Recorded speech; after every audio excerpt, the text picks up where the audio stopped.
O te whatalo whatu i le tunu une nei tai au fau wha malo fulau manuia o le si fongo le laumua Wellington o le amtari foilen te tautua le nei so fau o tātou ria le aso whau reile o valu aso le tātou fau launga le masi no mati lua a whi lua si furu male wha. Lo maia o le tātou sanunga lotu o le ataita ia le fionga pa tele ma reko tufunga mai le kalesia katoliko sangato Iosefo apahat ia usmai lor wha fonga.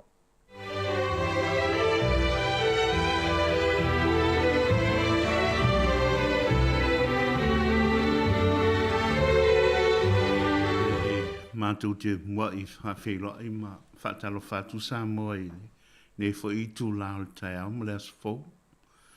O tō ala whai mai ne tai au i whanunga lei.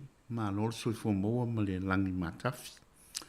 Whatalo whati ati nai o tātou ta mā tina mātutua ne fo i tai au.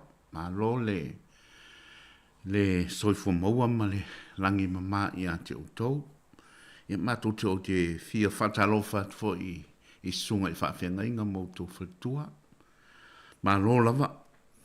Ia, ai wala watu ma lea nganga whaalalo se i tu mai o tau whina ngalo ma whamoe moe. A o la ute te inga i tātou le sauninga whawhitai ni tai au. Whawhitai ei le tua ona o le taulanga tu tasia lo nalo lo tātou li o Yesu Keriso. O lea he sauniuni atu le lalolangi atua, e whaamamalu le whaiunga o le nei masina. Tātou whaftai fo nei tai au i le atua, o no lotou soifua ma lo ola. O lo whapea ona ia apo pea, i ona ao mawhanwhana. Tātou amatai le swafo le tamama le alo ma le anganga pa ia, amene. Le li elo mātou tua, o whaftai mo lau whaoltanga mo mātou, le tangata angsara. O le vaitau sangale ne u whampea on tā pena msauni uni le laulangi atoa e whamamal. Ia mātou mautu whaanga I whamonianga o le nā supa ia. Whafonga inga la mātou sauni inga whaaftai ne tai au e sulailo wa lofa malawanga le lei. E alatu lei a ke riso lo walo malo mātou wali I. Amene. Whafonga maia o le wholofalainga o a fionga pa ia ano tātou wali. Mo maile evangelia a Ioane I lona mta upu e sfulu maraiva. A lona fai upu e lua sfulu iwa e o e tol sfulu. Ia, male evangelia a Luka, lona mta upu lua fulu tolu. A lona fai upu e fas sfulu maleona.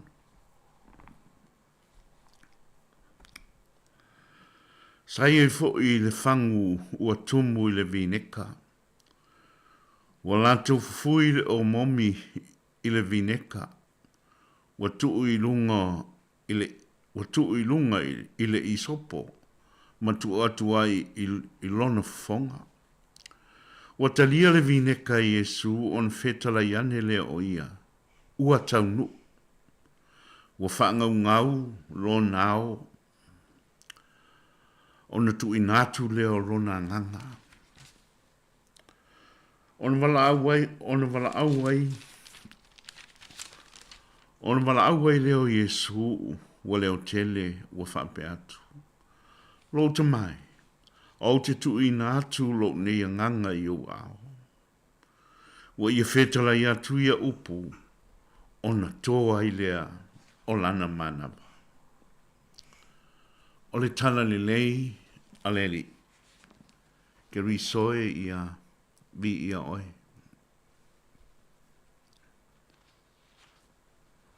O le whiau o le ngaruenga whaola ke riso. E mo mori mai e upu nei. E le eise alofa e sili atu I lo le nei. O lena te fua I lona ola mo lona uso. O le ngaruenga whaola e sa ili mea tinga. O le ngaruenga whaola e lavea ina I tangata. Masani whaila ungo le atunu upe atau nu umale manuia se wha moe sa atofa. E wha pea la tu upu. Ua tu lao le vatele ina ua tu lau le folanga. Lafo fo I le liu le tautai o le atua le tautai mata pana. E peo le whitalainga na I tuantala. E ua mali e toa, ua malo tau. Samoai, e whapenale nganga o lo tātu wali ina mafuai, nuna ia malele mai toi upu ana upu, masaunoanga mai lunga o lona kolose. Ua tau nuu. Ua tau nuu. Ioane I lona ta upu e sfulu maleiva. Fo I upu e tolu se fulu. O lona winga, ua maea. Ua uma. Ua mali e toa. Ua maloli tau. Fo le hala winga o nei upu e Yesu, ua tau nuu. O lona winga, o lona o langa ako a toa se ia o mai I le teimi o lona maliu. Ua whatau nuina ato toa mal wha maoni I le ngā ruenga. Na wina mai o ia e tama o le langi e whai. E whatoluan wha o ngai le atua le nei lava upu ua tau nuu. I le tala anga o le langi. Wha o nganga mua I le kenese. E wha matala I le atoanga po le umaro na ngausia o le langi. Wha o nganga lona lua I le tusi o whaninga. A mawai pe mai atu le lalolangi. O na whai ai lea o le langi, ma le lalolangi fau. Whaunganga lon tolu. I le vāpore o ngā tono nei vaenga rua. O le amatanga ma le atoanga. O lo alanga ina i e Yesu. Lona ono ana toe saunoanga mai lunga o lona kolusi. O le teimi leo lona matanga ma le to ilalo silisili.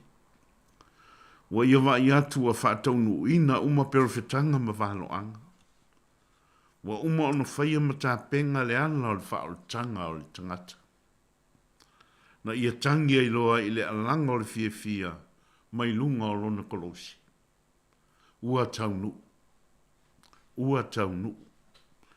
Wa mai ane ngā ruenga whaola Yesu. Ai ole a mata le ngā ruenga le anganga pa ia. O le taitai ma whaapa ia ina o le laurangi wa uma on whaola inga. Ina ua mai o na ngausia le langi ma le laurangi. O na malo loa i leo le atua i lona aso e fitu. Mai ana ngā ruenga umana i whai. O le fwoi la i lunga o le kolusi. Ua whai uma ua malo loa Yesu ina ua mai a lana ngā ruenga o le whaotanga o le tangata. Ma le laurangi. E leto i aise isi whaola. E leto i aise isi au wala fau o le whaoltanga. E leto e whaalua inga, peto i aise isi tangata i lalo o le langi le nei. E to e whaola i tangata. Na whaatawina mai le tangata. Ma o le fau wa uma o na tongi inga. I le toto pa ia o lo tātou ri o Yesu Kiriso. O se whātatau ma sia o onga mo i tātou.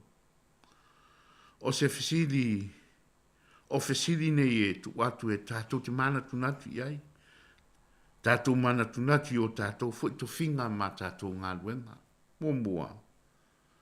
Pe o tātou wha maoni e i o tātou to finga ma ngā luenga. Se ia taunu i lona atoanga ma lona whaatinoina atotoanga. Lua. To fia i tātou o lo on sai manga lue malfa maoni. E le whanongo tinga. Tolu. To fia i tātou e pe o Yesu e mwhai on whape mai. Ua taunu. Ua mahe ala ngā luenga. Ina ua sila fia Yesu ua taunu. Ua umalan ngā luenga. Ona ia langa lo lea o le upu muli. Po o lana toe saunoanga. Muli mai lunga o lona kolusi. Lo te mai. O te tu i nātu lo nea nganga i o ao. Father, into your hands I commend my spirit.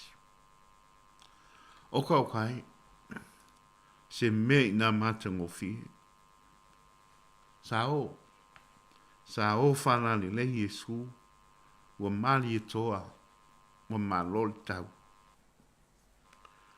O se tasi o whaasalanga i tangata ona ole ulua i ang sala o tato matua, ole oti lea i lali tino. Ole upulona ono saunuanga lo tato wali i mai lunga o lona kolusi. O lo whaanta tau whaale nei lalolangi, po tu langa whaale lalolangi nei. A o lana upule nei lona fitu upu muli. O lo whaanta tau ma whaasanga nga i lea tua. O le upulona ono lo wha mawai whato whae le taimi ua taunu. A o lana upulona fitu, po lana saunoanga lona fitu. O lo whaasanga ma whaanta tau a nga i le amatanga o lona mamalu. O le ato e fo i lona tama, ma lona ainga. Ina ua mai atau sanga e tolus fumal tolu. Talu o nalu ese mai lona tama. Ai ta se mau i neinu ese. I le nei lalolangi sa ia wha mau ai lona poto, lona malosi ma lona taimi. O lona tino ma lona toto wa ia fōa i mō tangata angsala. O le isi mea toi i ante ia. O le ala ua ia sauni e toi wia awala i le fale o lona tama. Au sauni atu Yesu o le amalanga ma toi fo i lona tama. sa pa u mai i ona fonga lang te talo whai ule nei. Lo te mai, o te tu ina atu lo nei nganga i o ao. O nei upu, ele i musu ina mai e Yesu, e pe ona masani e o tangata, pe ao o ina o le amaliu pe oti. Ia matala noa ma i ana toi upu nei, masani e tātou o le mawaenga. A wā wa uma ona whetalai Yesu, wa uma ona ia whetalai mai. E le ise na te avesea, na te aveseina lo na ola mai a te ia. E na te tuina mai lo na lava ola. E ia lava, mo i tātou. E le ipai o tu fo i leoti i a te ia. Ma whape atu i a Yesu o le auti, o ia. E na ia luatu e whaftai ia i leoti. E na ia whaalia mai le laulangi. E le oti o ia e pe o se tangata o le aiso na marosi. E o le aoti i lona lava malie. O le ana ia alanga ina i loa lana to upu muri mai lunga o le koluse ma le leo tele. Lo te mai, o te tu ina atu lo ni nganga i o ao. Wa ia fola inga lona maliu. O lona maliu o lana au unanga le di tangata. Ato ai ma le whaataunu ina o le fina ngalo lona tama. Samoai, a o pupunga tia ma tautau Yesu i lunga o lona kolusi. Ma alanga i nei upu e fitu po saunoanga e fitu. A feo i eile tua. Po o fea lava o i eile tua. E le inga ngana o ia.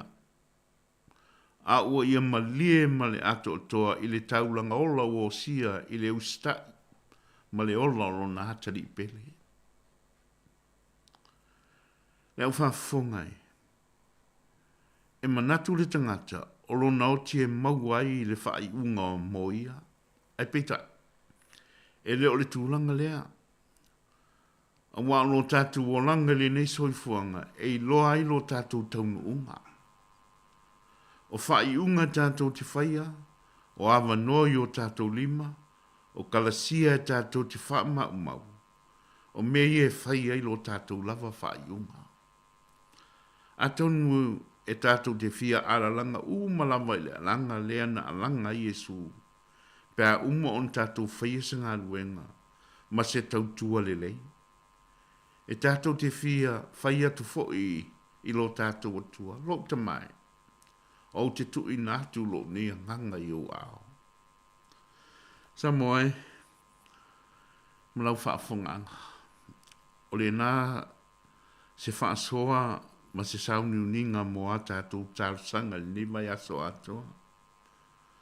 Tau ia ina ia whaalau tele le nganga pa ia i o tō whina ngalo mo mātou loto ne ia whionga tā ua lo tātou wali.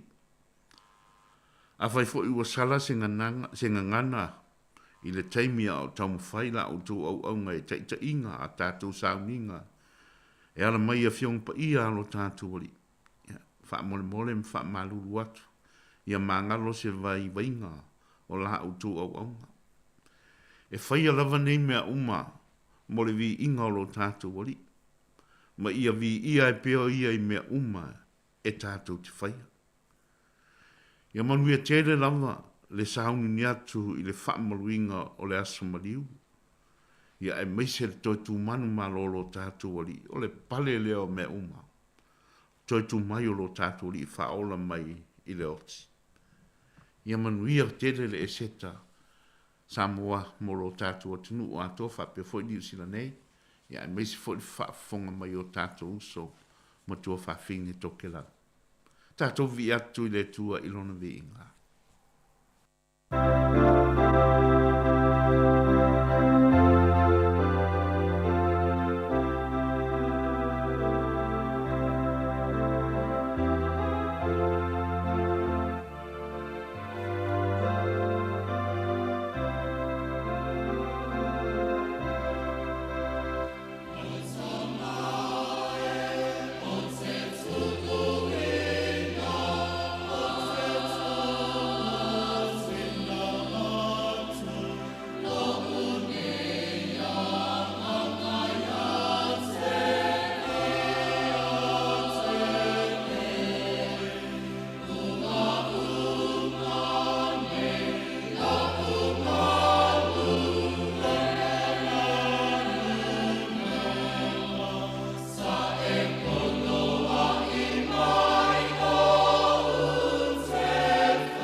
Ia tātou te talo.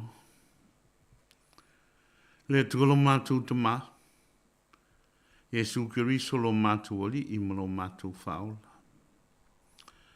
Whaftaite le mō lau taulanga o lo lava soi fuafoa. O mātou mawai le ola ma le leinga. O toi whafo isi ai le tangata na le iloa I la o lua mawhitanga mawhanwhana.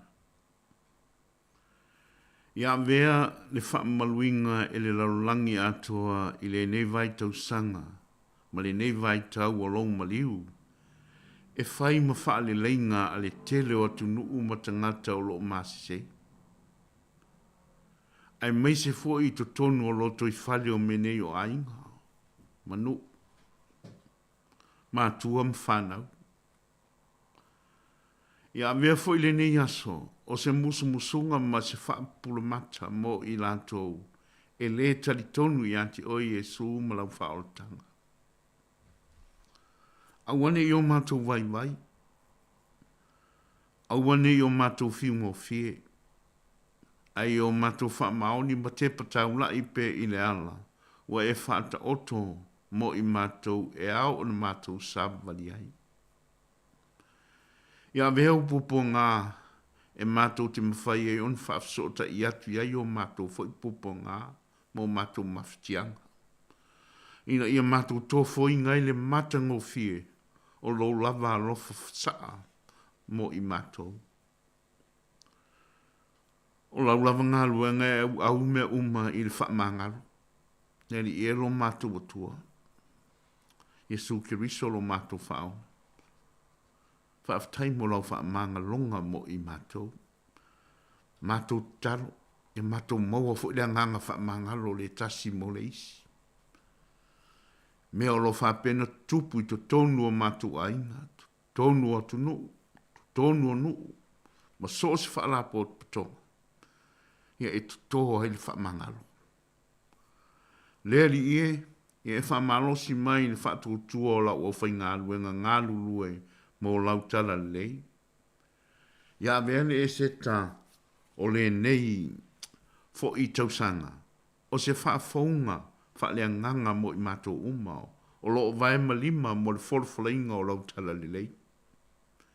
Ia mātou maua le loto tele whailau ngāluenga. Ia mana lau upu e ala mai lau au whai ngāluenga. Ia mātou lava fo le onsa e te tali eiti ngā.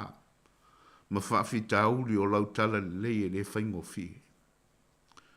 Ia mātou mawainga se whaanga fulu fia e tumu I whaamanuianga mai lau fio. Whaamanuia lo mātou atunu o atoa e maisena I o mātou mātua mātua. Whaapea foi I le whanawiti. Whaamanuia I ai lātou o lo ngase I to tonu o mauta o sulfa inga. Whapea foi to tonu o le malu o mātou whale, mauta malawa. Whaamanuia I lātou uma o I whale pui pui, nele ie. Ia vele nei vai tausanga o le whaamaluinga o le maliu, o pupo ngā o le maliu o lo mātou whali whaolo Jesu Kiriso. O se aso toe fuata ina mo I lātou o loi. Maota o loi to ese. Ina ia langona ai le se sema le vai vainga. Mwhapena on fuli tua I le leanga. E afisi ma apo le lei. O lo mātou whaotanga lena e umaia mo I mātou. Leli ie.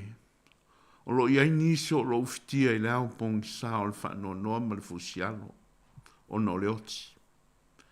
Ia pai o ti aino au whaamawhanwhana e sufi ai o lātou ti ngām whanoa noanga. Ai pupula mai I ato tau le leia le mala malama o loto I tūma malu le mātou te sauni atu e patipatia le whai ungo le nei masinga.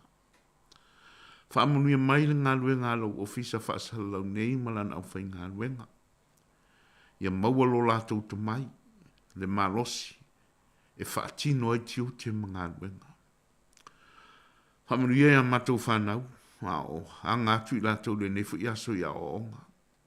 I lato umolo o whea ngai ma ngā luenga e, ngā lue a wāle manuia o ma le tausinga o ainga.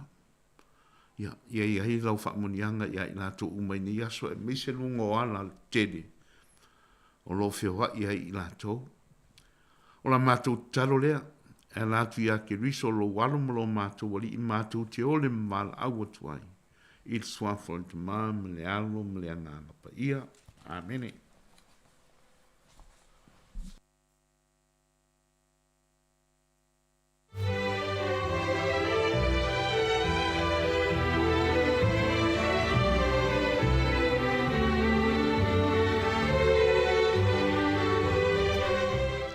O le na ua whawhonga le tunu o le tātou saunga lotu o le tai o nei, po le nei vai yaso ato foi, ia sana patia ai le sunga ia le fionga ia patele mareko tufunga, mai le kalesia katoliko sangatu Yosefo ia pahate, ia mata penanga o tātou saunga lotu.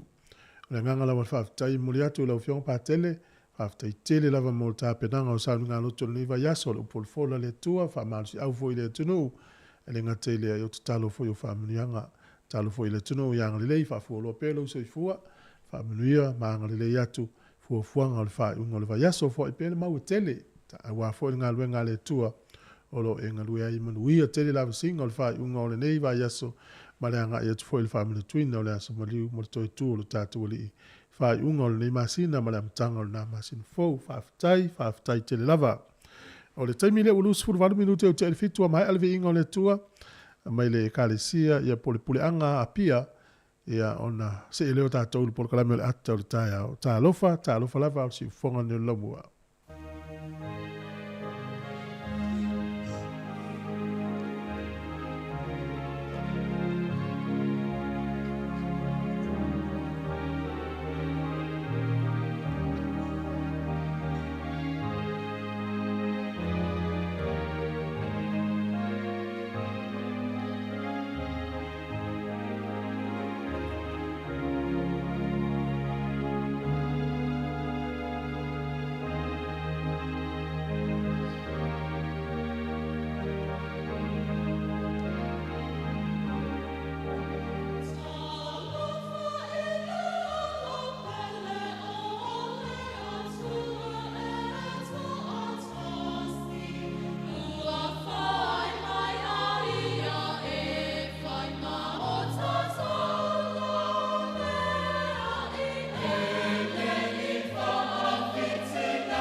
Ata o le taia, si ufofonga o le laumua, aso ngafua i le aso faraile. Ata o le taia.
Ia talofa lava le tautua mata le nei sifonga la moi Wellington le swafa malo le tatou li o Yesu Keriso e tu watu ele ulima ma ufa talofa tu nei tai fo malo le folau manuia te tonu sa manuia malo longa le po nei fu tatou te filo nei tai au malo le folau malo le tawatai malo le ta puai fo nei tatou mutu tausi tonu ainga tonu ya o manuia o e nei tai au la so for really tatou lia Aftai foi le fionga patele mo maftanga le va yaso fio mai nei ofisa ya tale noa ma ta penal sa ni ngalotu ya nuia tele fa i ngol va yaso ta to tino o le o mai mo mai fa fonga mai nei tai fo lo fa tu polo klame ma fa nuia tu la matanga le yaso fa i ngol fio ngaluenga o le masina lo na tolu le nei le tausanga e pe yan fa iso o le tala o le va ve le anu le tausanga e o folo fatu le ile tunu usunga fa fenga ngam fletua to ina malo lo pension em fletua o nai matua tausi ata lo fatu tupu mai o le tunu ia o malo se le tunu mana fa nau fa felo ia tu e la tu uma lo ilungo le ala la tu malanga ni si tonu fa pui mal fa mai ata lo fa toa tu foi ila to lo wa fe i tau le olanga ia pe o maftianga o le tino e ala foi ia po ni lu tau fu tala fa no fe ngai ma oe fa fi lo ia tu ni tai au fa lo tele atu por ka menel atu tai au fa talo foi tato wo lo ngol Facebook mo YouTube fa tai tele ma fu mai so se va ngol la lang yo e mo mai me se ni usila ato o Wellington e ngol tato ala leo le tasi ono tesi mal tasi fa mo e mal tato app o le sa mo capito radio ma lo so fu ma lo spo ngalum tutte tonu le la tatu se e atu amtalia le tatu fa salonga e tatu pese ya no taliu mai le fa fonga le talo le tau mo swinga le tupe tala mena tupu la langi le yaso tatu telefo le ta pena mai ile tal van fa talo fa tu ya fa fo winta nielu le mafuta me gani J John mas foi Erica ya lo mafuta mai sa mo lo fa tu por kala le ta ya pe fo isina leo mo suntina tapo it fa ono mai Australia na ya finga ya i mai i wainui o foto alo fivai ma lo so ifua lo peta fa musili ya Rev Andrea ya ma lo lava le so ifua le nita ya fo lo fatu po kalame ya Felice Matavale ma lo ia tele auto uma lo fata lo fa mai ya lo fatu fo ima auto to mai tai o matafu fa mtu ai no mal fa vivianga o tai mi rota ya matai tatu fa salonga si fonga le lamua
O le tātou tala o le tau mo le nei tae au tātou ria le aso whareile le aso valu o mati lua fe lua sifuru mo le wha. O le tala o le tau mo le aso e langi le lei le tau pio na whailo mai tau tulawa i le aso lua o le vai aso fau. A me se tae au le ta alo le Hurricanes ma le Blues in Malai i Wellington langi le lei le tau le aso a tae au pe a tātou o lia. O vai fo le aso i kapiti Manuatu, Whanui, Taranaki, langi le lei le tau nisi o teimi, wa ia le mata le lai nisi o teimi. A vai atu fo i Wairarapa, Hawke's Bay, Taupo ma Marlborough, langi le lei le tau le tele o teimi o le nei aso. O le malulu o le ea o lo whamawina lo i le valu anga i atu i lunga le sifuru tolu. Ea ma whanwhana o lo i lua sifuru anga i atu i lunga le lufuru lima. Au kilani e langi le lei le tau le so. Pa solo mai i nuula tane au kilani. O le motu i saute mtua langi le lei ia le tau le tele o vaenga o le motu i saute. E au fiaine le Sony, Picton, Blenheim, Motueka, watu i lalo i kala estete, fa solo tua i lalo i nuolo i lalo atu. E iei Invercargill, Dunedin, ma Queenstown, e langi le lei le tau. O le malulu o le ea i le so le motu i saute o lo i le valuanga i lunga le sifuru tolu, ea ma whanwhana o lo i sifuru lima anga i tulunga lufurulua. O le vai lo na o te lenga o le tau le atunu atoa le nei aso e langi le lei le tau le tele o vaenga o le motu i saute pe o le motu i saute atoa e langi le lei le tau o le motu i matu nei eina i timu a mata atu i le ven fa solo atununga inu o ngā tutonu le New Plymouth, Taupo, Hastings, ma Napier, Gisborne e vai e fo le mata o le lai le tele o vaenga o le nei aso. Vai a pia le nei aso e eina i timu e lufuru iwa fuol e vevela lufuru lima le e mawhanu whana. O le angoto i fo le lai le so Wellington i le toi 5 minute le valu nā nei le fiafi. Toi 5 minute le valu nā nei le fiafi. E oso a ele la tai au i le iwa minute te el fitu le tai au a tai au. O le fuol e malulu i Wellington e manutua o yolo i le vā o le whaanga i lunga se furu tolu. E a mawhanu whana lo i le vā sifuru valuanga i atu i lunga i le lua se fulu male tasi.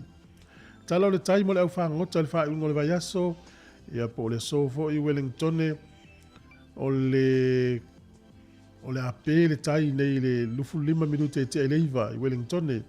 Sua le tai te ale titi o le afa o le tolu i le fiafi, to e pe le tai to e lufu le 10 minute le se fulu le pōna nei. O porirua, sua le tai le to e 1 minute i le iwa i le tai au nei, pe le tai le tolu i le fiafi, to e sua le tai luas fulu 2 minute te ele iwa i le fiafi nā nei. Talana o le tau ma le tala o le tai mo le silefia le atunu. Ia o le swinga o le tupe i le nei aso mo la tau foi o lo fai o le faiva leo le lafo le tupe. Ia malo lava le anga le leisi o tātou atunu. Malo le alofa. Swinga o le tupe. Tasi tala New Zealand. Maula o tupe Australia iwa tasene. Tasi tala New Zealand. Maula o tupe Amerika. E ono se furu sene. O le tala fiti le o tala tolu sene i le so, tupe Samoa, tala 5 se fulu ma le iwa sene i le aso nei pe a tasi tala New Zealand. O le paanga tonga, tasi tesi ma le tolu le paanga tonga i le so, tasi tala New Zealand, maula o tupe Samoa e tala 5 se fulu iwa sene, malo le alofa, malo le anga le lei. Se tatou tuno, le lei, la mino famnianga wa soifua, tatou se e tulo iai. O ria tele lo waso ifua nei aso pe va peo nei lo waso ifua le o tatu o dia le aso valu le masina o mati ya malo folau tele alu itau le olanga ya ua le tutai lo tatu va nai lo itau so ifua tatu walo pe manga i luma o le email lava na mo aso ifua pe afia mai as fanau @samocapitalradio.co.nz o le tusi fai tau lo maua le tusi Ioane Evangelia Sfufitu ve posfulima. O tele o le atu ina ia e ave ese ia te ila tau i le lalolangi. Ai e tausi ia te ila tau ina ne ileanga. To e teime Yesu mono na uso. Ya, maisi alo na tatalo mo tatou, ma utou, ma. So i fuwa na yaso o tele o le atu ina ia e ave ese ia te ila tau i lalolangi. Ai e tausi ia te ila tau ina ne ileanga. E o il tatou li ina tatalo i lonta ma. Ia tausi tātou nei te ua o mai wha le leanga te Apollo. Manuia lo wasa i fua, pesen nei wha manuia i uto was whanau ma sunga taulanga tangaloa.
A tala fatu le tunu si mai fa fonga tala foi ya o la tala fa so pito lo langi na tupu la so valu mati tau sanga mai si mai fa fonga o le sol tau sanga tasi fitu o lua o kuini en ia na se e ane i le na foa o le tupu o le malo petania i nau maliu William le tolu o le so tausanga tasiiva tasifitu ia o le whaalia na iaini solo te te na whaia le nafo i taimi le tausanga lea tasiiva tasifitu ia e whaalau i loa i pele tu pāo ta mai tai ia le lau tātou o mai le aso valu o mati tausanga umala vai whaamanatu ai le aso le tau le International Women's Day o le aso le tausanga e tasiiva whaafitu ia e pe ama le sefuru tolu wafe fita le malo o saina na tau nuu totono Taiwan i le so ia o le tele i o soifua o tangata na afia ina o tau nuu mai ia fita ne saina tono Taiwan e whapea o le taimi tonu foi lea na amatau na alia e ile mau i totono o tangata Taiwan tono lea tonu ina ia fina wina lo la tau tuto tasi po le Taiwan Independence Movement o le sol tausanga tasiva fitu wha le tausanga tasiva wha lua na to ilalo ai ia fita Netherlands i le taua ma Japani ia e lua masina o whai le taua o le sol tausanga tasiva o nolua o le wha ile le Beatles ia na wha fia mo le taimi mua i lunga o le hala ata o le BBC i le show o le BBC na taua o le Teenager Turn o le sol tausanga e tasiva fitus furutasi na fusu ai i a Joe Fraser ma Muhammad Ali o le fusuanga nei sa whai e tutonu o le Madison Square Garden i tutonu New York na sa inia kon galate tolu fusuanga e whai e le vao le i fusu tau to lua ma o le taimo mua foi leo whai ina i Muhammad Ali se fusuanga wha profesa ma o le tamisanga sifurima na paua i lalo Muhammad Ali i le li malosi o Joe Fraser ea ona tasi ai leo le manu malo o Joe Fraser i le fusuanga le whai i le so tausanga tasifi tasi o isi fusuanga e lua mulmuliane ia na manu malo o mai Muhammad Ali o le sol tausanga e tasiva fitu wha na tatala ili maleva alelele i Paris i Falani o le Charles D. Coley Airport o le sol tausanga tasiva fitu iwa o le tangata suafa ia Phillips o ia na ia wha iloa ma wha matala le wha ngaina o le compact disc po le CD o mai le so le wha ngā CD e tu e lunga ia pese ma wha matalanga o le sol tausanga e luafe ma le wha na saini ai le wha vai fau o le malo Iraki po Iraq o le aso nei tausanga e luafe se fulfa na leinoa ele va alele a Malaysia o le flight numela tolu fitu o lua se lau tolu sifuru iwa tangata lo iai ia na anga iese mai Kuala Lumpur mo Beijing ia le lava ele i maua o mai le so po feo iai o Union tausanga nei le ala wha umai losa ilinga e su e po feo iai le va al nei ia o le sol tausanga tasiva lua iwa ia na lo lofi atu ai le to tele o tangata Wellington i le whale tifanga le Wellington's Paramount Theatre fia mai moa le ata le tau o le Frank Bozage Street Angel o le ata lea ia na e marina taimi le tausanga tasiva lua iwa ia o le aso whamanatu nei e manatua whapitoa ai tina umai le lalolangi i le tau mawhai mainga o tina ia langona o lato leo i o lato manatu whaalia o le lato achievements po lato miti ma whaamoemoenga ua tau lau ia ai maise foi wa hamana ia le tele o atunu o le lalolangi le tupata mai tai o le aso lalne o le public holiday o le aso malolo nulo lucia o ni usila neila o le aso foi le nei e ato iai le se lau luas fulmo le lima tausanga talu na palota le tupata mai tai tono ni usila le atunu mua le lalolangi o palota ta mai tai ma o le so foi lai le taimi ale nei po le aso le nei o le a whai esi tau mafutanga tele le palemene pe amal whase lauti nā o le ai e la unga whapitoa ai i Helen Clark i a live stream pe whasana lau solo i le tele o vaenga o tau a fianga o le aieti nā ese New Zealand ma le Pasifika i a whasana lau le televise pe live stream i halls o no fuanga whapitoa le apotopoto iti nā i le aso nei whai le lato celebration ia e whaafitai ai ua haulia mai le nei aso ia mo tina uma o le lalolangi. Tato tala ia to e maua le whapoponga te masani whaafitai.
O le whafonga mai tautua si fonga le lau mua, le whawhiwhianga nā mai tama le matangi mai sae. O le teimi nei o le ua tāle walu, i le lei o le usi mai loa, i le whafonga i tātou telefou. On te whafonga le pese pia mai a tātou telefou.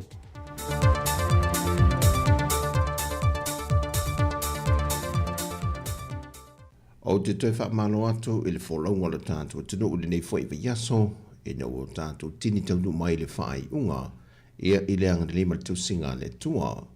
A le tautua wha awa o le siu whonga le lau mua tawala i telefon mai Samoa o se mea le whaafonga i se whao poponga. Ua whiwhiria nei le kāpeneta i sana whontanga le whalitua ia sa ngaunga le lani ngā luvao. E a vemo pule sili o le vaenga o whemalanga inga lunga al te tele matamba le awhi mo le umie tolu tau sanga. O le tina ia sa ngaunga na whiwhiria mai i la toe to lima sa tu stalo sanga le awanoa. Ma o le tina fo ia sa ngaunga na wha u mai le Universite au Kilani New Zealand ma le wha ilunga o le Bachelor of Science ma fo i mei matautua mo le atunu o le tele o tau sanga e le vaenga le Public Service. Wa manatu le kāpeneta mai iwa tau sanga o mawai sa anga lue e le malo. Wa lava lona to mai malisi le fia o finga o tu ina mo ia. Na te tau ave nai le to finga le ua tu ina tu ia te ia. O le whatua ia sa ngonga o se matai le afi anga i pia. E ona tupuanga e mei a vau fale ula masa sina. Mai o te finga fo ua whirifiri ai. Sa se e mo moe fo ilo na tuanga ne matua. Le fionga tui le te funga le asi John Ngaruvao. Mai le whama wingna o tui le te funga le asi o le uruai ofisa sili le malitau sanga i lua afe maliva. Fato asuia i le lua afe se fun malvalu. E le tau whaia ngan malmanata tio le titi tutu vanu shwaka. Se o ina whama vai le atamari o le atinu. E le tau sanga tenei lua afe lua se fun malitolu. Wa fai loe le fionga le minista o tupe, le fionga lautimu ia a fōwa le se vā ai. E lua vai yaso le o lo ua wha solo nei le su e su enga, e le mata au pui le tusi wha sea le na wha o atu e le pūlenga, ale nupi wha.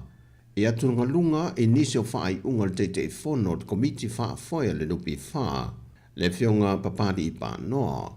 Wa wha mauti no mai foia le fionga le minista, wa wha se tua ngaru lava le fionga papadi e lona lava whaitalia o whaia su e su enga. Mai o se vaenga ele i o atu le lato whaasolonga i ai olo i e malama lama masi le fia le whaanga solonga o ngā wenga. Whaido fwoi le fionga le minista, e nata matualang lango ina le wha ai lo fina ngalo le au whi ngā wenga, e tūlanga e le o fi ai ma le solonga le iai le lato fwoi mai tau, le whaanga solonga o ngā wenga e maise, pe a whai ai wa mauti noa ma maita wina, wa se esel whaati nongo ngā ruenga mai ona ta iana wa whaata atia.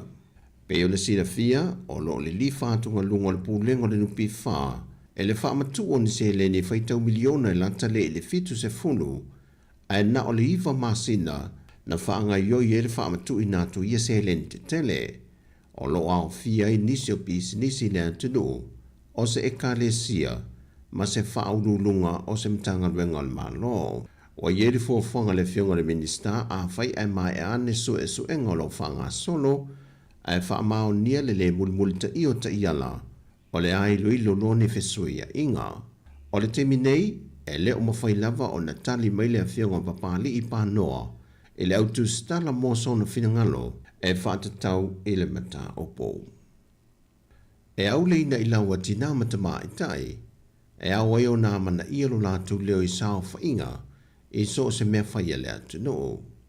O le au tū le na whaama mawha le saunonga le fionga le tamai tai minister na tanga luengo tinama tamai tai, le fionga muripola ana Rosa Ale Molio, e le sauningo le whaatawa ina leo le sao tinama tamai tai te tono le atu no, ona o lo lato vai aso whaapito le nei, o lo whaatawa ina aila lato au nanga.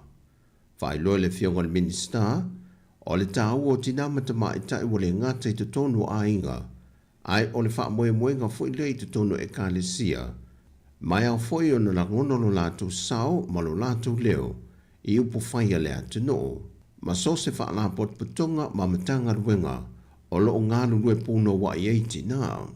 Whai lo fwoi e mulpola, o le ngā ruenga tina, e whaisia o lona tāua, mai mau popo iso o se mea i ona whaivano filima. O le fatu a toru masino le nei tausanga, ai wa toi o atu i le afa o le au whai o meli na fatu langa mo sa mo le nei tausanga atoa, le fofoi ne lua se funma le 5 medi o le a whelo tātu o tunu. Ai o le temile nei, wa watu le se funma le tasi meli wa taulailu tātu wafu whaavao maloi mata autu. Wa mai tawina i se tūlanga lawi loa o lo tātu o tunu o Samoa, i atu no te tele laulangi ma fia a whea e meli mō mai moanga, tā whaunga, ai o se whaamanu yanga le lei tere fo ile nei, mō le au whai pisi nisi alo tātou o te no. Whai loel pūlenga wafo Samoa, o nisi nei o ilanto o lo lātou whai paanga. Le anga e to tele fo ia le malo le tunu o leo lo mātou ngā lulu e ai. Ia i lātou o lo o whaatauina me tau lima, ai mese o i lātou o lo whaatinoina i ta whaonga po o tour operators. Ia mese fo i o le au tāwale lau pāsese, la iti a mese o pasi. Ia o le tatalo al tu langa fo i lea o se atina e mo miel ngā lue whaatas. Il tamu whai atu fo ina ia mautinoa. Ia e lapilapea le o nanga fo inisio teimi. E se foi ngā luenga o lo tamu whai e li tātou pūlenga o tangata whao mai whafu. Ia pe o i lātou ia o le mau te ngā lue o le tatalo ai le nganga maulalo.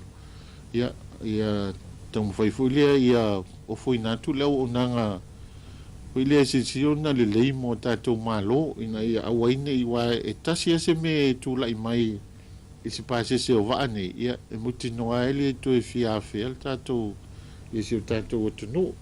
Whailo fo el pūlenga wafu, o le tele o nisi o pisinisi ma ta vale e whea vea i ei mano pe ataunu mai, wa mai ona restala i lalo o le whanā putonga, a i ei pisinisi o lo whaonga ina ma ta vale lau pasese e le i resitala ina. Wa whata tia mai fo i ma leo whai o medi i luse fun ma le wha mo le tausanga i lua fe luse fun ma le 5, ma le se furu meli o le tausanga i lua fe luse fun ma le 1, le ua mua wha mautu mai o lātu wā noa, mali te tanunga pūlenga o le a wha o popo atu i lunga le a whai, pe au lia le tausanga fau. O tana fau ia mo le whai unga le neiva yaso, manuia tele lo tātou tunu o, wha soi foia.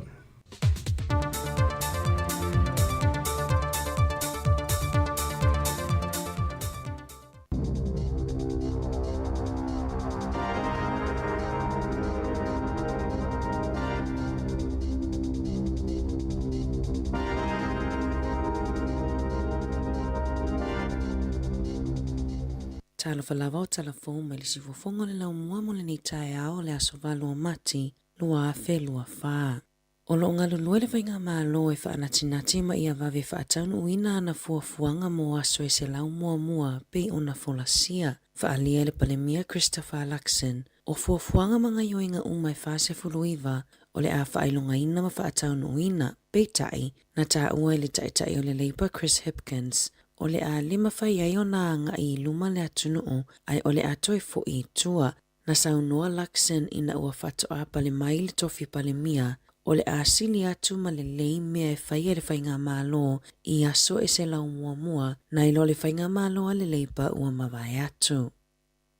O le a whaulu le mālo se tu la fono e whawhai ngōwhia ai i le au whai pisinisi mai whafo e inivesia i atina inga o le Build to Rent i New Zealand.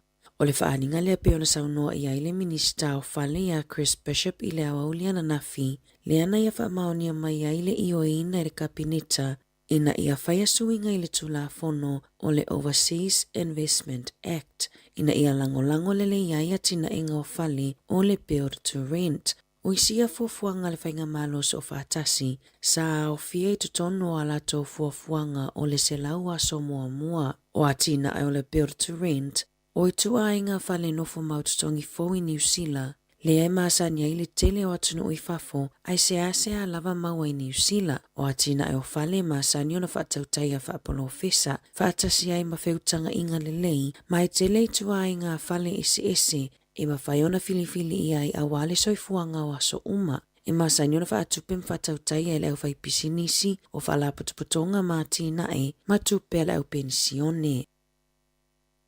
E iwa sifulufa pamupenisini au kilani na leo ina leo ipo o le vai aso nei i le mawai ai o le tele o ngā oinga i le aai. Na tā uaile leo sue ia Glenn Baldwin e 5 whaalawelawe na tula i mai tutono o le aai talu mai le aso sā e luani whaalawelawe matu ia na tutupu i Western Springs ma Green Bay ma le talipe whale i Papatoetoe, Glen Eden ma re Muera.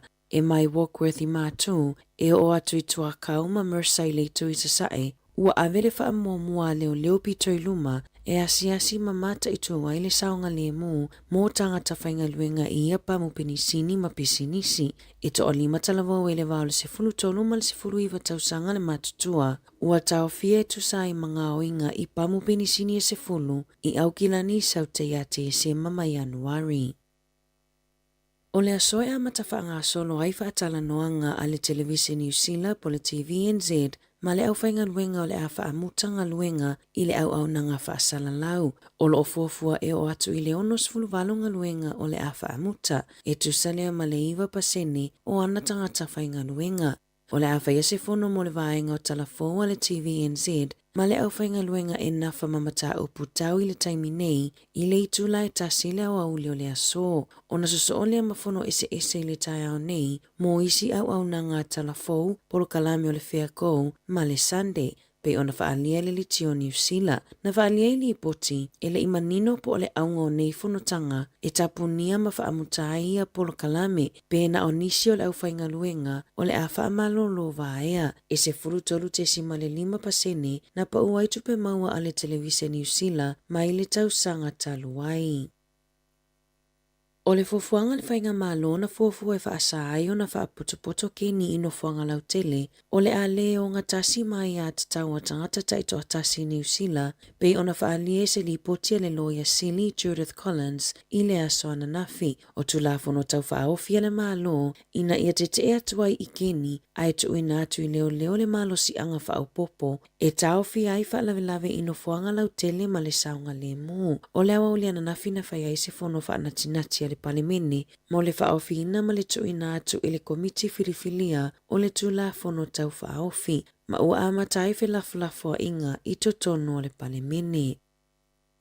Ua si itia le numero ta avale alu le tise New Zealand peitai ua whaingatai tangatai ana ia ta avale o na mawani inisinia e anga waa e whaalelea ni whaale tonu i ta avale le tise. E tu sa malefitu se fulutolu afe ta avale le tise ua ile atunu o le taimi nei. Se la ono pasene ua si itia ai mai le luafe luatasi. Ma o lo wha moe mtanga luenga o whela ua inga, e whaalua ina lea numera i le whai unga o le tausanga nei. O lo omo omia e au nanga o ala manuia, e nafa ma le toi whaalelei o ta avale le tise, ia avea mawaenga o le purkalame o onga wha inisinia, i tutono a onga ma universite le taimi nei. E tasi mai le whao ta awale fōu na le sitala i tutono New Zealand le tausanga taluai o hybrids po o itu ainga e le tise atoa. O lo o whaawa o peona sa ili insinia mo ta awale e le tise a wanga luenga whaaleleia pe a whaale tonu.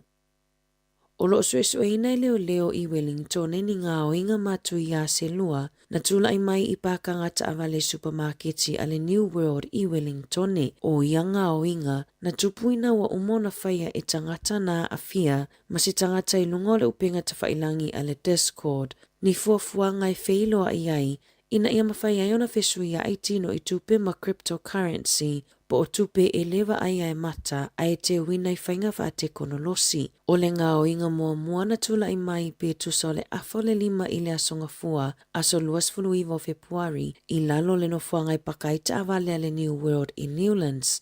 Na taunu ule ali iso li tula fono na luatu i se ta awale Subaru lanu siliva ma oso i tutono le ta awale ale li ina afia ma ave se tino i tupe tele sa i tutono le ta awale. O le isi whaalawe na tula i mai le pakanga ta awale ale New World i le aso limo mati petu so le afo le tasi le awa uli. Na oso le ta maita ina afia i tutono le Subaru ma e to o lua tangata sa iai o le isi na avea le tino i tupe ai o le isi na ia whaasi ili maina le ta maita ai i se whana ma so sola ese le ta awale. O lo talo sanga ina i leo se fisosoani mai tangata lautele e winga i le amata upu.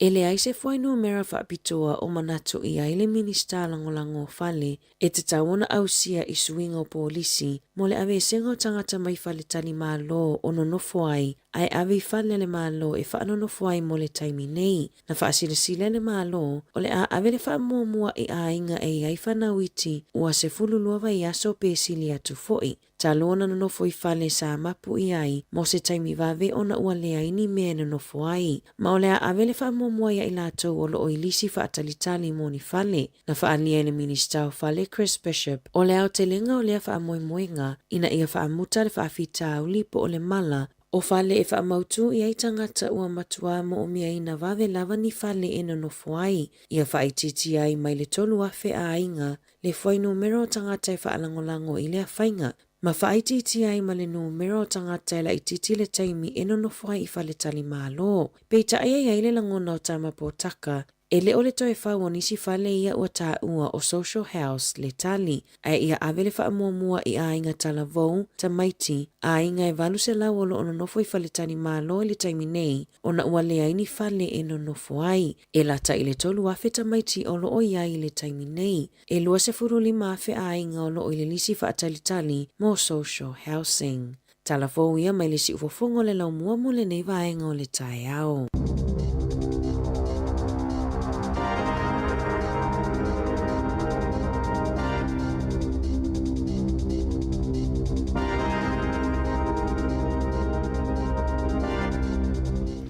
Malo whaftai te maula manoe whawhonga le tunu i tātou telefou i le tau le iwa i le tau nei tāpina fo i ana whaasolo tala ni usila nei i a matasesa le msem tātou tala mai lo tātou tofi i Samoa. O le taimi le ua sifuru ono minute ua te e nei le valu tau tua nei si ufonga le mua Wellingtone. As whraile u tātou iai tau ai le lima nane le fiafia tātou whaasala launga. A whapea ua e tapena mo se tāwale fou le ainga. Ele lei foi le silisila mamao ma mata i tū foi pēna vatu i tātou talfou le nei tai au. Le tūlanga foi le leo le tele o tāwale i le ele tise. Ai wha le ini sini ana tō te vai a pe aleanga. Alona winga o mamao le vai a ni usila i le au mai o tāwale so soni i le sisi o manga. E fōringa mai ele i tāpe nā se au whainga aluenga na tō te vai a tāwale pe aleanga. No winga la sau ni so sa ta vale ya mana ye foi lo tanga i vanga ia o ni so foi tuanga mo le ta vale fo le ainga i lo wa mana tu na wa mana ia le vai se insinia fa tuina oi vai se insinia sa mo por insinia na ave so ta vale to ainga me san fo tuanga e te fa longo to le fo tuanga tau i mal fo tuanga le tau i ona fu le ye ta vale fa tau le ainga o le si fo tu langa le wo ia pe ye fua e mātua ta vale le taimi le na o la ua ia o toa umal fai poipo. Fua ia la ua. Ia ele vai fai e maulo ta maiti. Ia o vai atua le titi ta vale. O le isi tu o mātua fo ele wa matana mātua ta maiti e whaatau ta vale tele. Ele vai e o ta maiti lau fai la to ainga. Nei vai ngana si de sila ma mau iai. Tātou ia pe asa une fai si ta vale. Malo le on sai. Whaatalo fatu ma o folo fatu le tunu. Le uma futa me le taimi sunga pasta Anora malo ya aleni lo fatu lo sunga Ellen Solmona fa pe foi Ropek ya lo fatu fa tele lava sala mika fa pe foi team Kirifi maluia tele taiao ya ipati pulimata fa pe foi ya to tele le uma futa me le tatou fa sala longa mo tatou langa sa mo le tu malanga tau te malanga I taimi uma ma nei fo I le tanga ia nei le fasalunga le mal eni usila pe yo lo mai tawina le eni usila e lo tupu pea tangata e o lungo le vale le pe watu la po e va ai alu e watu ma ato la po ma ato ma mafa yo le tele yo le faina afa pela le wela to fa e si uta ma po si utina le la we fa to fa e me talo la wa tu ton le la we sa ulta vale la sa ulfa e tele lo la o fe ngai si uta ma po si utina matua ia male lu tauna I tono le ofisa o tele na ato. Mela ia mana ia foi fai lo atu. O lato o mai malanga o tele lo posi la fia wa o tele malanga o ese business class po se vai le premium. O lato o mai malanga I pase sena. E o to se fulu fa kilo ma mafa o ato ave ilunga. ia utangia mai le leo peisi o tātou malanga i ale na le fitu kilo ale mawhaulan ato. Nei vaengana, ai malanga le i isi whainga malanga te ai ato istangata o le la popo ai o ato. O le fua whaatapu la ale au mai ele eni usila mo tātou malanga. E tu whaatasi ia le lautele o le ato, usai fua le lautele o le ato, o le mawalunga o le ato, ia male umi o le ato, i ta tauna se laus furu valu sentimita atoa. I pe atu whaatasi uma le mawalunga, o le lautele, male umi, e ta tauna se laus furu valu sentimita atoa, no fe tau ilo lea, malunga o vahenga i e tua, ia ala tula tangata male ato e pe lua se lau sentimita pe atu whaatasi le fua lea, ia ua tele. Ia lai fautuaina fa manatu le tato au malanga le ia so po ese so tāpena na ato. Ia mana ia tele. E ia le masini le i le mato ofisa. Ia e tele tato tala noa i fua i tato ato le fale. Ai se i tala le pese no natu le au mai le. Oi le tato ofisa. Le tanga e faali atu se to atu le video le lunga ia tato. Ya sini le wa toli mai. Ma na ia fo i ai fa tausto tawa masini fa apea. Fu ai to ato. Ya. Sile mai ya tu se vai. Tu wa to no la ato te malanga ma oe. Ya na le lava o le fai, le lave le ai le ato. Ya tu lo masi i lunga fa apea. Ya na ta umai le mama fo le ato. E fai ngō fia tu le nāna i lo le whaatau fo se fua. Pawalo na le leo le fua le tu i lalo o nei a whapeo se container vo i lele e le ise lave. E pe ila maana ielna. Au le tele o ato pau ma ato uma tātou e veilunga maana iel tamalea. Whaatau mai le whalolona le tei kai Wellingtone i au te lope i a tele vo i whalolo e mauai. E maana i aivo se me whapea se fua whapea le tō hainga. E ile ki le luma ya afa pela e omi de ki ya e omi e le maa ya luai afa pepe le maa ya toi fa taule se maa fou ma nei e te ave ile atali pole a fine ta alo i fa sino ne ya oi e fa na omi fa sino mai le fu o kilo o pauna mai si uma to inga fu pe fa ile lima fu e se lu mo le ta mai screen po le ti ota le ya no fa le na lave le to pa u le si tu si i lunga fa pe ta umayala ia le mama fole ato. Te lu atu a alu runga le valele. E le poloka o le valele mata ulanga lau ato. Ia wala tilo mai tangata ia ai atu. Ile ofai poipo ia male. Maisi mau ofu. Ia lelei. Ia whawhiwhianga vai foi mai le pepese le matangi mai se sae. Si fonga le lo mo lufu lua minute o te e le valu.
E le tongo fia le toi tāpera atu le whanau ia onga o le rito sanga, a o le ua maua le whaamama avenga mai le DJ Sal. Pea e marumalo ia lantou sei i aso fo Waylay taitasi. E le mawha ilonga ta i 5 salautala e sei ina moni sila. E le mawha i ilonga ta i 5 salautala o le ase ina mo au se talia. E maua fo e au a inga i Samoa le 5 salautala. Pea maruia o el i le sei New Zealand o au se talia. Na le whaatau lava o se top up luas futala pe siriatu. Mai fale o loa i New Zealand ma au se talia. Po lunga fo i o le www.digisalinternational.com. Mo soa wanoa i le dei sei. E anga wa fo i lantou e wha o ngā ina le tautua le ClickX Pacific. E lafo ai se leni telefoni Digisal i le dei wha abitoa. E ia inga o le dei wha abitoa. Upo le tunu e au le tauola au le whangota. O le me le lei upolu e le lei fo'i mo Savai. O le me le lei e tunu i fafo e le lei fo'i mo Samoa. Le tautua e le tauto e whaailoaina e ala iuta ma whaamomoli mo Samoa ma so o se atunu.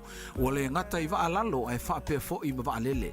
Vave tau ngofie ai sili ai lona whaatua tuaina.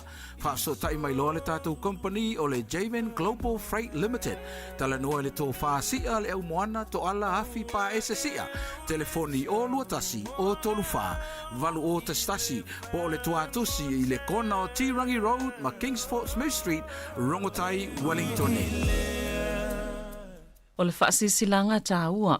E whaamana tuatu i le mamalo le tātou au whaafonga, e iaila wa ia te tau i lalo le tulafono o le Broadcasting Act tasiiwa valuiva, e whai e sau whaasea po o se whai tionga i mata upu, tau i whaasalalau ngai lunga le Samoa Capital Radio. O lo o au ili lalo le upenga o sota inga le pūlenga o whaasalaulaunga, po le Broadcasting Standards Authority, bsa.gov.nz. A inga mo le whai o sau whaasea i se polkala me whaamanu alia i lau whaafonga anga. O lo o au fia ai vaenga nei, o le ale te me mawhaiona whai se whaasea, o ai tu ai ngā polkala me mawhaiona o whaasea ai, o ai e whao o iai la o whaasea mō le taimi mō mua, whaftai. Whanau whaftai nisi o tautua e whanau loa e le tātou whaasisilanga le nei, i le awa tele mal whanau le whanau o toa pa ia mal mamanu le maafutanga whai fiau so whatasi Wellington e polirua mal Hunt Valley. O le a whatanuina le tātou whanutanga i le asolua a Saus, fulurua o mati, i le whakasā e puni toluwalu Mitchell Street i lau hat. I le se fulu le tai au, tala fo i lava no e so o swafia ngainga e fia mafuta mai ai mali whalo lava whaftai, sa i nia lau lau a whono. Ia, unisina o tātou whaasisilanga o le nei tai au, ma no lava le tau a tai lu tātou o tunu. E ei nei, Fisoswani e mai nei le aua tama mai me tau computer. E ma nei e lava foi e lau whaalongolongo mai pe a whapea o e te fia foi pe eisi computer si au whanau po se laptop o le whamanatu lea o tangata lea na whaia le whamanatu lea e tolu sifu tau sanga o lue mene o computer. O vaenga ia e leta tau na whaia o tu sa o Fisoswani e whaingo fia no tātou malamalama whaingo fia no tātou whaia mo mua awane e tango e whesui ia i le tūlanga o vaenga e tuu waini au whaamatalanga i lunga lo computer po laptop. Ai e tatauna e tango e kopi. Whai se kopi. Ia lua whamaia le whautuanga tangata lea. Au e le i sauni e whesui ia ini whaamatalanga i lunga o lau computer ma laptop. E tauna i se back up o se vaenga le toi fo ia tu iai.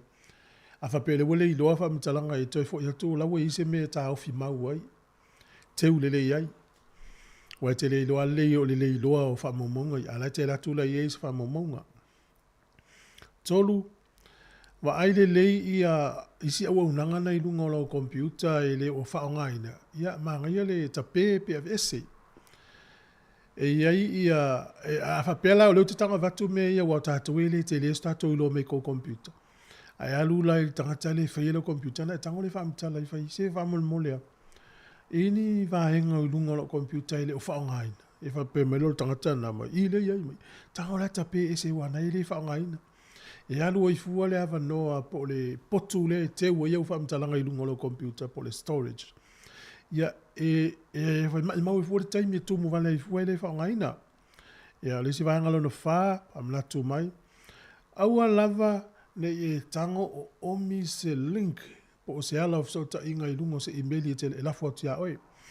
O fa ta inga le ua lafo atu ne email ala ia ma le link i lunga o le mena o le so o tanga e te tanga o mina na toi avele oi le isi fo i no fonga ia o upu tau fa ingofi na fa matala mai aua lava le e o mia se link o lo ia i lunga o se email i lafo atu ia te oi. Ona lima awana e tatala ina se faila te masalo salo po le ale faila. Toria e tatou e faulo no computer halu o miso se mea.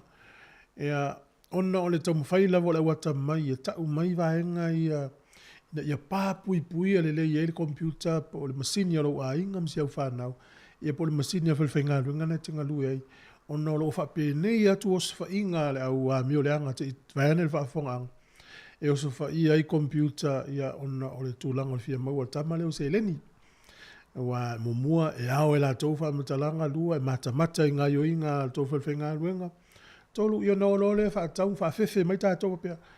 A le a maia ia le miliona tā la e o le amata o wha salawina o tauwha matalanga wha lilo langi. Le na tupu i le whale mai wai kato i le ima mau atu. Ia vangalo na ono a whonga mai. Awane e a vea se voucher e tutongi ai se au nanga. Mana tua iai ia me fo i o nanga ia te la tu whaatau mai ia mo me o kāda le o le Samsung e o to inga le o le Apple e na mai le e te tango i whaatau inga. Mai awane e fo ia ni voucher se tutongi ai ni au nanga i lunga o mene o pinga o sota inga. Awane e tango fiso o tai ini au nanga fo ina le fatata inga e me ta o le flash drive le me le ta o le flash drive se tia tu le camera le tango e mai me ta o le external drive fa de le tu nei me e o pio tata wa o nga winga le wai ki doa me tupu ya nga mo tata uma ono lano langi le wa nga i ruma ata to no fo i tua ya o mai dise o vanga ia mo e tātou, e lea mo sa mo i tangata uma le Pasifika. Mele ta o le external drive, en whaina tu i whafolo computer na e ngā lue ala ia lea ta atia i whafo, me whapea e telefoni ngā e. Usan mele ta o le external drive, al tama le ta o le flash drive, e whawela ngā i o. Pa mai la, a ele i loa le tangata pe te le masani tangata lea e wa mai a oi me ia, whapea mas me ia. Me to tino i, me whai tino i. A ua sulua ele o computer, o le whata inga le te whainga luenga la tua tangata mai se i sulu atua ala o flash drive lea se i tango e whatatalane. O le whautuanga la ua tamai aua. Te le lopo na la PCPC ai lau computer i mo meo whaamaina i te tonu maa whaina i lau masini. Na meo external drive. E le waiale i. E waiale ai. Nai mai mo whafonga mai la ua tamai computer i ala ngai leo mai whailo atu me ia. Le ua tamwhai atu ita ite whai atu. Le waiale a sulu le computer. Ia. Nwa tatou se e atu i leisi vaenga lona valu. Awana i whaonga ina me whikata o default passwords. E me se lava tu ai ngā upu whaadililo whanga le tu ailo i ngomalo as whanau. O le laki pe mana ia tatou Samoa, tatou whaonga ina leo upu whaadililo. Whaonga upu Samoa wai le mwhai palangi na sapela. Ia vaini upu Samoa mani fwai numera mani sign bo symbols fwai ngai mo meo.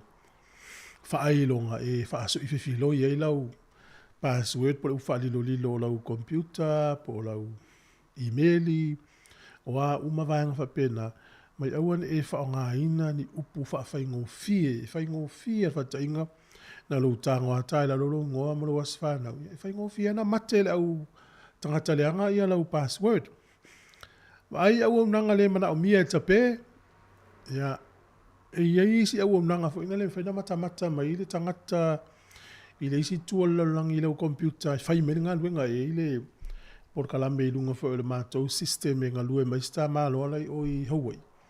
Whas tontonu mai isi me whair ngā luenga. Ia, wha maila le whautuanga tangata ia, a wha pēa e le whaonga ina, tape. Ono e su e lau a mio le anga au alai ui mai i tutonu. E malvaenga muli. Au le whatau wina, nai e whesiri tangata i computer si au whanau msi o wainga. Au le whatau wina ia mo meo antivirus. O le porkalame na e te atu ai me o sofa inga o mai tonu o computer. Au le whatau wina mea tau ngata. I si antivirus o le fia se lau tala. ai fai le lau so enga po le le antivirus e te atua ios fa inga nei e pui e lau masini e te manatu e tau ngofie au ia uma whametalanga ia tatou voile tau te mawhau ia ono leo langa leanga i ruma o vai atu i le si New Zealand tai au nei i tonu ai o New Zealand pei o le maualunga i o oso whainga tangata i nungo computer le meneta o le phishing tu sai whaonga le awa mi o le anga me o emaili a pela o tu lou lava le fata inga fa pe wa u le la usau ni e faisa o so fa inga o te fa nga ina la wala na ta o fishing so le PHISING ele o le F o le PH no tanga no le la fo email pe miliona email la fo so lo tangata o lo fa mo e ye le tangata tasi pe lua pe tolu pe se fu lu tali mai tanga lo tangata o mina le email le o la fo atu ala I tonu me le link e po se faila la pi o no le maunu la na fa nga la uli ia o no winga so se time lo to isi email e te le lo po ile tangata tape na o mata na po ile fa sala longo i lungo le TV le ASP Bank na fa email tangata tino ese fo le le tine palang e vili atu tangata no mela ta pe la wanga ya tu so awala umana la au mai fa le tupe o le tatu tali atu le yo so fa inga tangata nei te lo sa mo la fa fonga e le malo lo tangata nei le au mar po la to fo ile pisini si e o la ila to yo mo me tupe nga oi ma fa mtalanga nga oi na ole fa ta watu ya e te le lo na mata i tu tonu cameras o lo fale la wo so fa ila to ma wala o tonu la so sa nga yo inga tonu lo fale te le lo la to mata o tangata ta mai wala fo ile su e tu pe o la ila to pe no fa yatu no inga o le anga I luma le o langa o uma fa mtalanga maua e tato ofisa fo ile mese ma to fengalo e ki liva matufa tu na ia matala I tato mo le puipuinga o tato meto tino o le tele o so fa inga fa pea ia ile la lo langi atoa ile malolo ni tangata ia ai foi sta fa valeo e lo le ni taimi wa e manatu tau fa so ia vili mal tau va lima lo fatas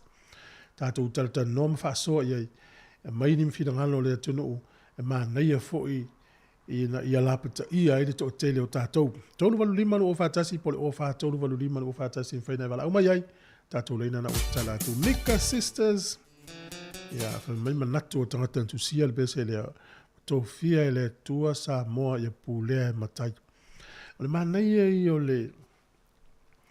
le quote ia po se manatu o stasi o tangata ta mai na o fai tau o le vai ason tene e lua upu na fa mamafai so se ta ile leia mai a good leader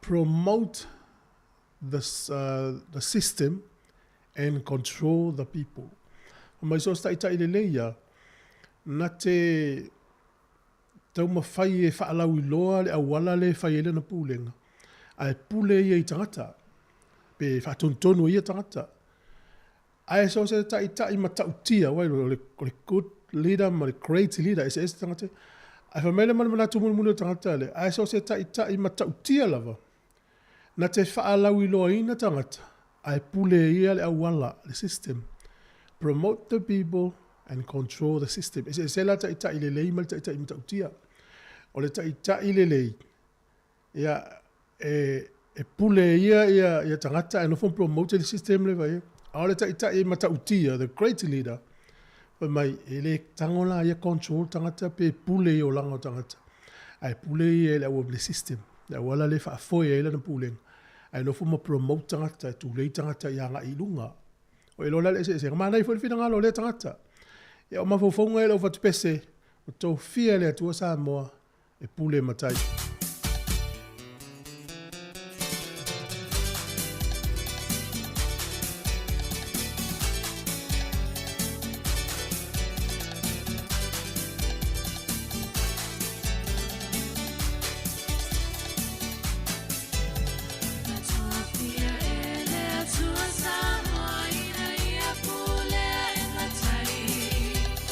Awa no na sua paua vai loia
Whawhiwhianga sui whiloi le tae au, le pepese le Mika Sisters, le taimi le otois 45 minuti ona tae leo le iwa. Vai atu i le tala le tae au le wofi le atunu le o Sweden, i to tonu o le NATO. O le NATO ia o le whalatonga le nei na whawaina lava ina ia te atu i o swainga le atunu le o Rusia. Tolu se fulu atunu Europa i tonu o le NATO, ia ai lua atunu o Amerika. Pei o le ala uofi e to tonu ia Sweden. Ia o le ala mai tau mai. Tu sai, i le taia mai tau i le tau ale walu le lua tau sanga o le tau a Ukraine ma Lucia. Pei o le mai tau mea Lucia, ana le ai maa lo le NATO, ma maa lo Europa. Ta pe ne ua nuti palaina Ukraine. Pei o le mea na la fefe i Lucia e mo i e maa losi, ia le mai tau ina o la heto i lalo ana vai ngā au. O le tala fia la le na o le uofi nei le isi atunu malosi le tonu o le whalatonga le nei o le NATO o Sweden o le tunu. Patala whati a reito nei tatou o ilungo leina tua tau mata malo ngā lue sina leo sunga talivui le pulisili leo la wonanga o loli titele mamsini la poa i Nai Hawke's Bay malo la whionga le di pule ya le mai mome po ia e whiangai pe le ofisa mga lue sunga ya wile matoa i ono Joyce Silva, malo Joyce, ti resa ene lo fatu por clame ya le lo fiteo ya fia malo e kena sio fa soa mes fo ia tu pa I vai lilingi ta vita solo ya lo fatu te rini malo lava le sina Augustino fa tail mafuta mai tau se fulu va malo lava lo sai sunga ya Saulo ya tua tomata lupe mai Australia malo lava fa yunga yo va ya sol matua te le au ta longa umo tala no atu ta longa na minuto I luma. Ai se fa umatu nei vaenga ia e au fo ina sila fiel tanto. Tuno sunga ya Laurie Perry mai au kilani. Sunga apera amo vala lo fatu apera amo ma lo lava le mafuta mai. Sunga fo ia sau ainga ya tuatanga loa le mafuta mai Long Beach, California. So le malo. Ya amesi fo io le swafo Ashmin Tillion malo faftai. Share atu le tātou Facebook, vai e le YouTube o le tātou le tio o le Samoa Capital Radio.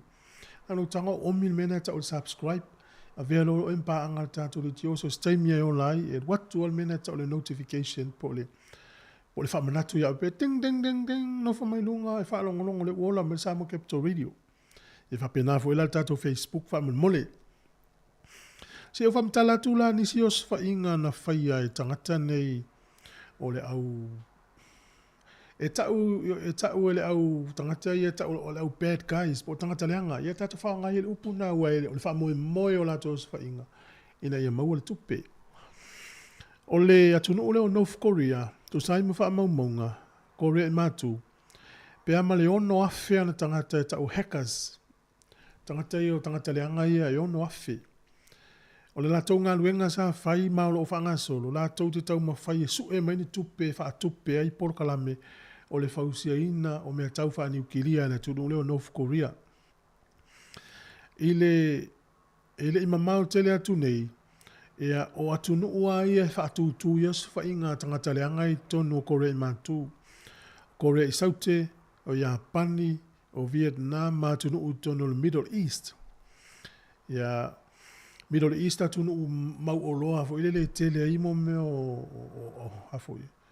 Suau ma yo Middle East Iran, Iraq, ya o Saudi Arabia no umana ina vai mena. O le lato was fa inga na lato fa ngai ne kulupu e tau. O le Lazarus, o le noana o kulupu e tau ta ua te le fa vai na 5 tau sanga taluai. O nisi la ne os fa inga na faia le au nanga na le Lazarus le nga lu fa tasi ma le ono afe tangata ia. Le ami lea o tangata le anga ia I lunga o penga of sota inga le mano Korea matu. Na lato os fa ia ile o nanga le Sony Pictures I luafis fufa. Fai tau fia se fulu miliona tupe na ngau ia la wali ia los fa inga na. Ele o fangale talepe ni fale o so fa ia I lunga computer. O le valu tasi miliona na lato maua mai se fale tupe mai to tonu o Bangladesh I luafis furuono. O lua fitu na lato whaongai na ile o swainga to le WannaCry attack. O le ngona o le swainga na latu au ina mai ai le fai tau 4 biliona o tāla mai kompani e i fale tupe ma fale mai le lalolangi atoa. Kato waila tātou i ngā luenga tangata mai ni. E lai te moe le pō ai le moe ngoi su e la wala ngoi e mea tō tino lalolangi. Ia ona mau ai leo lātou se leni. O swate ta ingala nā pio na u whailo atu. Ia tūlanga o mene o swa inga ilunga o le laina. Ai sa uni whai whātau sa o computer po o sa o laptop e maisela fo itamiti a onga. Wa tatu tamiti le taimine i pe fia e o le Apple, le Mac, le computer le po laptop sa le company le Apple. Te le lopo le almafu anga, ma nei ale wha soa stasi o tamana mātou talanoa. Ia o siona alo. Wala tu nei i le a onga, le whaina na a onga i le university.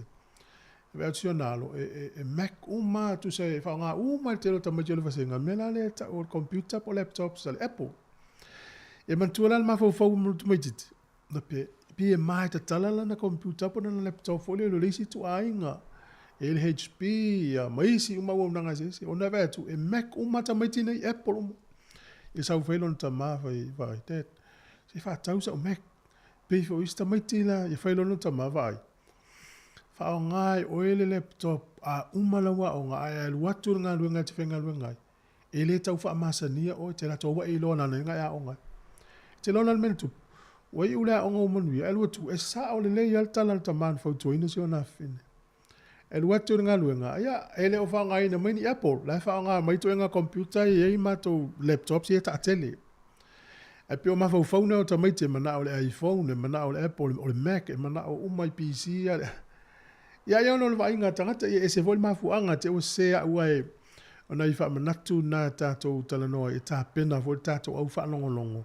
mo le anga i lu mo se fuanga asa uni la lo tali e fa tausa na laptop o le onga fesili e ei tangata na va ia masini la onga fesili e mo se fautuanga wanga la tu le fa lo le fa tau mi masini ya o le awali ila nga lu e po tene la nga lu e fa le fa tau mo ye o lo ne e tele o la tu e mana o komisi e meta o commission po la o disio la tu nga lu e a fa pe o la fa tau e a feta la liaso e pe fie pasene o le afta la le mo i no wing em faina i fa tau mo o le o tau ngata ai le le ai e fesili tanga te to mai fa to i mene o masini e mai masini a ngale le isi au fa nau ia mai pui fo fesili tanga to mai fa to e i tanga te fa pena i tono a onga e i tanga te fa pena i tono nga luenga ia pe i si tanga te o isi le fialu fesili sili va failau research bola usai le dinga e te le fa tau se masini nei a mesel telo tatu ai ngai nei e vili meltamiti mai sa mo anti anko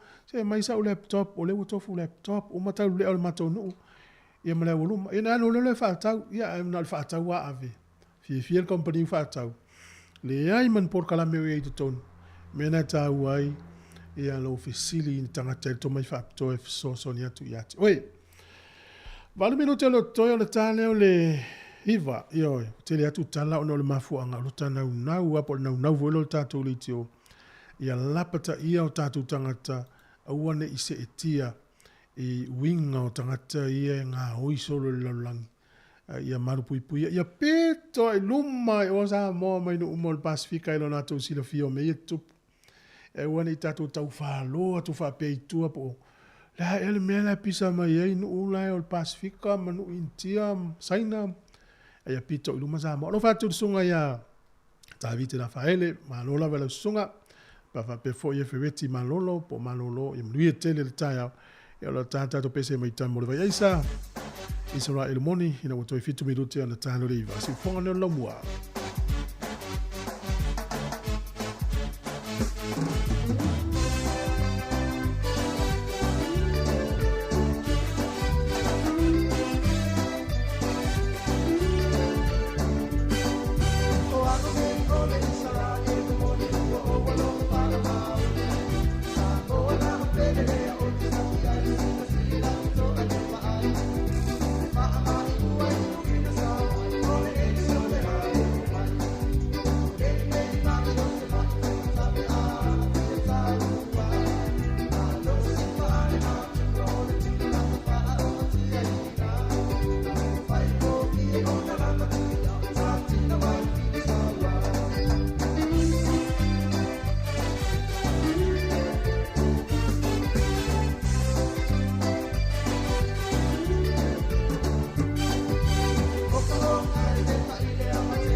vivianga so floi le tai au mai tama le vai aisa Israel moni le tai mile utotoro minuto na tano le iva e ila uona matala no ma fa so ma na ye fo ile longo to le tunu se fa fonga mai la utanga fa mtala tu e ile upenga i lungo le Facebook e ta o le Samoa Buy and Sell Online fa fonga le mai ya Samoa Buy and Sell Online o lo fa ta o le ta vale o lo ile ata ta vale ia o le tau o le ta vale le iai luafes fulfal Toyota e la nuliuli e ono afe le deposit numero de telefoni fitu lua fitu tes falu ono ma le fitu lua lua i fitu fa o vili lo le la uole tango e test ma fai suesu enga pe mo fa mele manatu le tangata le ta fe tau i se mea au maile ono afe le deposit al tau ato le ta vale sifuri ma afe valu se lau katu lo le la uole ia fela tat fatau e fela tau ofisa mai lei ta fatau i se mea e wata te o ofisa fiu tutuli a pe ole anga vole fam tala toi tele o tangata mai fafo e se e tia to inga fatau ngale fai sa mo o le mafu ngale manatu ta to i fafo fape au fatau o ta vale sfuri ma fela o le tau sanga o ta vale lua fe sulfa e te falo ngotum tua mana ia e lua se furu to lua fe ono se la uiva sfuru kilomita Papia ia se fel tu pe fatau i nei, se fel tu pe la fo le va, se fel tu pe tiute ai. E no fole tu fatasi le ta vale le lo inga pe a Luisa u fast food wa feta la sa mo fa pe lo ui. Le ala la fatau ta vale sfuli ma fe valu se la u. Sa mo ai, i le sta vale fa pe na o sa mo.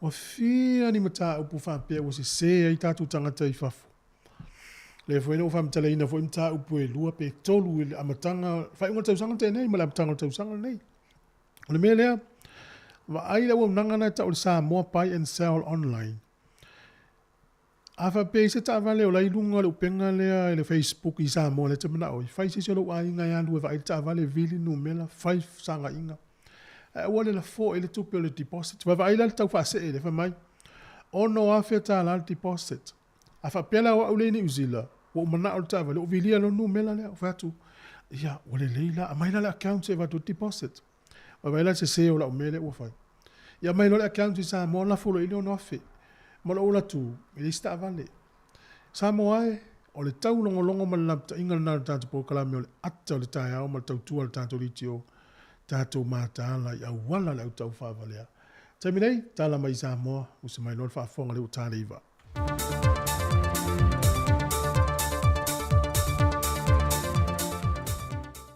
O te toi wha malo atu i le wholaunga le tātou tino uli nei fwoi yaso e na o tātou tini taunu mai le whaai unga ia i le anga lima tu singa le tua. A le tautua wha awa o le si whonga le lau mua tawala i telefon mai Samoa o se mei al wha whonga se whao poponga. Ua whiwhilia nei le kāpe neta i sana whontanga le whalitua ia sanga unga le lani ngā luvao e a vemo pule sile le vaenga o whemalanga inga lunga al te tele matamba le awhi mo le umie tolu tausanga.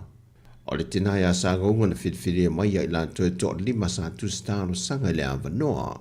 Ma o le tina fo ia sanga unga na wha u mai le universite au Kilani New Zealand ma le wha ilunga le Bachelor of Science ma fo i mei matautua mo le atunu le tele o tausanga e le vaenga le Public Service. Wa manatu le kāpeneta mai iwa tausanga o mawai sanga lue e le malo. Wa lava lona to mai malisi le fia o finga o tu ina mo ia. Na te tau ave nai le to finga le ua tu ina tu ia te ia. O le fatua ia sangonga o se matai le afi anga i pia. E o na tupuanga e me ia vau fale ula masa sina. Mai o te finga fo ua whirifiri ai. Sa se e mo moe fo ilo na tuanga ne matua. Le afi anga tui le te funga le asi John Ngaruvao. Mai le whama wingna o tui le te funga le asi o le uruai ofisa sili le malito sanga i lua afe maliva, whato asuia i le lua afe se fun malvalu, e le tō whaia ngal malmanata tio le titi tutu vanu shwaka, se i o ina wha maa vai lea tamari o lea tinu, e le tau sanga tenei, lua afe lua se fun malitolu. Ua whai loe le fionga le minista o tupe, le fionga lautimu ia a fōwale se vā ai, e lua vai aso lea ula ua wha solo nei le su e su enga e le mata au pule tusi wha asea le na wha o atu e le pūlenga ale nupi wha e atu nga lunga e nisi o wha ai unga le teitei whono te komiti wha foia le nupi wha le whionga papadi i pa noa. Wa wha mauti no mai foia le whionga le minister wa wha se tuanga rulava le whionga papali e lona lava whaitalia o whaia sue suenga mai o se vaenga ele i o atu le lato wha asolonga i ai olo ia malama lama masi le fia le whaanga solonga o ngā wenga. Whaido foia le whionga le minister e nata matuananga lango ina le wha ai lo fina ngalo le au whinga wenga e tūlanga e le o fifi ai ma le solonga le iai le lato fo i mai tau le whaanga solonga o ngā luenga e maise pe a whai ai wa mauti noa ma mai ta wina wa se esel whaati nongo ngā luenga mai ona ta iana wa whaata tia.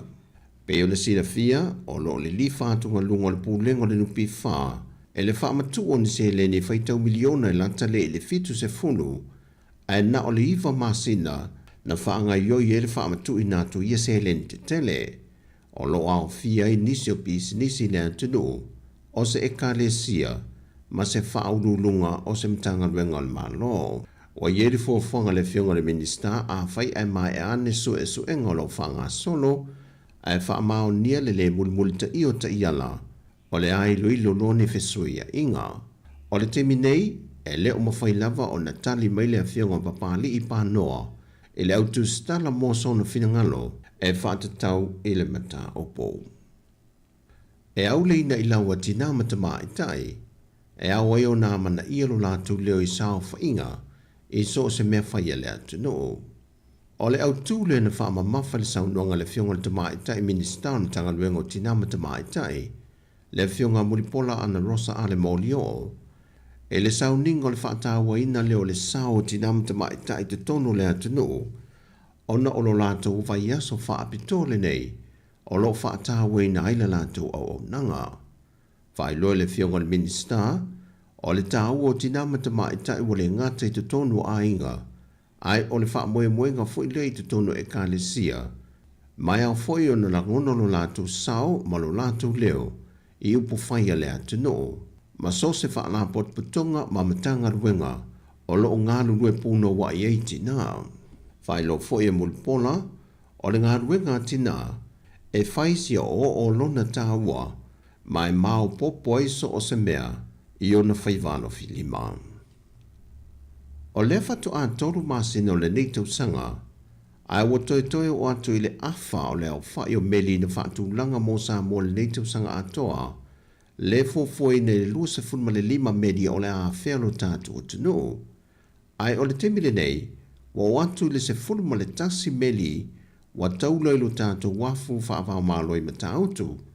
Mai ua mai tawina i se tūlanga lawi loa o lo tātu tunu o Samoa, i atunu o te telo laulangi ma fia a whea e meni mō mai moanga, tā whaunga, ai o se whaamanu yanga le lei tele fōile nei, mō le au whaipisi nisi alo tātu o tunu.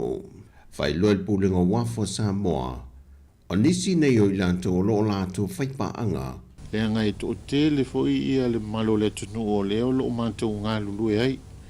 Ia i lātou o lo o whaatauina me tau lima, ai meise o i lātou o lo whaatinoina i ta whaonga po o tour operators. Ia meise fwoi o le au tāwale lau pāsese, la iti a meise o pasi. Ia o le tatalo ai tu langa fwoi lea o se atina e mo mielnga lue whaatas. E le tamu whai atu fwoi na ia mautinoa. Ia ai e lapilapea le o nanga fwoi nisi o teimi. E se foi ngā luenga o lo tamu whai e li tātou pūlenga o tangata whao mai whafu. Ia pe o i lātou ia o le mau te ngā lue o le tatalo ai le ngā maulalo. Ia tamu whai fui lea ia o fui nātu leo o nanga fui lea se siona le leimo o tātou mālo ina ia awaine i wa e tasi ase me e tūlai mai e se pāsese o waane. Ia e muti noa ele e to e fia a fea tātou e se o tātou o tunu. Whailo fo el pūlenga wafu, o le telo nisi o pisinesi ma ta vale e whea vea iei mālo pe ataunu mai, wa mai ona restala i lalo o le whanā putonga, a iei pisinesi o lo whaonga ina ma ta vale lau pāsese e le i resitala ina. Wa fata tia mai fo i ma le au wha i o meri lu se fulu ma le wha mo le tausanga i lua fe lu se fulu ma le lima, ma le se fulu meri o le tausanga i lua fe lu se fulu ma le ono, le ua mua wha mautu mai o lātu wa avanoa, ma le teletonunga pūlenga o le a wha o popo atu i lunga le au whai, pe au lia le tausanga fau. O tana fau ia mo le whai unga le neiva yaso, manuia tele lo tātua tano, wha soi foia.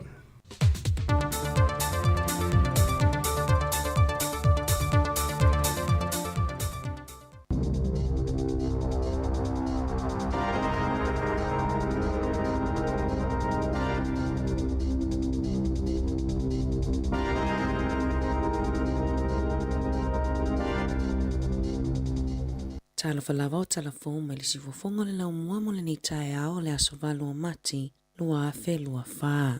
O lo ngalo lue le vainga maa lo e wha anatinati ma ia vave wha ataunu uina ana fuafuanga mo aso e se lau mua pe ona folasia. Wha alia le palemia Christopher Luxon, o fuafuanga mga yoinga umai fase fuluiva, o le a wha ailonga ina ma wha ataunu uina, pe tai, na taa ua le tai o le Labour Chris Hipkins, o le a lima whai ai o nā anga i luma le atunuu ai o le atoi fo i tua na saunoa Luxon ina ua whato a pale mai le tofi pale mia o le a sili atu ma le lei mea e whai e le whainga malo i aso e se lau mua na ilo le whainga malo a le leipa ua mawai atu.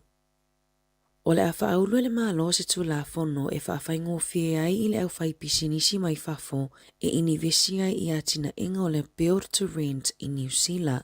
O le whaaninga lea pe ona saunoa i ai le minista o whale a Chris Bishop i le awaulia na nafi, le ana ia whaamaonia mai ai le ioina i le kabineta, ina ia whaia suinga i le tula fono o le Overseas Investment Act, ina ia langolango le le iaia tina inga o whale o le Build to Rent, o isia fuafuanga le whainga malos o whaatasi, sa o fie i tutono ala tau fuafuanga o le se lau aso mua, o atina ai o le Build to Rent, o i tua inga whale nofo maututongi fo i New Zealand, le e maasania i le tele o atunu i fafo, ai se a lava maua i New Zealand, o atina e o whale maasania na whaatautai a whaapolo fesa, whaatasi ai mawheutanga inga le lei, ma i tele i tua inga whale ese, e mawhaiona filifili i ai a wale soifuanga o aso uma, e maasania na whaatupem whaatautai e le au whai pisinisi o whala putuputonga maatina e, matupe le au pensione.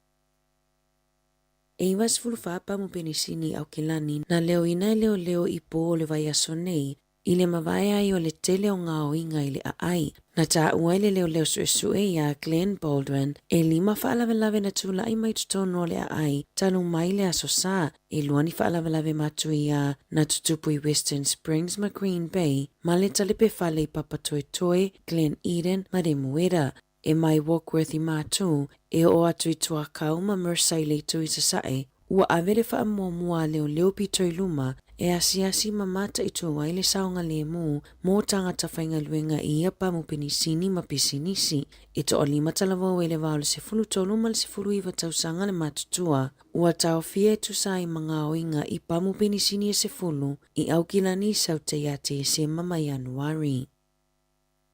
O le asoe a matawhaanga solo ai whaatala noanga a le televisi New Zealand po le TVNZ, ma le au whainga luenga o le a whaamutanga luenga i le au nanga whaasala lau. O lo ofuafua e o atu i le onos fuluvalunga luenga o le a whaamuta, e tusalea ma le iwa pasene o ana tangata whainga luenga. O le a whaiase fono mo le vaenga o talafo a le TVNZ, ma le au whainga luenga e nafa mamata o putau i le taimi nei, i le itula e tasi le au auli o le aso. O na soso o le amafono ese le tai au nei, mo isi au nanga talafo, polo kalami o le wheako, ma le Sunday, pe ona whaalia le liti o New Zealand. Na whaalia li poti, e le imanino po o le aunga o nei whunotanga, e tapunia ma whaamutai a polo kalame, pe na o nisi o le au whainga luenga, o le a whaamalolo vaea, e se furu tolu te sima le 5% na pa uaitu pe maua a le televise New Zealand, ma i le tausanga taluai. O le fuafuanga le whainga malo na fuafua e whaasai o na whaaputopoto ke ni ino fuanga lau tele, o le a le o ngā tasi mai a tatau a tangata taito a tasi New Zealand, pe o na whaalie se li potia le loia Silly Judith Collins i le aso ana nafi, o tulafono tau whaofia le malo, ina ia te te atuai i keni, ai tu ina atu i leo le malo si anga whaopopo, e taofi ai whaalavelave ino fuanga lau tele ma le saunga le mu, o le awa uli ana nafi na whai se fono whaanatinati a le palemene, mo le whaofi ina ma le tu ina atu i le komiti filifilia o le tulafono tau whaofi, ma ua amatai whelafulafo inga i totono o le palemene. Ua si itia le numero ta avale alu le tise i New Zealand, peitai, ua whaingatai tangatai ana ia ta avale o na maua ni inisinia e anga waa e whaalelea ni whaale tonu i ta avale le tise. E tu sa malefitu se fulutolu afe ta avale le tise ua ile atunu o le taimi nei. Se la ono ono pasene ua si itia ai, mai le lua afe lua tasi. Ma olo wha moe moe mtanga luenga o whela ua inga, e wha alua ina lea numera i le whai unga o le tausanga nei. Olo o moomia e au nanga o ala manuia, e nafa ma le toi wha alelei o ta avale le tise, ia avea mawaenga o le purkalame o onga wha inisinia, i tutono a onga ma universite le taimi nei. E tasi mai le whao ta avale fōu, na le sitala i tutono New Zealand le tausanga taluai, o hybrids po o ituainga le tise ato atoa. Olo o whaawa o peona sa ili insinia mo ta avale le tise, a wanga luenga whaaleleia pe a whaale tonu. Olo sue ina i leo i Wellington e ni ngā o inga matu i a se lua, na tula i mai i pākanga ta avale supermarketi a le New World i Wellington o ia ngā o inga, na tupuina wa umona whaia e tangata na afia, ma se tangata i lungo le upenga ta whailangi a le Discord, ni fuafuanga i whailoa i ai, ina ia mawhai ai ona whesui a tino i tupe ma cryptocurrency, po o tupe e lewa ai ai mata ai te wina i whainga wha te konolosi. O le ngā o inga mua na tula i mai pe tusa o le afo le 5 i le asonga fua, aso luas fulu iwa o Februari, i lalo le no fuanga i pakaita avale a le New World i Newlands. Na taunu ule ali iso li tula fono na luatu i se ta avale Subaru lanu siliva, ma oso i tutono le ta avale ale li ina afia, ma ame se tino i tupe tele sa i tutono le ta avale. O le isi whaalavelave na tula i mai le pakanga ta avale ale New World, i le aso limo mati petu so le afo le tasi le awa uli. Na oso le tamaita ina afia i tutono le Subaru, ma e to o lua tangata sa iai, o le isi na avea le tino i tupe, ai o le isi na ia whaasi ili maina le tamaita ai i se whana, ma so sola e se le ta avale. O lo talo sanga ina i leo se fisosoani mai tangata lautele, e winga i le amata upu. Ele ai se foi numera whaapitoa o manatu i aile minista langolango fale, e te tauona ausia i suinga o polisi, mo le ave sengo tangata mai fale tali maa lo o nonofo ai ave fale le maa lo e wha nonofo ai mo le taimi nei. Na whaasilasila le maa lo, o le ave le wha mua i a inga e ai whanawiti ua se fululuava i aso pesili atu foi. Ta lona nonofo i fale sa mapu i ai, mo se taimi vave ona ua lea ini mea nonofo ai. Ma o le ave le wha mua ia i latou o lo o ilisi wha atalitali mo ni fale. Na wha alia le minista o fale Chris Bishop, o le au te lenga o lea wha moenga, ina ia wha amuta le wha afita au lipo o le mala, o fale e wha mautu i ai tangata ua matua mo o mia ina vave lava ni fale e nonofo ai. Ia wha ititi ai mai le tolu afe a inga, le foi numero tangata e wha alangolango i lea whainga. Ma whaititi ai ma le numero tangata e la ititi le taimi e nonofo ai i wha le tali malo. Peita ai ai le langona o tama po taka,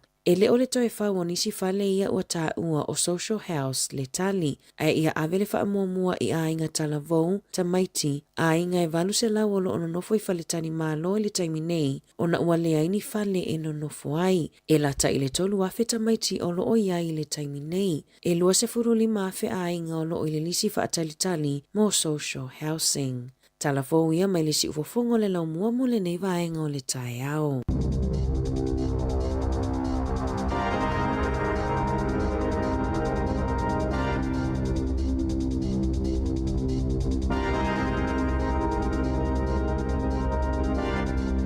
A mano whaftai o le taimi lea ua iai, ia ua te eleiva melu te se fulu ono.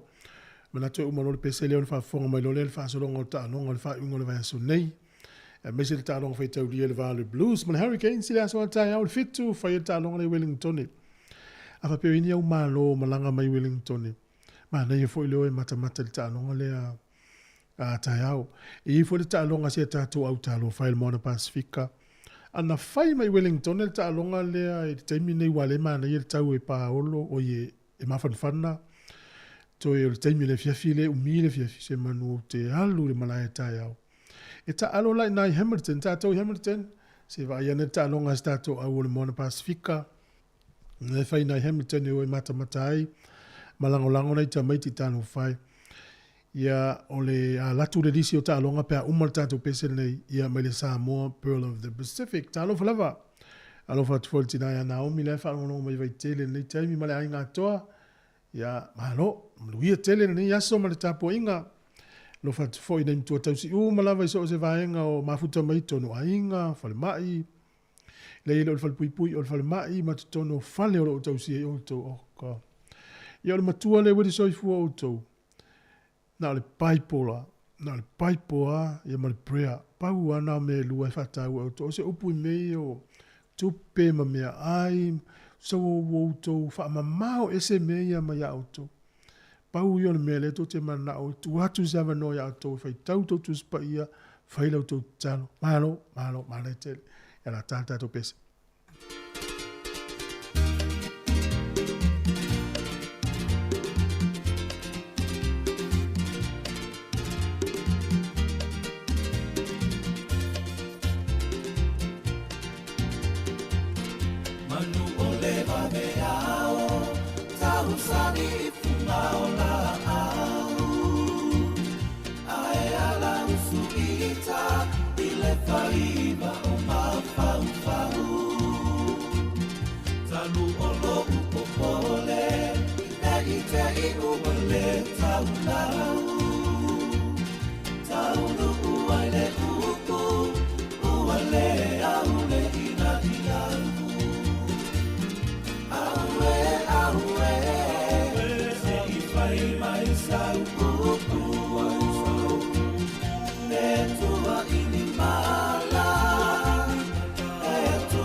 Jangana male Samoa Pearl of the Pacific manu le vaviao yo temina i le na fa forma ne tatou tala longa meselava talonga le fa ngol va so nei talonga le po le liki le wa mata le tamilisanga le NRL luas fulu valu le Raiders fa ina ia le Knights is fulu lua fa so longa la yo talonga le NRL fa ngol va so nei o le po ana nei o le afitau ai le au malosi ale Warriors ma le au le Sharks talonga la le uma pepa.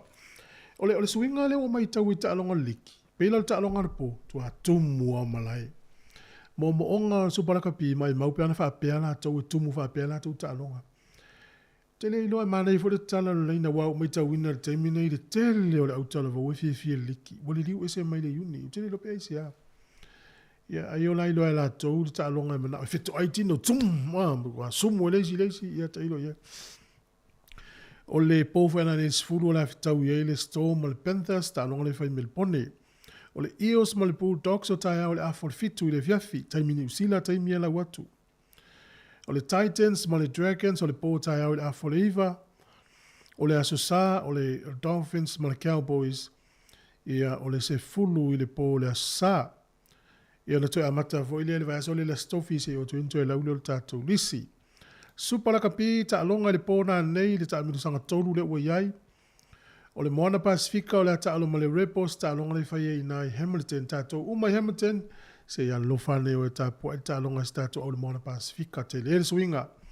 Ma le tam whainga wha alonga tana umanga ia ma le pulenga fōle o ia i le swinga o le tato au. Ta alonga fo le po na nei o le Waratahs ma le Highlanders i le afo le iwa le po. O le aso atai au i le tau le lua i lawa uli o le ata alo le Fiji and Drua ma le Crusaders. Ia o tau sangalente nei na to ilalo for Crusaders il Fiji and Drua. Ia uma e ma Lord Crusaders il tamini sanga. Lua fai ina so o Crusaders le wa iai. O le po atai, le aso atai o le afo le fai le fiafi o le Force ma le Brumbies. Fitu lo i le fiafi o le ata alo le Hurricanes ma le Blues i Wellington le. Ia avia lo a inga mani au o mani au malo o iel malai le mani el mafan whanato i umi le fiafi. Ia o ta whao mai vai. O le Reds ma le Chiefs o le afo le iwa le po atai au. E wha le ta alonga le supala kapi tai au. Soli. Ia e mata whaila ma e tū lunga e whaisau wha Malestino te ua. O e to e tū atu lunga o le fitau lau sa vali. O no le la umi le taimi le ala e mata ai ta alonga.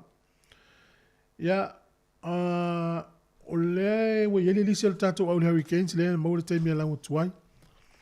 O le fulpeki Ruben Love Sufa Josh Moby, sfulu tolu o kapteni, e lua kapteni o tato au le sile kapteni o Billy Proctor, o le se fulu lua Riley Higgins, su tasi o Kini Naholo, sfulu Brett Cameron, o numele iwa o Cam Roycard, numele valu Braden Yose, numele fitu Peter Lakai, o le numele ono TK Howden, numele lima o Isaiah Wokalewere, o le numela fa James Tucker, o props o Tyrell Lomax ia ma te vita ma fileo. Ia malhuka o le isi kapteni a Safo Omua. Whaleo leo James O'Reilly, Xavier Numia, Pasi Leo Tosi, Caleb Delaney, Devin Flanders, DJ Bernara, ia le lauto e sau DJ Bernara. Peter Umanga Jensen, Masa Lesi Rayasi.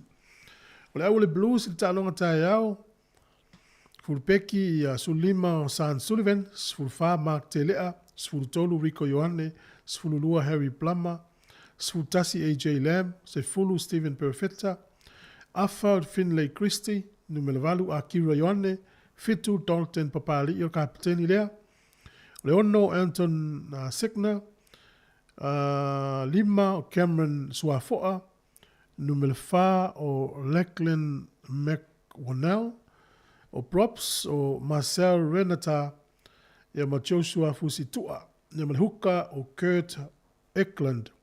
Lau whaleo leo, Ricky Rikitele, Jordan Lay, Ancaster Avao, Josh Peary, Hoskins Sotutu, Adrian Coate, tau wha Funaki, ia ma Cole Forbes. Lau atorna le Blues i tālonga rea soa tai au. Go the Hurricanes! Ia mai al tatu pokala.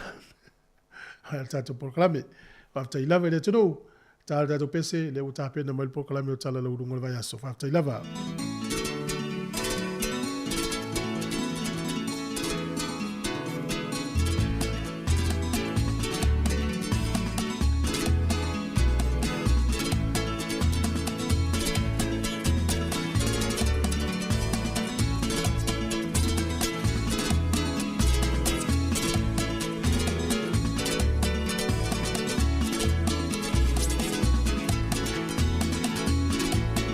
Lo, lo, lo, mo le fua ma le pa o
O le tautua le si ufafonga o le laumua o lo iai fo i le langolango a le New Zealand On Air.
O le tautua le si ufafonga o le laumua o lo iai fo i le langolango a le New Zealand On Air.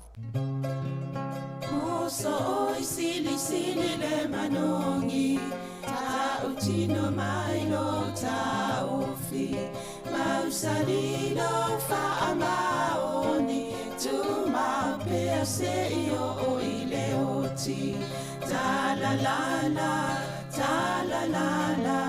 a fio o e ai aluita, tu ye o vai lo tava, to faina soifua. Langa alif sili le sasana, i tu e fa o Samoana, e fa ato sina yo anganga, ya te o e suma le te ine tau sala. La ula falawa avea, talua yo e sunga le mana mea, pe a fai ua elekea, tu ua e pea sia mea e tafea. La upua tau no fole nei tau ai so se e sili le la lelei, ma le fuaro sa mumu e te whaata patima e tuli ususu. Ta la la,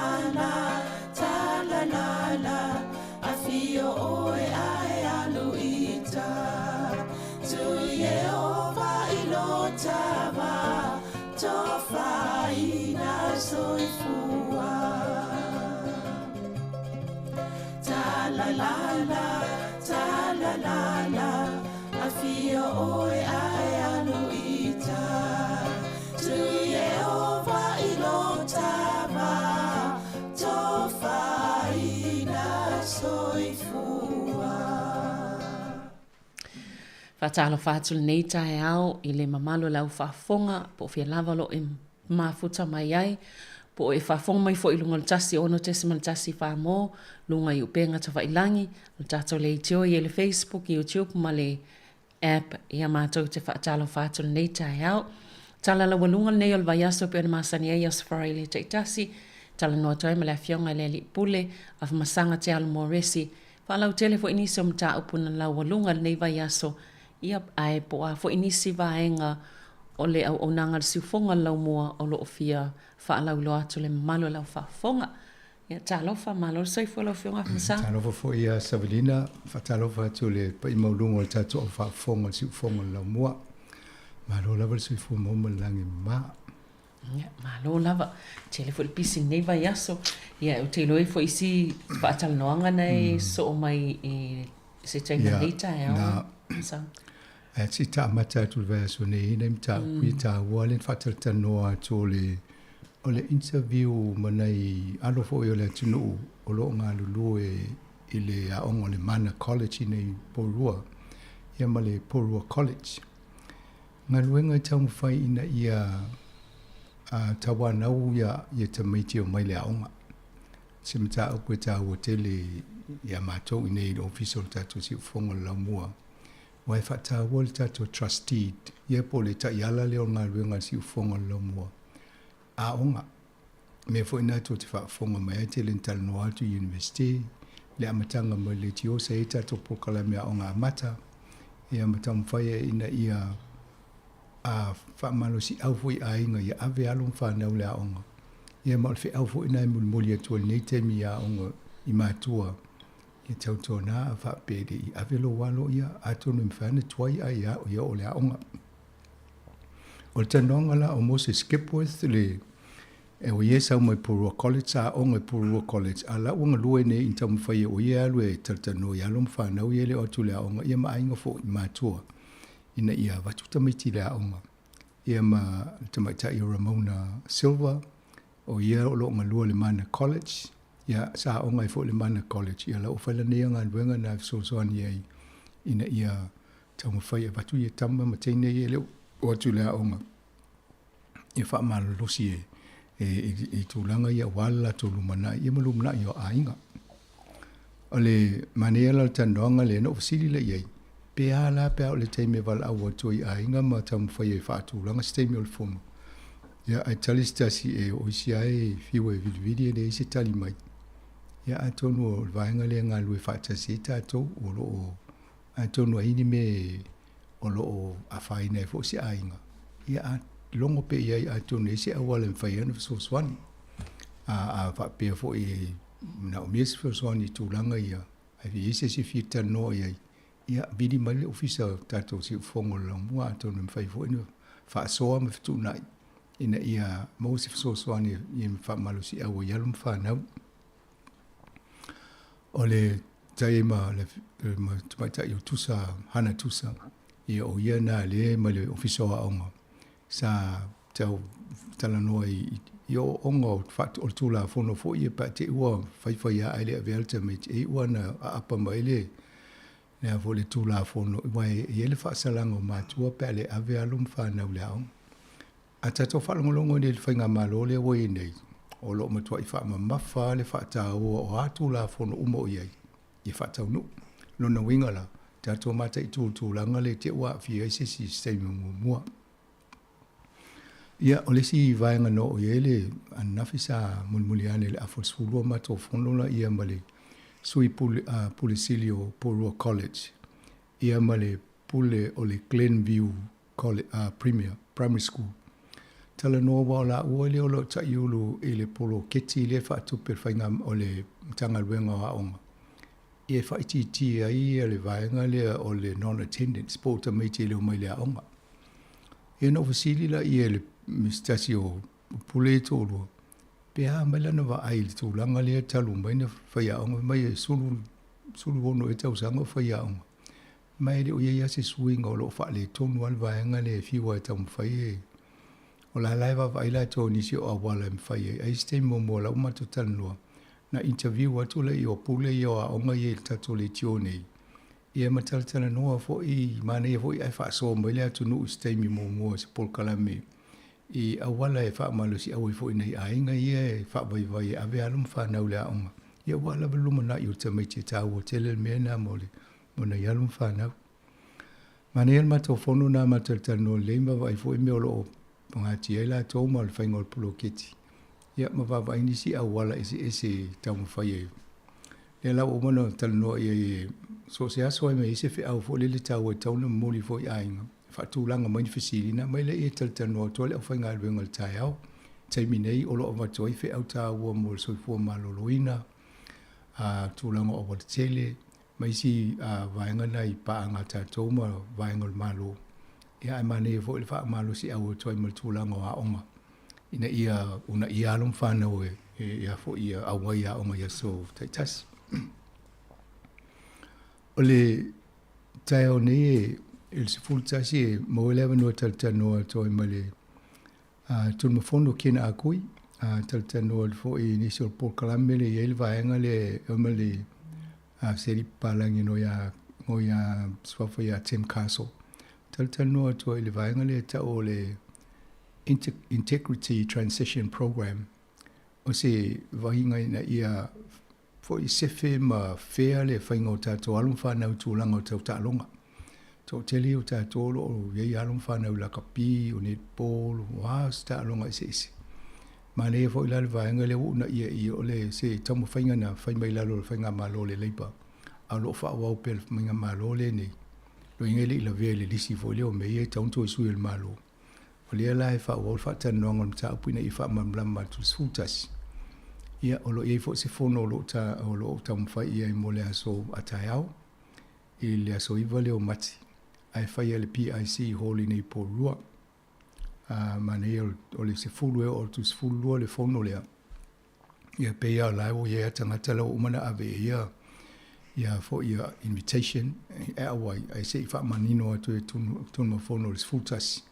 Le tūlanga le fono lea mo i la tō e fia iai fo i le fono lea wha mamlama pe wha ali fo sa la tō fina ngalo i le tūlanga lea. Ia peo nai vaenga nei mo tō i le tanuanga tau nei Savelina mo tātou. Vaenga ia sa tanoa i pe fo lau fina ngalo nei po lea onga ia na tanoa lea soa nafi nei wha fita hauli o lo whea ngai nei ma Ma i lātou ono tamaiti fo i le o atu ia o ngā ia. Ma nei nei pukalame nai toi. Na. Whangoi fo i ai mātua ma whānau. O tai tonu ele o na nei i pōru o lo whaile ngā ruenga le. A wa i fo i si tanoanga len whai momo ma daina ma tatala noa i le vaenga lea. Ia, o te loi le na o nei Wellington o lo la vea mai si fo i vaenga. Na amata mai a o na whaale i tomu tele. Ina o umma mali COVID. Ia o le toi oa mai si tamaiti le a o ngā a. Ia o le si whawhita o le na angia fōlpo kalamu. O isi sifuru ono lo tau sanga mo ngā ruenga. E vai lo le tupe. O le toi pole lo le a onga. Whale velave. Ia, e le tai tai a ngā whatia pe a wala altu ai ngā tupe na te vai le te mua pe a oi muli o fast food o tau sanga. A whai lo male ai ngā whai male whanau. O le tai tai lava. Ia te tau ane au le a onga wai whai ngofie. Tu se whai ngofie na mo ngā ruenga pa psiri mai. O le altu ai ngā a onga na ia. Ia na i ta o tu le o na wo le vaenga lea. Ai a wha pe na uma suli ma tau sanga. Pele levo ia lea onga e o tu tau sanga na. Ia te le alfa le tu. Ia elena o mantua fo tono a onga le mawewa no i ta alonga o isi le ta alonga. Na. Whai ona te na e ai ia mawai lea wanoa mo nisi whamnianga pe fo. Ngā luenga ia le wanga ia to te lo isi le e iola to mai ta alonga. Te lo ale le ia tamo mal tene la kapi ia ava ia tua tu esi a. Ia a una ia ina wala valna e. Iyo. Ia ai tau whai awe whaatasi malana ingilisi malana numero i lo wha popon tā lai tele ia la maua ma whai se fufuang tā talawhia ngai. Na, o le wai ta alonga, o le te lea ta alonga fo il whai ngon newa ia som ta alonga lo tatu. Ia ta matatu e ta alonga fo i. Ma nei a tonu le vaisa fo i nei ele se whamtalanga Ross Taylor lena fo i whai tau le tatu au kirikiti. Ia au tatonu whai lana ia talo wai e lofo le tūlanga nei ele tatu au. Tele i o na ngona fo i le male wawa ai mamao tangata i la o amata o na a e mai lunga le tatu au le T20. Whapele ia o mai fo le tesi ma Australia wa lava tā pena tatu i o fo le T20. Ia e mai. E se alme na tupu au. Ina ala ua wha le fina ngalo Ross Taylor. Pe u tau whai tio hina i el kapiteni le iai. I whai unga na whai ia male au. I stama fo le Wagner le na le le al wha te a te ua o le sola whai le test ai le pikia. Ia wha maa vai lo mo na wha ali mai lunga le TV ua tangi le fia le. Ia wha maa vai. Ia i sa oa ia upo ho i mo mei o talo. Ani iei umanganga tapo ia le awala tu iei ale mala e tupu le au iol me tonu ana no le tatu au e tau fetuli le sito o lua le la vea ista mo Ken Williams e tuli le ai a fetau ilunga malai o le wha lua ele na tupu le mele le au nisi o wha pia le no pe wha whianga na oa o mitanga tene tau tuli ngo ai mai a sola ai tia o mali termine i test tau ana iloa o le ai ai awala tatu tu e avela uta avale lunga le awala tele a muli al mena e le se me alena fito oi lungo se o se mala kirikiti o ai mo lu va pe ti o fo ia ni tangata ai ni tangata lai ti o tangata o polo official ta lunga to tileto ai ta fituli fito oi lungo mal Antonio le se me ana fa le ta la roster o vai mo fa no tu langa le itato na li to e o stadia le va pe ai na fa mai le vo o le o to fa i test ale o to le lo to tu li lo man Ia wa nei le ama tai le sta lo ngona lo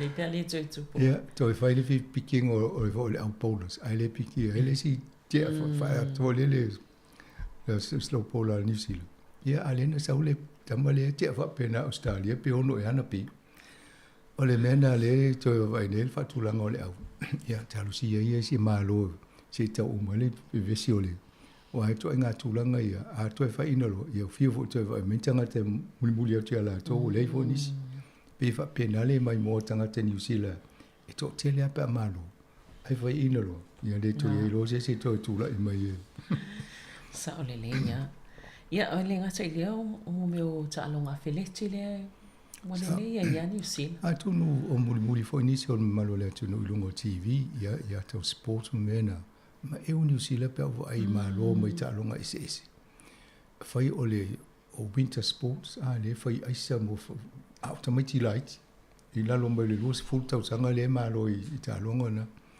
ia a le pole vault le o to ia e mai el ta to mai ta ile le ia le pole vault ai tu mai fo le asiliki le uta futuli o le pe wa e mai le sia unga tupulanga fo le pe o mena ia sola o le van fatali New Zealand le to ta o mai tanga te fa pe o to tele e mai wa New Zealand sta mai no pe fo i population po to tele tanga te sia no ia ale o to New Zealand to fa sa to am malo mai si va ngai tau vanga ale la we mai o fo ital si o mo lini la to tau i mai tu pe e fa nganga malo mo ta longa e so sonia tile la to ia tu nga ba ia pe ia o ko lo New Zealand e champini ala to tele o temi i me fa pena ia no tano fo le ma fa ia ta to Pacifica pe po ha fe e mai ni so Pacifica e mai mo ni so tu nga tu langa ia fa la vi o ne le le o le po la tala ia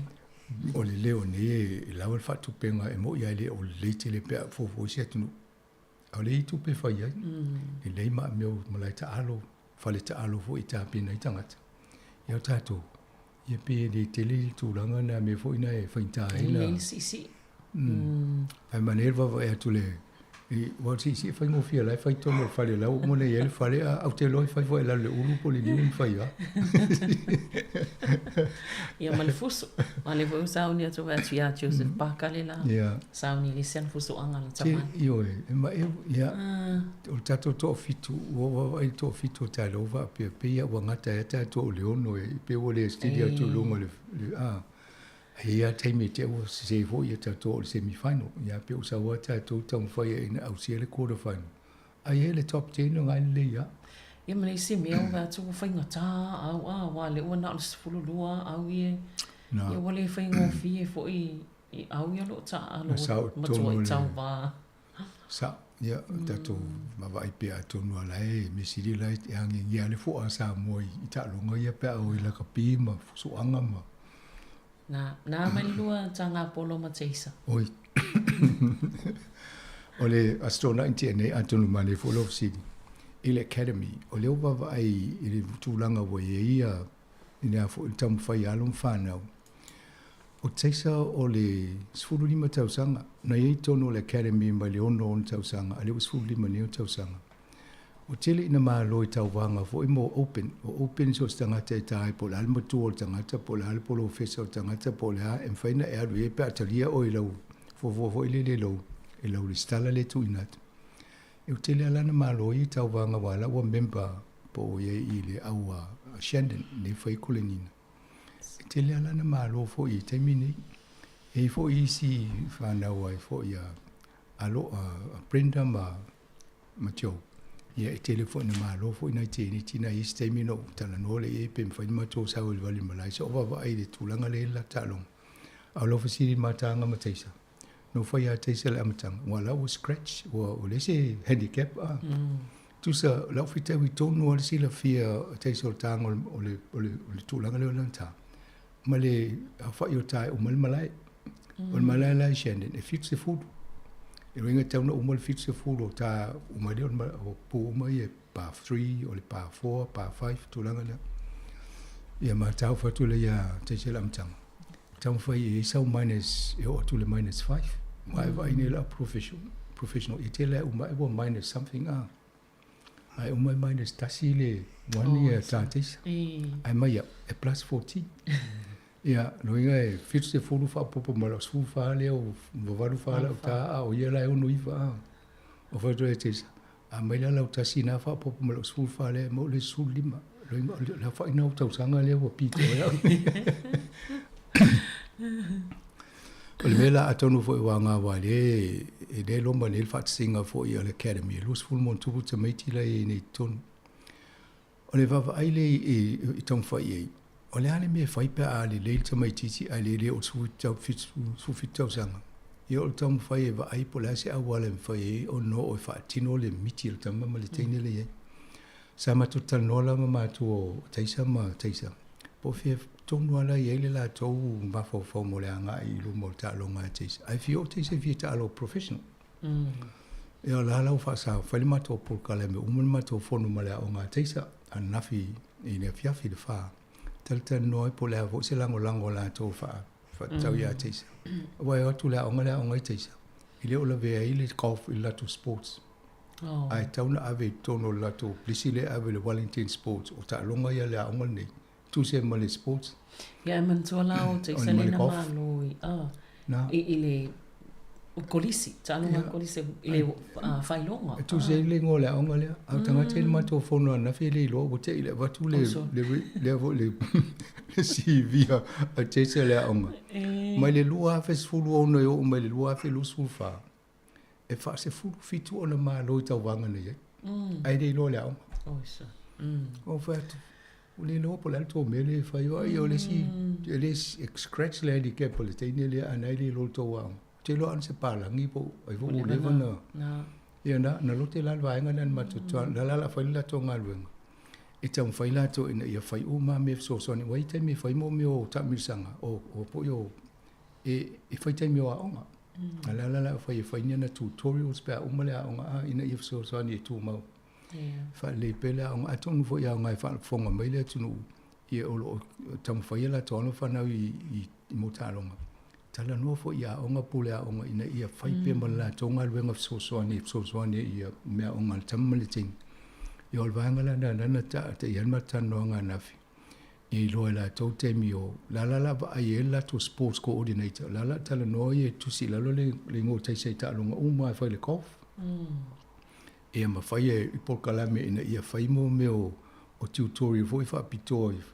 ia fiafi por fai ngol vai aso e so ni catch up ai ma onga stay no te le fai e ma tonga lu fa ta se e sa no mo scholarship ia lu scholarship foi ia onga i fa fo America ia wa nai te o nai o ia pe me nai le o va o ma fo e wala o tu le le tato ina na o la ia miti nai fi o professional o fa pelo tau no fa na no ngal venga le academy ia ato no mo matua fo fa fonga mai po kala me termini ai ma natu lo walo fo ile ia yo va e tu ka scratch ia to fa lo ngal venga ai fa pelo lai dimma pe fitu lo ia de tilenga yo tele termina e ma nei fo ina e fi na wai ya tamaiti ma nei te ia wa nga fo lo fasili mai ia o le aso le o ia tele no overlevers fu lo ta au fa pe a le anga le lo ta fa pe te sa mai mau te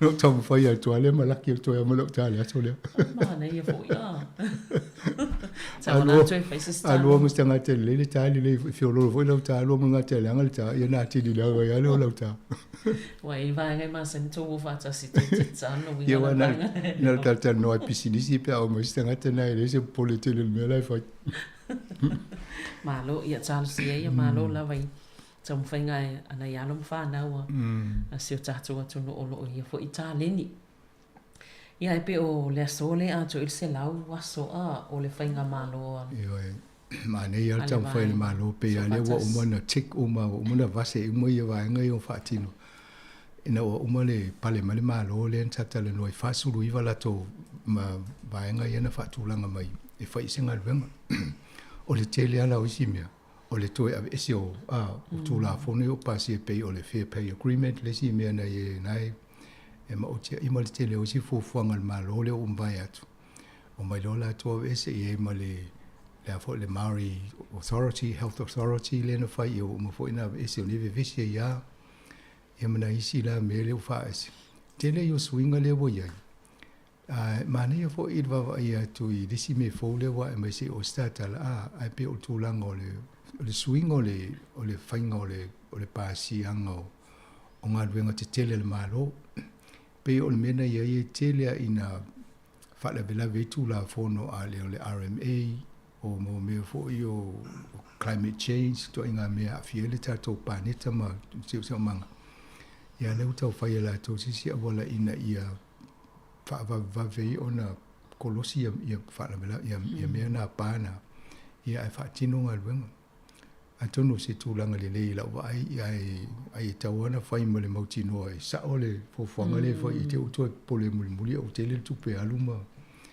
ai te tono la valto fa fo i fai pule mo mistale ia me la to fo la fo to ina malo ina ia tato anga ia si tu anga la sanga lo le tala noa ya ta pela va le na lo ia le singa venga fai fi ni tau sanga o lo le va le ai ala fa mai vo le stupe fai ni O va pia. O la me fai lu ya.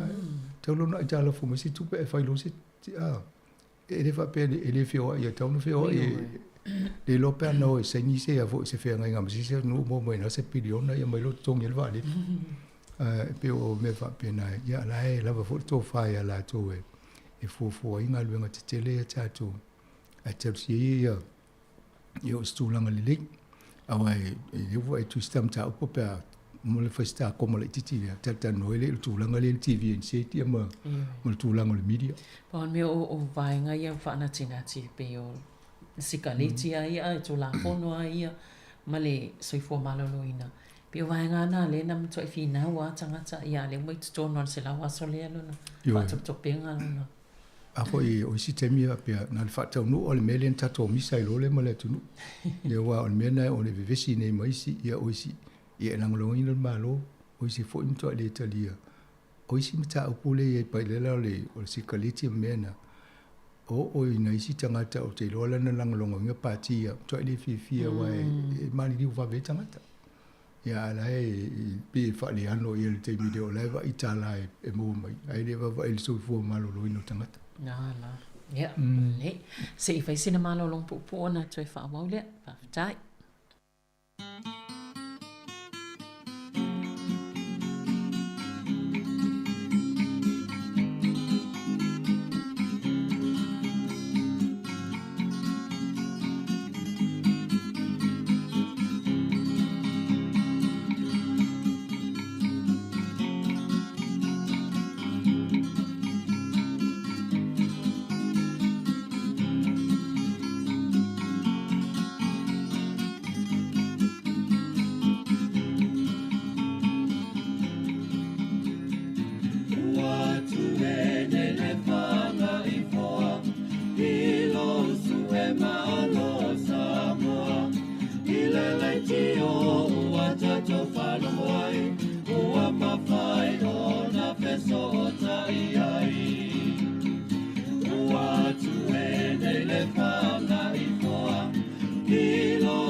ia toe faatala fatu o le vaegalua nei o le faatanoaga o le tala laualunga o lenei foʻi vai aso o Lena eta ua ia ngaluenga le TVNZ, lea talua sa tatou tanoa News Hub.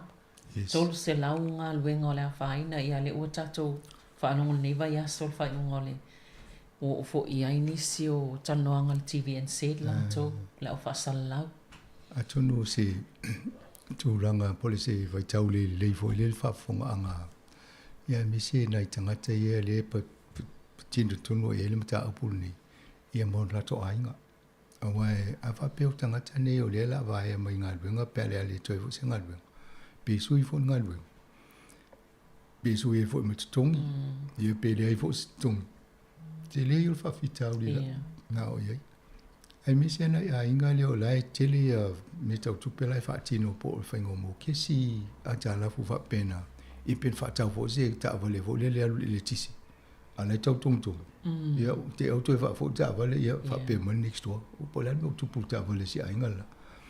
Te le il tu langa fa le tonu la ia ne o le media ta tol. Va so lente ane mo le tua tu ele sa mata no tu le. Le fo le hap na vo le ngo le si o vanga. News Hub. Ia o le nawa tol se lau tangata na fa pe mai atunu o tu la tol sulu uni vo le ia se sia me fa into tong fitia. Pe su ia so so ne. E o le nga luenga. Ia le la mo tu ile TV1 te le fo le fianga le on suva. Ai pe o pol kalame e tene na mai mo ini si ta to ia fiafi mo so sa. O le pe ia tangia i tanonga le sa o ono afia i. Ia mau tangata fo ine e whaia pol kalame ia.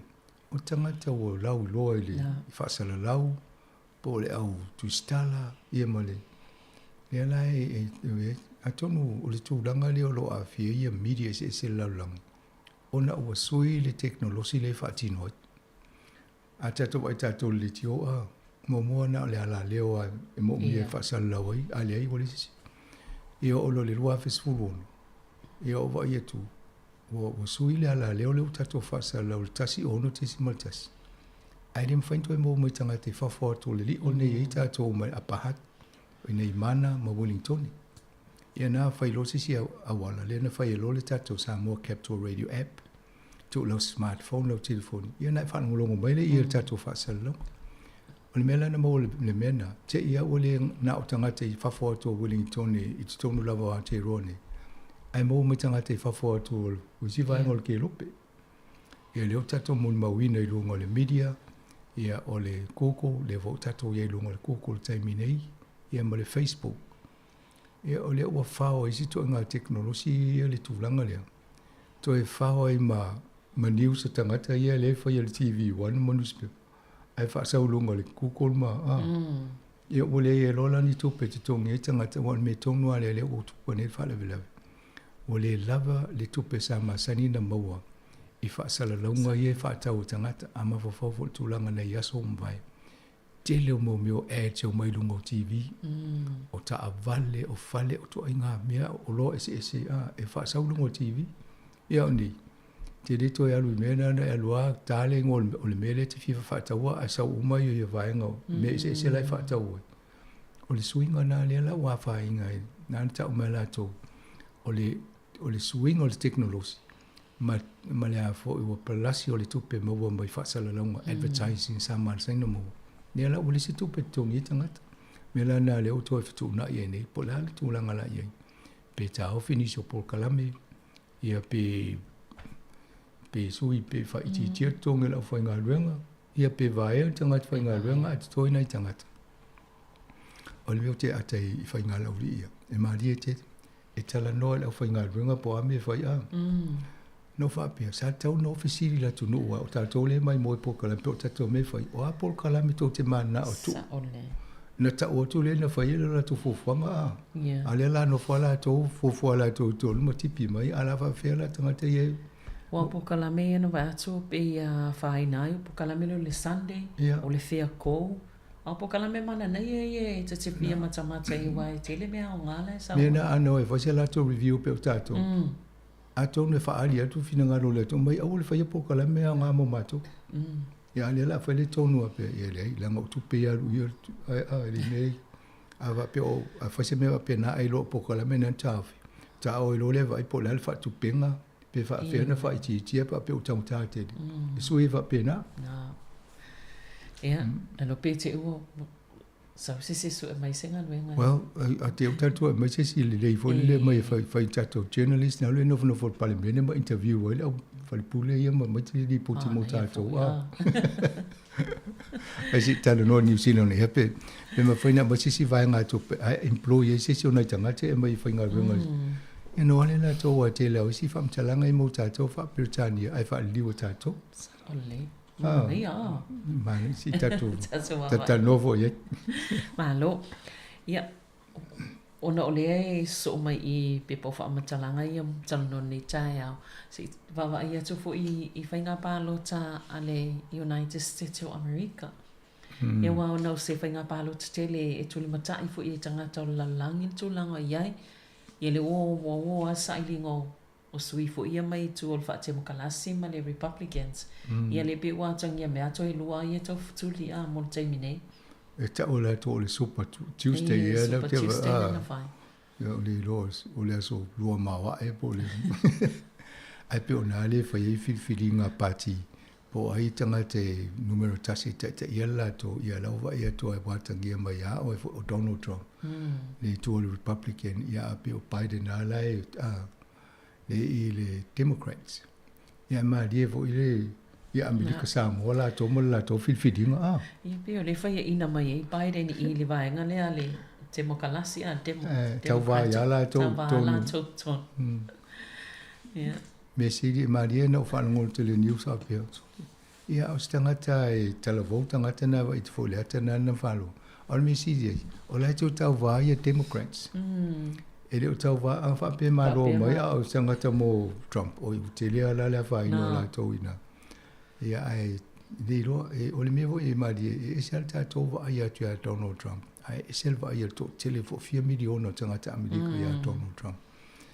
Ia ese ia tau fi malangona fina ngalo fo yo tangata yo tato ia le ese mai ese tato fo mai tau wat ia ai pe o tau tulinga le la to e fitau ia la o le fo na ia el palo total wo ia o la popole ia tangata o le to Biden fa mai pe o fo ma to sto ina mane pe na ese si la titia e wo ia ala fo popole le o le parti la to e le ngale ba tu tangata la titi ta pela o ni Kelly lenta walu ia e lan tau loa tangata fu sa le United Nations wa sa fifili Donald Trump ai fiule nai fa ia tu e mai mau tai mita to e Donald Trump o tele lan fa le anga me ia la e wo tangata Donald Trump ia la wo to fa ma mu nai ia o Biden ia pe ia la e se vali Maria Biden ma sa o tu alo sa Yo lo ni ata to nunga e auto te pole tati e mai Donald Trump e ta un mau mo foi fa ina toi fa ina vo.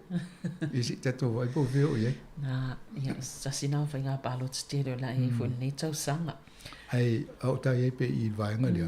O va ia tu la fa nga artificial intelligence Le tata no so fa nga to inga to mai nei fa ni ono po. Te ia ua mai ato Donald Trump. Ai leo Donald Trump o le ata ua whau mai fo tono artificial intelligence. Ia manai tangata lanu, tangata uli lei au tafa, pe o lai I whaari mai le ata lea. O le matua I fia nai tangata lanu ia tangata uli ia Donald Trump. Ai leo se ata mo.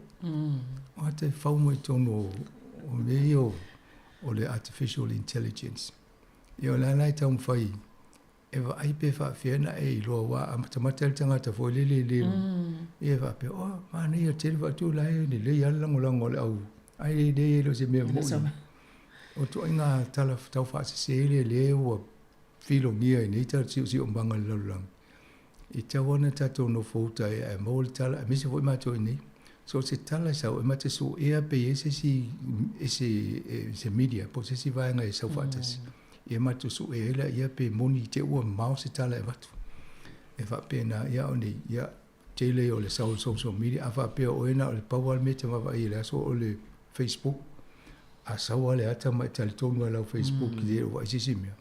Ia no inga te isi atua ma o le misinformation, ma isi tua inga mena e mana ia le taltano solo, whanau longo le TV isi, whanau longo le tio isi, ia e mau e fo fa mtalanga ia ma tal tonu le mele ia e fi lo ale awol paipa to lo fa nganga le em vidi sa ole official tanga wenga le tu pu mele a pe ole no va ia tu saul tala le e moni ele tala le ia na ta o tu lo le ole memo ta ole ia aona a va ai le ata e matua mo ia le ata le ia ia se so mo sta te ia fa pe o ta o fa tala le ta o sa ole le ia malo anga ia tui vai nga yo lo fa tino ina fo I tonga mala tonga wenga I tai pio I leli potile ai I tonga whainga fo I po whanga lo whai a mai sea ai umana o le suwinga o le tau matulanga wha pēnā.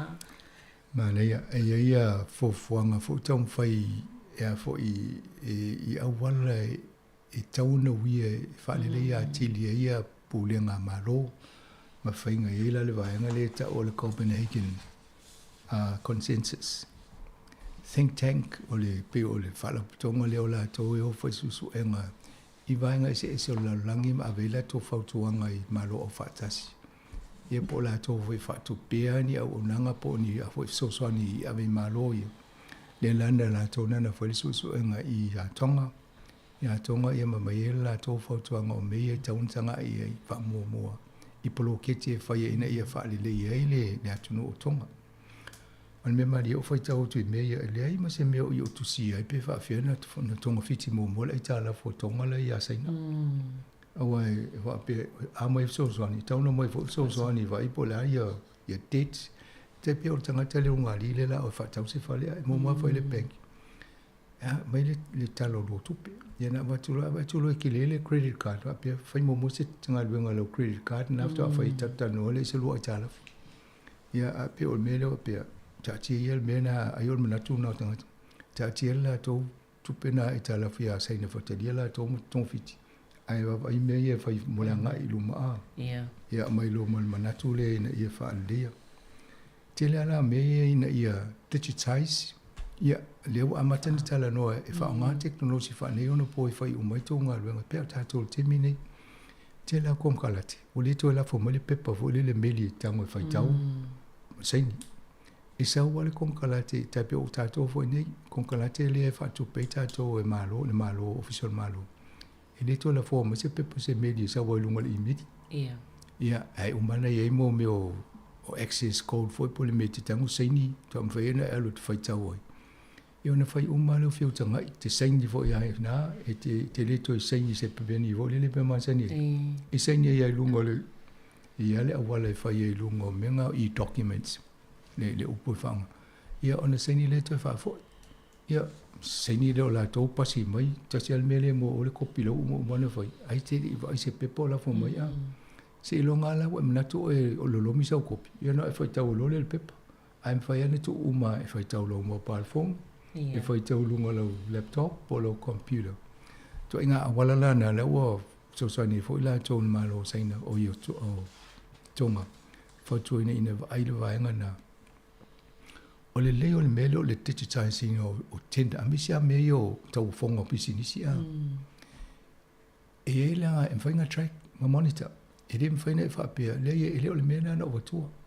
Wa isi o le mea la e o ma runga le wha mau ia o le pepa le na mai e o le aso le ma le taimi le.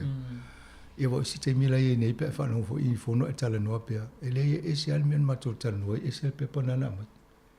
Ia e alu loi, ia na mo umala I o mea ia I o whautuanga na I alu umai lunga o technology whaona pōni, whaingo mea. Ia ma mea early warning system, po mea fo lele whailoa ai, whailoa e loa le la a maunga mū, mutulanga maunga mū, pe o le mele tupo I ngā tonga taluai. Ia mo mea o wha, tsunami, me whapena ina whaingo fie. Ia ma whaule la to wall, sea wall, ia o talingatu. Lono winga ai fai tani ngalo motu uma Pasifika e fiu e fau ai fata milu mai le nu. Ele fai ngofi. Ia ma fai mo meo tūlanga o susonswani tau o lifestyle mo meo o le tau mafa wai mawai. E fai asin tō telo tangata nā popo e tonga. Ia le utala no fo I me tau whatitia I tūlanga so fo malolo I nei mai. Ia ma mo meo tila I me tau health.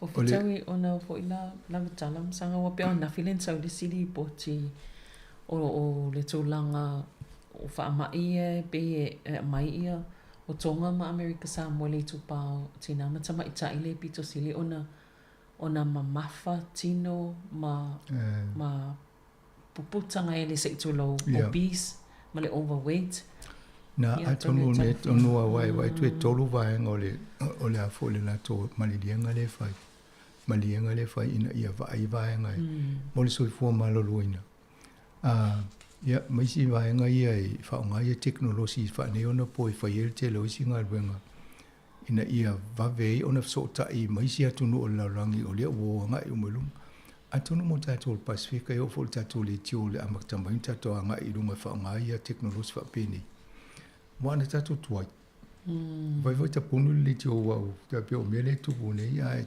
o la kita mi ta to amata ta to ngai o mi fa meni yo le o ta to ia tonu a mai si fo ya if so ni ta to fa sa longo le o mo me to tele la langi o to fo fa longo me termine social media ia wa ana le fa ia le ma to YouTube channel fa ma le Facebook ia ta to le tala no e le mo me fo to comment o tele mo fo ma to fa sa longo ia pe ta ila to nganga wenga fa pina le fo to ina fo le malo tonga ia fo ina ia fa ai fa nga technology fa pene ia mo le anga I luma ia matau fai tu langa so ne fo I pisinisia le tu pau ta mai ta alo wa ia tu isio mene u le von fatino samo ai tonga alisia tu no e malu si telefo yon tanga ta oina tele na to PhDs no mena o fa pia po fia la I tanga ta ia ai le so ni ina to tu ia langa ese fo le faingo la to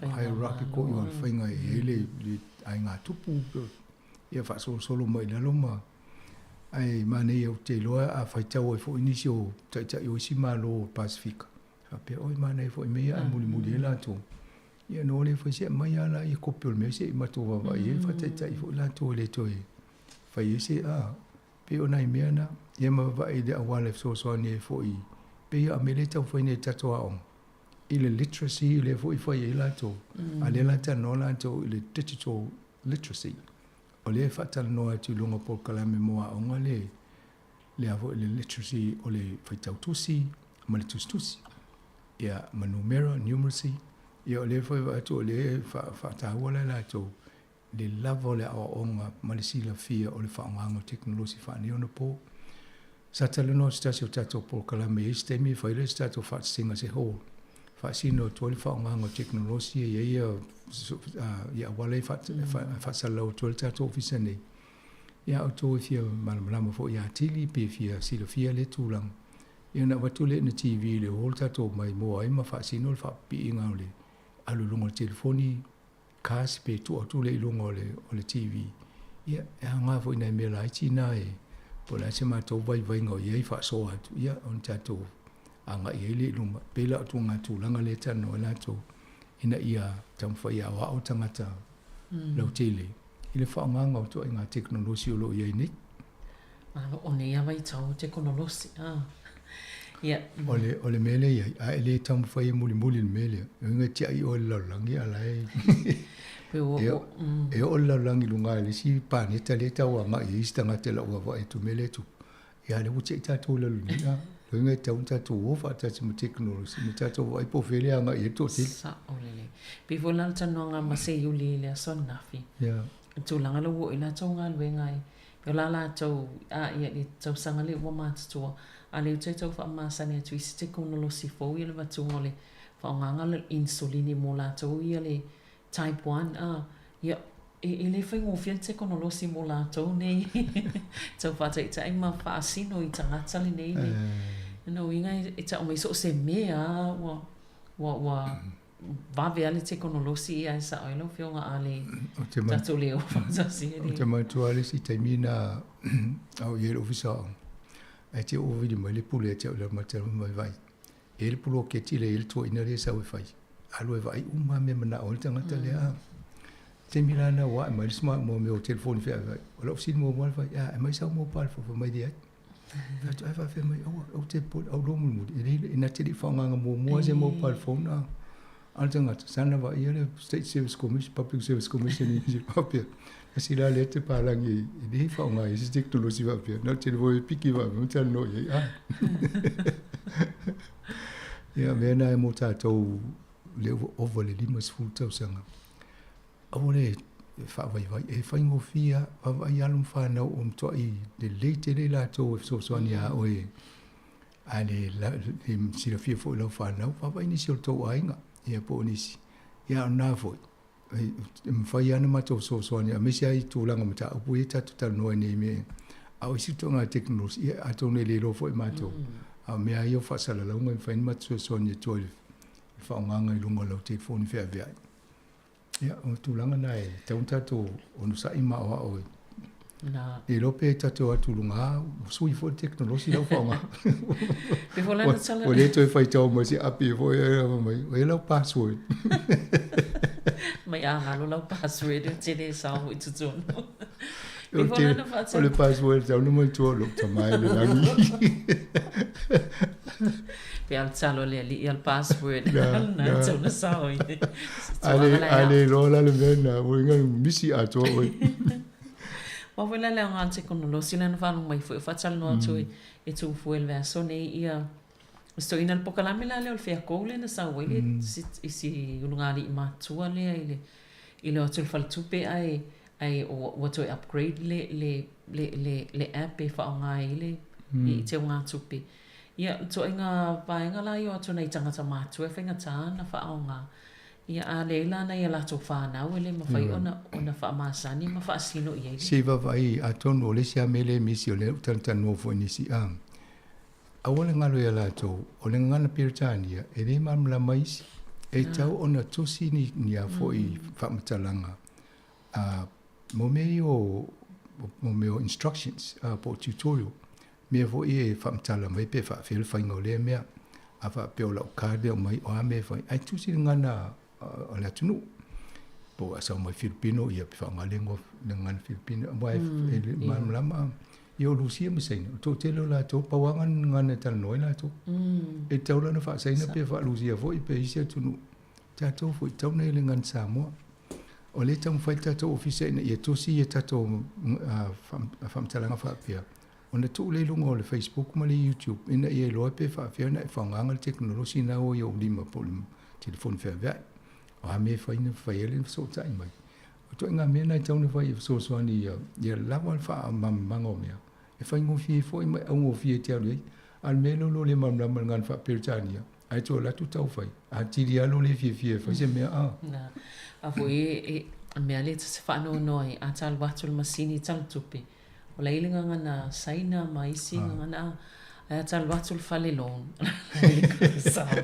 ngana sa ngana sa mo ma le paka voi nai fa sa mo le e uia tu I le ta vale le uia ai sau foi na ye ni me fa sa mo I masini wai foi ta tu pele tu ta la mai a wala tu ana o isi vai nga se ona avise fa se a le fe ko le mena la o pe o fi fa ele tal fe ngai mena e a tonu mane foi wai le tal no le termine su ingo teknologi mal a wala em fa ina tala o tu I te fo tal no e fo o le wana fa mi tal no tato por kalam o le tala no le cashless society e se te mi le ni cash o te lo e umia wai fa inta te le o le te mi le pepe o mai machine o la fa na fa tau tanga ta pe le ni me fa tau fa fe just fa la na ya fa la te no e la tu malau ka to ya mai la ka te va tu se tupe ye wai le tu va tu an ga mai wa ngalo na mai le ma to ka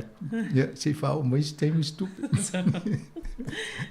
ona la ta te yan teknologia le fo ile si vaenga fo le teknologia fo le e mo meo vaenga I face so enga tai piolo wala fa so enga e pe fo o vaenga na fa covid ia e umina tu fa lo so enga fa ma mai le pe fia so fa ma mai le un so enga le te alo fa ale foi le teknologia fo le fa na fa I la tanga company Australia le umlato ma won vaenga le rapid test ia mo fai lau test na la fola ia na fai le eu ta mo military al mele we nei e ma fai ia na so ele te mire fai ngofia Atonu ole tumbaile ole au scientist ma la to fainga luenga fa pene mo tato e va ai polea awala e fa fainga fia inga luenga lo fa mo tangata ole atonu una tonu ana le au scientist mo tangata poto mo tato ya atonu este mo monto e amaile se me fa pe fa sino fu lungo tato le jo pe fa fen fa nga e testa tato a mi sai la to pe to ina le fia fa fia na lo testio le sia man Mau. Yeah. Fia ye faonga fa tai vai ngana. Ia ai ona ole sai mia fumasanga ia. Tai tele la mo kalame ne aso. Ia li mai po kalame la so ne aso lo fa va malo tinam tama ita ia. Mania ne aso mo le tu pa tinam tama ita ia lo fa ilonga ina wai. Tatono fo ia lo fa ilonga fo i si fa la tonga. Ia ai whaftai tele mo po kalame, toi mo fulfa po ponga al vai asfo tai masani, ia fa soifua ia. Soifua.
O le nā ua whawhonga na tunu i tātou porokalame o tana lau alunga o le nei vai aso o te fie whaelo atu o le tātou porokalame o le ase singa e mana tua pēi la tō lo whiangai maru i tau o le soifuanga tāpena ina le sunga le whaifi au to ina Reverend Malaki mo Yava mai le kānesia whaapotuputonga ke Wisiano a Amerika Samoa ia mai le nuu lea o Wai Nui o Mata. Ia le lei o na usi mai loa le whawhonga.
Au te moai whawhelo ea tu le pa ia o se o tātou o te lu. E ona tūlanga wharupe rupe ina. Whātārofa atu fōi nei o tātou uswa atu ke lau. Mai e malamalama le tātou ngana. O le tātou porkalame fōi le nei o le asi singa i mauta ngase ngase. Whāpito au ngafa atu ais whātārofa nei o tātou mātou teus. Wai e fōi o lo whātau tolia i Mauta ngase ai te inane fo i mauta malawa. Ma roso i fo manuia malelangi mama. E o maia se o tātou tāpua i atu i le tu. O te whaftai le li i aso malawa. E le au noa o na vi inga i lo mutu. E mita lo uanganga i le li. E whalongolongo i ai e ua puapuanga ina. O na lato fia i lea. Yo to whane le atu le li I whatasi mau. Ma ia tātou I li whatasi lon suafa. Ma o sa ili atu I le li. O na tali mai ai lea o ia ia te au. Ma na lawe ina au. Ai me umana o fefe ai. I o tātou te taro. Nganga pa I ai. Mātou whaolo ma au atu malo o tu nuu. Ele sao ringa o le asi singa I le nei tae au. O le asi singa ma teimi le lei mātou te mana tuna tuai ta maa. Ma le nganga whaafitai I le tuana. Ai tuni matai la mātou wa ai le lumanasi. I le nganga o le whatutua. Papa ia o mātou wa nganga tāpua. Tāpua iai o tangata I le nganga ma le whama o li lava. Ono Yesu mātou te talo ai. Amen. Tātou te pese o sāwia.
Ole tusfaitau filfilia ma o tuai se upu fala I au.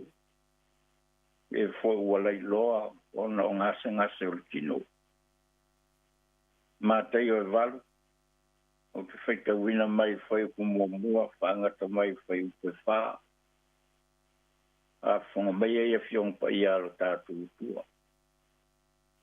O maliu I foi e le maunga. Ona muri mai ei lea ia te ia o le moto o tangata e tō tele. Wa au te fo. Wa sau le pela. Wa ifo mai ia te ia. Wa whape mai. Le li ie. A e fina ngalo iai e te mawhai lava. Ona whaama maa mai ia te. Ona apa atu leo Yesu ilona au. Wa pai atu ia te ia. O whape atu, o te loto iai, I nā mama I oe. O mama loa lea o lona le pela, whetalai atu leo Yesu ia te ia. Ia oe, ne e tau atu se tas. Ai e al, nā whaani oe leo si taulanga, mai e avatu le taulanga na poloa I e mose. E whai ma wha maarianga ia I latou. O fiong pa ia ro tātou tua. Tu mau tu pea ia te ia, lona vi inga e wharu wau. Amen. O filifilia le se vaenga o whai upu e lua. Le li ie, a e fina ngalo iai, e te mawhai lava o na wha mama mai ia te au. Le li ie, a e fina ngalo iai, e te mawhai lava o na wha mama mai I a tea. O le tua e whai wavenga. O le tua na te whai wavenga I lo utou soifua mara tātou ola. O le au le nao wha malosi o le nei kai au. E le wha maunga lava matei. O lea fatua ma vai atua o onga I sui lungo le maunga. Le pei o na tusia I le mta upo e 5 e o le fitu. O a onga e ala I na fitalainga. O tala wha oto. Na maa ofa ai le moto o tangata. A wā whai mai. Wā o ia. E pei o se tangata wa iai le pule. Ai le pei o le o si tauranga. O le tala o le nika au. Le whaamalo o loina o tangata mai le pela e Yesu. O le mai le pela. O se mai sili o na leanga. E a mata mai tutonu o na ali mai lea I le pau e papala. O se mai e palangia iwi. E pa uai tingi vai tu rou. Pe mai e umi o na mai e il tangata, ma wha solo atu ai lava, I na umalo na ola. Na tā ua le nei mai, o se sala, o se wha salanga mai le tua. Na tai ai Miriama, e pe o na tūsi e le ngumera si furulua. Ma mai ai foi ki asi le au na I sara. Ele saia e ona tu sia il tupu e rua ona mata upu e 5 na tai ai foi usia le tupu no foi ngā tupu e rua I le mata upu e rua ono pai mai a mai le tangata le mai le e whāno koe sea ai a whea rua I le ala e alanga E alanga atu o ia e whaailoa o ia o le pela. Aisea. Na ua leanga e le whaatanga ina sona so I tangata.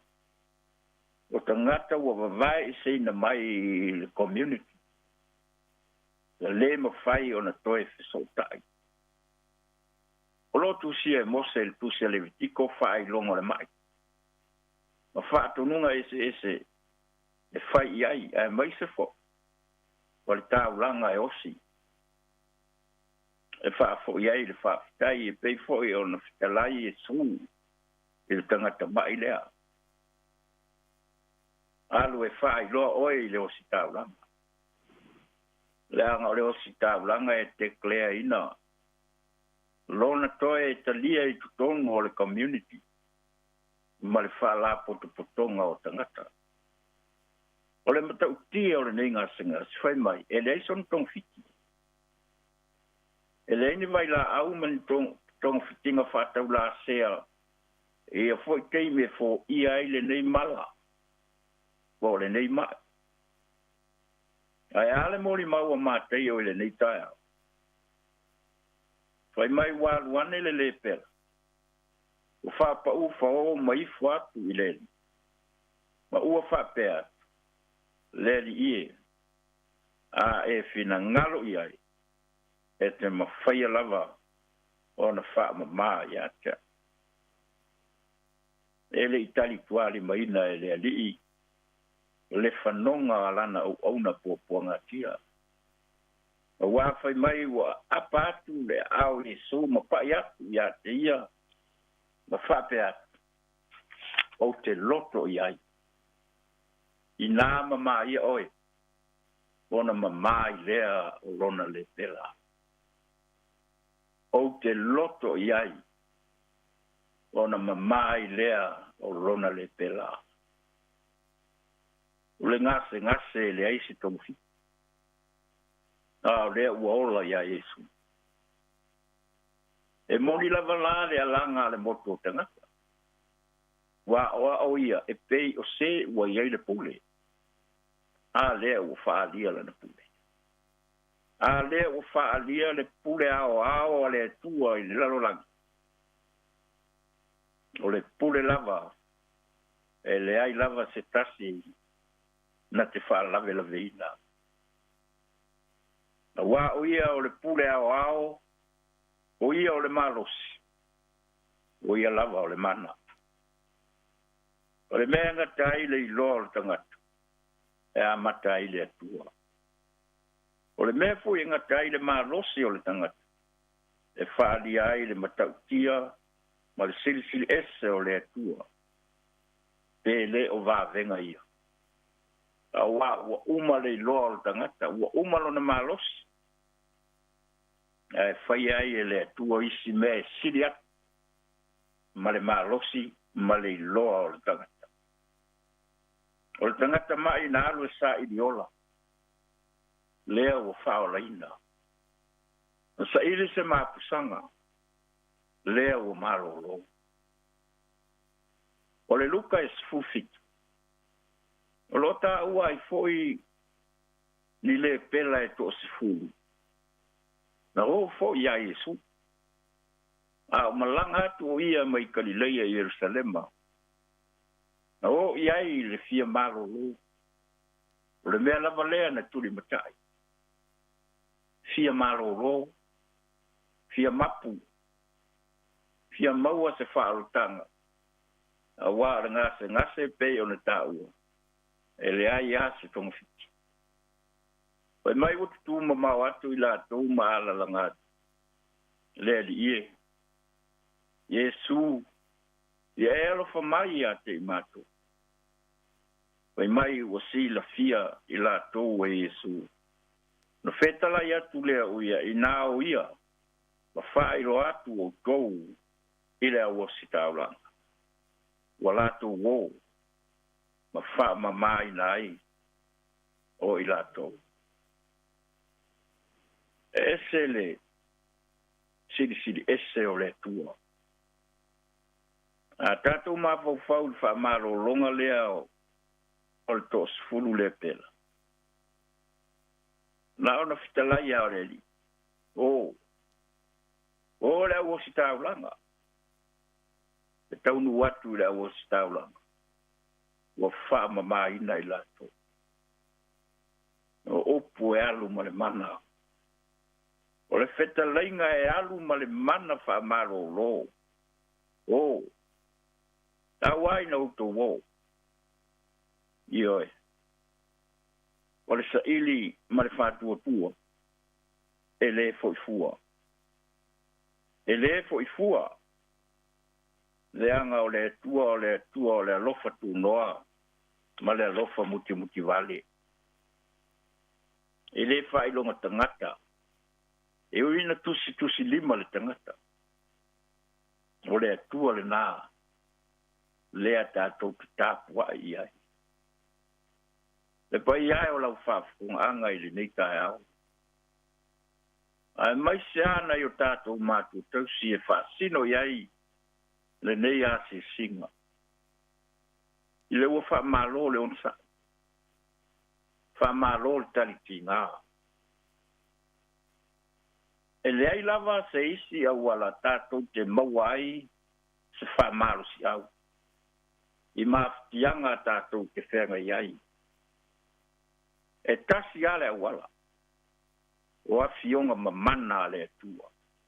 O ana fionga pa ia. O le vai malu i puenga. I teimi o popoanga. Tātou whafufonga i tala o le neitaia. O le ngase le aisi tonga fiti. Ai whai ai e le atua le wawenga.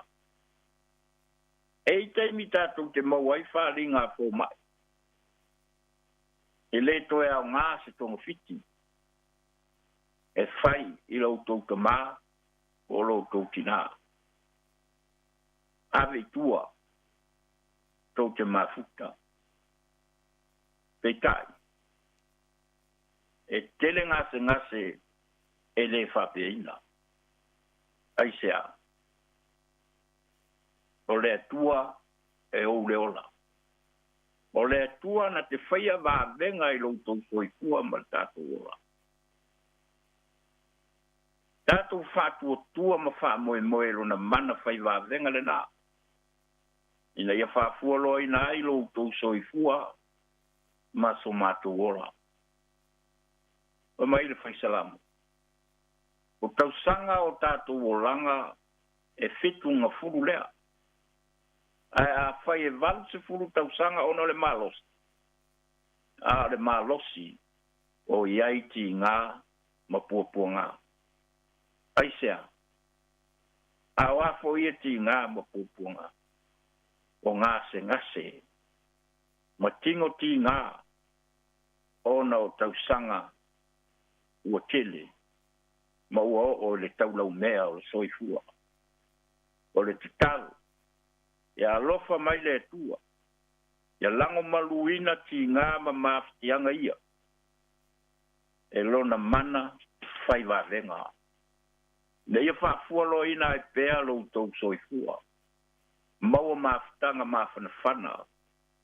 Ma whanau ma ainga e maise. Le kālesia. Manuia tele lau tātou se walinga i le lewai tau le leni. Tātou whasauni ai ma le loto salamo. Whafowina ai o tātou tangata ai a. Le whaatoanga o le whaoletanga na Saudia e le tua. E ala mai i lonaru. O ia lava le nā na maliu. Ai na toi tū manu malo mai le oti ma le tūngu mau. A tātou mau ai le ola. Ma mau a tiri ai lava.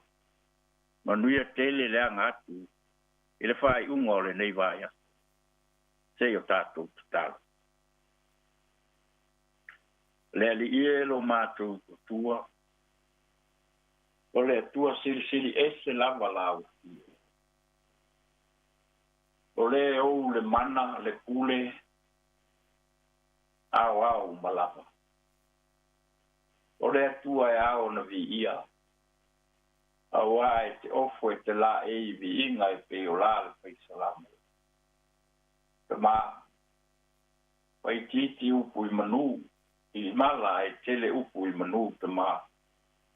Wai ui fo ina whea ngai, ma le fesilingia nisi, wa fia fo i mā whaina, i whainga tā, ona o le malanga le maliu maleo. Ala mātou whaafitai. Lo e to e pea i mātou e tō tele. O māfuai foi ona mātou wala whai mai i whānunga mangia.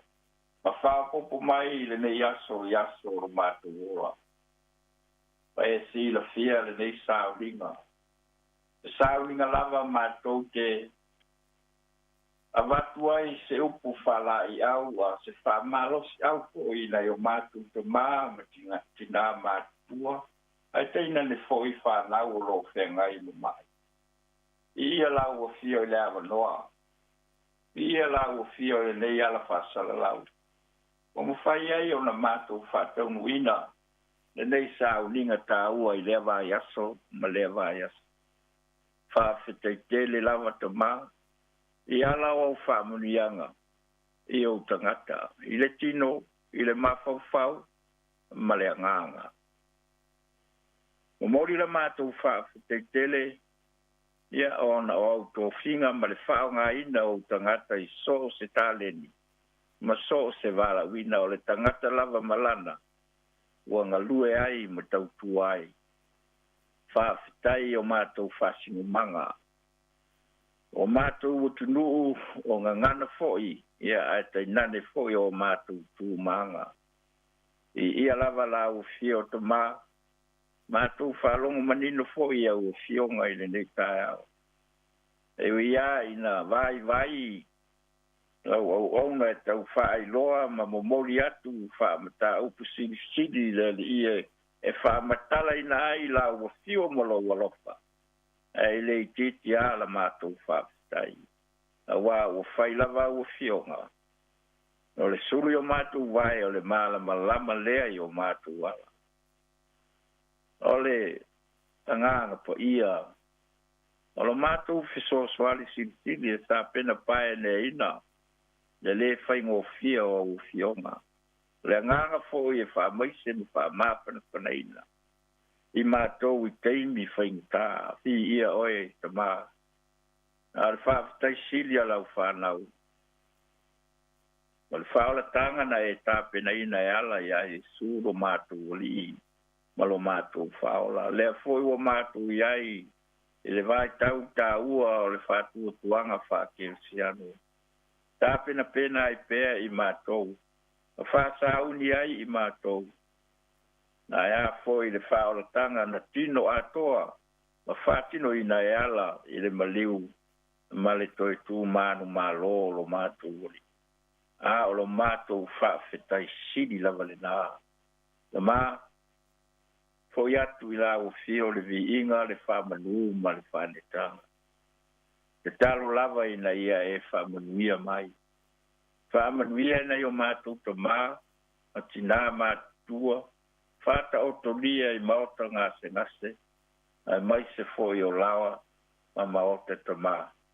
Mātou talo I a vea pea, aua fiongo po ia. Te vai mā lui puenga, ai a mawhatianga, mati ngā ua o foi ia I lātou. Ono tangata lava matino ua mātutua. Mātou ke ioe leli ie. E ngata lava lo mātou wilo.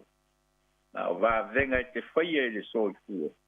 O le nā lava la mātou te talo. Watu foi o luma se o mātou o tunu. Mātou nopia iai le nei foi e tunu o vai ta maina lo mātou wola. Mātou te talo foi le li ia se e alo whaina Samoa. A manuia iau e ka le sia. Ke siano uma I le lalolangi. Ia tai nene foi le lau whanau uma le li ia ese tāpua inga. Mātou taro lava ina ia whaasa lafa, whaasa fua lau. Anga le lei ia I mātou taito tas. Ka manuia ia o na tutofi le tala le lei. Tau o suina le. Le ipu o le ola le li ia o whai foi mawaa ma ipu. Nisi foi o malanga atu ia atu nuu, malea atu nuu. Ia lo olofa malau whamanianga. Talo ina ia manuia le, au whai ngā ruenga. Maisi o le maafutanga whai au, mala ngā ruenga whai pēa. Le ngata foi lana ngā ruenga whai ngā lotu. Ia oasi singa foi mamoli o le awa. Ngā ruenga lava le li ia whao ngā iai lo mātou lea ngā. Ina ia ngalo fa lo matu wola mo oi malo fina ngalo. Mana tua nai ai fe au malo lo pensiona mana tina ia nuia lava lo latou malolo ai mai le galuega ia ae mai se fo'i o le galuega soasoani ma le faufautua i lau au fai galuega o lo'o feagai ma galuega i lenei fo'i vaetau talo le alie fa'amanuia i le matou ofisa fa'asalalau le lipule ma le au fai galuega tainane fo'i lana komiti fa'afoe manatua Samoa e matou titalo me foi o lo tula'i mai ma vavao le atunuu i le ai asi si matou te sulfa'i ai na o e lava e te aumaia le filemu i ou tagata fa'amanuia lenei atunuu matou nonofu ai ma fa'aogāina ai lo matou ola talo i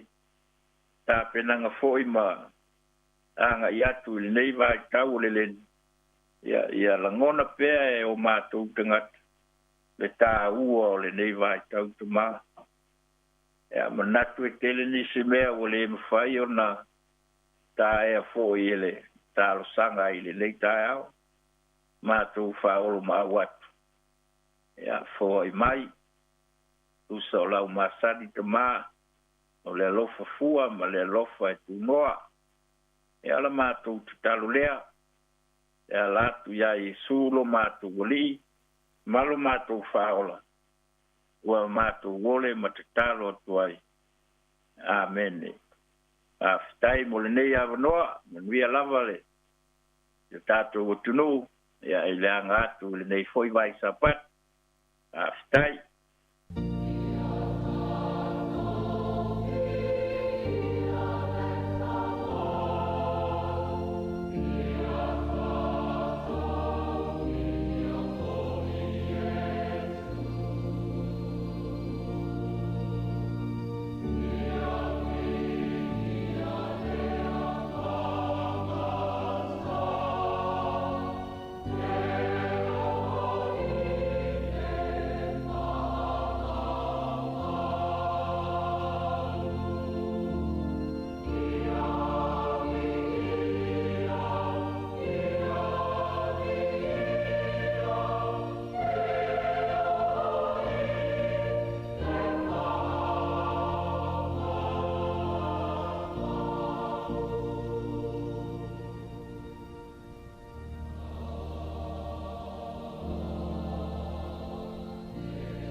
na ua whafonga le tunu o le tātou polokalame o le asisinga, ia e manatua pia utou o lo o whianga i mai o le tino. Ia o na tāpina ina le sunga i le to ina, whaiwha uto ina, Reverend Malaki Moiava, mai le kāresia, whaaputonga ke Wisiano Amerika Samoa, i waini o mata, ia mo le toile whaafutai tele lava, whaamluia atu lau sunga le to ina, man whalitua, no whaalo, man paia le kāresia, manu tele ina le weekend, po le wha iunga le vaiaso, whaafutai lava. Temnei, ia whaafonga mai leisia tātou polokalame peo na folfola atu i le aso nafi mal nei aso, mai le whaafonga.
Ine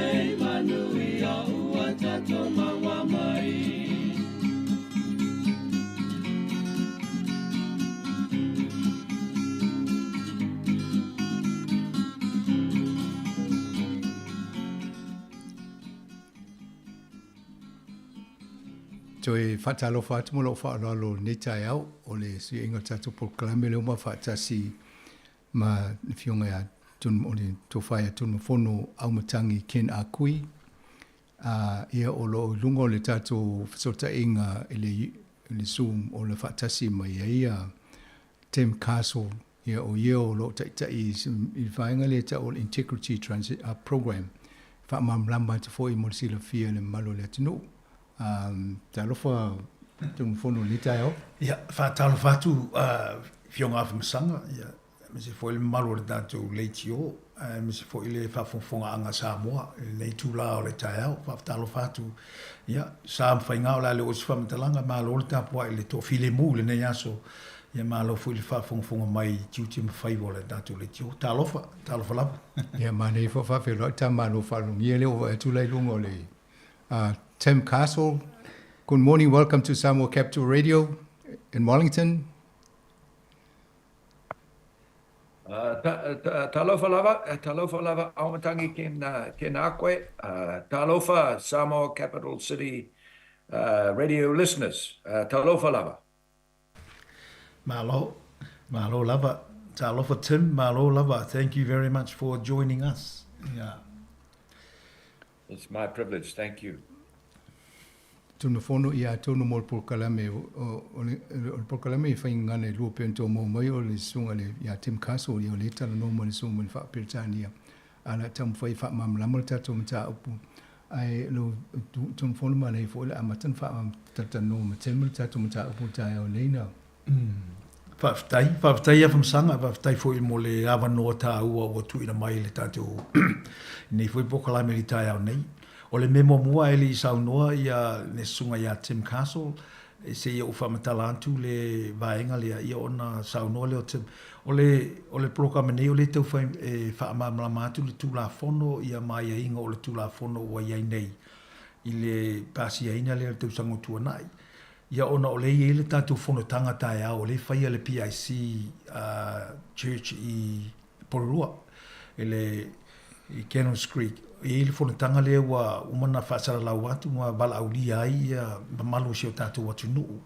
Ina ia awai atu tae au, lea ua umana mai sua fo I lantou. Ia pe maule luas fulu le tolus fulu I lantou ioe mai e awai mai. Ia na ia whaafonga I le tūla fono le neipo whio tāti ai. Ia po la fo se sa o tātou I le tūla fono ma luna whaatatianga. Ia o le nei tūla fono lea ala whaamamamai nātu. E a fi ai tātou lo ta alo I ta longa ia le saonga le mu ia mai sir fa le ia tili o ta longa ma le va o tama ma teine ta alo ina ia wane ia se fa longa nan o le au ngala le o tula fono le o le tala no ta ia ai le wa fa tasi mai le sunga ia Tim Castle o ia lo taita ia le ta iala o le fa mo ya ta ia o le mate ngale lu to lua o le ala le o le ata mo fa ia fa amala matu ai o mo foi un toi fa la lo atu lo te tala pe ava no ta tu te mafuta I ta ia I la to lo fia wai a fa te fia wai te au ia ona email mai le pe text mai ia o fa mana tu mai ina ia la volta pe nango ta ma fa ia mo ta ia ia wa fu lu to fio mai metal mai au ia e pese I ole vaenga mua na ai ole la sauno atu Tim whamatalatu so Tim, thank you very much. I think people, the Samoan community know Tim Castle really well and I'm introducing you as my learned friend. He's a lawyer by trade, and he's been around the lawyering business for a long time, a lot longer than me, and I'm very happy that he's running and guiding us through this new act. So, and also Tim is well known to the community because he was associated with an agent for our famous Jerry Collins, and is known to the Samoan community. So he was an agent and helping and working with the Collins family, Jerry Collins. So rest in peace, Jerry. But he's here today on a different hat, and he's going to speak about what we're doing tomorrow and what this act is all about. What do we need to know, and then we'll try and explain how we get through the program tomorrow. Tim, talofa lava, and I'm sure your Samoan is not 90% yet, but you can speak in English, and I'll try and explain that today. So this is your opportunity, Tim, to explain what we're about to do and tomorrow at our whono and our whaasoa tomorrow at the PSC hall at 10 o'clock. This is your opportunity. Whaftailava. Once again, talofa lava, aumatangi Ken, talofa lava listeners. Thank you very much for having me to speak to everybody today. It is a privilege for me to do so. I can confirm that I am a lawyer and engaged in much work for the Maori community and the Pacific Peoples communities in New Zealand. And I first had a happy time to visit Samoa as the chairman of the New Zealand Olympic Committee in the 1990s. I've been many times to Samoa, always working.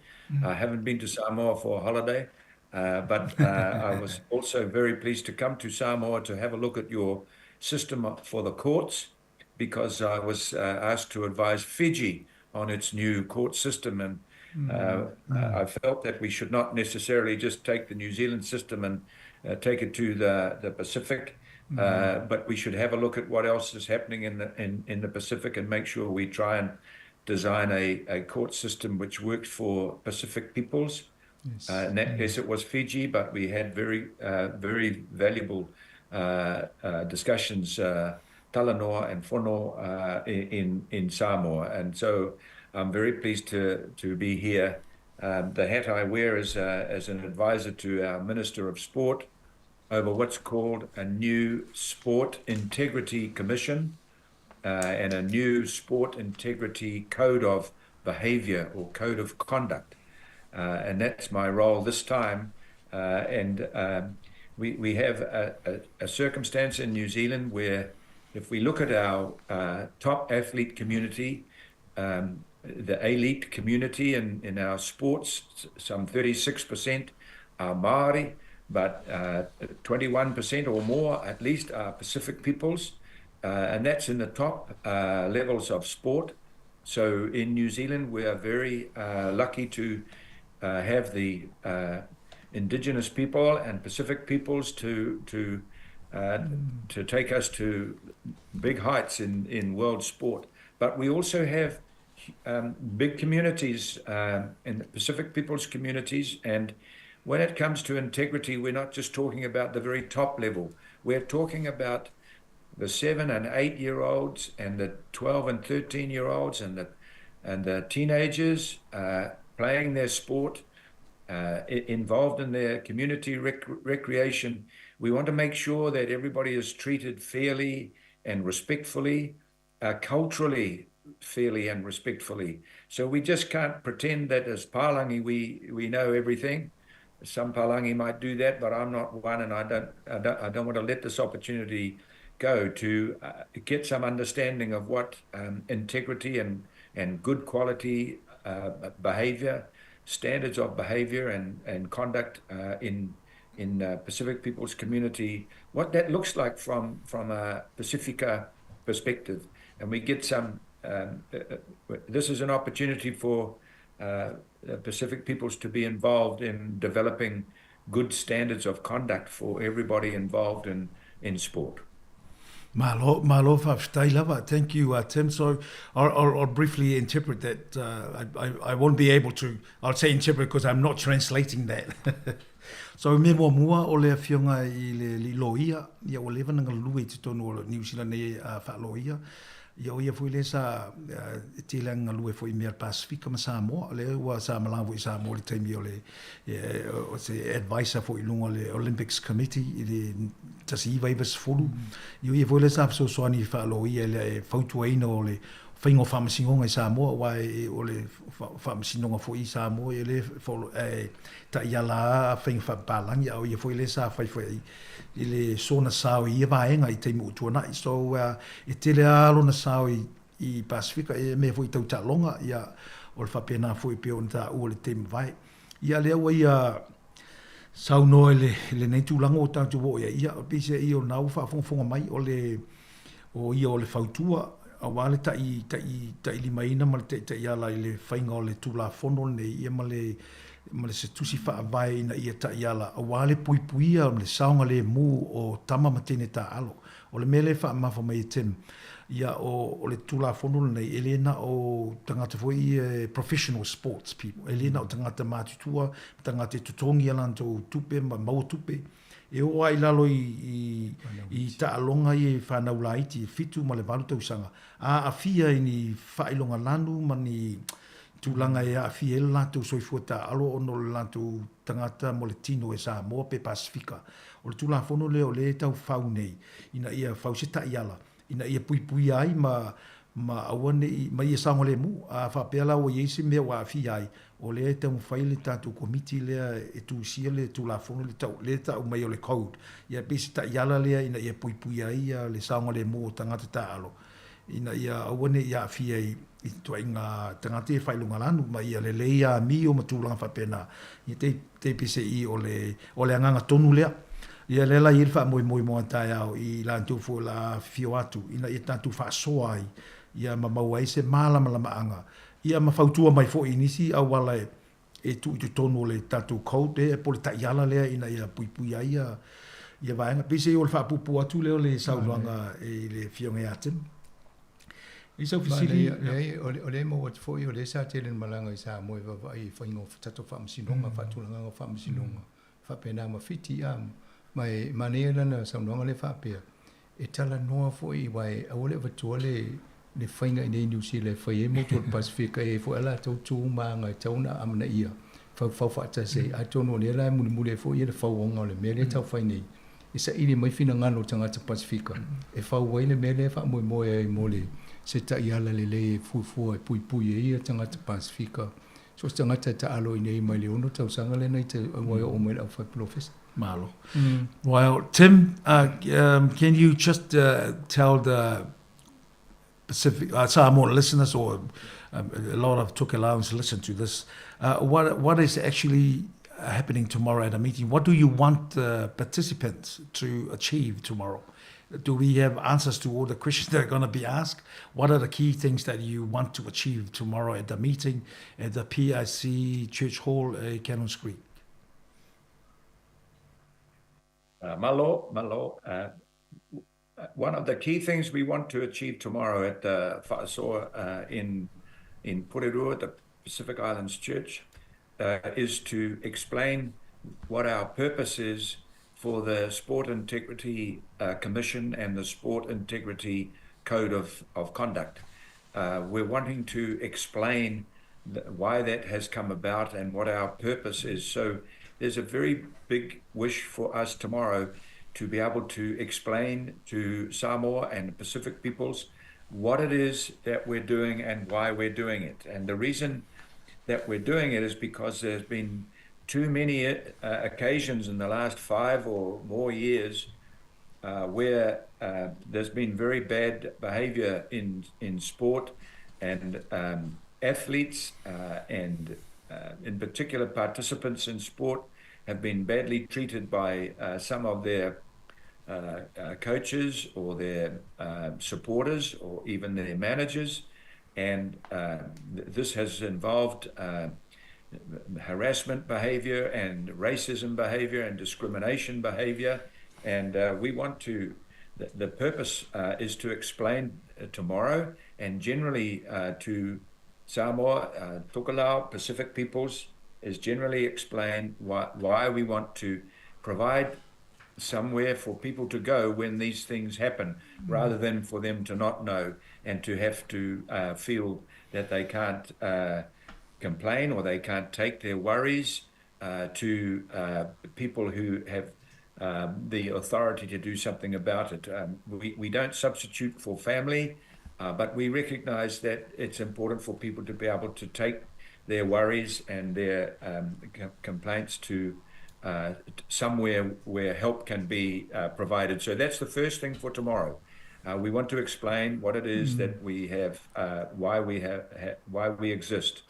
And the reason that we exist is just what I've explained. And the second thing we want to try and do tomorrow, Aomatangi Ken, is to invite Samoa Pacific peoples to be part of it, to be part of this commission, to be part of developing a code of conduct for integrity, to participate, to be involved, not just hear about it by accident, but actually to be part of it. We hope that Pacific peoples will be part of it, and that's our second invitation for tomorrow, to explain how people can be part of it going forward, so that we collaborate together. We are at the decision-making table together. These things are understood, and there's a way for us to move forward together. Malo whawhtai. Iau nau tū whawhonga mai ia saunoanga te me lua nei vaenga tā wale fia maua tai au. Ma whaamama tai au le tātou au fia pa au atu. Ia ole me mua ole ia whaamama mai na po fia mea tātou te anga iai. Pe a whai eini vaenga le tā uso ole whailonga lanu. Ole lo lanu lo tino le ia mai fai a onga coaches po managers o sau au ia o me o tutupu ele ni me fo me o me o leva na tutupu fai longa lanu tangata e vai tu lo tangata ina ia ona so ona fai lo ni famatalanga so ona fai fo ia se la fonga ia mbani upu mamafa ia no ale le ta o le fa Britania harassment po le racial discrimination. Ia to inga vaenga la ia o lea e whaamamla meina. O lea wa iei lea wanoa la nei e whaasino atu mwhaino tō wanga iei. Ina ia whaino whamatala iei lea awhia i vaenga ia. Ona ta longa. Ia ona o lea la e whauei tu la whono nei na ia maua se ta iala e soani ai. E mole se mapusanga o tangata e awhia e vaenga. Wai tō te lai lan tō wolo o. A fia mea ia nofu ala ia nanga pau au masani ei o lai whaata tūlang wapena. A ole mea lea, ole la i tūla whoro, ia male mea e te mapu iai. Ia mai abe i lau whaasea. Ia ona whailo na ilo ma whaalongolong wai. Ole vanga mua lona lua. Ia ole sa ilinga la lea ia tātou au wai whaatasi. Ona ole mea whaule mea lea, ole e lua vaenga i e whaine ole tausu. Ole tu singa ole code lea uti tā ua le whaasa mo le taiala lea mo le pui o tangata.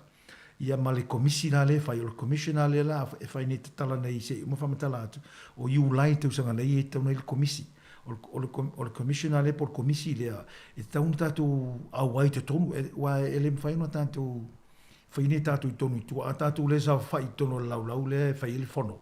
Ia ele mwhauna ma vai tātou manatu. Ia ole nā, e taunu isu tātou sui tono le komisi, e te taunu i isi tātou sao i te tono upu i e whai o le tusingo le taiala lea. Ina ia whai ngofia o na mapu i eitangata ini mea tau whaaleanga ma le whai longa lanu. Pea tutu upu i tono tā longa. Ele angata i tangata mātua e o ele whanau. Po o manino le wha as... Mane whaftai, mane il whamambanga na o mau atu waenga i lua nā len whamambanga vo i Tim Castle. Tim Castle, I just want to come back to you and ask a question, please. Is there I guess, is there something in place now for people to take their complaints to? I know we're trying to address something for specifically, but there's something already in place for people to take, for discrimination and harassment. There's no central body in place at the moment for anybody. Oh, right. For Pacific peoples or Māori or Pākehā. Many of the sports have their own code of conduct and their own procedures. So if you're playing sport, even if you're playing sport at the community level or the regional level, this is for all athletes. That's why I say it's not just high performance athletes. If many sports, if you're playing for them, they have some procedures on in the sport that you can take your complaints to, but that's a very sport closed circumstance. Yes. It doesn't provide for everybody, and sometimes, let's say for a moment that your complaint could be racism or discrimination. Let's say your complaint is about somebody who's a selector for a team or who's a coach for a young team in the community.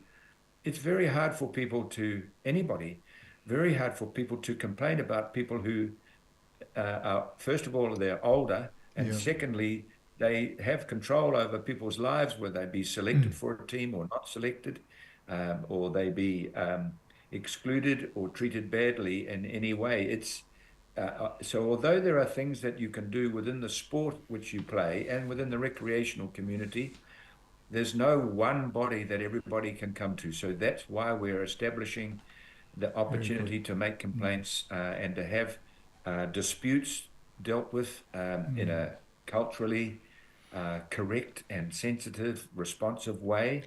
One body to take the complaints to. Very good. I think that's very, people do need that because we've heard cases over years. And like a closed shop, when somebody complains, then they try and protect the integrity of that group, and they don't come out and be open, and share. But so obviously, if my complaint to my body, sports body, doesn't go anywhere, then I come to this body that we're trying to set up. Correct, Tim?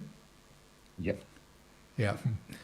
Ia na whaafonga mai e tā ua tire nei vaenga mo a tae au mantua vole tātou whasa mole e pala maa e le pala tala, knowing words said to have a lot of power to convey kindness and compassion, but also gives racial, demeaning, curse and all that stuff. So e te tauna tātou mate tu a me sa ana lewo sau noa ia Tim e a fia ia o tātou whanau la iti o le coach ia o lai o ia lai o le pawa le mo le piking o lau fili ia no so na sau noa le upu le mamafa ma le ia e pawa tātou na whalongo te o le pikia nei o se whataita inga lai titi ai ia o le whaaloalo le sa lea na mea tātou o le whaaloalo ia ona ngalo o matoele le la ta ua te e le ise no whanga tu tonu o ia li teimi nei e ave ia whasea ia ma mea ia e mapu iai a le ala o le komiti la le tau whai ma le code ma le taiala le tau tusi ma le komisi le wa ia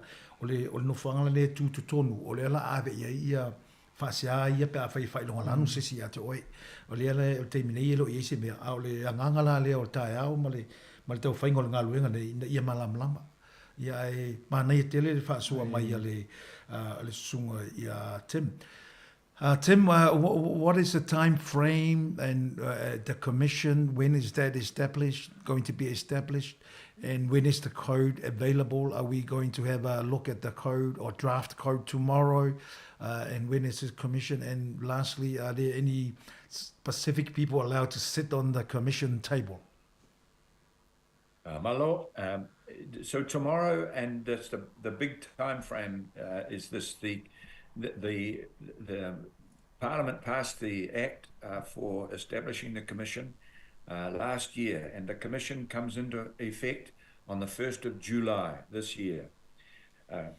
So that's the first thing. The second thing is the appointments to the board of the Commission.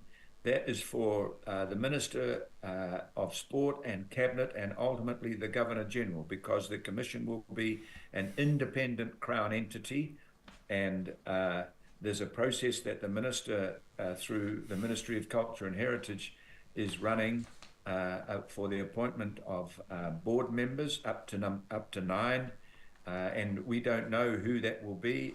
It may or may not be members of the current Ministerial Advisory Committee, another name for which is called the Establishment Board. We don't have any control over that exercise.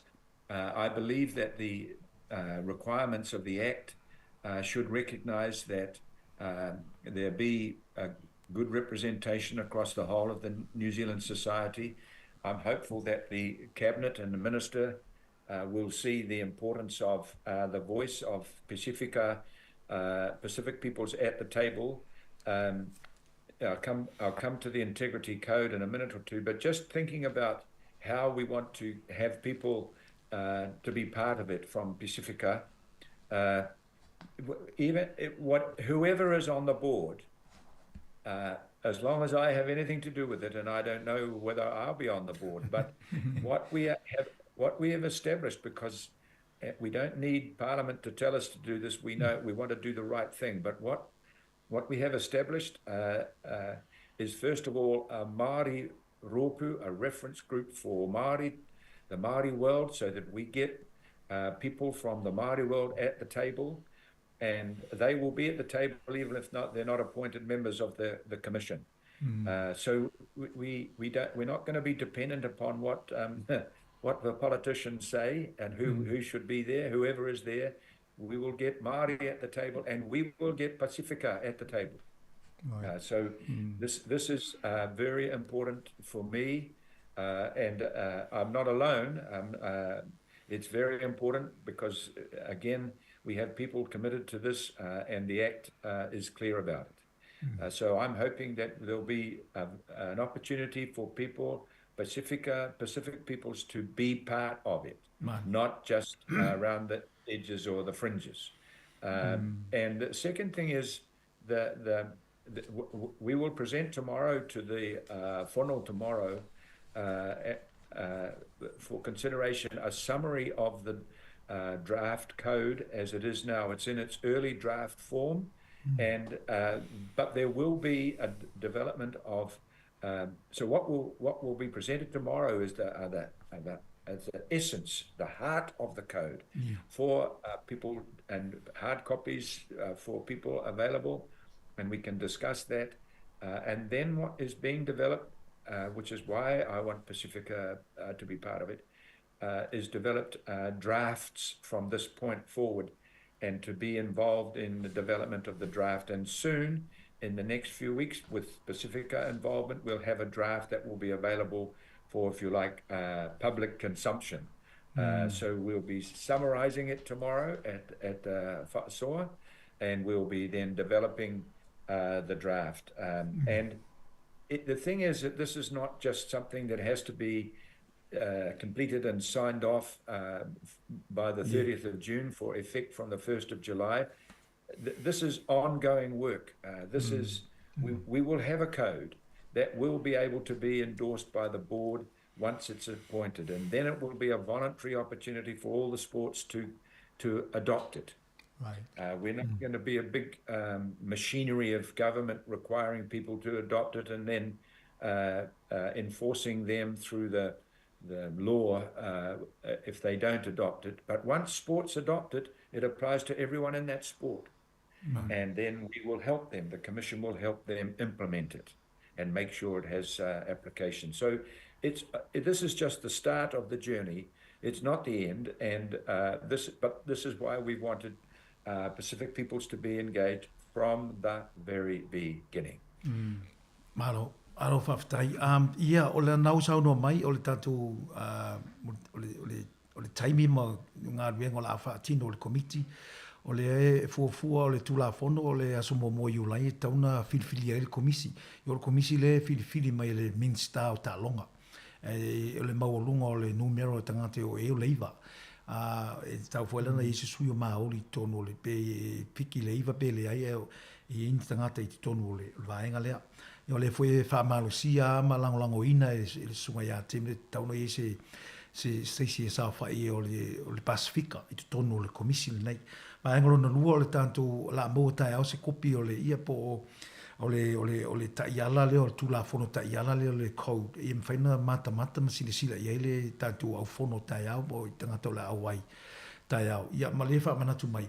O le taimine o le tau tusi ele vanga le aile se me tusi lona ta mauelea. Ia wai sui le anganga o tangata i talonga le lumanai o lona winga. It's a living document. E whainga le e whainei ona tati ele tono e ai le kou ai fai ana fusu ia i te mi uma e fu le te mi ma anu mango ta longa ia pise i ole fa manga le vaenga le posa le fa liu na vaenga le ma ne tapinanga mo ta fa peni wai le ole pupu te mi le toi pe a mo tu a tonu le fo nga lu e ai le wo ne fa ta ti mo le a wivi pe ole me le draft le we ni ia ona fa wele mai fon tanga ia fa to e vela mal fondo ne ta yo ma wai fina ngalo le tunu ia ni tu fa ta se le ia ma fa wele ia se vaenga ma le fa mo yo tu le stolz fulo uni wa talia pasia ia ho le mo yo lai wa mata le komisi le ta fa tinu now if you see it Tim Castle, I just want to ask a question, please. You've already got this draft document that will be going out now for people's views and that. I'm just wondering, did you include any like Maori and Pacifica in the preparation of that original draft? Yes is the short answer. Okay, So the way in which we've gone about this is develop the principles for the draft. Yeah. So we focus first on the kind of issues we want to address through the integrity code, and racism and discrimination, harassment, sexual harassment, bullying, yes, assault. We have included a whole range of threats to, and we call them, well, the legislation, the Parliament statute calls them threats to integrity. And you know, sometimes these threats are they're under the surface. They're not out in the open. So yes, we've tried to capture all of those things in the way they come about, and we've done this in conjunction closely with Drug-Free Sport New Zealand, which is our anti-doping agency. So we have an anti-doping code, and that is for all sports, young and old, and we have had involvement of Pacific peoples in anti-doping. Kevin Mialamu was on the board of Drug-Free Sport. And I'm honoured to be the chair of Drug-Free Sport. So we have pulled in to help us with some of these early guiding principles. Yes. And on the working groups of previous times, in the last few years, we've had Maori and Pacifica peoples involved. And so, but what we want to do is do that more. We want to get more engagement, which is part of our Talanoa and our Whaaso tomorrow, more involvement, so that when we start developing the actual drafts, which will then be available publicly, then we have had the input of Pacific peoples. That's why we hope people that we speak with tomorrow and in Auckland and in the South Island, we hope that Pacific peoples will be part of it, so that we are representing all of the community properly. I was just wondering, where would you put the non-selection? Like if you're playing very well and then they pick the team and you're not picked, where does that come in?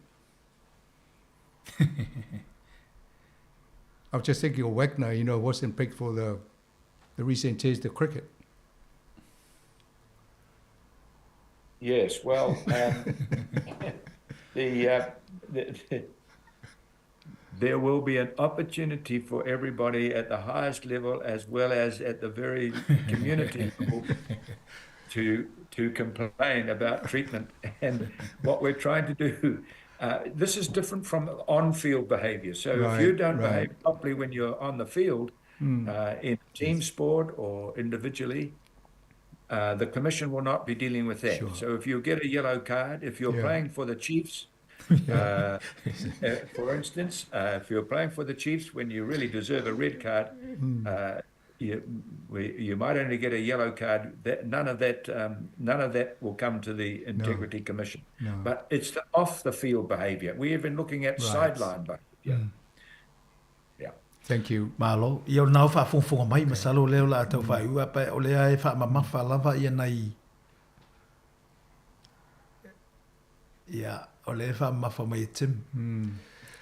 o le ia o nai whaateita inga nā o whailonga lanu. Ai mei sa le vaenga le o le wha mawha mai. I le na o tutonu malunga le malai, o whafo mai le malai le au mata ma le au tāpuai. A i fuin whailonga lanu nā o le awanoa le mwhaina ave e mapu iai e whai le whaasea. O na ilo le komisi lea ma vai ta yala po muli ai.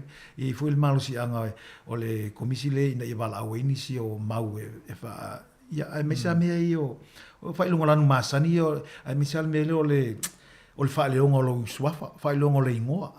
E o isi, o no whailonga tu le coach, o lisi laka piliki le Australia e sinia.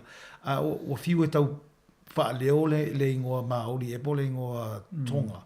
Ia no whalofa ingoa ia John, wala au ia John langa o mite le a. Ia, e whaanoa noa whailongo atu, man whafonga atu o le malu la tunu, ma le a ingoa le tangata lea. O le mānai o le ingoa. O lona tunu. Ia le ole mwhai ona whai. Ia ona ole aunga tā o le tangata le vai.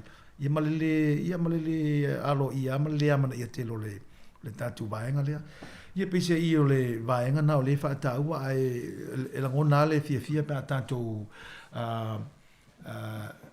ia umai le tātu taimi ia ona ole ao ngā o nei vaenga. E wala au atu le tātu nuu tai ao. Porua ma nuu la tamai o tātu whono lea tai au ina ia tātu au wai ai. Ia ma maua ai le malama tili i le nei vaenga ua saunua mai ai ia fionga le teita ia Tim Castle ia ma sio nei tangata la ma tā vali vale tai au tātu whaaso ai. Ia pese i o le teimi na. Tim, thank you very much for your the opportunity to come on the Samoa Capital Radio.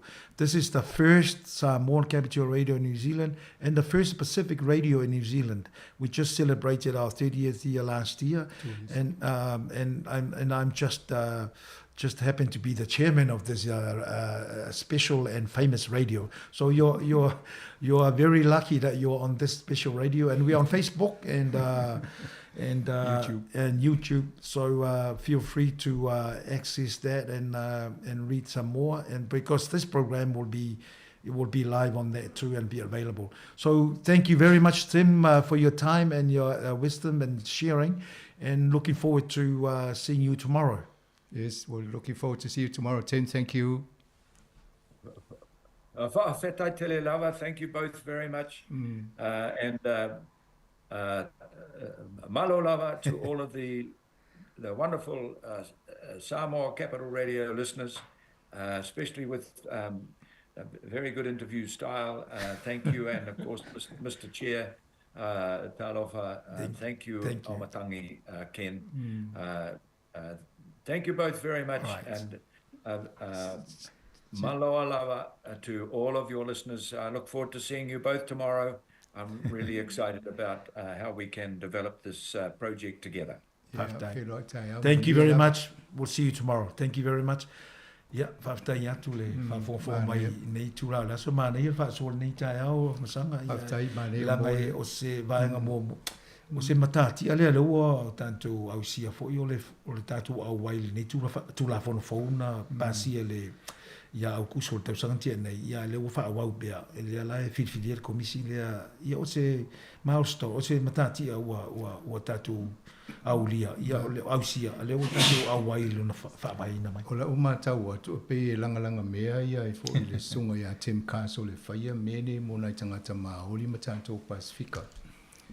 O le tele fo isi fa la tung komiti le ye lunga fa tau la me va ai o fo yo o ia te tau tangata le la wa ngai mai fo i tu langa ta lunga wa me le te fa lung so fo te e ana i tama te ne Pasifika tele no e pe de piki au ale na fo yo tala fa ye o le te mana tu le te ne le ta alo pole au la kapia tama ta ena sau fa ele tala le ko nga mai o sau tala ki kala le pese le ena sau rol na fa rol na fa se ale nei una tu le le coach pe la fa fa penale ma nei le la amna ia le fulutula fono le fa ai fa tai fo ele i le vele fa su viva mata pule na tu se fa nga malo fo le fono o te tala e tu ai o ele tau no unga ai tau se ia o fa moi ma amna ia ma le mo you like ia le o le mafuanga le o le ole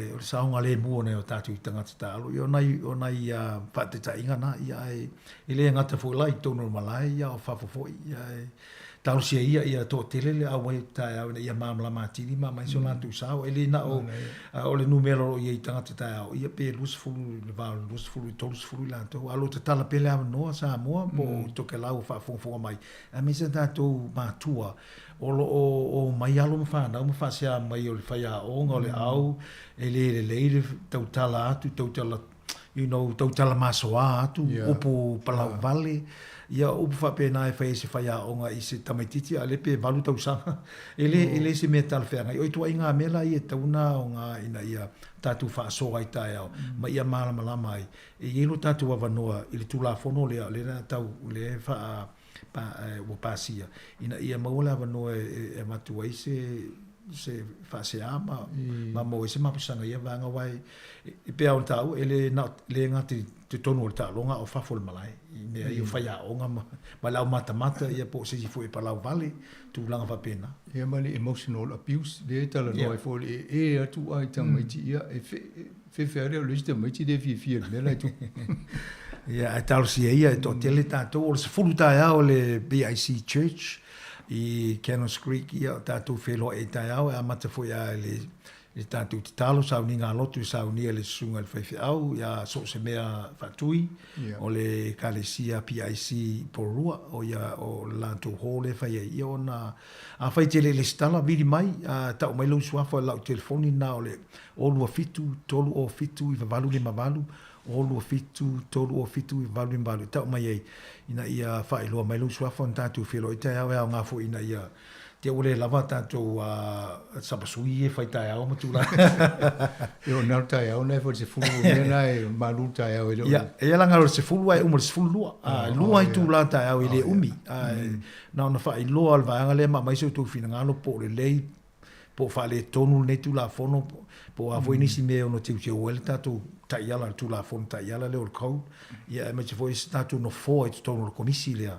Ia le fifilia mai le pinista wa ia mantu esa political appointment ia fifilia le minista tau sia isu tatu no fo le safa inga le pa tai fo lang me lo tu fo no le foi vai nga ta o te le mo na ia lung fa na ta tu lang ta long mo le fa ta to pisa le ta po ne o le fa long tangata a me si le o piki el malo le la fa se komisi va ia vai nga ia ina ia so ia fo ile le fo ile awala le fa ita longa tu ne mo va inga ta longa ila to coaches or managers po la le komiti fa tu ia wa ole sa no i fo ile fionga masan ia wa lo ile code al banga le pon ta drug free New Zealand le te fo no item wa le valana ilna to code po la tu la fonta ia la le pui ai tangata ia ma le sauanga o drug abuse o le fa onga ino fala au fa saina tangata ta alo ma le au ta alo wa le valana ile lantu te pe ila tu sa le fa nga yo ingole o le vaanga na ma le mela u fa foundei mo fa ilonga lanu tu tonu ta longa ia o se me le tele o la wa fa te inga na lo wa matele mo le van faile anti doping code la le ye tonu le sunga ya Tim Castle ia le wa fa baile mele ia ave ese fa lo ngana tu tonu o ta longa ni sila ele ngate lunga le malai au fa ful malai fa ya onga lang tamata alo ia fa le onga ingoa o le tau tala le mafau fau ma le palau vale tu lang fa pena ia ono afia ile tama ma le tini talo ia me sala ole o le fa onga matua o le tamiti talo pena o le valus futasi por futasi tau sang ia ole la ma mafa ia afia ile mental health ia afia ile tu lang o soifua malolo ina ma le mafau fau ia o tu inga vaenga ia ta waila le wa a mail fa to nei a mai le fai to nei tātou te ufale atu e mawel no whango tātou e mawel mapusanga ia pe a fai a matan fai longa lanu se si ati oe ia ma fai tala masoa ma le ma fau teimi o tā longa ia po teimi fui wa uma tā longa ia o le mwhai auna a vitonu whaasa le tātou komiti le mar komisi ia o se tātou matati ale o tātou a wai foi fasi di sila tu tato le tio nei taiao ma le falo la mane malo la se va tu le avano le tato DJ tama se pese le i ona ele silim ta muli le fa umal sa por kalame tunu fono fa tai lo Uai no ai e tato fana e sa ili malo nai matua e ai le si fofo maule la umua wala la nei o le fanga i pau Uai no ai e tato fana e sa ili malo nai matua e ai le si fofo maule la umua Ole tai ole tole nei wala yo tato penei Ia sole pomisa o me umana paingata O nei ta sanga ua tato wale mai I nei manuia ua tato maua mai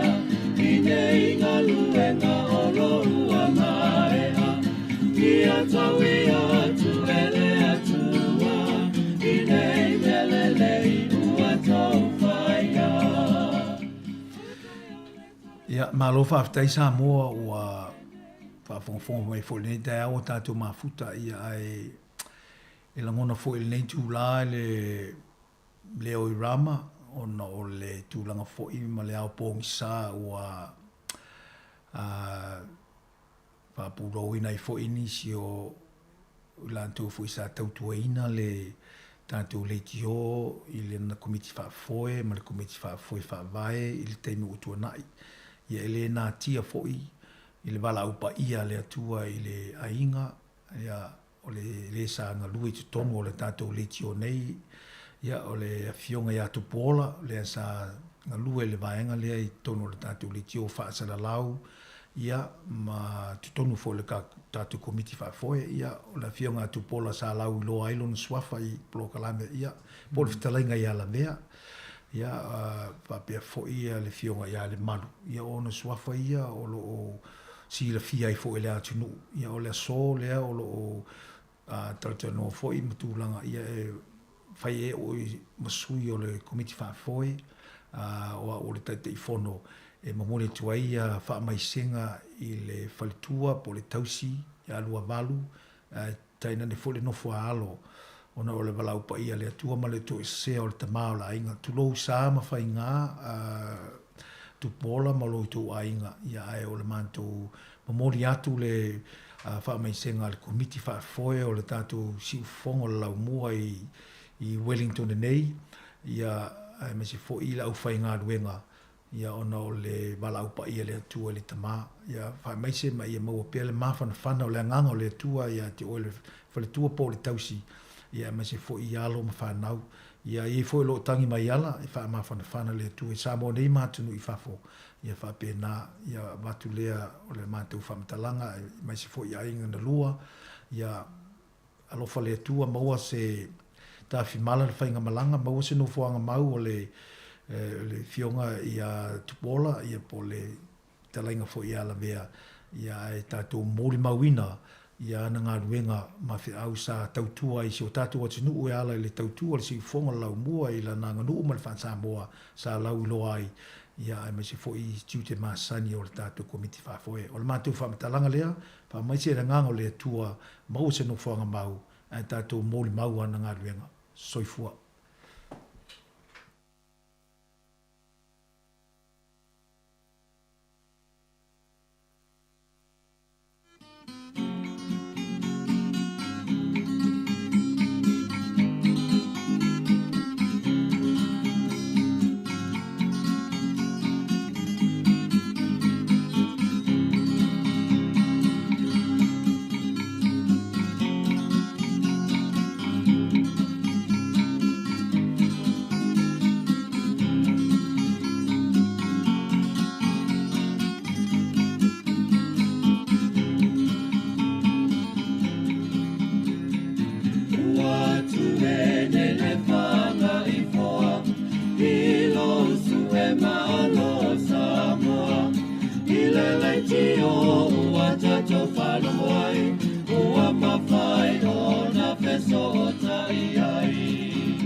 maiti o ua tato whanumai, ua mawhai o na peso o tai ai.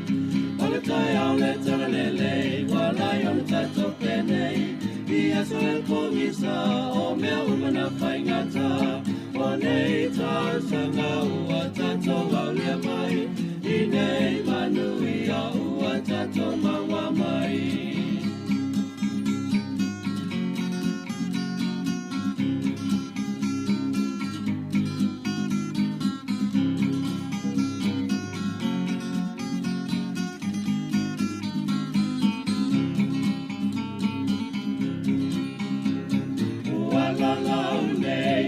Whanga I pāau, uai noa ai e a tato whana, e sa ili malo na I matua, e ai le si fofo mau le lau mua. Uala lau nei o le whanga I pāau, uai noa ai e a tato whana, e sa ili malo na I matua, e ai le si fofo mau le lau mua. O le tai o le tala lenei, walai o le tato penei, ia so e pongisa o mea umana whaingata, o nei tā sanga ua tato au lea mai, I nei manui a ua tato maua mai.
Toi whatala whatu le tātou tunu ure lei tū lao le tai au le uto tolu minuti o toi neo le tāle o li tū lai si fulma le lua le uta pena mai le wha ponga lona na lua ia po lona tolu foi o tātou telefon me tātou tala mai Samoa ia ili nei foi a aso for reile o le tātou ili aso valu nei ia o nei foi ma sina ia o mati ili tātou folongo nei tu sanga lua fe lua si fuma le wha ia mo o tau nunga tuai foi le polo klame wha pitoa wha tantanoa tuai le fionga li pule ia sanga Tian Moresi ila ngata fulele to fa ya tunu fono o mtangi kena kui o le taisi fono le tātou li tio ya malesunga le iloia ya Tim Castle se tazi fo o polo kalame taua ya wa nisi o komisi ya ua whaatauteia ya wa le tūlanga ya le whaale leo vaenga I tono ta longa ya leo tue poma le li tātou tunu ya le tele o alon whanau alon tam whanau Pasifika sa mua fo ya olo ta alo I tūlanga o ta longa ia ta ua le so o nanga nei pos komisi nei ia la tau te fautuina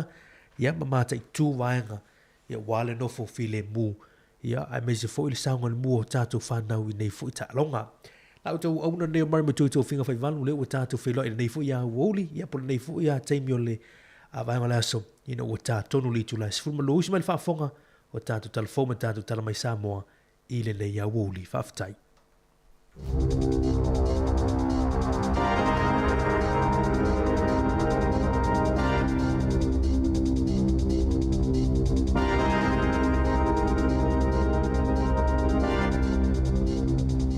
E toi whatalo whātua le whapuponga o talafou mai le si wafonga le lau mua mo le niwa ainga o le aso. O le aso ua amata whaailoa ai e le TVNZ i le au whaingaluenga po o hapol kalame e ono wha le tonu i le toe whaatulanga ina o fuafuanga mo le televise New Zealand a wale lumanai. Ua whaailoa mai le litio New Zealand le tele o whaamatalanga e whaapea o le pol kalame o le Sunday i aso saa, le fair go ma le midday o le a whaamuta. E le ima whaiona taliane le taitaifono o le komiti whaatonu o le TVNZ mo se whaatala noanga ina ua fesilingia le litio New Zealand i le tae ana leila. E to atasi le tangata na maliu e se mui taranaki i saute i le vaveao ana leila, pe ona lipotie au nanga tali atu i whaalawelawe whaafuasei. Mana na tiane le silia ma le toa lua se fulo le au fui mu e tautinea le mu i se whale o se ainga. A oia i tutonu le tangata e to atasi peitai e le ima whaiona lawe aina ma sa maliu ai lava. O lo ngā lulue le whainga mālo e whaanatinati ma ia wawe whaataunu uina ana fuafuanga mo aso e se lau mua pe ona folasia. Whaalia le palemia Christopher Luxon o fuafuanga mga yoinga umai whaase fuluiva o le a whaailonga ina ma whaataunu uina pe tai na tā ua le taitai o le Labour Chris Hipkins o le a lima whaiai o nāanga i luma le atunuu ai o le atoi fo i tua na saunoa Luxon ina ua whatoa pale mai le tofi palemia o le asili atu ma le lei mea e whaia le whainga mālo i aso e se lau mua na ilo le whainga mālo a le leipa ua mawai atu. O le a whaaulu le mālo se tu la fono e whaawhaingo fie ai i le au whai pisinisi mai whafo e inivesi ai i atina inga o le Build to Rent i New Zealand. O le whaaninga lea peona saunoa i ai le minista o whale ia Chris Bishop i le awauliana nafi, le ana ia whaamaonia mai ai le ioina i le kabineta ina ia whaia suinga i le tula fono o le Overseas Investment Act, ina ia lango le iaia tina inga o whale o le Build to Rent. O isia fuafuanga le whainga malos o whaatasi, sa o fie tutono a lato fuafuanga o le se lau aso mua. O atina ai o le Build to Rent, o i tua inga whale nofo maututongi fo i New Zealand, le e maasania i le tele o atunu i fafo, ai se ase a lava maua i New Zealand, o atina ai o whale maasania na whaatautai a whaapolo fesa, whaatasi ai mawheutanga inga le lei, mai tele i tua inga whale ese, e mawhaiona filifili i ai a wale soifuanga o aso uma. E maasania na whaatupem whaatautai e le au whai pisinisi o whaalaputuputonga maati nae, matupe le au pensione. E iwas fulufapa mo penisini au kilani na leo ina leo i po le vai aso nei, i le mawai ai o le tele o ngā inga i le ai. Na tā ua le leo sue ia Glenn Baldwin e lima whaalawelawe na tula i mai tutono le ai, talu mai le aso sā, e luani whaalawelawe matu ia na tutupu i Western Springs ma Green Bay, ma le talipe whale i Papatoetoe, Glen Eden ma Remuera. E mai Warkworth i mātū, e o atu i tua kauma Mersey le tu i sasae, ua avele wha mua leo pitoi luma, e asi mamata i tua waile saunga le mō tangata whainga luenga i ia pamu penisini ma pisinisi, e to o lima talawa wele wao le se fulu tolu ma le se fulu iwa tausanga le matutua, ua tau fie tu sai mga oinga i pamu penisini e se fulu, i aukilani saute ia te se mama Januari. O le asoe a matawhaanga solo ai whaatala noanga a le televise New Zealand po le TVNZ, ma le au whainga luenga o le a whaamutanga luenga i le au nanga whaasala lau. O lo fuafua e o atu i le onos fuluvalunga luenga o le a whaamuta, e tusalea ma le iwa pasene o ana tangata whainga luenga. O le a whaiase fono mo le vaenga o talafoa le TVNZ, ma le au whainga luenga e nafa mamata o putau i le taimi nei, i le itula e tasi le au auli o le aso. O na soso o le amafono ese le tai au nei, mo isi au nanga talafou, polo kalame o le fair go, ma le Sunday, pe ona whaalia le litio New Zealand. Na whaalia li poti, e le imanino po o le aunga o nei fonotanga, e tapunia ma whaamutai ia polo kalame, pe na o nisi o le au whainga luenga, o le a whaamalolo vaea, e se furu tolu te sima le 5% na pa uai tupe maua ale televise New Zealand, mai le tausanga taluai. O le fuafuanga le whainga malo na fuafua e whaasai o na whaaputopoto ke ni ino fuanga lau tele, o le a le o ngā tasi mai a tatau a tangata taito a tasi New Zealand, pe o na whaalie se li potia le loia Silly Judith Collins i le aso ana nafi, o tulafono tau whaofia le malo, ina ia te te atuai i keni, ai tu ina atu i leo le malo si anga whaopopo, e tau fi ai whaalawe ino fuanga lau tele ma le saunga le mu, o le awa uli ana nafi na whai se fono whaanatinati a le palemene, mo le whaofi ina ma le tu ina atu i le komiti filifilia o le tulafono tau whaofi, ma ua amatai whelafulafo inga i totono le palemene.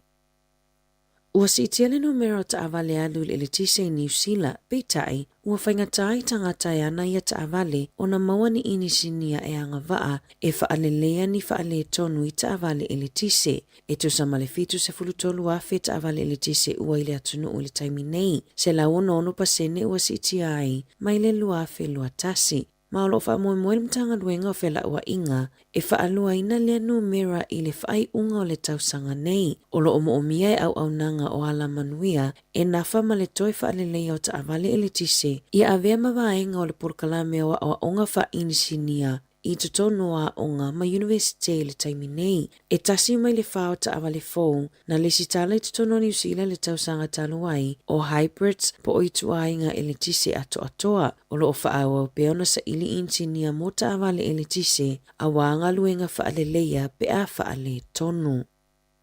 Olo suesue ina leo i Wellington e ni ngā o inga matu i a se lua, na tula i mai i pākanga ta avale supermarketi ale New World i Wellington o ia ngā o inga, na tupuina wa umona whaia e tangata na afia, ma se tangata i lungo le upenga ta whailangi ale Discord, ni fuafuanga i wheiloa i ai, ina ia mawhai ai ona whesui ai tino i tupe ma cryptocurrency, po o tupe e lewa ai ai mata ai te wina i whainga wha te konolosi. O le ngā o inga mua na tula i mai pe tusa o le afole 5 i le asonga fua, aso luas fulu iwa o Februari, i lalo le no fuanga i pakaita avale ale New World i Newlands. Na taunu ule ali iso li tula fono na luatu i se ta avale Subaru lanu siliva, ma oso i tutono le ta avale ale ali ina afia, ma ave se tino i tupe tele sa i tutono le ta avale. O le isi whaalawe na tula i mai le pakanga ta avale ale New World, i le aso 5 mati petu so le afo le tasi le awa uli. Na oso le tamaita ina afia i tutono le Subaru, ma e to o lua tangata sa iai, o le isi na avea le tino i tupe, ai o le isi na ia whaasi ili maina le tamaita ai i se whana, ma so sola e se le ta avale.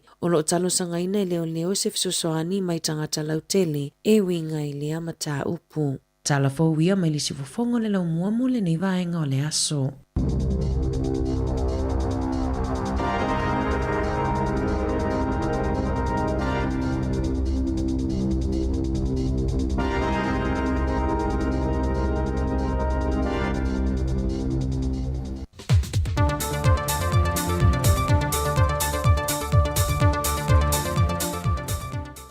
O te toi whaamano atu i le wholaunga le tātou tino uli nei fwoi wa yaso e na o tātou tini taunu mai le whaai unga ia i le anga le lima tau singa le tua. A le tau tua wha awa o le si whonga le lau mua tau wala i telefon mai Samoa o se mea le wha whonga i se whao poponga. Ua whiwhile nei le kāpeneta i sana whontanga le whalitua ia sa ngaunga le lani ngā luvao. E a vemo pule sili o le vaenga o whemalanga inga lunga o te tele matamba le awhi mo le umie tolu tau sanga. O le tina ia sa ngaunga na whiwhile mai ia ila toe to 5 sa tustano sanga le awanoa. Ma o le tina fo ia sa ngaunga na wha umai le universite au Kilani New Zealand ma le wha ilunga o le Bachelor of Science ma fo i mei matau tua mo le atunu o le tele o tau sanga e le vaenga le public service. Wa manatu le kāpeneta mai iwa tau sanga o mawai sa anga lue e le malo. Wa lava lona to mai malisi le fia o finga o tu ina mo ia. Na te tau ave nai le to finga le ua tu ina tu ia te ia. O le whatua ia sa ngonga o se matai le afi anga i pia. E ona tupuanga e mei a vau fale ula masa sina. Mai o te finga fo ua whirifiri ai. Sa se e mo moe fo ilo na tuanga ne matua. Le fionga tuile te funga le asi John Ngaruvao. Mai le whama wingna o tuile te funga le asi o le uruai ofisa sili le malito sanga i luafe maliva. Fato asuia i le luafe se fun malvalu E le tō whaianga manata tio le titi tutu Vanushwaka, se o ina wha mawai lea tamari o lea tunu, e le tausangan tenei, lua fe lua se funumali tolu. Wa whai loe le fionga le minister o tupe, le fionga lautimu ia a fōwa le se vā ai, e lua vai aso lea ula ua wha solo nei le su e su enga, e le mata au pui le tusi wha sea le na wha o atu e le pūlenga, ale nupi wha, e atu nga lunga e nisi o wha ai unga le teite e whono te komiti wha foia le nupi wha, le fionga papadi i pā noa. Wa wha mauti no mai foia le fionga le minister, wa wha se tua ngaru lava le fionga papadi e lona lava whaitalia o whaia su e su enga, mai o se vaenga ele i o atu le lato wha solonga i ai olo ia malama lama masi le fia le wha solonga o ngā wenga. Whaido foia le fionga le minister, e nata matua langa lago ina le wha ai lo fina ngalo le au whi ngā wenga, e tūlanga e le o fifi ai ma le solonga le iai le lato fo i mai tau, le wha ngā solonga o ngā luenga e maise, pe a whai ai ua mauti noa ma mai ta wina, wa se esel whaati nongo ngā ruenga mai ona ta iana wa whaata atia. Pe o le sira fia, o lo le li whaatunga lunga le pūlengo le nupi wha, e le wha matu o ni se le ni whaitau miliona e lanta le le fitu se funu, a e na o le iwa masina na whaanga ioi e le wha matu i nātu ia se le ni te tele. O lo au fia i nisi o pisi nisi le antunu, o se e ka le sia, ma se wha lunga o se mtanga ruenga le malo. Wa yeri fo fonga le fionga le minister a fai ai mai ane su e su engolo fanga solo ai fa mao nia le mulmul ta io ta iala o le ai lui lolone fesuia inga o le teminei e le o mawhai lava o natali mai le fionga papali i panoa e le autu stala mo sona finangalo e whaatatau i le mata opo. E au leina i laua tina matama i tai e au ai o nā mana ialo lātu leo i sao whainga e so se mea whaia le atu no. O le au tūle na wha mawha le saunonga le fionga le tamai tai minister na tanga luengo tinama tamai tai, le fionga muripola ana rosa ale molio, e le sauningo le whaatawa ina leo le sao tinama tamai tai te tono le atu no, ona o lo lato vai aso whaapitole nei, o lo whaatawa ina aila lato au nanga. Whai loe le fionga le minister, o le tāu o tinama tamai tai wale ngata i te tonu a inga, ai o le wha moe nga fwoi lei te tonu e ka le sia, mai au fwoi o na ngono lo lātou sao ma lo lātou leo, i upo whaia le atu no, ma so se wha la pot putonga ma matanga ruenga, o lo ngālu lue puno wa i eiti nā. Whai lo fwoi e mulpola, o le ngā ruenga tina, e whaisia o lona tāua, mai mau popo iso o se mea, i ona whaivano filima. O le whatu a toru masina o le neitau sanga, ai wa toi o atu i le awha o le au whai o meli na whatu langa mo sa mo le neitau sanga atoa, le fofoi ne le lua se funma le 5 medi o le a whelo tātu o tunu. Ai o le temile nei, wa o atu le se funma le tasi meli, wa taulailu tātu wafu whaavao maloi mata autu, mai ua mai ta wina i se tūlanga lawi loa o lo tātou tunu o Samoa, i atunu o te tele laulangi ma fia a whea e meri mō mai moanga, tā whaunga, ai o se whaamanu yanga le lei tere foile nei, mō le au whai pisi nisi alo tātou o tunu. Whai loa le pūlenga wafo Samoa, o nisi nei o i lātou o lo lātou whaipa anga. Le anga i to tele foi ia le malo le tunu o leo lo mātou ngā lulu ai, ia i lātou o lo o whaatauina me tau lima, ai meise o i lātou o lo whaatinoina i ta whaonga po o tour operators. Ia meise foi o le au tāwale lau pāsese, la iti a meise o pasi. Ia o le tatalo al tu langa foi lea o se atina e mo mielnga lue whaatas. Il tamu fai atu foi na ia mautinoa, ia e lapilapea le o nanga foi nisi o teimi. Me se foi ngā luenga o lo tamu whai e li tātou pūlenga o tangata whao mai whafu. Ia pe o i lātou ia o le mau te ngā lue o le tatalo ai le nganga maulalo.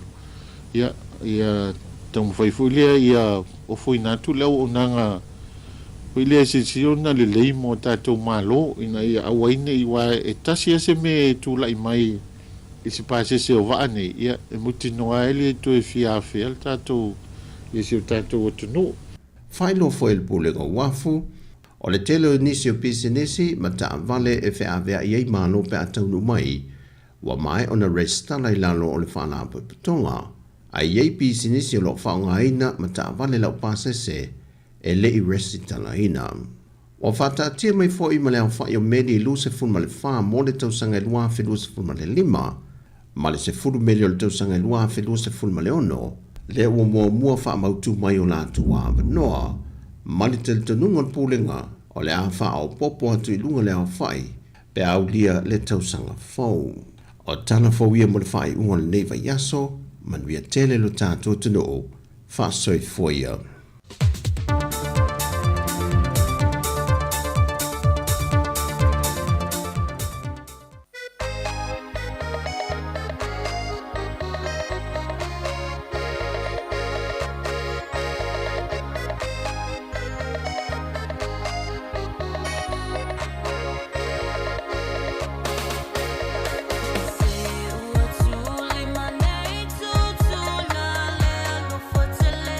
Silly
sika o malo longa ma tau mawhitanga o leo au si fofonga o le laumua.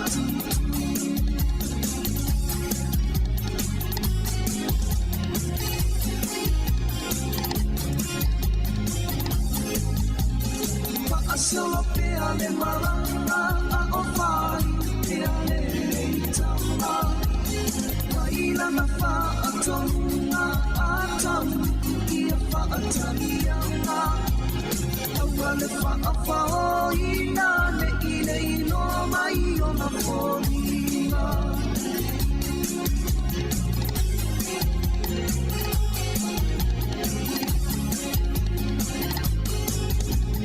Malito umasawi mai ole atani na masua Nalilo ilo no pinangano se paala velame o isipana Tanai mai no le filinga maua sono le alofa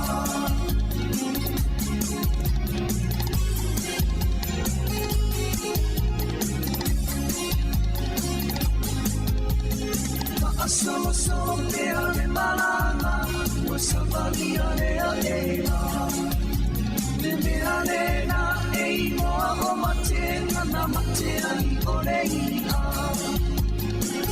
Me malanga ua tuae Isi o ulau ele ele Wa atalilo le au malanga Ae alu apa ese Sia le whangarone O o ai le tangatana Na ia mawalo tu matilo tilo na whaase Tu matilo tilo masakari Whaavela ina le langei Uro uro le sumarai Matoe fo I whaase I le sami Afua se iona maaya ole mua mutalali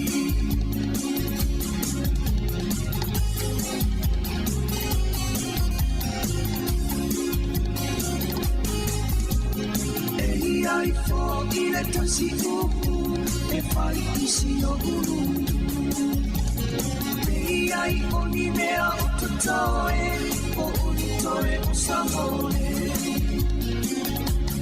Mawatu olehia Watoe aina omuna Amuamu Maaano Tanule wa'atamana Sifa alave lave Otana sano le nole Aua suinei Osano ngelo Unukupa apele pele Matilo tilo masaumani Wa'avela ina le langei Ura ura le suawai Watoe foli wa'ase I le sami Ai wa'afua se iona ma'aya ole Ua mutalari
e mai moi le aia tu male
Samoa e se I e whafafonga I nei maunga au atutu. E fia pa I mai e fia fa ata ita I le lasi o na ia o fa ukunga fa asamo amoni e manino ia I o so se du ai talo fae ua e tua I mai wa e saua e tau tua mai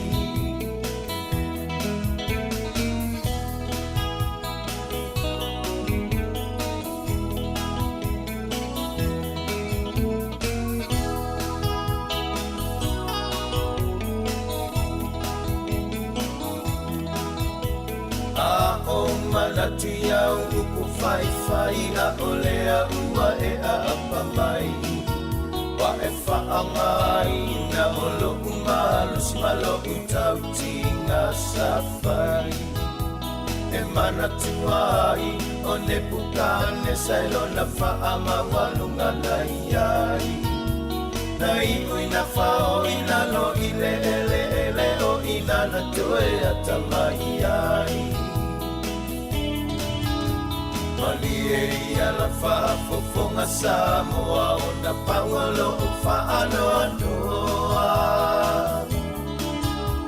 Amasua tulama fo I ua uma o te leto e fia manatua le Samoa lea E whaabae I lea tua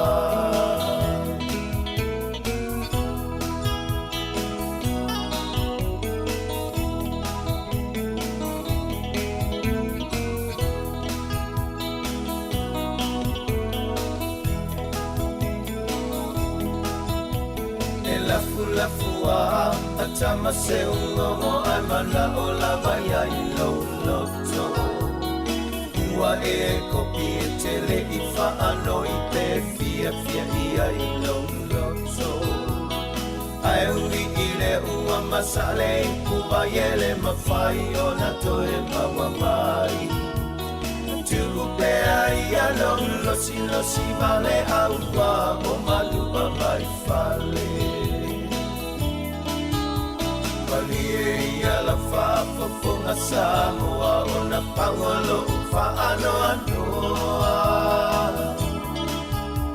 Amasua tulama fo I ua uma o te leto e fia manatua le Samoa lea E whaabae I lea tua Malie ia la whaafafonga Samoa o na pangalo whaano anoa Amasua tulama fo I ua uma o te leto e fia manatua le Samoa lea E whaabae I lea tua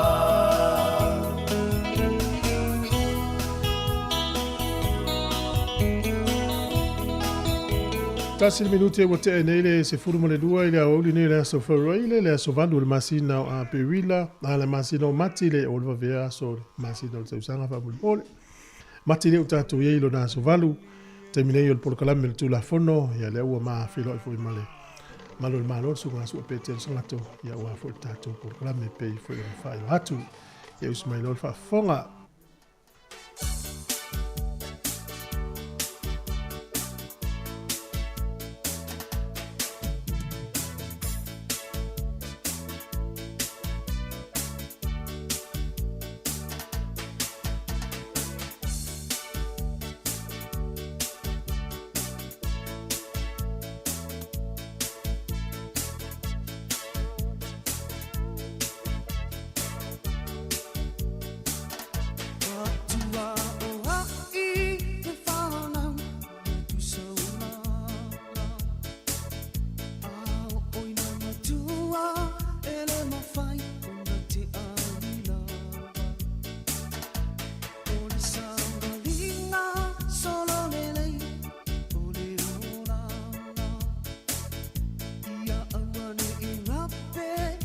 Ia o le nganga fia fa lo atu al fa talo fa tu le tunu le mo wala no tatou fe lo foi mo sunga sua po le fitlainga fa mo lalo pe tele sangato le malo wal tatou por kala me yaso so fo mo nuia la sunga sua po lo fitlainga fa mo lalo malo so fo Ma lo toi foi la sunga tu foi fa pe foi le malo le ofisa fa sa lau le si fonga lau mo.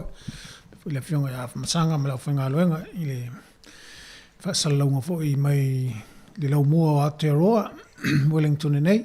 Fa pe ona o fa talo fa foi ile ia la silasi fa fonga nga sa mo i on tupu matamali. Fa la unga i fa le tuam tausi. Tala whaat fo i sunga i whaafengainga i so se whata whaitaulanga ma o lātou whalitua. Ia me se fo i tapo i ngā nai tātou tamāmti nā mātutua. Ia pe fo i le fionga i lip telo ma fionga te mai te saa si o mātou i kālesia. Ia ma le mamalu o le whaafonga ngā tā mua malu tui fo maua ma le langi mama. Tālofa. Ia, tālofa sua. Ma role e soi fua malu fo i le tau atai. Fo i le whilo i le sfrile la tau mo porkalame le tulafono. Ioi, pe iwa sui tātou taimi. Ia e ona ma sui fo le malo, sui tau sanga. Ia e leo sui tu la fono, le tu maua te lo tu la fono. Malo. Ia, mai lau su. Ia, man mi lava whaftai. Tai lama. Malo lama. Ia, o le asa a fo. Te sengo le aso, la ringo le aso, le stofi tai au, ma le aso, hori le uli, le wanga i mai tātou pokala. E pe mana ia fo ile wa lata il fai ungol vai aswa ma tu po kala me wa o mo fo ia me ia fo fangole fai ungol vai aswa ia sa fo ma lo la verta wa ta ya te tonu wa ta tu lata fo il fai ungol vai aswa te le ia fo fuanga ainga ma ta longa me uma tau te anga ia kalisia ya te tonu e te tau lava mta ua te rene i porkala me tu la fono mo tato umalama.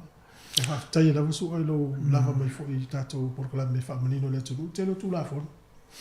Ia, whaftai fo i ua o le whaftai lava o le awanoa e ua mawhai ei o na whaasala lau porkala me lunga o le ala leo fo i po linga fo i o lo Facebook a le sufongo le mua. Peitai o le pe ona sile fia fo o le maua le avanoa e tal noa i tula fono le malo ni sila. Ile ngangana fa Samoa. Ni tātou ngangana o lo fa pena fo i tautua yuso ma tua fa fine lunga au kilani fo i le ofisa po na tanga aluenga leo o au maurunga au kilani. O le fa pena fo i no lātou fa iele au nanga le nei ile ngangana Samoa, mai taitonu ele aise isi ngangana o whaonga o ieni leo o lātou whaonga ina le se pokalame e whaasala waima, whaamalamalama ai matau whaamalamalama nisi o tūla whono fo ia o fia malamalama ati leile atunu. O le e whaingo fia la vai a tātou, o le tātou te tala noa ele tātou lava ngana. Taitonu ele isi atunu whapena o in ona yeini ele ipo nta mai tai leo o mawhai o nā wanoa e whaatara noa ina ia mata upu whapena ia. Mo ina. Leile sau noanga sua. Ia, tatanore. E te loe umalua ta nofa me fionga le pule se suisu inga le sa whaier tātou li teo i porkalame lei o le anga iru. To te leo le mamalo le tunu whaftai mai emaili, text, e o telefoni ma le whaasoa e tu sa mal pokalame leo tu la fono o lero vinga la e ta lia ma le fia la to te leo le sona ma o mo le. So i fuanga o sa umar le tuno. Ie whaftai ua o le naunga lava o le pokalame le nei ma le mafuanga na amatai. O le tau mwhailea ia i tātou nofo malamalama i tū la whono le nei atunu. O le tele o tausanga o tōna e sa iai whawhita auri lea o le e maua tātou se leni e tutongi e a tātou sala. Ona o le tātou le malamalama atili tū la whono. Ona o le ina isi o wha malamalama ina i lumanga o le i le whaongaino o le tātou lapana ngana.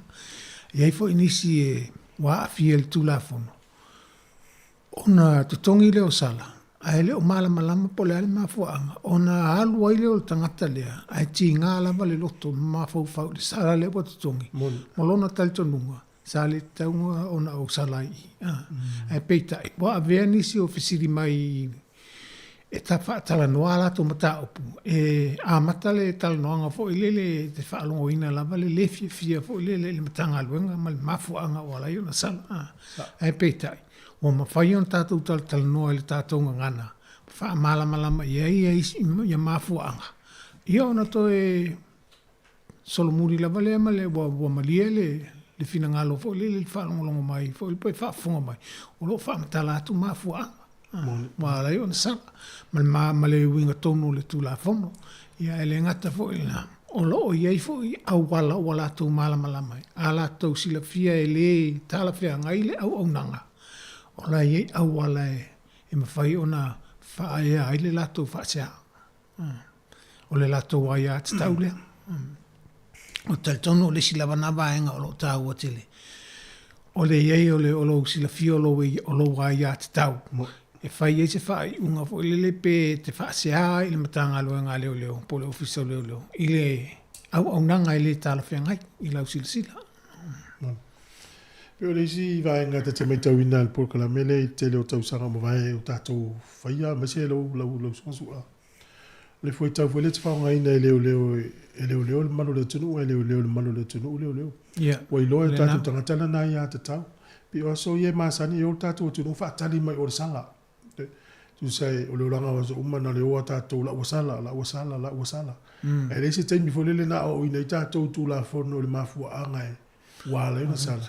Ma le mea te tau na wha ina i aua ina i sala. Tu e sala, ia. Peo le ua lapata ia le taimi ne ia le nei porkala. Pe la o au fo le tangata o le atunu. Ia lau sunga le malo. Ia whaftai atu ai pea i lau sao fo i wate le fo i lo taia i lo le tu la fono i au whai tete i au tupe mau. Tau le ngaina le ingoa. Me umana tupu pe a sala tak. Le ngata le na o le a whaina o le soifo mal o le saonga le mu. Ia, saonga le la. O wale le ngata fo ia tātou ai. A saonga le mu fo i oisi o lo wha lātou whaongaina i le ala tele. Ia, saonga le la. Ia, ma lo whaftai, mana tu la sua le la ta se e atu i le a le la ua tatala fo i mele tātou le la.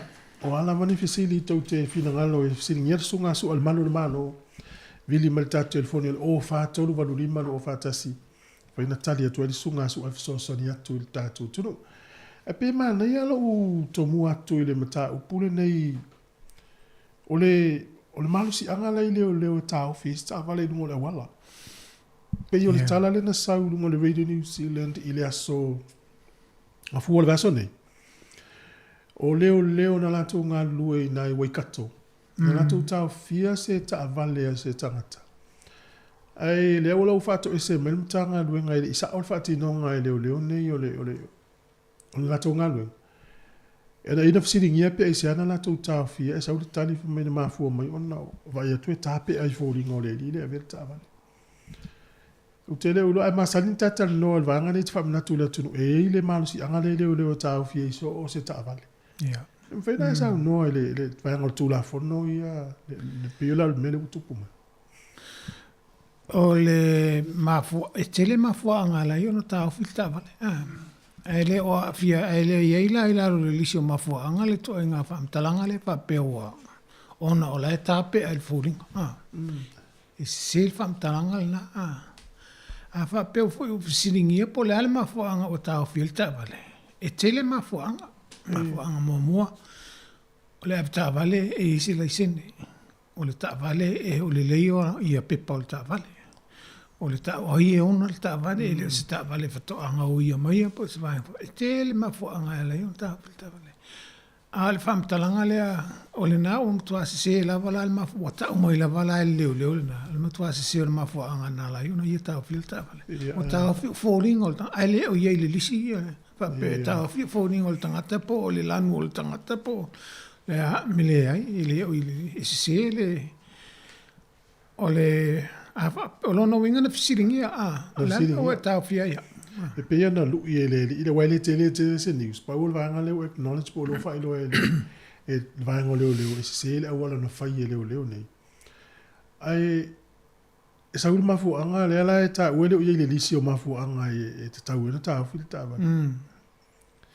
ala ile lisi o mafu anga ta wona ta filta ba ala ya va no ai me fai on fama tala ile mafu anga ta filta ba Ava pela le tavale le utaufi ono mafuanga le mafu le ofisa le utaufi. O le ala se fainga sa o sa tauna tala no ile no malo na faanga ina le mafuanga le o pe ala tai fodingo le tavale le mafu. Ma elanga nei leo se mafuanga fa tula fono na ona pe ele te tau fo ona tautala leo ina to nga fa punga fa pena ele tala fe ngai.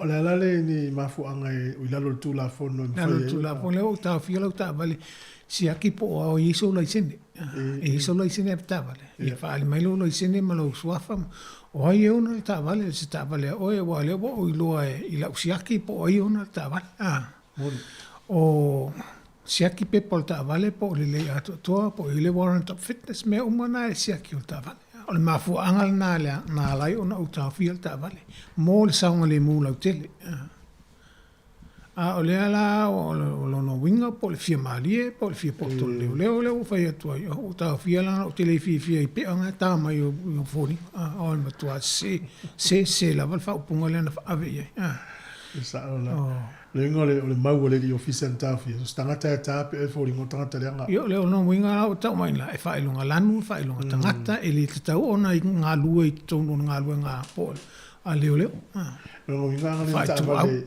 ala penta vale ti wata vole le lo umatua ia vai tu lo e un ta fi fo so e miti ta to se le lo pe ta la so e miti no ko ta ofio ma fa use va to sto so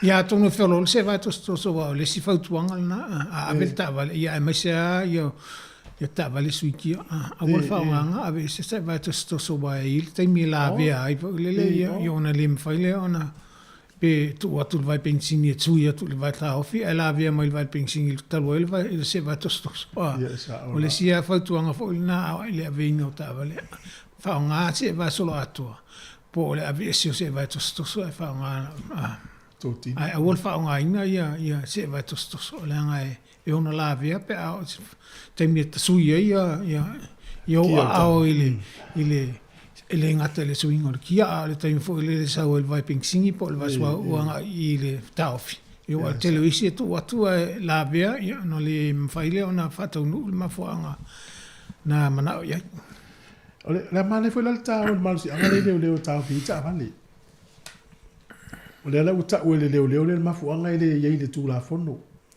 si paina e familino la mal si anga le taofi so stava ole Malaysia anga leila lo le o Land Transport Act ta si vai va le nai le vai nga se la su mal fa mana fa matala o mai le yo na vai nga la le ai le ta fi ta vale fi si ma su ta vale tele fo ya wala si fo ma fo anga le na ta fi ta vale o ta fi po fa swa va tanga le po me umana mo le o le tanga ia nga il sang le mu o le tele yo ma fo anga le ona ta fi le ta vale wa fa pe nei la o si tu la fo no fo le fa pe se longa i si mesel ta vale o fa yon on ta fi le ia man tu ele fa la ona no fo le mo ta fa i po lo ka fo ia mo e wa le se ma fo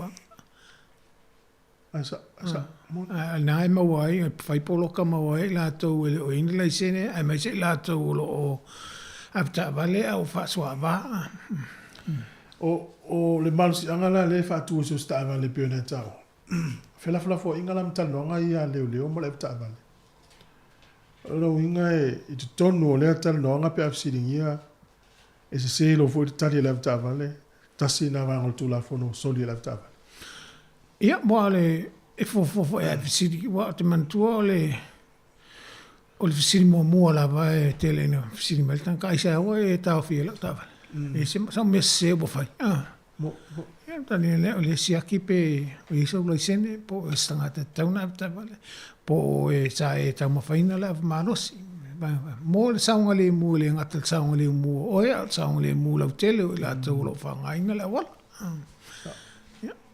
o te talitonu o le whamtalanga lea na lafo e leo le ia o te leilo po le ale umina malue ai le ai alfa la vela na o le so na lafo o o fa talanga fa pe awa a fa pe ai te le lo po le alfa unga po ave le tangata le anga le malo te lo ia ona ia tau sa ye le o le pa le taimi sa se tasi o ali fai business sa tau fil le lan ta vale no po le pa tau sa tau fil le lan ta vale FC le tu ia le fai business po le alma fo anga mo tau fil ta vale fa mal ta la le pa o fita ta vale Wai le tau ia. Antua la le to ina fai business le fai alo ia ave umai o le office le malo su le tangal to tongi tangal venga tu pete fa tu se ta vale le sma fo se tali ele mamla mano tete mal tu la fono ia no tu langa na e fai teste fo ia ala fo si le fie to me lim tama ta io le au fangal venga le tu langa fa tete ia fa talanga so ona lafo so ona lafo ele ma fa mo po ola nga lu lungo tu lafo ele fa ila ona va elo lo fia mali po lo fia poto ola sa vadia tu lafo no te ma fa nga lu nga tele montato tu no ma nga le fa fonga meltato tu afa pele uta fi ole so ola tonu ala le fsili ta una fa ye tanga ta tu mala ta vale ile le uta fi la ta vale po se si ole tu ese o mangsala o mafo ese mafo anga o tau fia ia fa ilo mel mafo anga o tau fia sa ulo mafo anga lo tanga tu tu sa ile tu la fo no ile ese mafo anga fa pe ma wo pela mafo anga na o fia ta vale le si mafo anga le me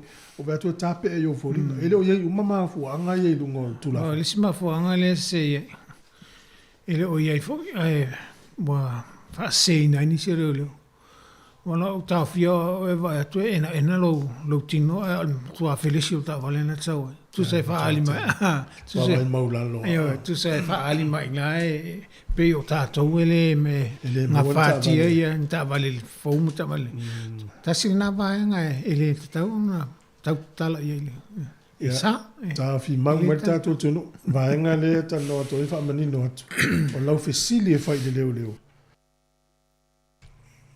po le ale mafu anga o tau pe a tau fi lau ta vale ia na e mafu fa lo le ma vai tu la fono ia po ia i tonu mafu anga na ia le la ua maua i martali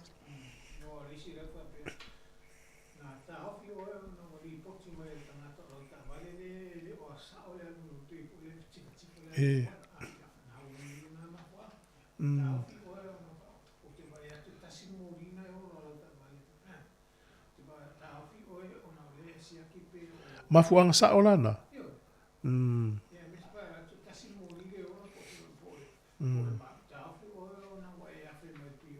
yeah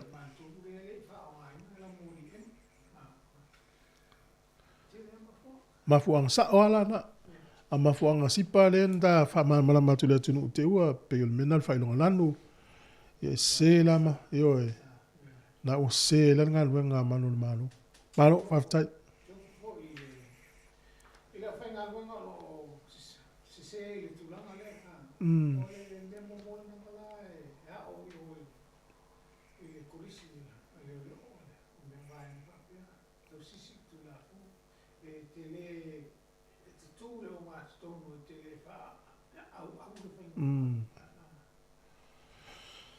Malo, olo ye tato no leina o le tolu valu lima lo fatasi pena vili mai ai pe ai se fisili sunga sua fa mani no tu la fono ya so se vai ngol tu la fono fena so so ne twai sua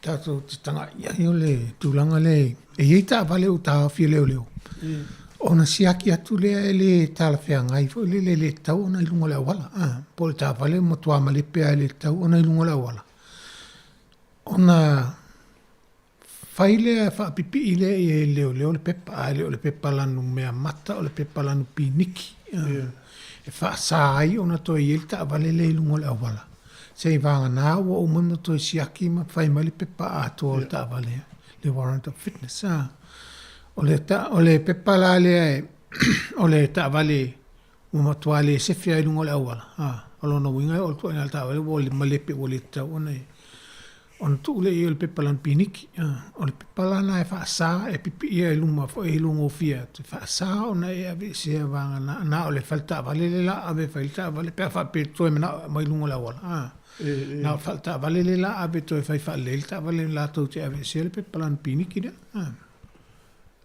ai si pepalan me mata e il va nga tasilta vale na fa le ton se longa la fa le va nga le tas o le tavale. Ia ona to am faile ona vesi le pepalan mea mata le on to mai le lungo awa. Sisi ia ole telefo ia fa salanga o vaenga le pe fa pe wa vesi le pepa.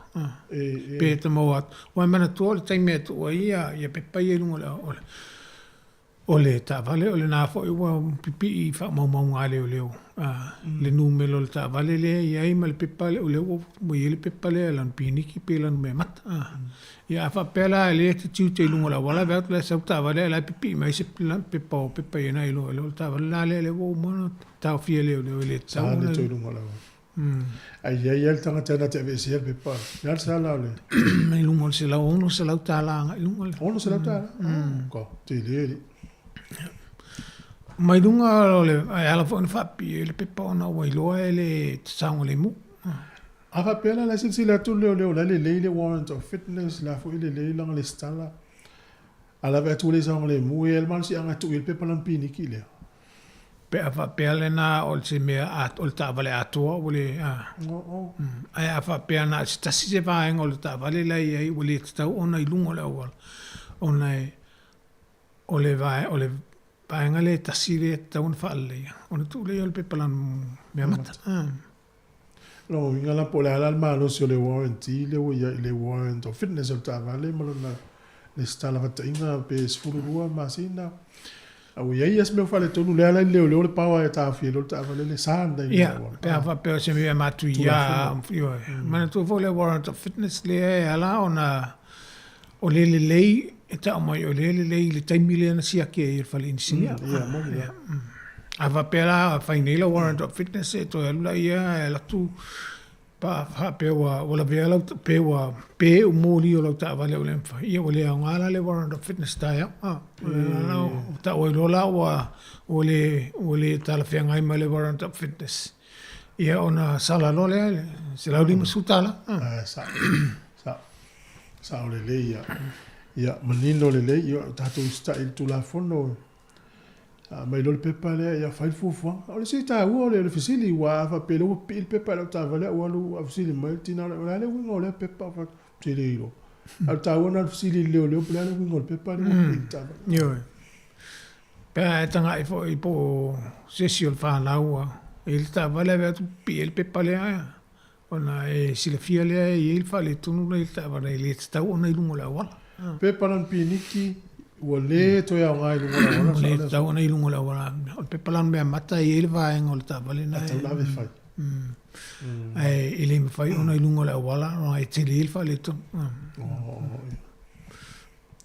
ama mafa foi sala pe ave se pe na ta wa ia mafa sala pe ave ia man tu me ala foi fam mafa ia oni mafa fa si to e fai se singa yo inga wai o le ale a faina il sango le mu pe tu lungo la wala malo ya nele duas furono minuti ele wa te el tasi o ye la venor tato le ina pe afia telefoni mai si le minuto lu mo talo el pc vai foi ale fa wo pel tan no ma le sunga su apo le malo ya su pe tel sangato e tu la fono ya ma le yelo si mai o le vena ma wel tato sai linga tato social media po o so tai tu putele nu mela o tato tanga te sa mo mai tato fa salonga te lo ya la tau vol fa na tu ya la tu la fono o lo sene wa mai ya la tu mai ni fio la tu lo sene el tau sanga tasi o tato e sa mo fa lo sene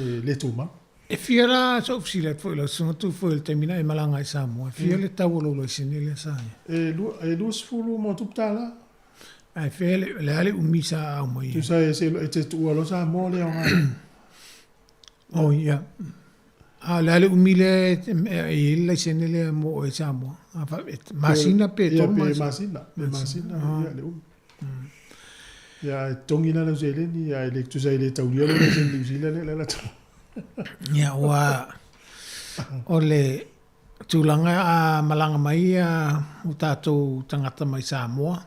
Ma o lātou leisene Samoa. A o laele lei a totua. A leisene a toa, a o laele lei a totua. Ia e o mai lo whia wai tā wale nei le mōle tausanga a toa. Ia fo ioe. E mawhai ai ona sa o loto ai e whia wai tongu o New Zealand, i lungo o wala New Zealand. E au noa ma se paulava o la tā awhi o le leo leo i nei. Tau le aso na e malanga mai ai. A wha peini pepe wha mauni ai. O le aso la na ia e fua atu. O la ila lo tausanga. Wala se sa moe le se tapula avule pe o tātou nei le learner restricted. Fula se ne pe tasi ala se ne pe a te lo le. Mo Samoa. E o te leo mauti no atu no e se o sila fia sone mai i le tātou fisiri le Ya saulo la ni mala se ni ana ta saulo le felo i ni tausanga ato. Afa pena lo tanga le usa no. Le lo felo i tausanga ato wale o mai ni tanga se. Ta sil pili le tausanga le pili yota le la felo i. O le ala la sanga le singa sa mo pe a li liu fa le sin New Zealand. Ya lo e. Ila mana o lo sin New Zealand. Ona e arurole fai alo la sin su elo su nga o le sin ya wa. Te alunga le senia. Te alulola o le official ai po fea po le VTNC po fea le fai le sene. E te alu e te tal sanga e te mana o se le sene. Na fai lo le o suenga la le o tula fono. Ni na fa sono mai lo le na. Ai a fa pe ona o isi atu nu te tele. Tu sala tu tula fono mai nei. Ele ai te suenga fai. Ele liu sa o la bala laise. O la bala e le la mawalo laise ni sila wale wo so elo laise ni sila. A la e ele le la bala laise Samoa. O le sfoila ba ingale pe tanga i tula fono. Mal fa o pungal tula fono. A to e fo laise Samoa, a to e fo mai fo. Mo to e fo le o le stausa. Al mane vona mo la to mai ta fam fai pisini si nei. Sa wa ne tau sanga to fe wa tau sa mo te sa tau sanga to ya wa i fe ai le tau fe le sin ni si o me tau tele fa ma sangi wa sa fe wa ta vale no nai ya fa ina le si wa ta vale ai nga pe a fa ina ya il ta vale wa no yo no ngo ai polisi ya ia pe a fa pe na wa o isi no isi tu nga isi insua ele a faina so si sila vai le sin e lunga tu dos fulim tau sanga po ela a pawal me po alme a wisi tu nga e te tau ona fai ngo o matanga ta ela fe o ta vale le si tu e mai tau tanga te mai sa mo fa nga le sin e sa mo fe ine ia o le tele o me pu ata tu so le wa e fo ia e tu mu pu sa meli la to ai nga sala ia la me pu ata io e ia o le tūlanga po i pēa watu ia le sala me poet. E eilo wai ati tau e te tārusanga i nei le ata. Ia, le ata me poeta le no poel tāwale. E tārusanga i nei wai isi teimi te ilo le atua fōring o tangata le anda. Ma o le si whaenga na i le whaenga le i le maua le i me poeta. O le sao o tāwale. O le nai pu ele ata ona ta watu de o le sala la e la foatu tangata le stala il tavale. Ia ona fofu le tangata a po ai le na lu tavale. A fa pele o ia e bo ia sila fia tangata le ia ona tusi mai le mata uma ia ele o le na o lu tavale o le tangata le na lu. Ia o telefo o tusinga na te taona ia na muli mawina e po se JP po se ia tu singa va pena ia wa tele fa fingo fia ava pe wa le na ru lo ta vale a te wa mawa tu sala o le me poeta a bot sala ya ona e sile fia le o le na e fa pe mai porque o ele na e ru ta vale o lo sala ia e fingo fia no tango tongi mo le te lo a tangata la le fa fiti o inga la le il fai lo tu singa ma saini lu mo le fa mauni ai lu mo JP po lu mo se lo E tau i o tangata le le o. I ona whaasanga lo le tula whunu tangata le. Alva fialo. Ia ala iti tia sala ia tongi pe tau tangata le lewu sala o no oi. Ia wharu ile tu watu te sponsor sa New Zealand. Alu o tele sala. Pea fa pe vola e tele sala o tangata le la tuturi e. Le lo wa umai ave ia ile. Le la tuturi il malo tangata le samisamo. Ia le la ale tongi ala sala o le la tupo ia sala le. Tupo ia te wo o le stemi to malanga mai ai mo o maleva le. O le tongi sala te o mai mo le tafong. Ia sa le ia. Te le ha wala e a fia pe ale faitet. Ia mun. So wale la vai foi spese. Foi mai lea i ona whaone o tatu pokala me lea wanoa na talatu pe a yeise se fia sili mai man whanolo.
Malo whaftai nei whawhiwhianga o nei teime vai foi le tatu proklame le tūla whono pe o na mata no whaaso atu ma le sunga sua po le whitelenga whamaulalu pe telo sangato le malu le malo. Sua, ya, anei foi le tase e atu i leisi vaenga le o sa moa na tunu malanga. Kau te o i sa moa o i Australia o soro isi tuon lalang.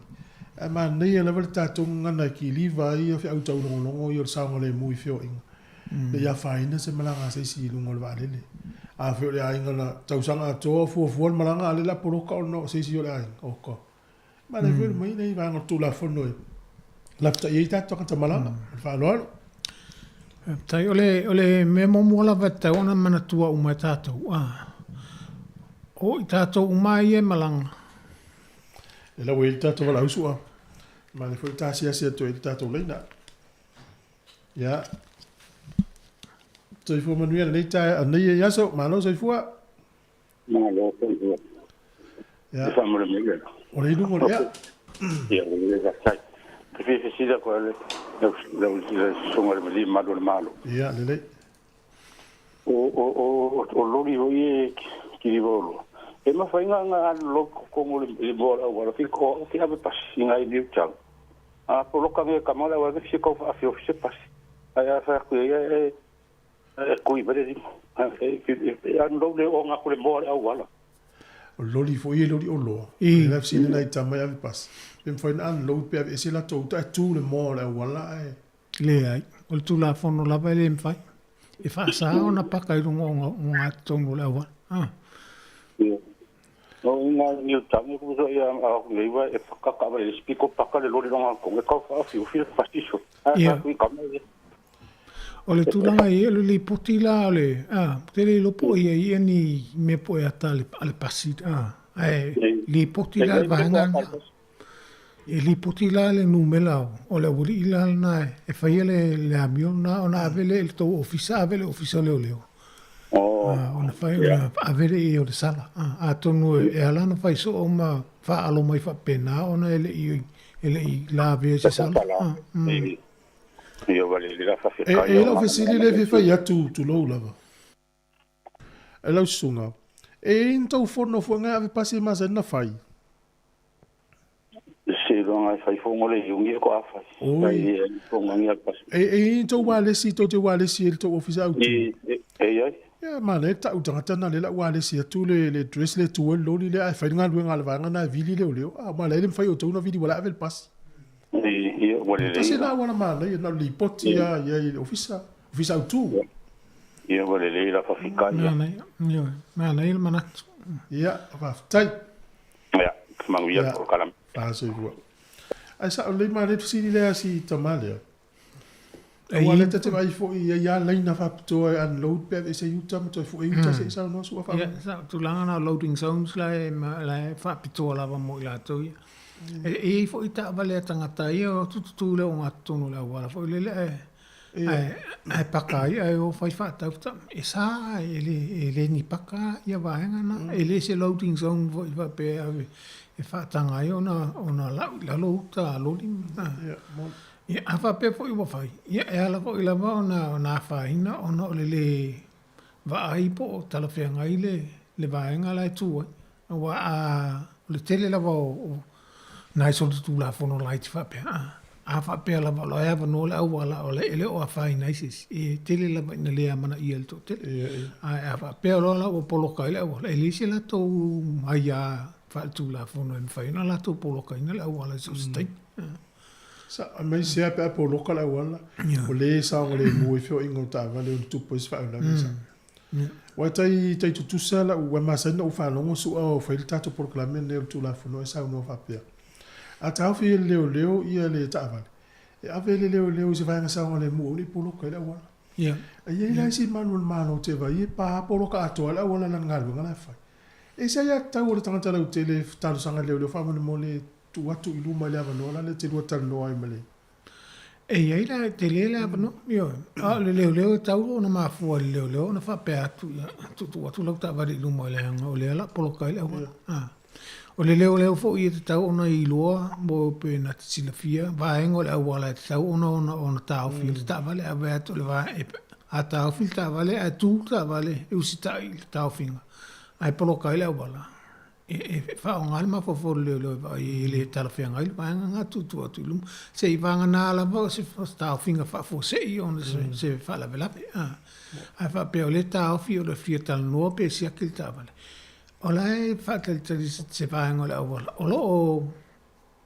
o ina uma paanga i le ngata i le paanga la ola e saunga le mu uma i lato ia afa pe fo el pongisa la fo i fautua ina va ai mea olo i po moli olo sulu i moli mal mala mo na ta fiel ta ola na e fat e a fo i mo uma na o ina uma ia ri mata ile ile i tūlanga o le whaingol ngā luenga mō le saunga le mū lau tele. Ia, mon.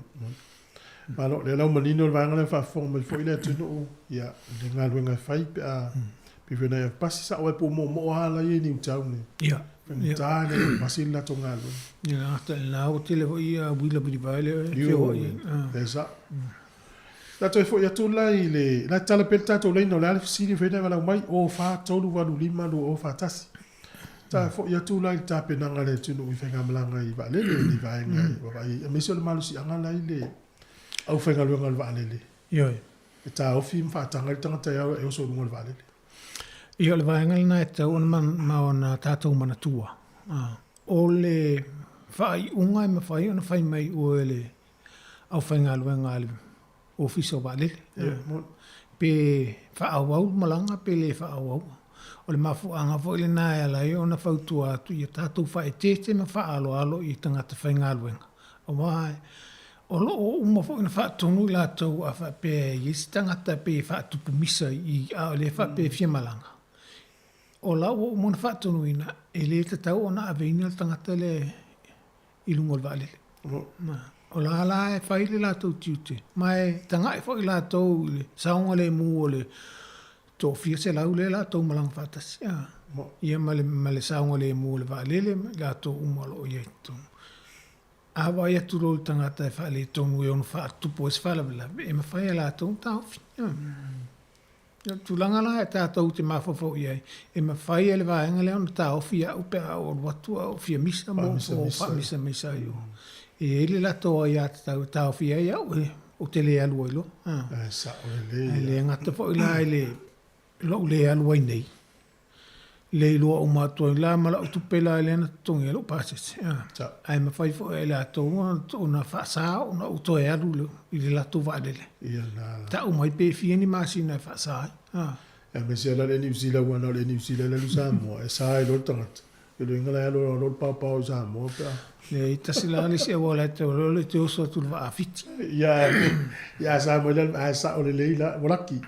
Walaki la. Ale na te malanga yo Australia e oso mo se vale le Australia. Ya sa la so.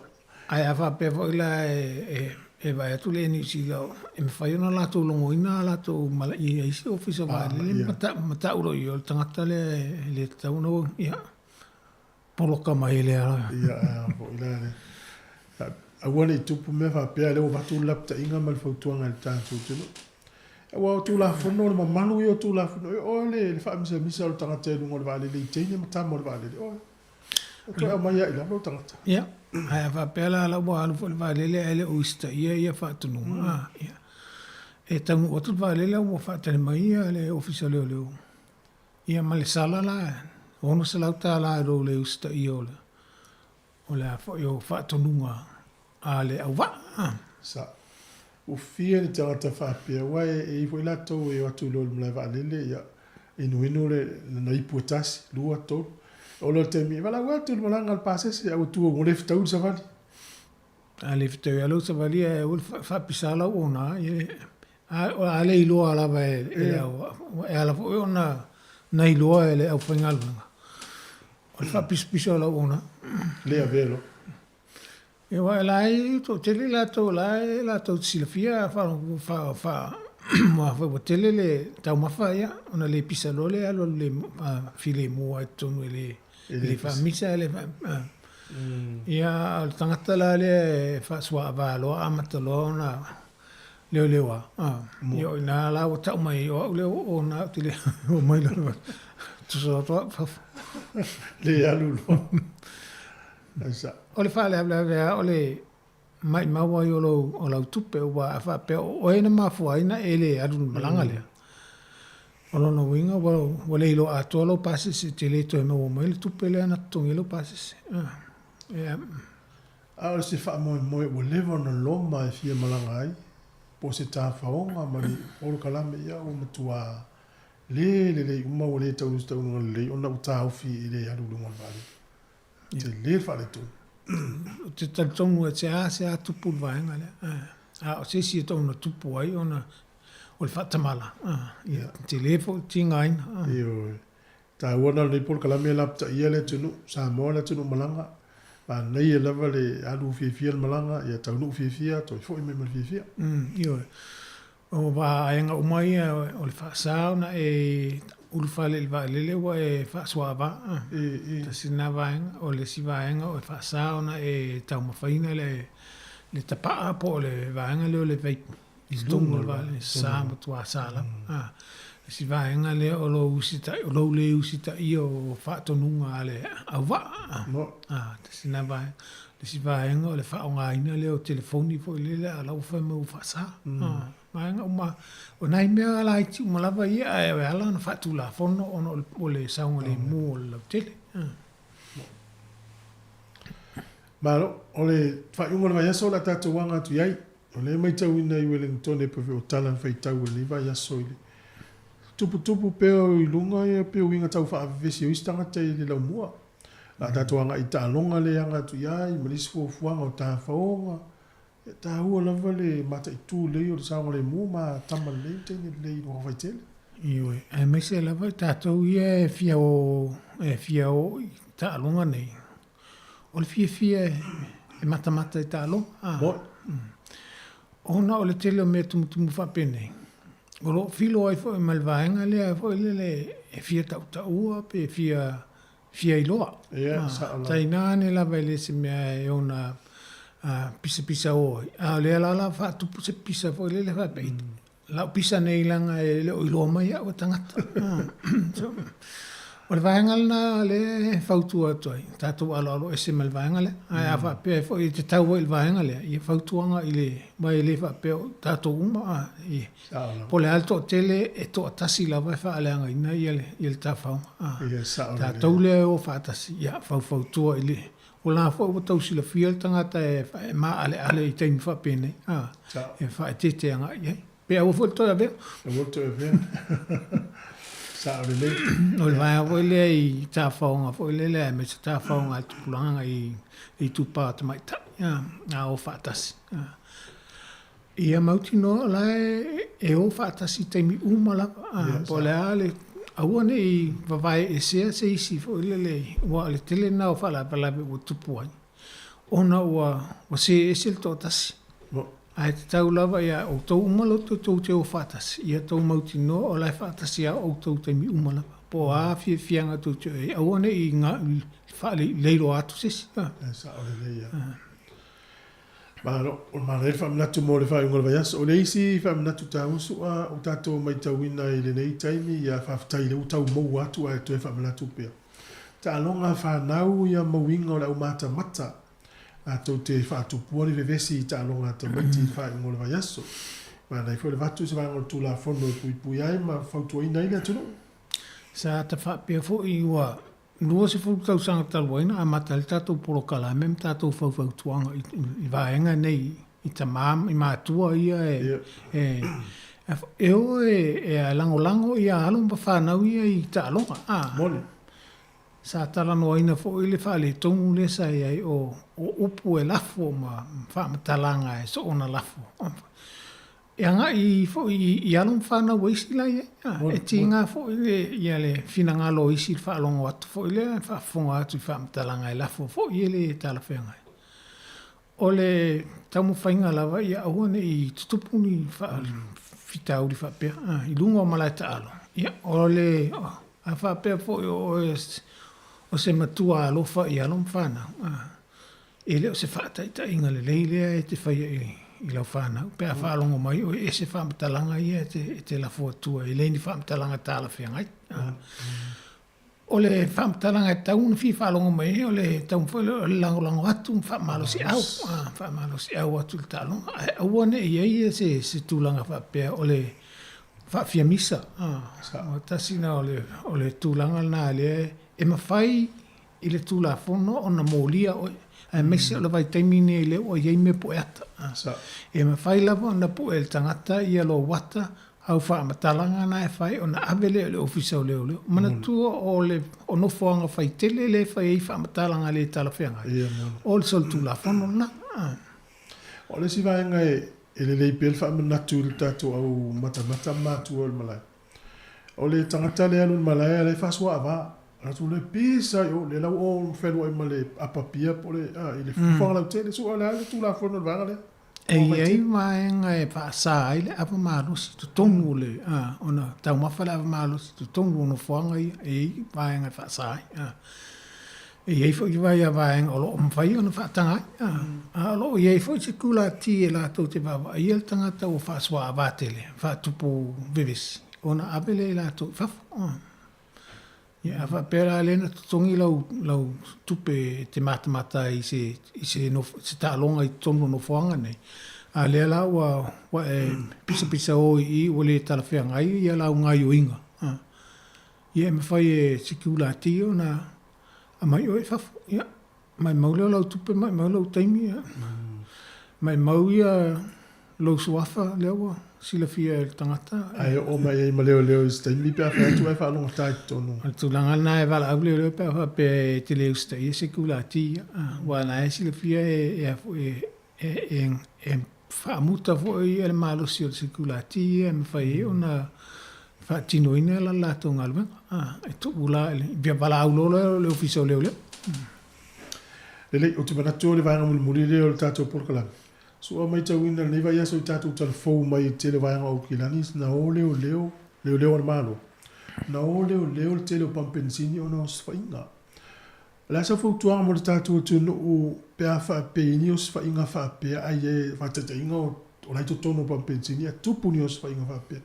E pui el tātou tunu o mai te ua ia atu e sesi pe. O le tūlanga mua lava. Tanga i lau saunga le mu. Saunga le mu i la tau i e tau te whatasi i. Usi tai i le whatonunga lai wala au mai le tangata leanga. Leanga e whaingata o ia lai i le malosi te le o si le fia fo i po ha o penga i e o mai malato. Mo le si fo i ma fau o lo i e. O tangata ia e sol tu la fono. I te le tangata o lo o whelelei. Mo le tau tangata fo i. O le whautuanga lava, wa aise whaenga i te saunga le mua i te lafi i te saunga le mua i. Au si tai umai whaatonunga lai whai mai ai. Aua e te whaulele tamu whai e te whai e te watu whaulele whape e mo i te whia whasosoane. E a te mantua o le nā wā whai nei lau saunga le mua. E i ele taimu le muli e toi maua i tangata, e toi maua whai mea tō tino. O le a whaina lo le soifua e whaingatele. Wa tēnō te mati whautua fo il porka la meno le atal tāu le tunu ono le tupu i le ao te atea i steimi lai whio tangata ia. O loa la la insi ua. E tupe ta maa loa ma tangata ana business o lana i na au e. Wa ilo soifua maro ola. Tupu i le tātou pe a tupu o la tau tito tonu o whale o loa ia ma pampensini e tupu i mea ia.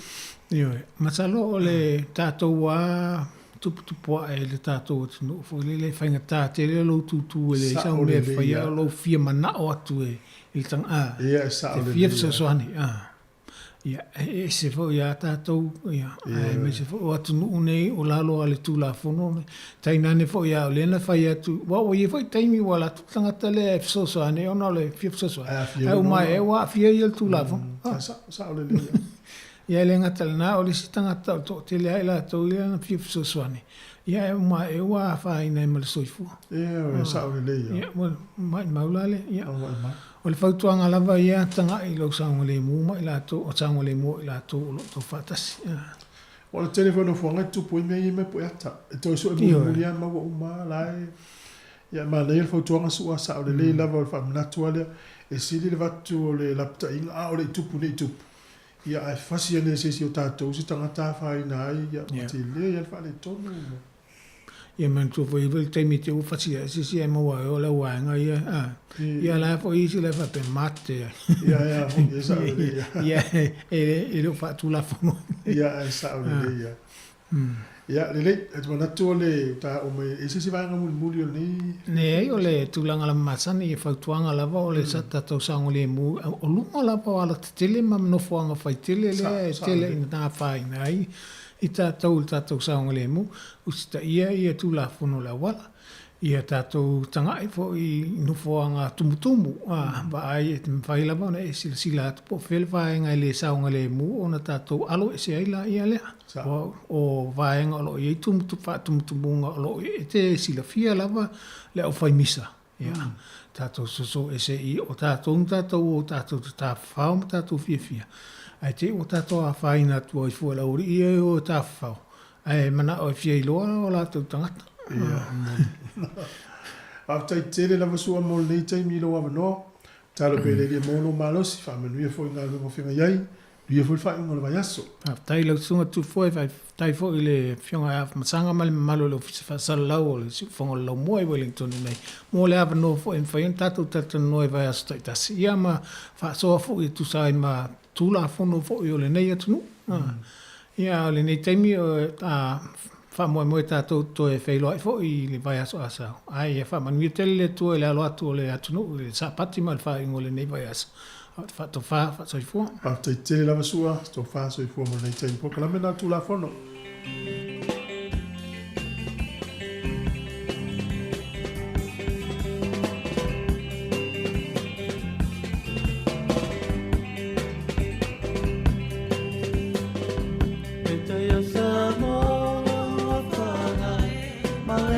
Singa ua tau, ua tā mā o sa tau, ma whai mai le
tatina peoni o fia te po a pai ai na si o tatu o tiro Wale tu o noi na te ala fole tu o tu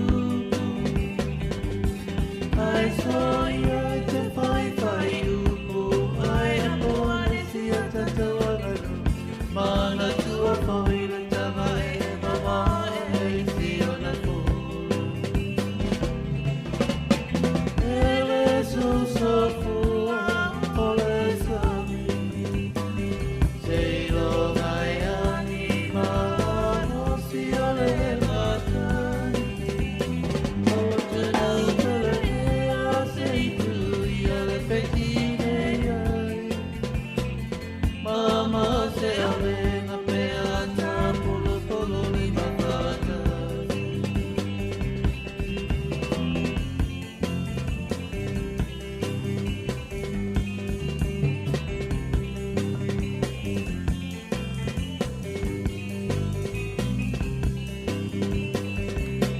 Samoa e mana tua o nai leo leo alai roa I le kui kuina o tau ala la whana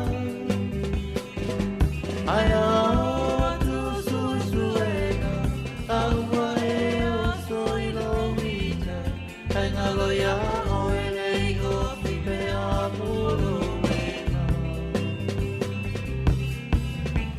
Awelo tofi e tua e ama pua matatu Me pua mano sarona koe o le puna le panoia I leo leo e o Samoa Pei pei a o le nai noa nau tau tonai Leo tia whai papi leo si o tofi Ele so so fua ole sami Sei lo mai anima no si ole matani Maua tunu kole e a sei tu I ole petine ai Mama se amenga pe ata Toi whaatala whantu tātou tino lei teimi o le awauli le ua tātoru li tu lai lua ia fia whai loa antu le ua o mai teimi o le Paul Kalame ia o le lalolangi o asa nei whi taitu ngai le sunga ia po la fionga ia la wano ati lawa ia peo na iri Paul Kalame masani le nei ia o le lalolangi o asa nei i le nei asfari lusi mai ele whaafonga.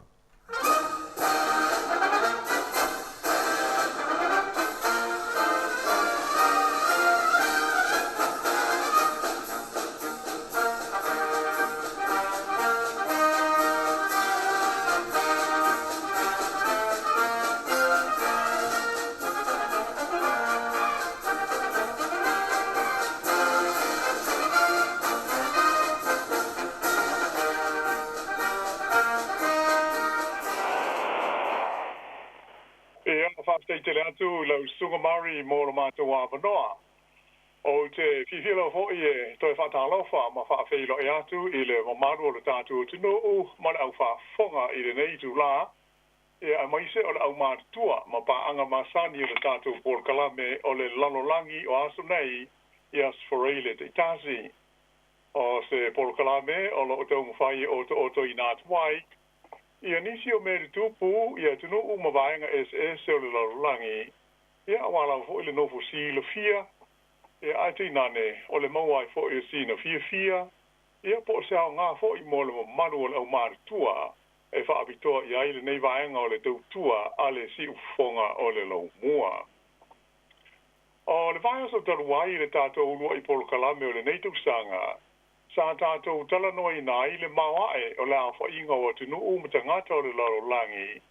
Sa whea ngai, mai o le awhea ngai mā lātou whainga pālota I le neitau sanga atoa.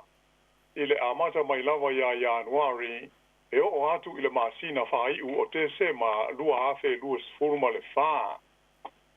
E pei ona au ta awai, e si lia I le whaa se furu la whai o tunu SS ai esili atu I le wha piliona la whainga o tangata ia a fia I nei whainga pālota mo le filifilia o sui o lātou pālemene Atoa ai matai o ala tau fono fai tula fono atoa ai foi ma la tau fai ngā ma lo. O le maua le whalapo tonga o le National Democratic Institute e ona whaamaunga ia sa tātou tala noa iai I le vai aso o vai e whapea. O le nei vai tau ma le ngā solonga o kuwhai wha le vāo ma lo o mai tau inai le sao te leo le salala watu ma le ali e mai I tu es o le lorolangi. O le whale tonu lea e ta ua I le ngangana Bretania o le illiberalism. E le ai ia se opusatasi pe ua foi e ma whai ona atoa I ai le winga o le nei whaupunga isi a tātou ngangana. Ae o le winga o le whaupunga le nei po o le foi tau nei whapeletania e liberalism a tonu e ma whai ona whaale liwina e whapea o ni lape mani whaale tonu a toa mani lui tau mani toa tu ngā onga ua lama tia ai le nganga ma le aunga o whainga ma pūlenga ma losa o loto. Sa au ta uai I le pol kalame o le nava I aso le whaafestili tele sa tula I maiai e whapea. Pe le whaamata o whainga pālota ma whainga filifilinga nei o le lua awhi lua fulwha. O se suenga tele lea po o se test mo pūlenga ma whainga ma losa o loto o whaatemokarasi. E mahua lea ona e whea ngai e tunu nei a toa ma sa whainga mawa ai o tangata o le lalolangi ma lātou pālota.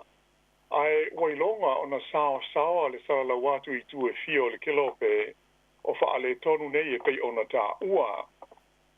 O ia winga wailonga ona o iai ma whaavai ina vaenga au tū ma oti I do tonu o nisi o demokrasi te tele o le lalolangi. Whaapopo iai ma le tai whanae o winga musua ma le toata mai o tangata. Ai mai se ai lava o tūpuranga talavau ia tunu usa o loto e au pito le leiro lātou ati na e ma le tamau ainga. Ia ua o lātou fesili ngi ai le lei ma le au ngā mō lātou o pūlenga nei a toa wa whainga wha demokarasi po o whainga mālo sa o loto. Ai peta iane e ui lava o ia tu langa ai o lotu mau pele nganga ma le manatu whaiva vale o le totele e pei ona mori mau mai ia mea ua tutupu ia so ua mawae.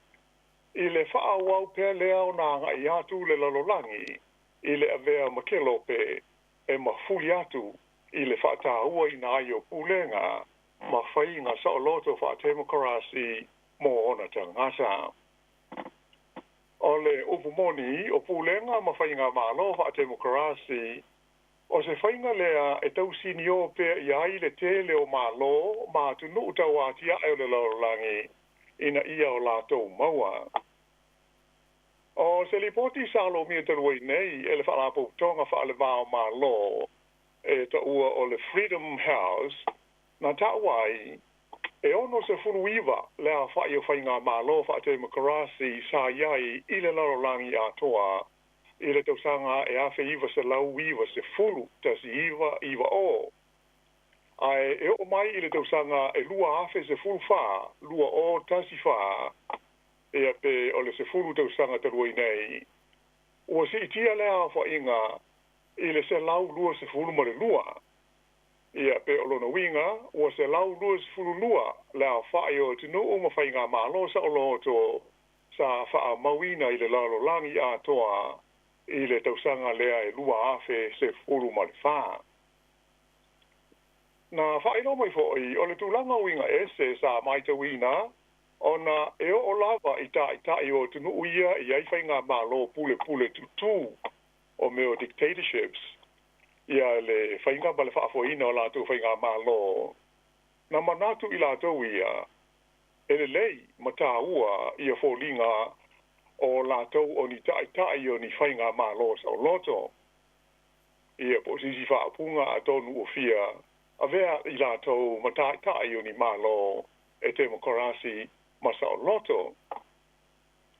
O O so nga fo isa ma fai ona fa tino ina i tu sanga ile ma mau tu nei o manino mai ai o le tele o fai ngā malo fa te demokrasi o le loro langi o lo fa awo pe ona ma wolunga ai le tūlanga lango languina o fai ngā ma pulenga malo sa o loto o le fa upunga lau I loa fo I le nei stasio ta I longa o le malo tele o Amerika ia Palestine a per amo lini kone e fa pea ia lona fa li liwina o le malo o tangata mo tangata e fa tino e tangata o lo tu mo pea lona taua mai o se tu ainga o fa inga malo e siliatu ona tele ona fa manuianga mo na tu le lei e mawai mo tangata uma e fa tu sa le I si tu ainga o pulenga ma whainga ma lo ua mori mawina I nisi vahenga o le ke lope. Ai pe sai lai pe ona whaalia mai, o whainga filifilinga ma pālota a le tele o tunu o le lorolangi I le neidausanga, e mautinolawa o le ailonga ona matua tofo inai le winga moni o le sao le tonga, o whainga filifilinga ma whainga ma lofa demokrasi e pe ona tātou telitonu ma o tātou soi fuai. Ia ai usi mai pea le whafonga.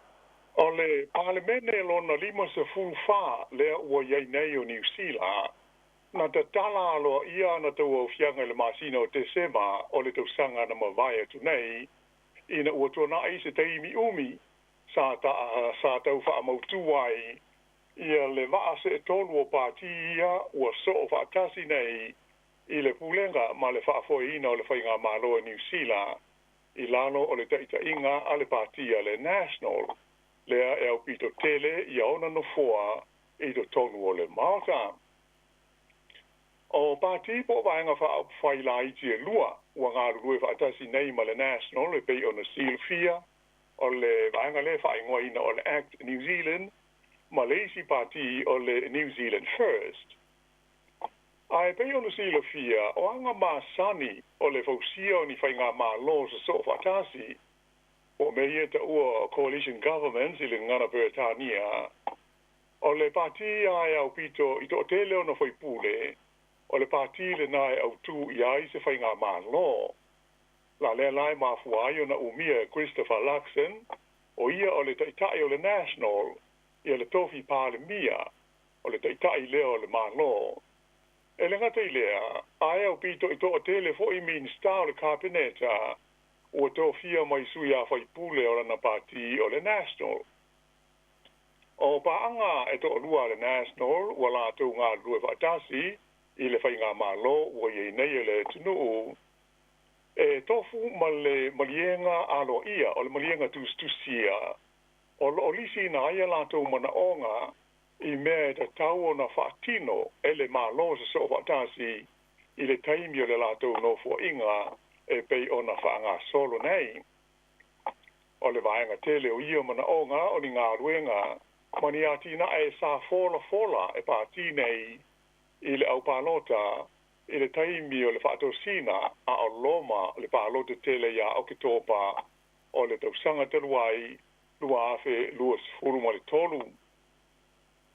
E le ngata ia mea, ai o lo aia ia foi I malienga e pei ona o tā ua, I le vā leo le National, ma le New Zealand First, ai whapea le vā le National, ma le Act New Zealand, I a tofiga I to tonu o le kabineta, I tofi minsta o tu inatu I whaipule o pāti la iti nei lua. E au fiai fo I ma tofinga whaapitoa mo tai o ia pāti, e pei ona o lea ua vai lua inai le tofinga o le pāle mia langolango, Deputy Prime Minister, o le afa mua o le nofua ingale nei, o lea e ave ai va sa mana ia Winston Peters ma pale mia lango o New Zealand a uma ona se ane lea o le taitai o le act ia David Seymour o le ave o ia ma pale mia lango mo leisi a fo le no fo inga e pei ona whaanga solo nei e uilava o le nei tu finga wana o se whaalangina ai le ai ia sona ta ua tele ia pea ona silo fia.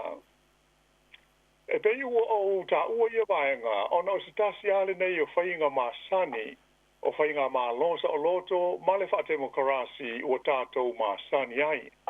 Ai mai se, o atunu ue whao ngai nai, ia le whainga su i whewhiloi, o whaipule filifilia, ma whaipule mai lisia pāti, le eta ua o le MMP, e filifili ai whaipule o lātou pālemene, e pei o tātou i New Zealand hei. E pei ona tā ua mua, o le e fōlinga ua whesilingia, a o alo atu le tele o tunu o le laurangi, mo lātou whainga pālota, i le neitausanga, ia le tūlanga lea, o le ao ngā, o whainga, po o pūlenga malo whaate mo karasi. E pei ona sila fia, o whainga malo ma pūlenga malo sa o loto, e matuata ua tele ai le fuainu mera fulisia, mo le pasia o tula fono, ma le whaia leo whaaiunga, e mai se lava i mata upu tau i le tamau ainga, ma le malo si tau tupe o se atunu o malana whainga malo. E mo le sila fia, e taru mai le masino te sema, o le tausanga na te nei, lua afe luas fulutolu, le taimi lea na te tala i alo ia tau o fianga o le palemene, lona lima se fulu mo le wha o New Zealand. E tu sa ua se fulu ono la whae o aso, ua whono ai le maota o le palemene. Mai i lea wha inga e se fulu ono, e se fulu mo le tasi la whae o aso, sa wha o ngai na ai e le whainga malo so whaatasi, ia le whainga lea e wha upuina o le tūlanga whaana tinati o taurumanga o le whono a wao. Ina ua whaatati e se tū la whono tū mau e māsani ai e le palemene. O aso e lima sa le i whao ngai na ai le tūlanga whaana tinati mo tau o fianga le palemene e au fi ai aso tofi e wha e pei o tofi uma e pupu ai e taimi o tau o fianga le palemene o New Zealand. Ia, po se si wha upunga o leo stofi o le aso pupu lea mo le palemene. E tasi lea so lulu o loo a fia ai aso i e lima sa le i wha nati ai tau o rumanga o le palemene. O so lulu lapa lantou i ngā ruenga le palemene o New Zealand e pei o le aso lea e wha apitoa mo mata upu o sui a whai pule te tasi. E le fitu o vai aso o whontanga ia ua umanei a le palemene o New Zealand.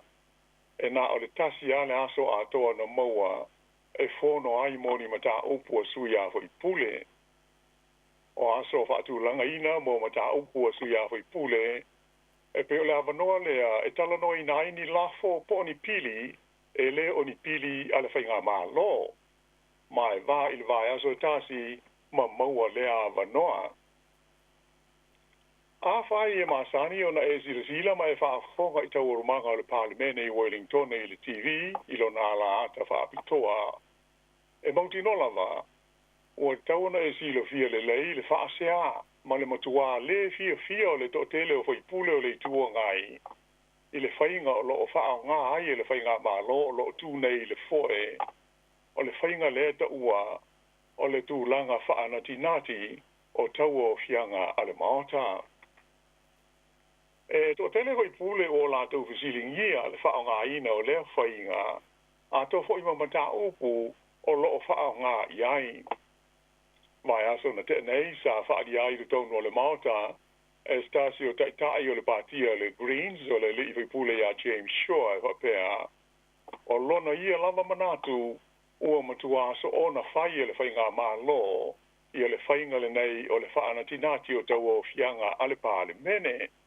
Mai o lona tāofi, o te tau o na whaatala no ina alo ia le palemene le whao ngā ina o le nei tūlanga.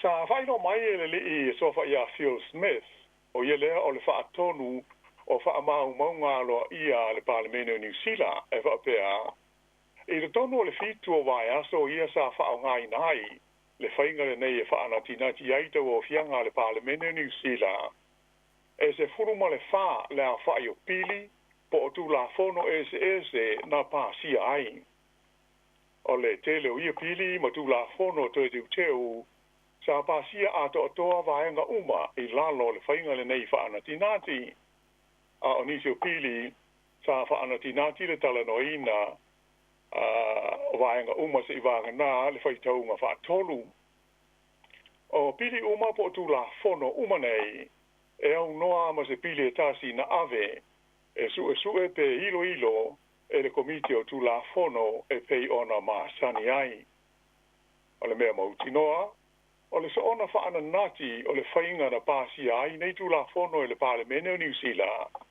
e le o se tu langa e ma sani ai a fa tu sa I le ungo se suenga sa faia le University of Victoria e winga I le nei lava mata upu ona manino ai lea o le te leo le fa le tonu o le mea ua ani mai nei o le suenga le nei le University of Victoria e fa aulu talaina I le fa afesili I le ngangana peretania e fa pea what's the hurry ia pe o lona winga pe a fa liliu o le ale pafua anga o le fa ananati sa sila ai I le sa I linga I le fa ngaina o le tulanga fa ananati I fainga filifilinga ale Parliament o New Zealand I le tonu o le luas fuma le fatu sanga mai le afe iwa se lau walu fitu e o mai I le lua afe se fulu o lo manino ai I le sa I linga o le fua avelesi po le average o le awha I o pili mo tu la fono na pa si ai le maota o na vaenga uma I tu langa wha ana tinati ia o na po. E le I atoa se fulu o ni pili po ni tu la fono I to tonu o se nofo inga e tasi ale pale mene. O lono winga e tu samale se fulu tu la fono sa wha ana tinati o na pa sia I le nofo inga e tasi ale pale mene New Zealand. E tau sanga ia mai le afe se lau walu fitu e o mai I le lua afe se fulu. A fuala I le mele uali ali mai nei o le ua se fulu fa le a wha I o pili ma tu la fono ia ua uma o na pasia e le Parliament o New Zealand I lalo o whainga wha ana tinati I lo tonu o vai aso e fitu talu o na tau o fia le Parliament o loo iei nei. O na manino lea o le nei ua tato wo I le evalesi e pei o na mori maui na mai I le nei suenga a o lea e fili atu I le iwa se furu pasene le umi o le nofo inga o loo te toe a le Parliament le nei lona lima se furu ma le fa o New Zealand. Ea ai se iwa vai foe ia ona toe fa a wowo tu aila lea o le tatu tala.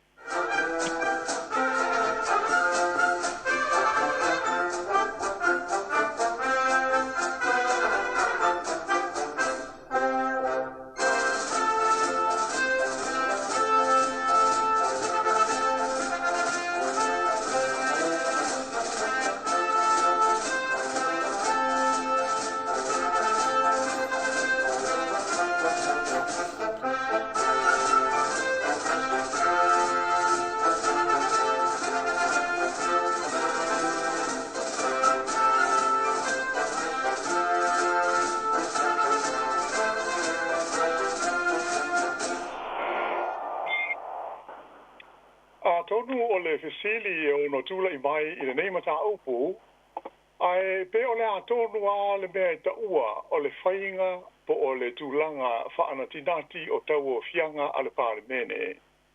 Ia pe o le urgency I ngana Peretania, e pe o na tātou whaalonga so iai I lipoti ma whaasara launga o mea tupu I le tonu o le Parliament I Wellington. O le mea monia mo le silfia, e le o se mea leanga ia le whainga po o le tūlanga le nei o le whaanatinati o tau o lumanga o le Parliament. E le o se anga sala fo'i po o se soli tūla fono. Ai e mafua ona yai le nei tūlanga. Ina ia avea ma se tasi o whainga, ia po se awala, e ma whaiai o na sui, ia le whaangai o ingo ngā ruenga le maota. Ona o le tele o mafua anga tāla whengai, mani mafua anga tatau. E peila o le whaasao leo ni sasi, mani whaale tonu, e le whaupuina o ni tulafono ua uma o na pasia e le maota. E peri o se mea ua masani ai le pasia whaanatinati e le pale mene o se teunga o se tulafono e ilo ane muli o lo iai se whaale tonu ai ua uma o na pasia alo ia whaale tulafono.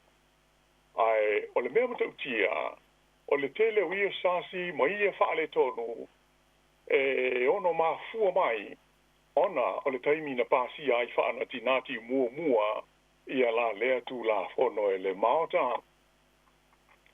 E masani fo i ona mana o mia le whaanatinati o tau orumanga le pale mene i taimi uma e tau awai ma tō laulawina i le tono le maota se tala whaata tau au tū o le tupe a le malo mo se whaata ita inga mo le whaamamaluina mave o se swinga i la fonga tu tongi le tau o loa ina ia tau fia ai leo no whao ngā se nisi.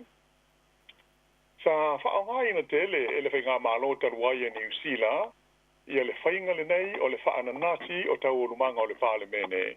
Ai maise i le tau whaiu i unga o le lātou no fua inga lo na lua. Sa tau wha mai ai le tele o pili matu la fono sa tuai o na whaia iai ni whai unga. Sa mawai la avanoa, e whaapopo ai taimi mai tu la fono o le maota i tae ao. E tele mafuanga e mana o miai ma da tau o na whaonga ina le tūlanga whaananati mō tau o fianga a le pāle mene.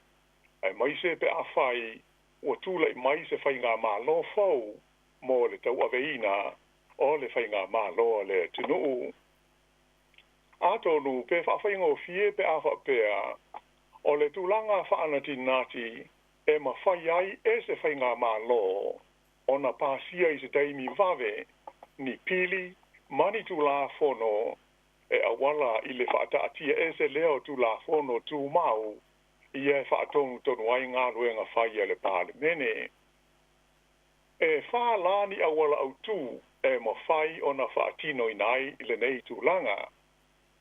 Mua o le tūlanga whaanatinati e mawhai o na whaopopo ai i tūlā fono o le pāle mene.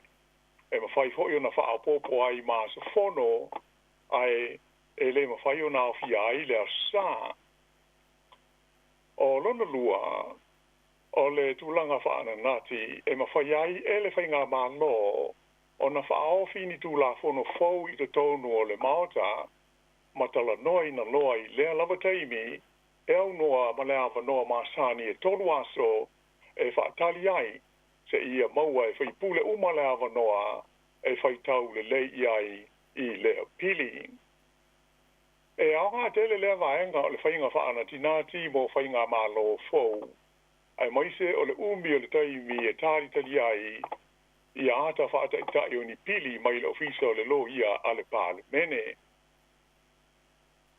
O le vaenga e toru, o le tūlanga whaanatinati, e ma whai ai e le pāle mene, o na whaatau nuu le whaitaunga mua o se pili, ma so soa tuai lava ma le tala noa ina loa, e le whaatali mo le aso atoa e pei o na masani ai. O le whainga masani, e whaatali mo le aso fono e soa ai le tala noa ina o se pili, e whaatatau i le ono iai leo ni teunga e whaia iai i se pili, i lona whaitaunga whaalua, pe ina uma o na iloina e le komisi o tūlā fono. Ai o pili ma tūlā fono uma e talanoaina i le tūlanga whaanatinati o le maota. E se a lava na sāwhanga i aini teunga, e ui ina tau mwhai mālosi pēr whai pūle le tua ngai ina ia teuina. Ma le vaengalo na whaa, o le whaongaina o le tūlanga whaanatinati mo tau o rumanga o le pāle mene, o se whainga lea ma se awala, e ma whai ai e le whainga mālo o lo tū i le foe o na tāo fia. le tu ina atu leo se pili mo ilo I longa masani ale komiti o tula fono. O le tu ina atu se pili mo ilo I longa komiti filifilia o le maota, ai mai se le komiti le nei o tula fono. O le ava noa lea mo tangata te ito tasi o le tunuu, ai mai se o ni whaapo to potonga, atoa matangata to mai whaabitoa. E whaali ai o lato manatu manilangona, e tu sao se tu la fono fau o loo mana o le whainga malo ina ia pāsia e le pāle mene. E ai I se whainga malo le whaitalia, e fili ai ia vaenga o se pili, e ilo ina I tu langa whaana tinati. O se whaate sa inga, pēnā o le whaitonga o mua, e le whape whaamalo sia o nā fia umai vaenga o le tu la fono, ai mai se o le tu ina atu se pili, mo ilo ngā komiti filifilia o le pāle mene.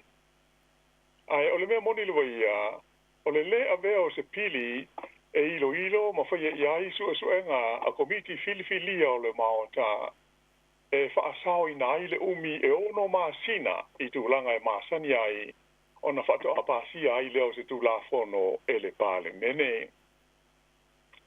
O le tu ina atu fōi o se pili I komiti filifilia o le maota, mo ala tu sa ilinga masani o se tulanga e matua te tele ia I foi pulo le tuanga ai I le whainga po le tulanga whaana tinati o tau o lumanga o le maota. Ia mai tele a mafuanga de tau e mafua ai lea whaale fia.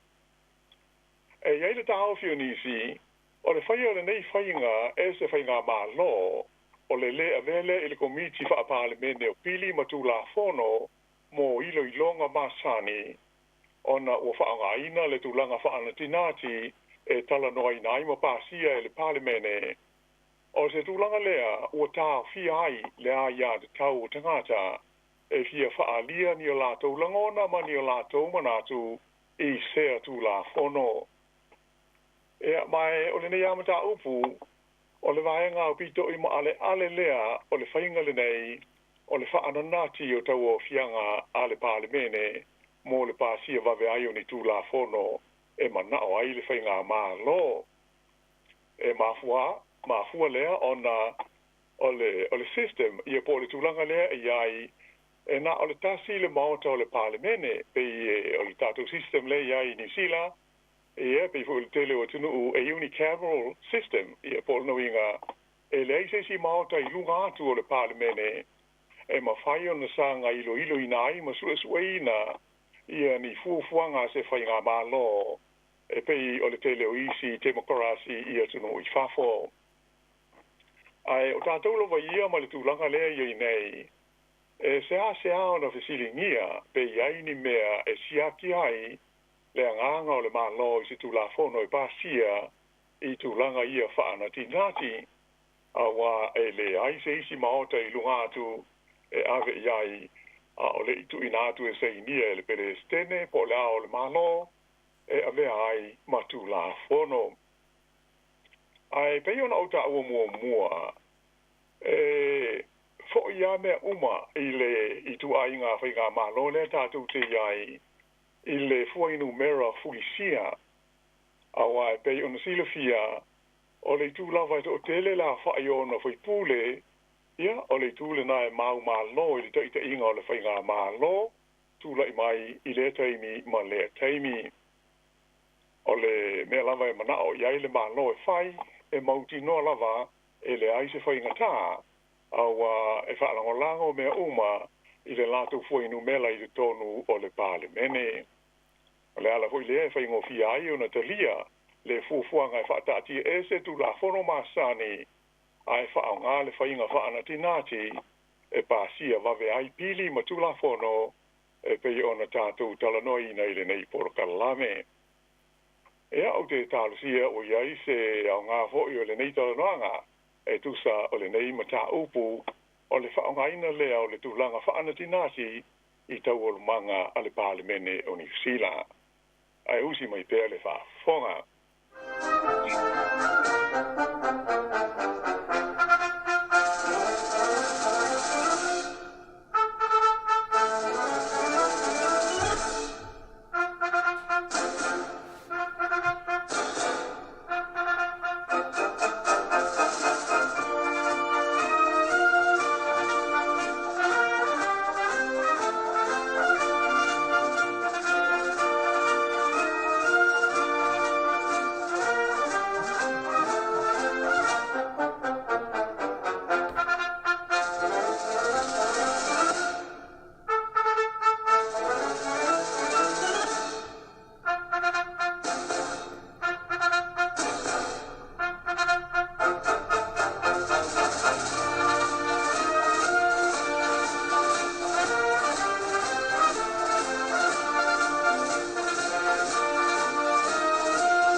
la vaenga o le tātou tala.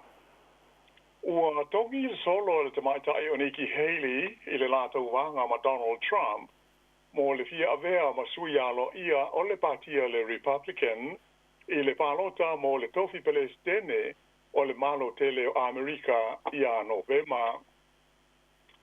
O le mai ai o whainga Filifilinga le au palota a Amerika le Republican Party ia whapea fōi ma le paenga demokrasi la tau i le so lua na te nei lea ta ua e la tau o le Super Tuesday sa whaino mai ai Haley i ala na whai unga wha maamuru e se mai ma le tau wanga e la na sauranga alo ia na ta ua i le nei tamaitai o Nikki Haley e ta tau i a Donald Trump o na tau whai malosi nei ina ia maua le lango sua ale au palota o le Republicans a toa maisi a Amerika sa lango ina ia. O le nei mawhine pe o na silofia sa ave mua makovana o le state of South Carolina mai o lona wha mawai ai mai le taufutulinga ma Trump ua mautino ai nei o le palota mo le tofi Palestine o Amerika ia Novema o le ato e tauwa ai le li Palestine o loo iai nei o Joe Biden ma le li o Donald Trump e pei o na sa iai i le wha tausanga taluai. O se ripoti mai le wanis whaasara lau a le BBC le nei vai aso na ta wai o le fisili fau leo o tūlai mai nei a tonu e ono iai ni o na afianga i le whainga palota mo le tofi Palestine o Amerika. Po ofea o le a ave iai, le langolongo sua le au palota ia sa mana nao, e tūlai mai le tamaitai le nei o Nikki Hayes, e whai masui o le Republicans i le palota ma Joe Biden ia Novema. Palie whapea o le maftanga o tangata palota sa langolango ia Nikki Haley, e matele i tangata awa o ina le lei, ai maise o le au palota whainga ruenga le lei, i le tonu o le tele o i tu malo ma ai o Amerika. E manatu nisi e mai tawina o bufai o le malo tele o Amerika. E fōringa mai o tangata palota ia sa langolangoina i Nikki Haley, e ono tula mai o la tauia, e te le so la tau sao i le tonu unga o le palota mo le tofi Palestine le vau Biden ma Trump. O le nei tūlanga e le i pa uai le taimi o le o sauranga alo ia e TV ma le tio whaasera lau a Amerika a Biden whapeai ma Trump na avel wha maloa le li Palestine o Joe Biden i Nikki Haley i lona tau mawhai le la tau wanga ma Donald Trump ma sa ia ta awai e tele ani tu le lei e mawhai o na ngā lulu e whatasi ai lana pati le demokrasi mai la tau sa mana nao e tūlai mai i Haley. Nā whape fōi le ri o Donald Trump la tau sa i wala uina tangata sa langolango i a Nikki Haley. Ina ia whaatasi atu e la tau te ngarulue ma whaiwhai me whaatasi le taimi o le palota o loma i a Novema. O le totelo la tau ia sa langolango i te maitai o Nikki Haley le taimi o lana whaatu sina. Nau la tau whaalia i ni whaatalonoanga ma la utu stala. O le mafuanga au tū o lo lātou langalongoina o le nei tamaitai, ona o lo lātou te e le mana nao ia Donald Trump.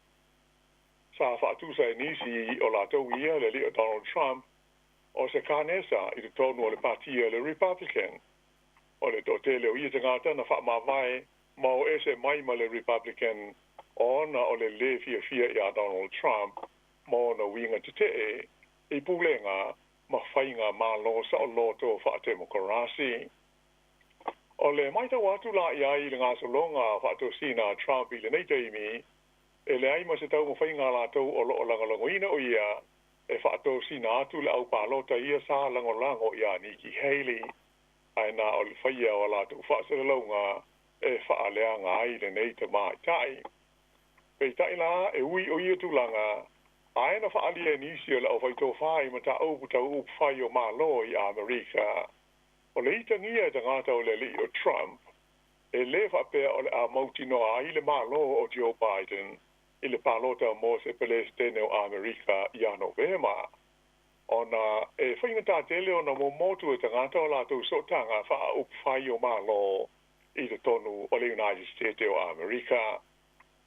Wha mao nia mai lai le nei vai aso, o le palota Amerika i fili fili aito lātou Palestine fau le masino Novema, o le ato e tau wa ai Joe Biden o lo tu lai mai nei le tofi, ma o ia o le sui o le parti a le Democrats, ma le li isa ave mo fo in Palestine o Donald Trump, o ia o le sui alo ia o le parti a le Republicans. O le ato e valu masina ia o lo tutoe, o na whatau nuina lea o lea fo i whainga filfilinga ta ua, ai o lo mamao ma whainga ta i leni taimi, o na manino, po fea o le ave iai le lango a le au pālota, e pau le tali le nei taimi le mau whaafisili o lo tula i mai, o le atatau na vāvāna lata, le taunu unga o le nei pālota i le United States i ano vema. Ea, ai usi mai pēle whaafonga.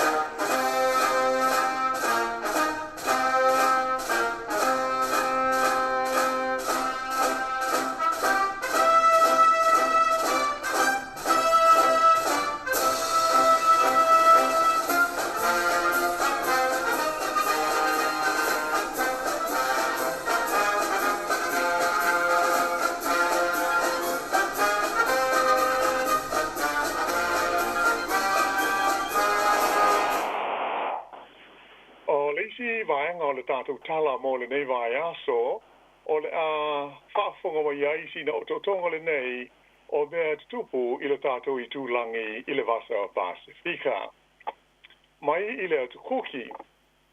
O se suenga lata mai nei i le whaafitauli o le maiputa vo o le obesity i tu SS o le lololangi, wātangi ai, o le atu kuki po o le Cook Islands, e o pito i maulunga le to tele o ona tau maiti e maua i le whaafita uli le nei o le underweight ato ai ma le obesity. E tolu sa 40% o tau maiti o le Cook Islands e a whaina ai i lea whaafita uli whaale soifua ma loloina e tu sai o le taunu unga o le sa ili linga e pei ona ta ua. Na whailo mai e le whailo tusi o le mtanga luenga le soifua ma loloina le nei e tunu le te marai ora o Bob Williams, o nei fo inumera o se tūlanga e matua whaapopo le ina ai. Whaalia Williams e se lipoti na lo mia i le newspaper o le Cook Island News e whapea, o ni suenga na whaia le tausanga o mwae i te tonu o a onga i le motu o Rarotonga, whapea tu motu i saute o le tunu o na maua mai ai ia whaamau maunga. Na ia ta ua fhoi, o le mafuanga au tūlava, ona o mea inu suo malie, a toa ma mea ai ngaosi, ma mea ai e lea o ngā le soifua malolo ina le lei, e fia tele i ai i ta maiti. E ila tanu o Vanuatu, wa lipo tia mai ai e whapea, o le awha o ni whaafangota e se fulua la whai sa ngā lulue ai lunga ni sui o le Coast Guard a Amerika, mo le umi e ono aso, o whaamaunia le soli tu la fono i le whaatino ina o la tau whainga whaiva i le vasolo noa. O te ngata whainga ruenga nei e le US Coast Guard e ta ua o ship riders e malanga ai i whaafangota e siaki ma te pueata o la tau whainga whaiva i sami o Vanuatu whapea ma le Pasifika. Ina ia mauti noa ai o lo tau sisi ia whaafangota ia inga o le tula fono i le tele mai tu a inga atoa ma le labo po au ia e maua i o la tau penga. Ta ua i se lipoti al newspaper o le Vanuatu Daily Post o waa ua sol tula fono o le a whaasalaina. Whaali ai el te i leo o Bianca Simeon o le visa leo ngata i whale a Vanuatu o se whainga le tele le iai o te ngata whainga luenga I lunga wa whangota nei e mauti no ai e iai ni wha maunga sao ma le tonu I le whaafoi ina o la te whainga whaiva I sami mangatai whale o le Pasifika. O se tala mai fiti o le so lulu na te nei sa whai se pālota whaalilo lilo a sui a wai o le asosi o te ngata whainga luenga whapele union o whainga luenga a le Universite o le Pasifika I saute mo le whaia leo sa lātou te te ma tau fia lātou ngā luenga I la uma o le nei Universite I to tonu fiti whailo mai le whailo tusi a wā o le aso se iete o le tamaita I swa wha ia Rosalia whatia ki e whapea o le mata upu o le fia aila o whainga luenga a le USP ona o lātou te tongi nei e ta ua whapea o lo ngata mai se si tanga e tai tolu tau sanga ma whaia o te tongi a whainga luenga I le tau sanga I lua afe se fulma le valu nei a whaali fōi e tu sa ma le lua piliota e tai tolu tau sanga e le I whaia aini si tanga o te tongi o whainga luenga a le Universite o Pasifika o le vālea o le lua afe se fuiva ma le lua afe lua futasi ma le vā o le lua afe lua sfulua ma le lua afe lua sfulma le wha whaali fōi e le whaile tusi o le taunga tāo le soi fuanga I le nei taimi e te tawai o na maua se si tanga o te tongi o la uwhi ngā ruenga e peila o fōi o isi ngā ruenga uma o lo o mana o le associate ngata whi ngā ruenga le USP ina amata wha maru mai se si tanga o la tu tongi I le tau sanga I lua hawhi se furu ma le iwa o se tala mai tonga ua whalepui pui ia se li ua wha mao nia no na whaia lei lungo fe sota inga tele vave le Facebook o ni whainga tau wha se na ia maua I se vai ngā tupe e sili atu I le se lau awhe tala Amerika. E fitu tau sanga le umi ua whale pui ai le nei tangata e ngoi a Filimone to aho ina ua wha mao nia o na mōri a ngai malu. I lo na whaia leo ni ngā yo inga tau wha se na ia maua ai ia se vai ngā tupe tele. Whaalia I luma le wha amsinonga sa ua uma ona ia toi rutongi ia le sfumaltasi afe tā la tonga po paanga o le neisele ni ai o le vaenga tele o lo o te toi pea. Whaalia I se lipoti ia le newspaper o le matangi tonga o le whaataunga o ni tamale na mafua mo iaile nei whaafitauli ina ua to tele tangata e a wha I nai I whainga tau whaase se le nei tamale I le atu nuu o Palau, sa asia si ane I atu motu o Palau. I le vai aso le nei, le whailau tusi au ao, o le fuawaa, o le Navy, ale malo tele o Amerika, mo le talano ine o ni e wala sanga wha malu si ai, ma wha ale leia le ngāru rue whalangolongo mai o malo e lua. O le whailau tusi o le Navy a Amerika, o le tangata e soa whaia Carlos del Toro, sa whailo ai o ia ma le Pelestene o le malo Palau, o se Ranger Webbs Jr. Pape ai mal ampaso a Amerika I te tonu o Palau o le li o tio I Rendridge. Whaalia le li whailu tusi e whapea. O le malo po atu motu nei o Palau e lango malosi I fuafuanga mo le whaale leia o fiso te inga ai moise ai o fe malanga ingo waa I le sami malenga te whale o atu motu o le Pasifika ai whapea ai fo I sami e tua o I masaina ma tunu o Asia. Ea mari ma no fa dai pe o se polka lame na wa ta penaina ea wa hoi le datu tunu ma le maro la fa fonga I nei fa o fonga o le lalolangi o sunei e si wanga na hoi I se me o e fia sau no fa yai a fa tai mo le mato wa fa noa. Mo le tulanga fa tai lo fionga la wano le ai fa tai o le wa manino fo I fa fonga ma tanto tunu ia ni si foi o tala I meo tupu I la langi nei taimi ia moli le fa taimi fa malo I lo fionga ia ono tatu por clave matu o fil nei taiau ia por nei foi as for really ia fa bonu tele le tua ia la foto wa fa I o meo tatu por clame e malo fa tai ia fa tai atu mari mo la vanoa ia fa tai foi le manual tatu tino wala fa fonga ia le fa mo ba urunga ia la te mo foi si fa o fonga ia inisi o matau fo la tau fo ia tu fa sia Walava ia le silfia i le nava ia so pe au dia i le lofa ma le anga leo le tapa au i langi ia ai mo ngā tau ina manuia tele le alo ratu i le whai unga le nei vai ia so ia maua ni whai ngā mahalolonga manuia ia ma le file mua le malu tele o si o tātua tino o ele ngā tei New Zealand nei ia ai o isi fo i ta whai fia le kilope o lo o maua mai ai le malo si o le nei au nanga ai mātou whātou wha sei fua atu to wha sei fua sa moa.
Ia le nau whawhonga le tātou turu ur Paul Klame le nau le lau langi o aso nei fi taitunga ilis fionga ia la wano ati lawa. Ia o le sui le tātou whainga luenga. Ia o le whatautai mai Paul Klame le nā. Longa lau pui le tātou turu i melo stupu. Ia i le leila langi o le tātou nofo. Ia mau wai. Tātou se atu i musika si whiwhiloi le teimi o le awoli. Tāli tu lai whaal Paul Klame. Ia mo tupulanga televou i le aso for really nei. Ia i lona Paul Klame mo foi. Ia wala ui telefoi ia se avonoa mo whanau, ia matupulang televou e lunga o le tātu wala leo.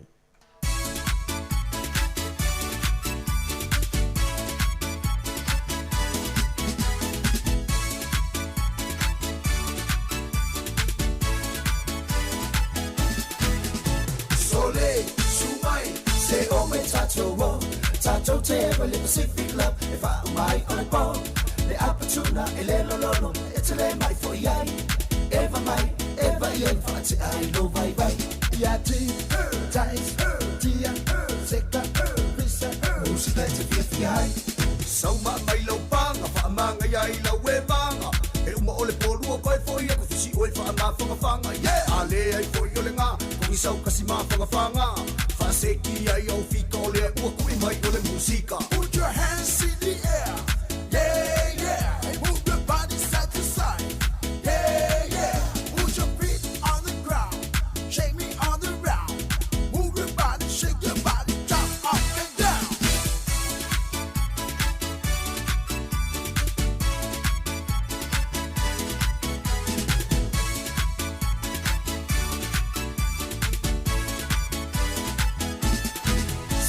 Maya, sing fun, say Pamaro, Sinuai, make it Cassie, make it was so let's say 544, Fire Lima, Fire Wai, Bea F in the Malawai, SS Malo Musica, it's a Viper Maya, Yati, Tais, Tia, Seka, Visa, Musica, it's a FI. So my Milo Panga, Famanga Yaila, Webanga, Elma Ole Polu, Koi for you, if she wait for a laugh from a fanga, yeah, Ale for Yolinga. Isau kasi mawhangawhanga Whaaseki ai au whika o lea ua kui mai o le musika. Put your hands in the air, yeah, yeah. Hey, move your body side to side, yeah, yeah. Put your feet on the ground, shake me on the round. Move your body, shake your body, jump up and down.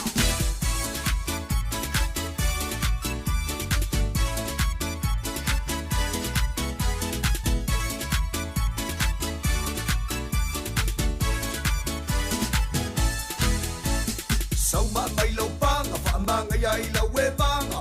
E uma ole polua koe foi aku fisi oe whaama whangawhanga. Yeah, ale ai foi ole ngā, kongi sau kasi mā whangawhanga.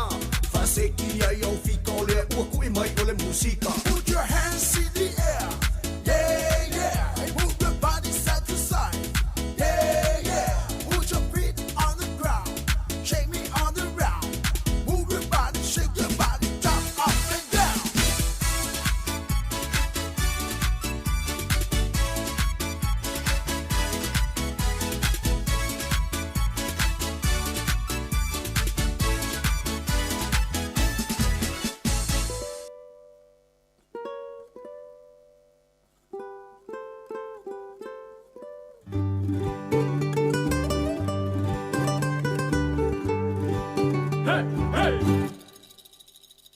Yellow bird up high in banana tree.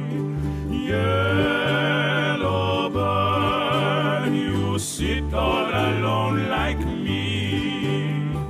Did your lady friend leave the nest again? That is very sad. Make me feel so bad. You can fly away in the sky away. You're more lucky than me. Hey, hey! I also had a pretty girl. She's not with me today. They are the same, these pretty girls. Make them the nest, then they fly away. Yellow bird up high in banana tree. Yellow bird, you sit all alone like me. Better fly away in the sky away. Hiccups coming soon. Hick from 9 to noon. Black on yellow too. Like banana you. He may pick you someday.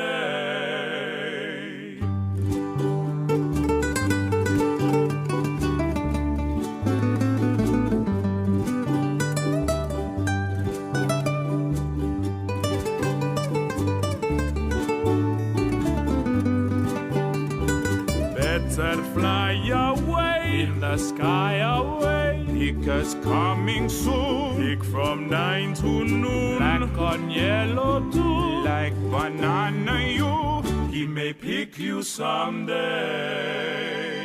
Yellow bird, yellow bird, yellow bird.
Ko he tamamanu na tuku iki ne ka ko au na hangu ma vai vene aloha mai ko ki okumata ko awe wia lele atu ki moana aloha mai ko ki okumata ko awe wia lele atu ki moana wia lele atu ki moana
Ole fa forma le tautua si fonga le mo le taimi le uli le 5 minute o te nei le tolu 5 minute o te nei le tolu ai fa fianga so filoi na uma ya tul por klame o le lalo langi o sonei fa tu te le fionga la wano ma sunga mari ya por klame le tol vo ta fa nei le fiafi ya te lo le la se mai le sunga ya mari fa tu te por klame le youth show o le tol vo ya tamam te tol vo o ingalo ta por klame na ta fa nei le fiafi so le lima ya le wo se emel tato no foa fa tau nei tato musika so fifiloi ya wa fo ile tu ua wa onga fa nau a pe fo le tapi nei na ya po le tapi na pena le unga lulue e fo emel fa le wo mana vanga wenga le yaso nis fo le tapi na we fa nga wenga pa talo fa to em to fa me wi atu le tato tu no fa malo fo emel tapo inga le tato mutu tau si tono ainga fa malo fa tai mo la to tapo inga fa tai tele lava o lo ngona lava le mafana ia male pui fo io tangata uma lava tu sai mala o to talo ma tapo inga i aso male aso pela se vai ngol langi mo me tau tu al se fonga lo mo to fa talo fa tu le temi ma lo so i fo mo wi Wellington lava ia ma podi dua nei tu i langi le tau o ka se matango fi le tau nei aso ia wani nga luenga si fe le fiafi pe alu stavalinga le ainga ia ala me tu ina me mala ia e au te manatu fo i o le ua pisi fo i la tele nei teimi mai se nei mātua o te piki ala tō whanau mai a onga. A mālola fo i liwa yaso i nei itina, mana i tamai la tō lo whaia ngā luenga, ta pena o tamaiti ma watu i la onga, ia maruia fo i le wha iungo le wha yaso. A tō fo i la tō ua, ia pe tō ua Wellington e malanga e siatu, po New Zealand maruia o tō whai ngā malanga, anga le leile atua i leo leo la uma o la o tō whai ngā malanga.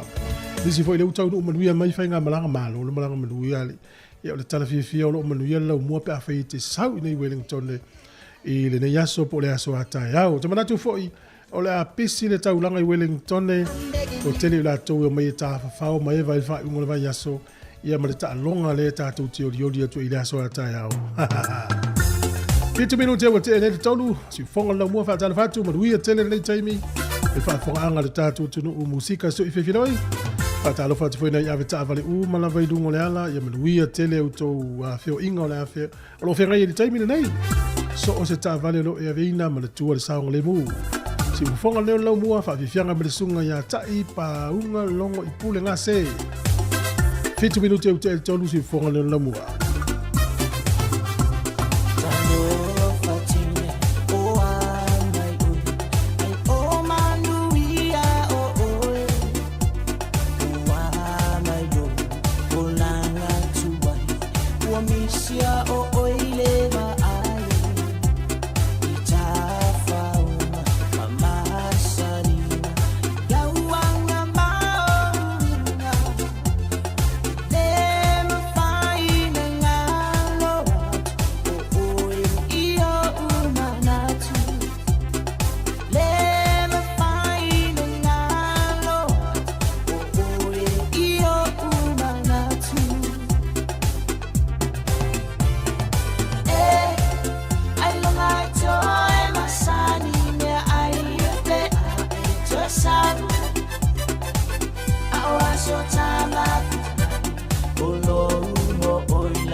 talofa tam teni talavou wa o tono pelongi a faio te mafaio e te mafaio fu si fonga la mua i Wellington.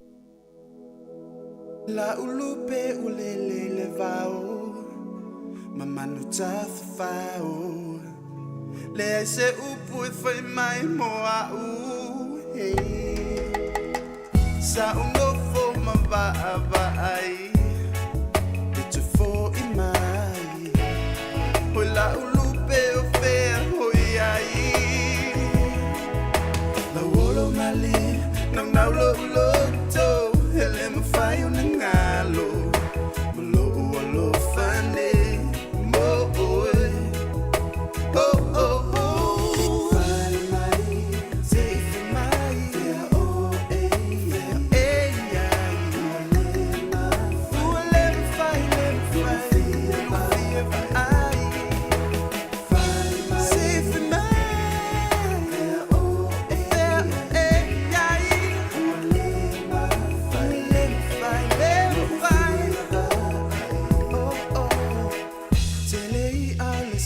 so so when I oh mo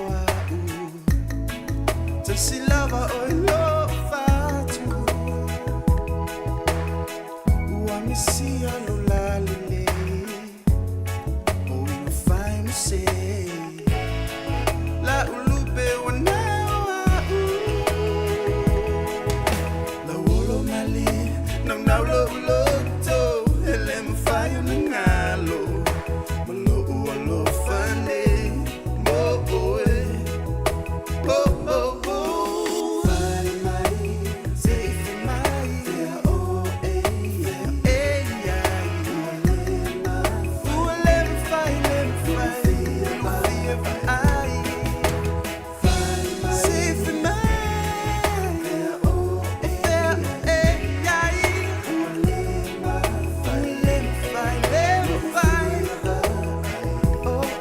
Of Mount Fire, my love will take you there to the village of Solo. My life for you I'll share. Me and you together, forever love and care. Without you in a Madrid, my baby will be the nightmare. In the dance and cruise, the music left them so crazy. Putting both this reggae, nobody no feel lazy. Picked up on the beat and every man them amaze me. Mr. T, Benjamin, check it out. La wolo mali, no lo to. Ele me fai un ngalo lo fane mo oe oh oh oh fai mai sei mai oh eh ya le me fai lo ai fai mai sei mai oh eh ya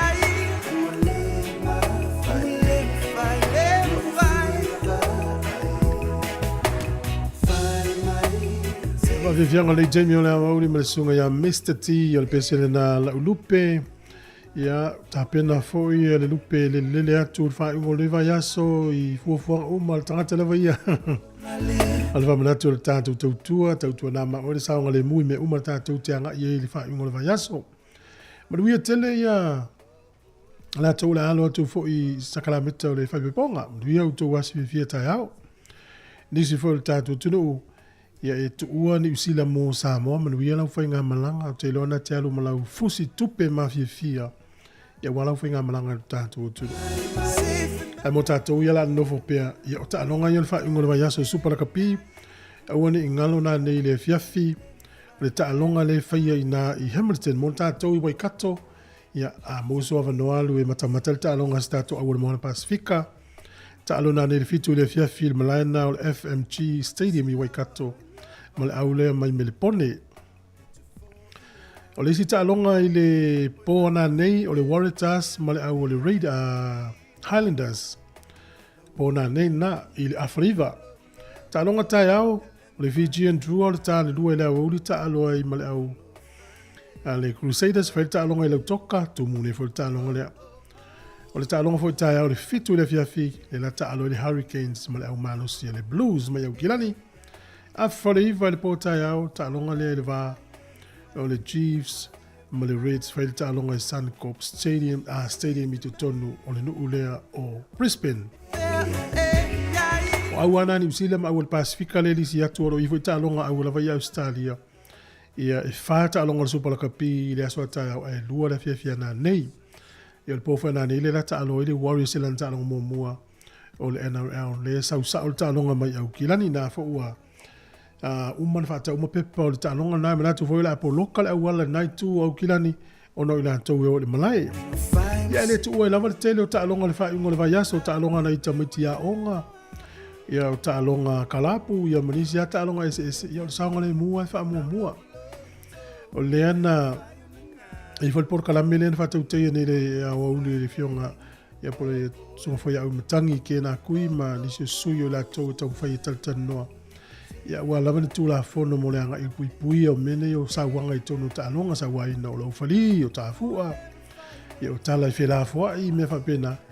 Ia ma nei fo le wha moe na pe a whape te awa no le taimi ma le aso man no fuanga na uwha ilo atu le por kalame na le la. A talo whatu ia Aaron Silla, ia ma lo lava le mafuta mai sunga Samsoni whailaunga. Malo Samsoni. Will take you there to the village of Solo. My life for you I'll share. Me and you together forever, love and care. Without you in a Madrid, my baby, it'll be nightmare. In the dance and cruise, the music left them so. Ano e share atu tato Facebook mo nisi foi le tudo e fia la e no funo nei time u ma fo po afo fuanga le fia ki ma Facebook ya tato o le YouTube yo na mo foi le o la noa. Ia e mafuta mai va mai ai o tapena ku kama nei o le fiafi. Patalo fatu foi paanga umal tatu li tio ngor tatu wala le o le tasi ono tesi mal tasi fa mo malo ile fai o le fai. Manu ia foi langa ia tu ia inga le upiki nei tamaiti ia malo tamaiti to anga laonga. So ia ma ilo pen vai sur 20 minute o te ale tolu o le fa fonga ma si fonga la mo Wellington nei.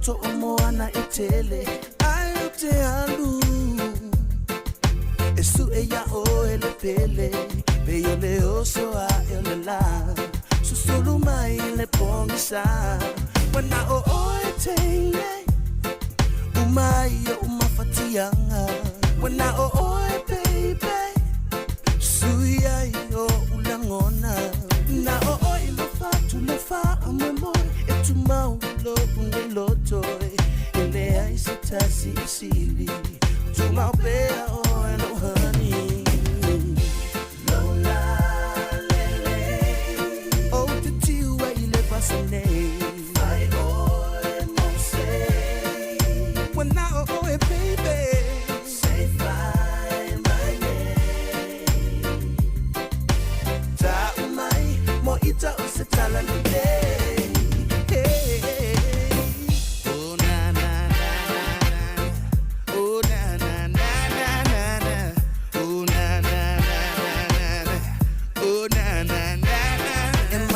To a pair, the time mom now over aya oil udia le I say fa alu I know umo onga lasimo oile otinga ma flying ata to my pelo ualofa oh baby oh tele over ayo lo na umayo umafatianga when I oh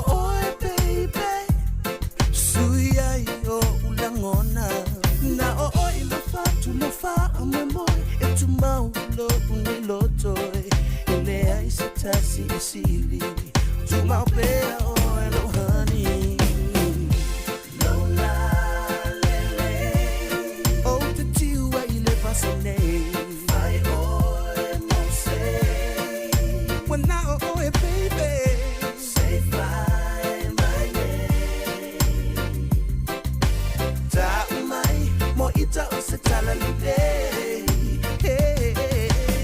I know you love me, I know you'll be the only one. Know what I know now, I know that love is love. And I oi o te ta upino atu tia. Ele mawhaia e se tasi o na abia share.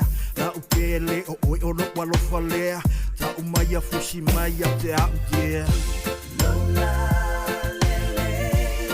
Oh te tiu e ile pasane. Ai oi no sei. When now oh baby. Say fine my name. Ta umai mo ita usetala today.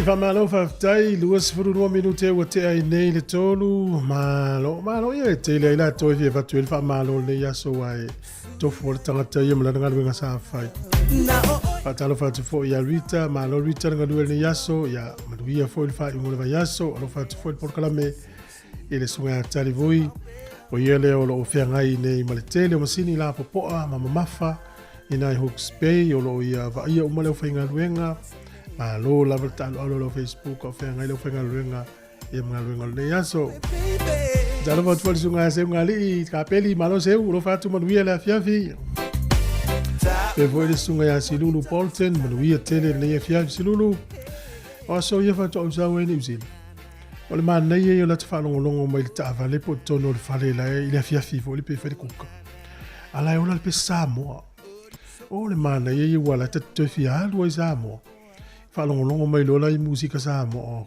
ka pe ala tate Samoa so eu te lo fa pena fu lango no le fia filato yo mana vanga ko metu te malo le fa malo seli ngalo metu te le yas ta to fanga lo mai lava ta ya le lava la ta su du do po ta to fanga lo ngala ya maluia ya maluia tele le fia fi 2 minuti eu te fu mo le noa musica lava ia e fa va fo ia fo fuanga le fiafi ia manga ia to tele ai nga lisi e o fa nga luenga te lo ava pe te alu le fiafi nga luenga si le lo no fo fale lo mana tu na ava pe o masane lo alu le fiafi nga luenga ia fo tuanga mo le fiafi fa nga lo nti nga al fale ia alu fiafi nga luenga le yaso lo fa tu por kalame o te ane le tolu minute lo so mo tolu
talofa si ufofonga o le lau mua.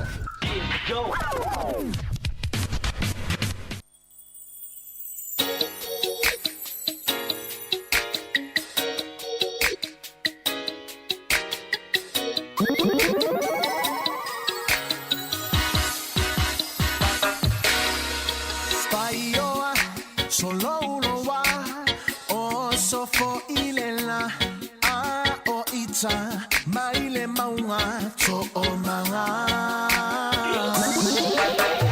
Fine fie, fine ta, nelo fale pa anga, a tumua, telemotu mafutanga. Solo maya, leolanga, ba ayalo la lele, teletama, via avea, oi faimose. Ele tawai, lauba ai, tauna faisa o mai, e aluaso, te iane wa fuli tunai.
Fianga nei taimi o le awauli si funga mata konfina le sunga ya weino le tamale mai polua na i fafi fianga tuai le tatu tino uto e langina fafawina i fi il tupulanga le falongo mai le utu wale a onga o le aso nei le aso falua mati i tausanga umalava i fata ua i le malo o fatasi le famile tuina o le tau o tina i le langi po le International Women's Day le aso nei ia tina umalava o falongo mai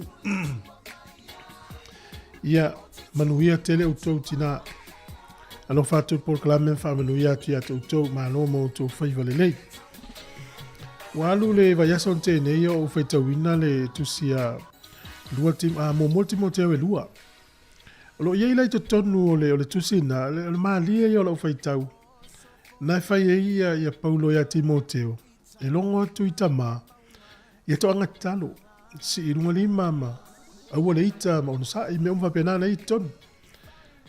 Ena, do te vatu welele, i le tonu al palkalafana tasi il fai unga o le mta upule lua. Na fai lo leo Paula Timoteo, ai fai la itina, teu fa leit. Al matu ale ftau ia i tu, e o tama e tatalo. Ai teu fa leitina, tatalo fa pia, e o tama e tatalo, ai nofotina e uzua la tau pesi, pe fai kuka. Al matu ele pa leni e la ufai tau, ia tina, ia pangale, ia le ufau tua mala apostolo Paulo tina, fai a Timoteo, fai tina. Au le teu ano ai, ese le te teu, ese le teu. Au le lau fili mai si a tele o mau sosoani na. Na foi la sa we tono musa puna. Au le tau tala tina. Yo, ya o telefa tala umatu e alua o tina su e mal nei yo foi tau na tunga. Tama. Ya talo pe tato tina, teu pe oto. Wela left tau ya. Ai fai pe ya, tato fai pe ya. Tu tina fai ana te unga i le weekend pun fai ngol vayaso. Pe fa tau so na ofu. Sana ula, sana taulima, ya union se vai, tina la atu au to falimento te loto ya mana tua le utang taso i fuanga. Ava pe fo tu peta male la fa ila show le. Tau tu na ma o esto ina ye mana tua le. Esto ina ya le dona i motunga afana le fiafi. Ya ma lo lava le to anga le ngā luenga niva, yaso te la ngona ma na yo lo to anga te whainga luenga sa fu lo tongi e fitau le ya. Ava pele na fa mai i le fa ungo le vaso te ni sa wi bla tango le vaso ni ye te tango to tongi fa le pale ya.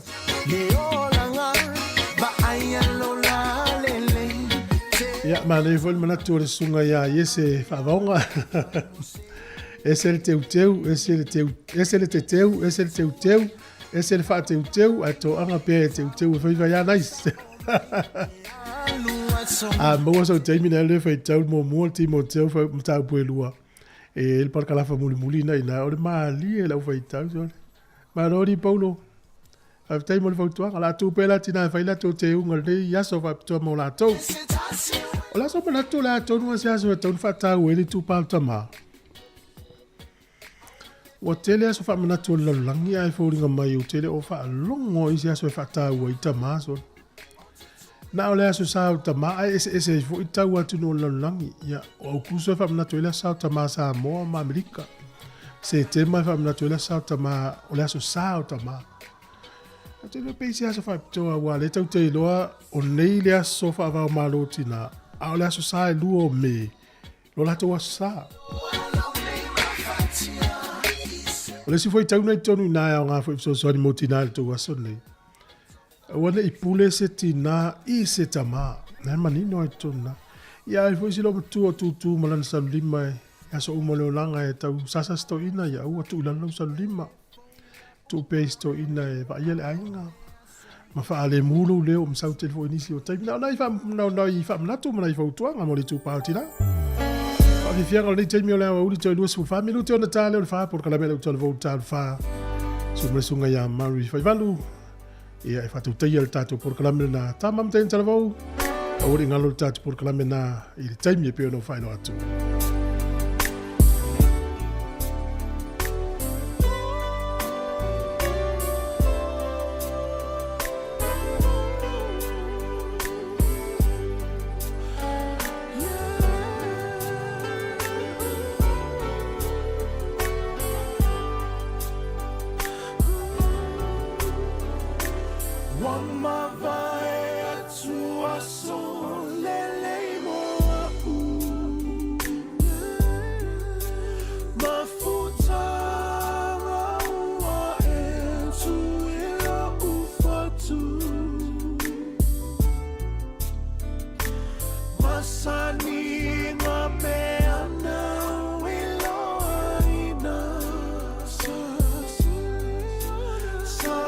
Siciliana, oh, ever ilema.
Ta lofa wa o le tiongi e fafo au lalo o le tia maa fonga mai pea i le si fonga o le lau mua i Wellington. Ma lo fa tai ya le wa so le vari ya va tatu wati to sfruiva minuto il fa o le talale na mai nei le so mai o le fa le nga ina o tautua televisi tono New Zealand o se tala fa no tele news hub verso le TVNZ le usa verso nei pe furinga mai o le isfuafua nga o le atolo pope le toi faia por kalame o le Sunday ma le fia kou talo fai mai ma o le por kalame le fia kou sulu i tangata fia ma o le fsosoan i o le tele i o le fsosoan i la tona sulu atu por kalame nei ia pe a fai ni fai nga foi e pio nisi o tautua po o company e le tu samano le tu la fono e le sto ina si a mani falua se la mon tupu na tu ina i tu il covid ala so e tu ale covid e molto ina o le wingol tala a fa pe ye ni tu i poni fuala au na ta tu no ta tu tino e ta u tele le fautuanga al fo mai fa to ama fai ai ona tu se tui po se fuala au tino le tangata. O le si fo iwa nga fa pita le vai fo ma i ta ua lo fesili le fo ma. Ia wai ia tala vai ele isi tangata no vai e. Na mafi naula watu le fuala au. O la sa u tasi na inu leso. Ia la fesili atu le iai. E o lala le taimi e inu ai. Ai mua to ai inu ai pe inu mua fa to ai tau mawhai tu lo ngana. A fa mai la le tala le tangata lea, o man fa tonu mai e le fo mai, e inu mua fa toa ai ai. A o lungo le pepa tala vai, lena mai e le fa maunga le fa tala vai, ma lungo le fuala au. Ile ima se me o tusi ai te tala lea. Pe le winga la le fa manatu. Mo tata uewa le fo mai, ia o nai vaenga ta ua na mo oe. Ua lavane e tango fo le fuala au, reisi tangata pe a fa pea, e tele ialu mo moewa le fo mai, mai sana fautuanga. O le tangata na vai le fo mai na mai sa o le fo mai le pepa le tala ile na fuala au a wa upo o e ia le vai le fo mai ia ule ni fo fuala au le tangata ta fai te alu pe o vai le fo mai a mai le pepa tala vai e te alu o e tala fuala au tele me fa pena o tu lua se la mon tupu na tuilto ina le tuil covid a fa tai o le lava e mo ia to in e uli fa te ia se si o tatou ni te wa fa ina se si ya tele lo pe fi ai o ta longa ile o mate le fa un le vai aso e le fai ngō fia ta longa le ala alo tu le tato au taia me sta longa le Warriors il pona nei na foi fanga solo le ta amiru sanga au kilani tamala iti under 20 ta vai tonga Samoa fiti male au le Mona Pasifika na filan ta alo le tato au under 20 Samoa la lo luas furu tau sanga ia ile manuia mano le au fiti fai ina foi tato ile au le Mona Pasifika le mano le tonga le la wanga fa to isa mo ta amiru sanga o le trophy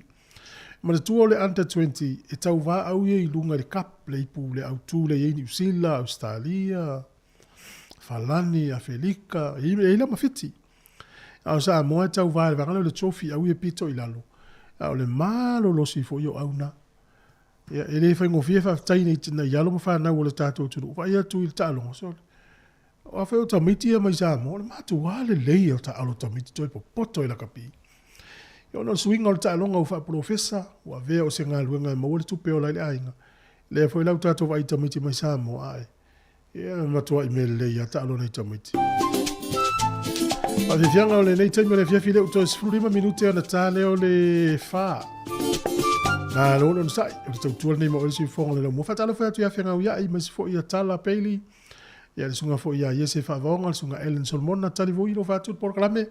Tātou umana volo o mōmele tautua i lunga le Facebook, ma le YouTube, whaatai lava le mafuta mai e tā lo le wha, ia o whaafonga le tātou porkalame le au talivou. Ia ona tau lunga le o whaasalaunga tātou le lima nei le fiafi. E one ngalo lunga le tātou Facebook, ma le YouTube, na ui tātou talifou le vai aso, pea e toi fia whaafonga i ni tala na misi.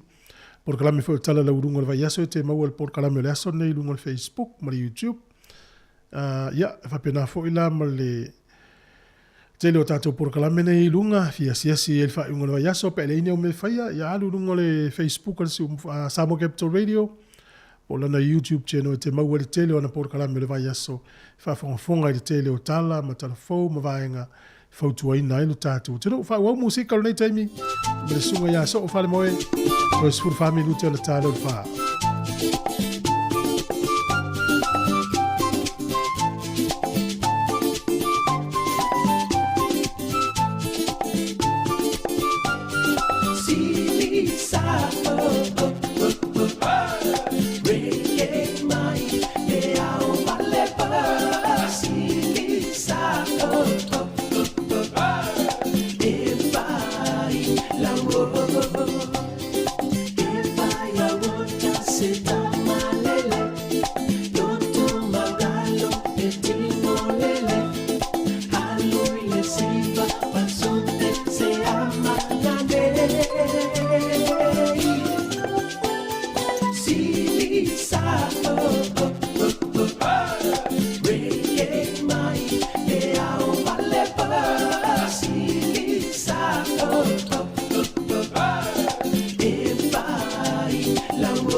Reggae mai e au vale pa silisa e vai la Now move your body, baby, come from side to side. And let the music take control to free your mind. And if you're feeling down, baby, don't be shy. It's so open eye, we gonna take you high. Alam mo wala iya awa ike popole. Amang ikamakuha elamo le mole. Eba fikia, eba ile musika. Eba ikang wakasi artika. silisa reggae mai e au vale pa silisa e vai la silisa reggae mai e au vale pa silisa e vai la silisa reggae mai e au vale pa silisa e vai la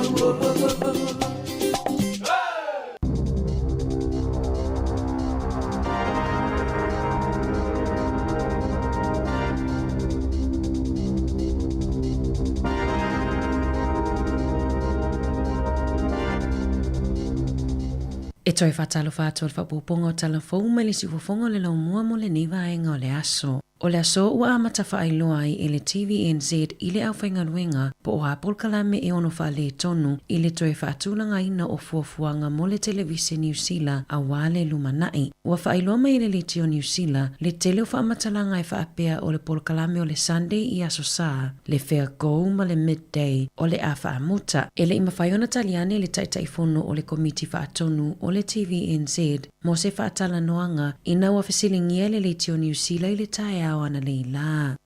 E to atasi le tangata na maliu e se mui taranaki i saute i le vaveao ana leila, pe ona lipotie au nanga tali atu i whaalawelawe whaafuasei. Mana na tiane le silia ma le toa lua se fulo le au fui mu e tautinea le mu i se whale o se ainga. A oia i tutonu le tangata e to atasi peitai e le ima whaiona lawe aina ma sa maliu ai lava.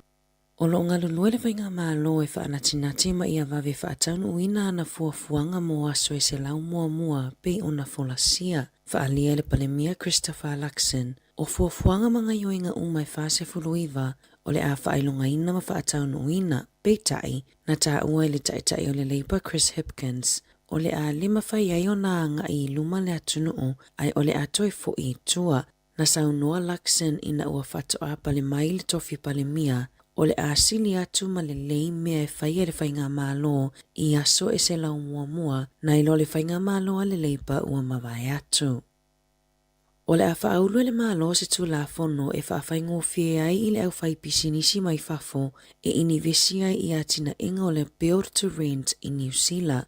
O le whaaninga le peona saunoa i ai le minista o whale ia Chris Bishop i le awauliana nafi, le ana ia whaamaonia mai ai le ioeina e le kapineta ina ia whaia suinga i le tula fono o le Overseas Investment Act, ina ia langolango le iaia tina inga o whale o le Build to Rent. O isia fuafuanga le whainga malos o whaatasi, sa o fia i tutono ala tau fuafuanga o le se lau aso mua o atina ai o le Build to Rent, o i tua inga whale nofo maututongi fo i New Zealand, le e maasania i le tele o atunu i fafo, ai se a lava maua i New Zealand, o atina ai o whale maasania na whaatautai a whaapolo fesa, whaatasi ai mawheutanga inga le lei, mai tele i tua inga whale ese, e mawhaiona filifili i ai a wale soifuanga o aso uma, e maasania na whaatupem whaatautai ai le au whai pisinisi o whaalaputuputonga maatina e, matupe ala au pensione. E was fulufapa mo penisini au kilani na leo ina leo i po le vai aso nei, i le mawai ai o le tele o ngā inga i le ai. Na tā ua le leo sue ia Glenn Baldwin, e lima whaalawelawe na tula i mai tutono le ai, tanu mai le aso sā, e luani whaalawelawe matu ia na tutupu i Western Springs ma Green Bay, ma le talipe whale i Papatoetoe, Glen Eden ma Remuera.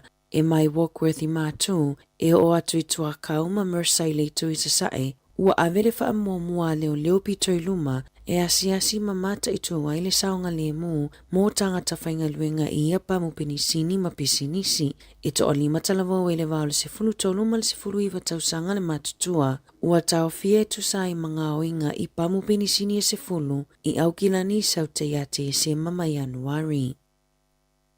O le asoe a matawhaanga solo ai whaatala noanga a le televisi New Zealand po le TVNZ ma le au whainga luenga o le a whaamutanga luenga i le au nanga whaasala lau. O lo ofuafua e o atu i le onos fuluvalunga luenga o le a whaamuta e tu salea ma le iwa pasene o ana tangata whainga luenga.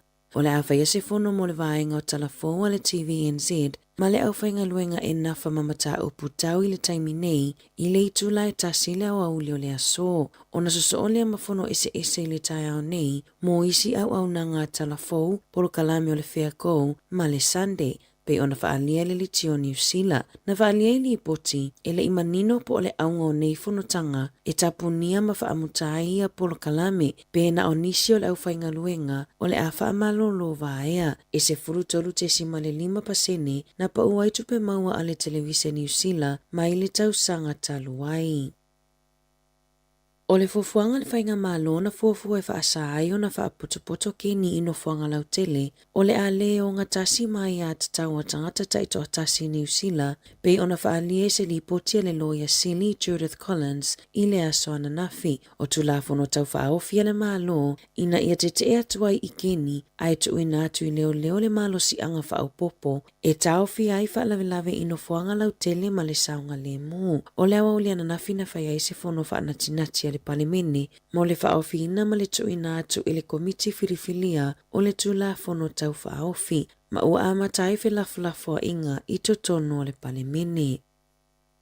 Ua si tiele numero ta avale alu le tise i New Zealand, peitai, ua whaingatai tangatai ana ia ta avale o na maua ni inisinia e anga waa e whaalelea ni whaale tonu i ta avale e le tise. E tu sa malefitu se fulutolu afe ta avale e le tise ua ile atunu o le taimi nei. Se la ono ono pasene ua si tiai, mai le lua afe lua tasi. Ma olo wha moe mtanga luenga o whela ua inga, e wha alua ina lea numera i le whai unga o le tausanga nei. Olo o moomia e au nanga o ala manuia, e nafa ma le toi wha alelei o ta avale e le tise. Ia avea mawaenga o le purkalame o onga wha inisinia, i tutono a onga ma universite le taimi nei. E tasi mai le whao ta avale fōu, na le sitala i tutono New Zealand le tausanga taluai, o hybrids po o itu ainga e le tise atoa. O lo o whaawa o peona sa ili insinia mo ta avale e le tise, a wanga luenga whaaleleia pe a whaale tonu. O lo suesueina i leo i Wellington e ni ngā oinga matu i a se lua, na tula i mai i pākanga ta avale supermarketi a le New World i Wellington o ia ngā oinga, na tupuina wa umona whaia e tangata na afia, ma se tangata i lungo le upenga ta whailangi a le Discord, ni fuafuanga i whailoa i ai, ina ia mawhai aiona whesuia ai tino i tupe ma cryptocurrency, po o tupe e lewa ai ai mata ai te wina i whainga wha te konolosi. O le ngā o inga mua na tula i mai pe tusa o le afo le 5 i le asonga fua aso luas fuluiva o Februari i lalo le no fuanga i pakaita avale a le New World i Newlands. Na taunu ule ali iso li tula fono na luatu i se ta avale Subaru lanu siliva, ma oso i tutono le ta avale ale ali ina afia, ma ame se tino i tupe tele sa i tutono le ta avale. O le isi whaalavelave na tula i mai le pakanga ta avale ale New World, i le aso 5 mati petu so le afo le tasi le awa uli. Na oso le tamaita ina afia i tutono le Subaru, ma e to o lua tangata sa iai, o le isi na avea le tino i tupe, ai o le isi na ia whaasi ili maina le tamaita ai i se whana, ma so sola e se le ta avale. O lo talo sanga ina leo se fisosoani mai tangata lautele, e winga i le amata upu. Tala fōwia mai lisi fofongo le lau muamu le nei vaenga o le aso.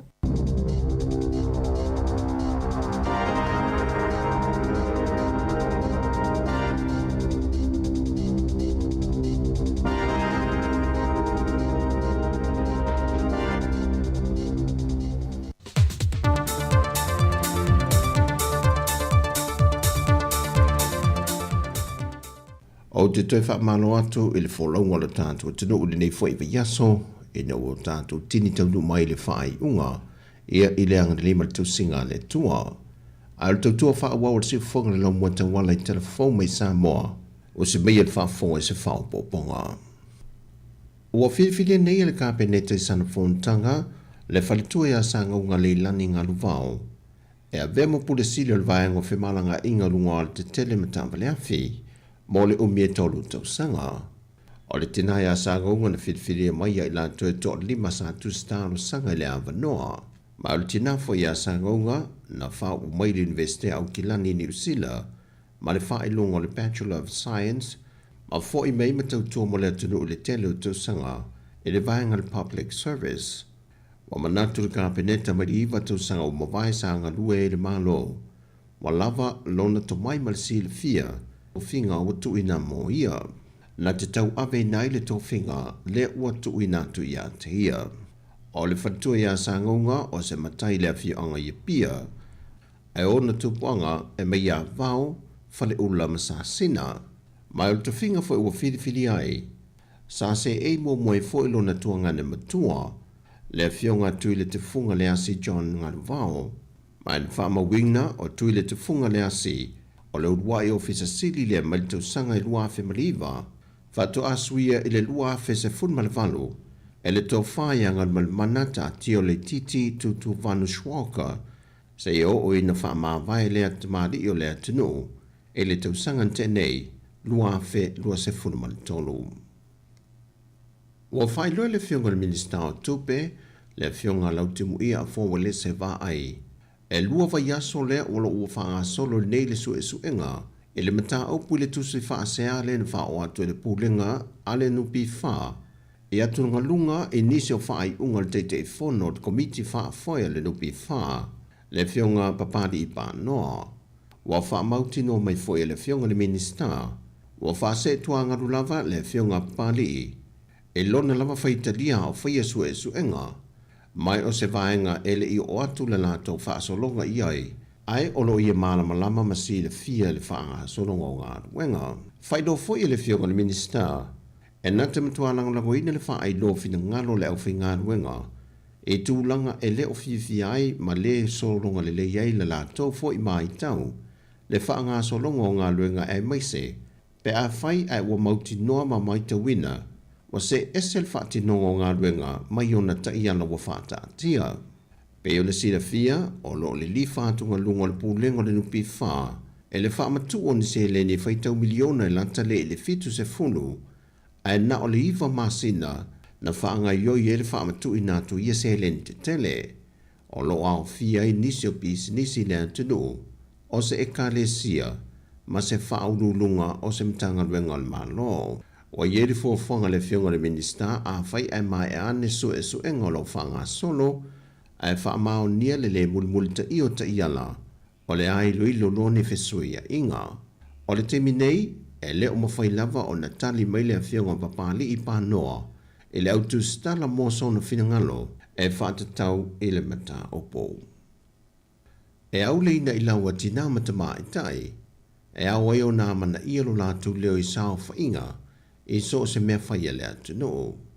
O le au tūle na whaama mawha le saunonga le fionga le tamai tai minista na tanga luengo tinama tamai tai, le fionga muripola ana rosa ale molio, e le sauningo le whaatawa ina leo le sao tinama tamai tai te tono le atu no, ona o lo lato vai aso whaapitole nei, o lo whaatawa ina aila lato au nanga. Whai loe le fionga le minista, o le tāu o tinama tamai tai wale ngata I te tonu a inga, ai o le wha moe moenga fwoi le I te tonu e ka le sia, mai au fwoi o na ngono lo lātou sao ma lo lātou leo, I upo whaia le atu no, ma so se wha la pot putonga ma matanga ruenga, o lo ngā lue puno wa I eiti nā.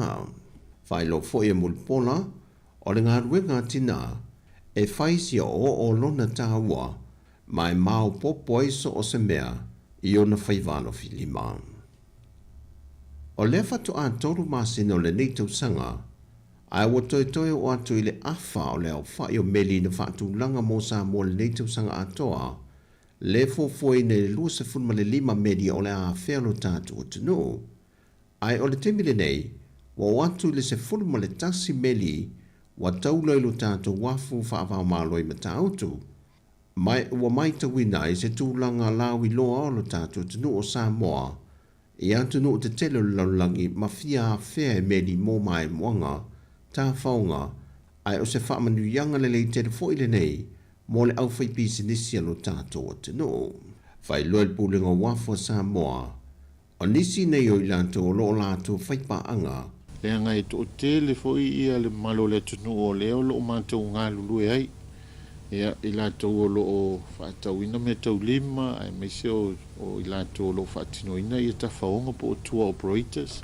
Ia mese fo i o le au tāwale lau pāsese, la iti a mese o pasi. Ia o le tatalo al tu langa fo i lea o se atina mo miel ngā lue whaatas. Il tamu fai atu fo ina ia mautinoa, ia e lapilapea le o nanga fo inisu teimi. E se foi ngā luenga o lo tamu fai ele tātou pūlenga o tangata whao mai fafu. Ia pe o ila tau ia o le mau te ngā lue o le tatalo ai le nganga maulalo. Ia tamu fai fo ilea ia o fo inatu leo o nanga fo ilea se siona le leimo tātou malo ina ia awaine iwa e tasi ase me tūla i mai i se pāse se o vaane. Ia e muti noa ele e to e fia awhea le tātou i se o tātou o tunu. Whailo fo el pūlenga wafu, o le tele o nisi o pisinisi, ma ta vale e whea avea iei malo pe ataunu mai, wa mai ona restala i lalo o le whanā putonga, a iei pisinisi o lo whaonga ina ma ta vale lau pasese e le i resitala ina. Wa whata tia mai fo i ma leo whai o medi i luse fun ma le wha mo le tausanga i lua fe luse fun ma le lima, ma le se furu meli o le tausanga i lua fe luse fun ma le ono, le ua mua wha mautu mai o lātu wā noa, mani te tanunga pūlenga o le a wha o popo atu i lunga le a whai, pe au lia le tausanga fau. O tana fau ia mo le whai unga le neiva yaso, manuia tele lo tātou tino o, wha soi foia.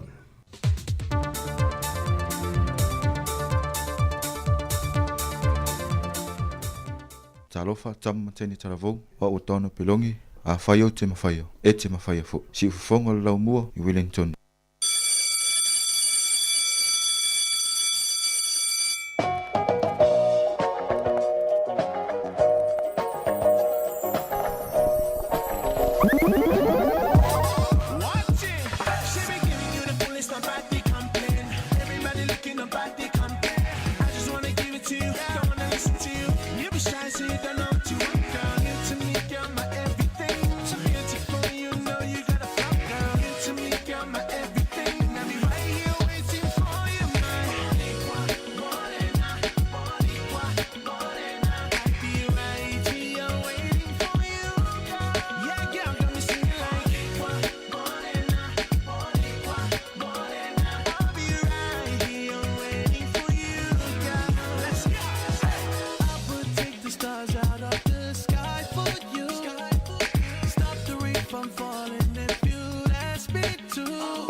Yeah, a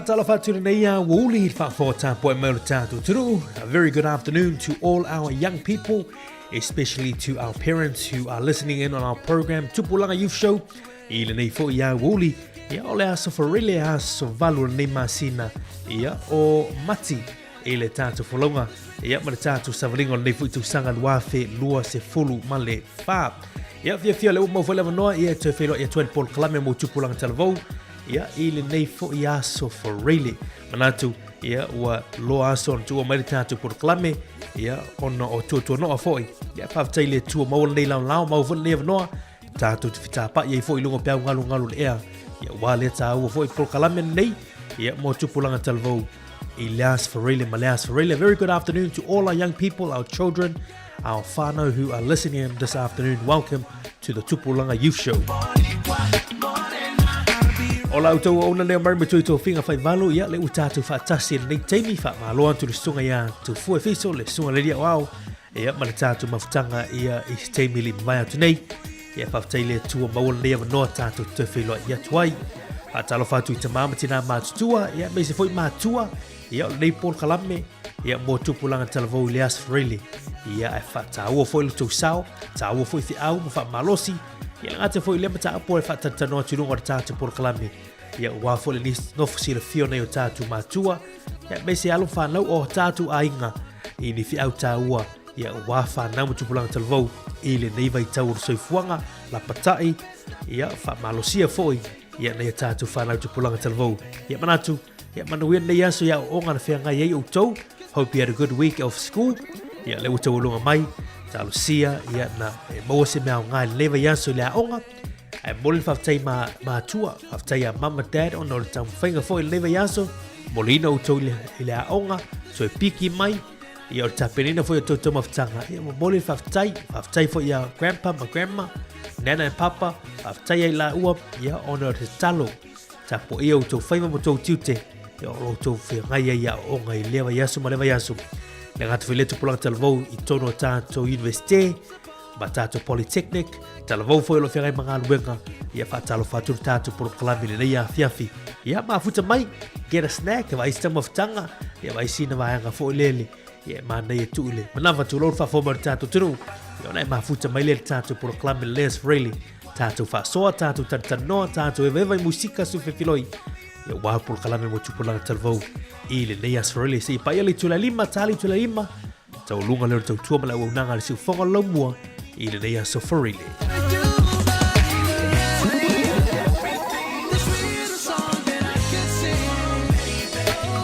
ia tatalatu tatu pul kalame mo tupulanga talavou le Elias Fereile le pesenga mai la foi pese le kaseki ia lato pese foulen release mai Elias Fereile vai atunei. This is their new single released on Friday last week, and you're hearing it again here on Sambo Capital Radio 106.1 FM, the Tupulanga Youth Show. Man pesengo whaingoina kaseki, o le peso whaingoina lalelei. Man wien lea woli, por klame Tupulanga talavou.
tasi ile malua fiafi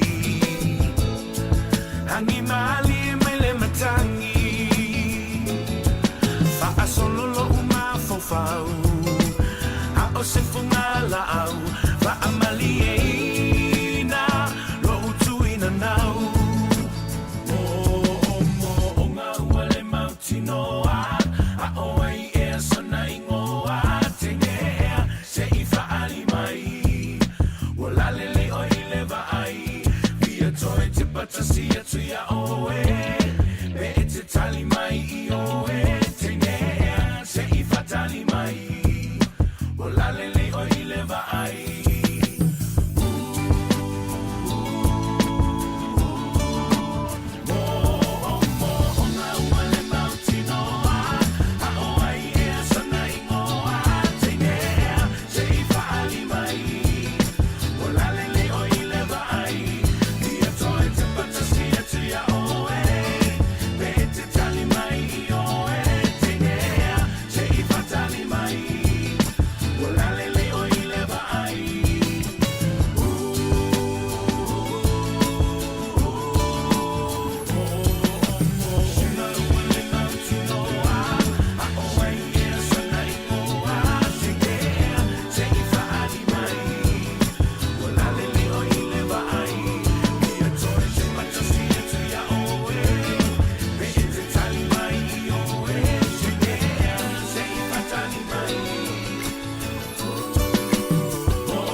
Si vo ma tingo fia la fai pesa kaseki ya malato fa vifianga na fai ngoina la le lei ile nei te mo tato proclame mo tu pulang televo se full malon minuti le uti neli tu lai fa to fa talo fa toi. Welcome back to our youth show this afternoon.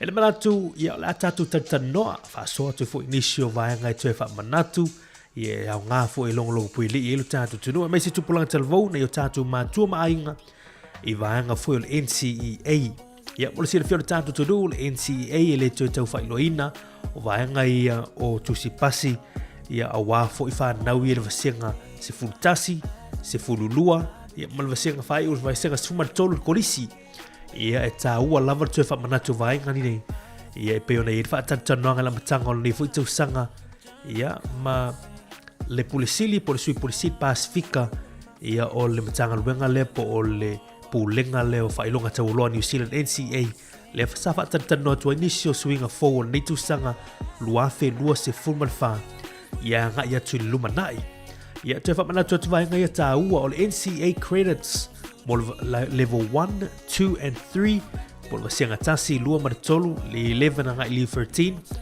e na o leono se fulu maka ya po tongi mo mia fa nau I level uma ye tolu 60 credits for each level for levels 1, 2, and 3 of NCEA. That's the first reminder. Taua telefa manatu I whanau. Na leono se fulu lava tongi po maka. Ia au teiloa o lewa te mawhai I utou talavou. A me se whanau a ongan kolisi. Lewa a mata o na wha putu putu. Whaatino ina utou ngā luenga I tūlango assessments. O tustu singa. Ia o mata upu whai. He tamu whai e mawai tongi nei. Ia umai for tau sanga pe tau lunga tau sanga nei. Ia ua maua oer talvou. Ia po le tama martene a onga. Leono se fulu o tongi po credits mo le NCA. I le vaenga naulo iai po levo tasi lua po le tolu nai te iai. O le si vaenga tāua mo le NCA e aona manatua. E se fulu literacy credits e mo mie whanau. 10 literacy credits is needed. Also another 10 for numeracy. Loloinga, e se fulu literacy lea fiere tusi fai tau tusi mais mata upu. Ia e mwhai o na iai vaenga o le fai tau tusi ma tusi vaenga na e mawele literacy credits. Ia ma le numeracy credits po o vaenga o tongi po maka I le numera. Ta ua I o le vaenga nei. O vaanga la ia morsi fir tatu tunua me se ainga ma tuam whanau. You only need to meet the literacy and numeracy requirements once. Te whaafonga mai, you only need to meet the literacy and numeracy requirements once. Nā le tasi lava taimi e te mo mia au siai tūlanga o tongi e se fulu, mo le literacy whapewhore se fulu ni numera. Nā le whaatasi ar taimi. Rono winga, e le whapeo o le loe le vasenga lua, ia le uoma le NCA level 1, ona e o le vasenga lua. Nā tui tau su e fo ile o se isi au se fulu. E le whapena fo ile vasenga tolo au o le NCA level 3, tau su e fo isi au se fulu, o le literacy ma numeracy le ai. E mawhai na vai atu le teimi nei le vasenga tasi lua maratonu. Ta mawhai au siai vai anga na, e wataita inga, a maua sau tolu le vasenga tasi, ia o le literacy, ia maua lei o sau lua i le vasenga no lua, ia ona tuli lai o le lima i le vasenga sifu maratonu. Ia a tola i o lau se fulu literacy credits. Ma pena fo le numera, a whai o le leitau sanga lewa e amate le vasenga tasi, ia su e sau tolu. Ia o atu le tausanga fou, ia o su e sau fitu. Ia o atoa, ia pe vai fo ilele. Ia e peo tūlanga na e tā ua lava. E tasi are taimi whaati noi tūlanga o tutuunga po le au sia lea o le 10 literacy credits ma le 10 numeracy credits. Ia mo le numera ma literacy le na. Ia e lea au fi ai tūlanga o au lava maka po tongi e tauna mo mia le vasenga tasi luma tolu e ono se fulu.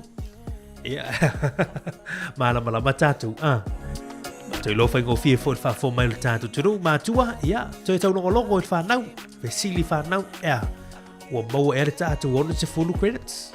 Ia, pe vesili mana ia e vesili leva yasu ma leva yasu. Ia, o whewa i tu sanga o le tātou ono se fulu, Ia, mana tua ese mata upu le ave whanau le aonga. O le se mata upu i eile assessment e wha tongi, wha maka. Ia ile si mata upu e lima ia credits. Ia a whapopo uma vaanga nei tono tau sanga i ngā ruenga i e whai whanau lea onga. E te tau no atu whai ngā tau sanga au sia leono se fulu o maka. Ia pe ova atu fo, ia te leo whanau. Ia tu se tu atu ale ono se fulu o le minimum, po le maximum. Le maximum. Ia whanau, ia o tele ia maleana no. Uma fo ile o pasi le ono se fulu ia ai. Lai mana na o ai au sia isi maka. Ia peo tūlanga na tā ua te lele te whailoi whanau, ono se full credits i vasenga umaitasi lua tolu, leo fiele i 11, 12 and 13, ia whapopo tua i ma credits now literacy ma numeracy e tai se fulu, ia o lona winga o vaianga na tā ua i longo puili i tātou tiru, ia mana tua fesili whanau, ia o whea o mai yeri tamu whainga, le ria matanga o tau sanga leo tātou iai, o lo tātou il kuata mua. Ia ona tātou se e fwere kuata lua tolu mana wha. Ia māne o fesili na e māne e tu atu i whanau i lewa yaso ma lewa yaso. O whea o elau tamu whainga. I le tamu whaile au sia vaanga o maka. Ono se full credits. Ia po le tai se full fo ile lo literacy ma le numeracy. Mana tu atu e wha manatu atu. O le literacy ma le numeracy requirements. Na le wha atasi ale tai me mwhai ona e whai ai. Ono winga. Ia e wha mama a venga foi. Tuli le ono se full o tau sanga ta itasi. Po tausanga e tolu. Ia ai su e le vā leo tausanga ni e tolu. Ia crediti e se full literacy male numeracy. Luas fulua minuti leo te leili tu lai wha. Vaga mo mona artante polo klame NCA reminders for students and parents. Tūlanga o maka matongi mo mia e alo whana o tātou tunu. I'm so glad we're still together. Every time I think of you, I smile.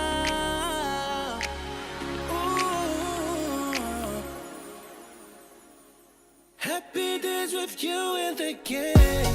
Ai sina malolonga o tātou polo kalame tu taliu mai tātou tala no ele mene ta o Career Quest.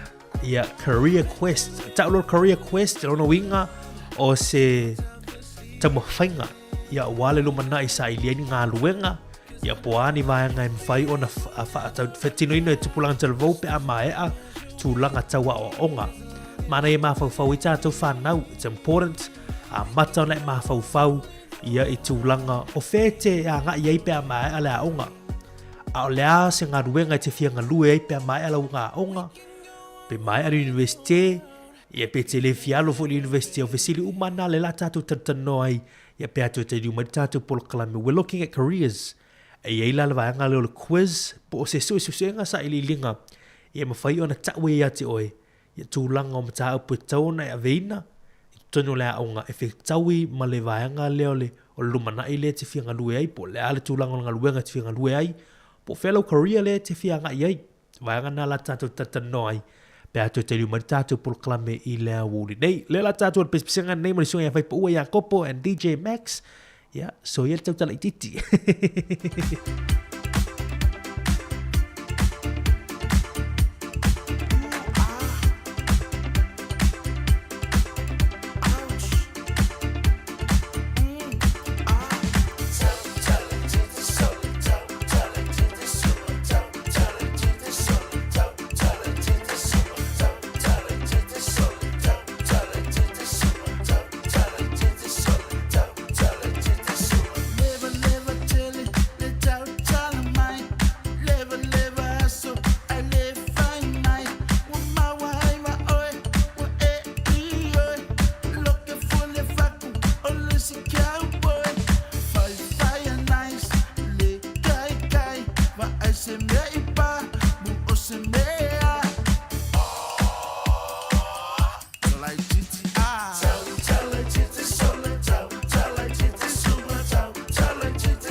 Tunga nama le sura ya paipa ua ya Kopo ya ma DJ Max so ia le tautala i titi ia le na Programa tupulang talavo le ya woli o lo tato ye lungo tato poloklame nei ia Yes for Really mo tupulang talavo ia faifo isi na umi on na tua mai poloklame nei ia faftai fo i mo lava noa ia wa tupulang talavo o tato tunu ta ua yo le poloklame longolong puili ai whanau ia mese tupulang talavo ni au ta ua ia mo la tau mo tato uma ia au ngā fo i mo mātua mo tato ainga ia la pata i fo i tau i vaenga o tau on na silfia ia ile nei teimi mo tupulang talavo le ngata ia onga ia au soifuanga ia se faiso ta ua tele ia nei foi proclame aftai foi ile foi galuenga ia malpulenga foi o tato le tio fata ua tupulang talavo ile nei teimi o le fiafio la so for real tu mai tato proclame ia na tato fa soi tu lango maka o tongi ia mo le NCEA tu fa manato tu vaenga ta ua na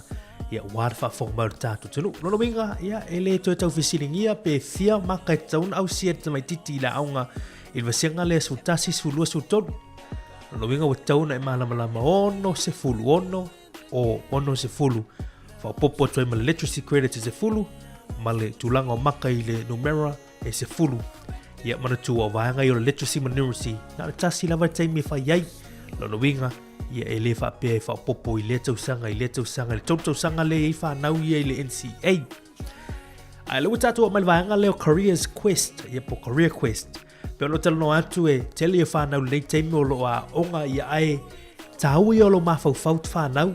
It's important that you start thinking about where do you see yourself after you leave school. Mo le fesili tau wala nā mo tātou whanau a umale a onga o whea te anga iei. O le ase ngā luenga te whia ngā lue ai pe a umala wa onga. Pe o fesili e tau ona e fesili ngia li teimi nei mātua o le tua lalo le tātou polo kalame i e tu whawhautuanga atu polo kalame. Mana e tātano i whanau fesili sili iei o whea e te whia ngā iei pe a umala wa onga. O le altua ngā luenga o le alo career te whia ngā iei pe a umale a onga. Ta ua i o le fesili lea. E ele upenga te whailangi lea la whailo atu le nei teimi o lea woli careers.govt.nz ia o inai le upenga te whailangi na o le careers.govt.nz o lo e iai u mawha mtalanga wa tawa whai mai iai e whailo mai i talavou tūlanga o ngā luenga iai tono o New Zealand ia male lalo langi le teimi nei the all sorts of career options that there are in New Zealand and around the world that exist today ia taua ia malei le asiasi ai lunga o le penga te whailangi na o careers.govt.nz e le latou quiz le na ia po o se fesili na ia pospo a fesili ia i whanau e se 5 minute e whai eliso e suenga lea por sa ili linga lea ai fitu se fulu ma le valu fesili o lo iai. Fitu se fulu valu fesili o lo iai. O le lu ila al pol kalame mo tupulang talvo ma nelo wasi yase ilunga lo pinga tafai langi leo careers.govt.nz and take part on that quiz. Na se fulu 5 minute ia tulang o le suenga por sa ili linga lea. Ai fitu se fulu valu fesili. Ile mae ai o lo talina fesili e fitu se fulu valu. O le afat oto mai ei pe faata yala mai ei ni ngā luenga e tusa iau tali na e talon tangi li fesili e fitu sulvanu. E faata tu te oe niso ngā luenga e mwhai ona e whaia. Ma lia ia lao vaenga le tau mo tātou whanau. If you're looking for a career option in the future and you don't know where to start, ma lia lo wasiasi lunga lupenga te whailangi na www.careers.govt.nz e yele quiz le naulo iai po le suenga na o omi ia ona tali le ofisile fitu se fulu valu lo iai a uma fesili na fitu valu ona eva aya tule po fata oto mai nisio ngā luenga e mawhaina e anga i pēa umala onga wa eva ile iei e te le tau sa ilia fo isisi vanga lea yele upenga te whailangi nei ia e mawhai ona e anga iei le lau tau mawhai e whaatino ino teimi nei ia ilunga o tātou polo klame mo ila tau alo whaafonga mai e tātou a inga ma tātou paanga lo mafuta mai lunga o le tātou penga te whailangi. Ia o le Facebook ma le YouTube, le la mai mo mai la tau le nei awhiawhia le lau ta no foi whaatino atu le tūlanga o le whaatiteinga o le suenga lea por sa ilinga lea.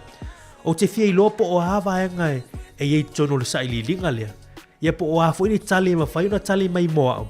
O le asa o ngā luenga a, ia tu sa lewe ila o ngā luenga ma a o le ase vahanga fu ile le i fesili nei fitu se furvalu.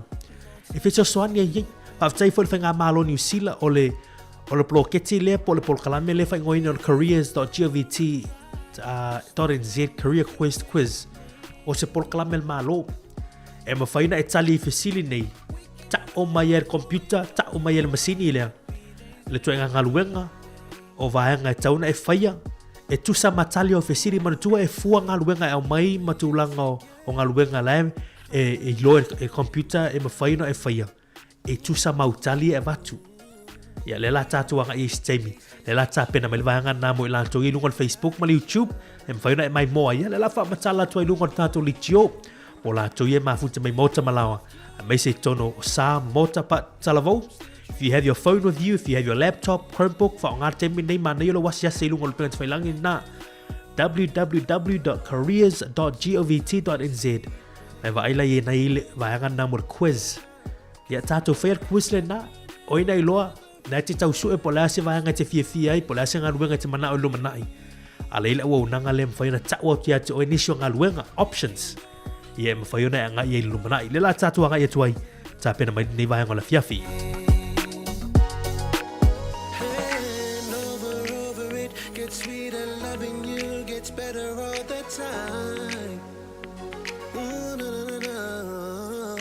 I'm so glad we're still together. Every time I think of you, I smile.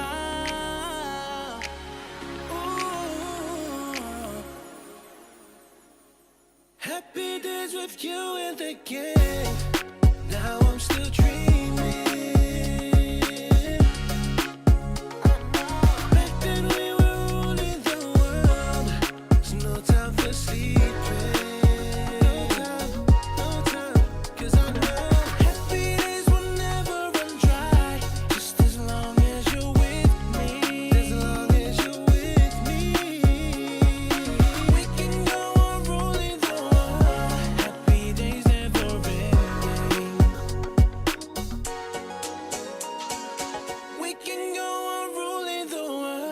Happy days never ending.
Ia, te whatala whatu tātou tiro lei teimi o lea woli. Ia, manatu, pe ono whai atu le lau tam whai atu I lunga o leo penga tai langi.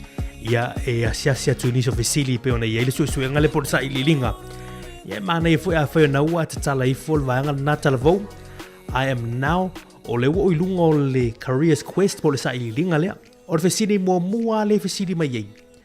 Mana tua la te tauna whaisau account. Ta ua I vaanga lea e whaisau account wha ngala ui meli.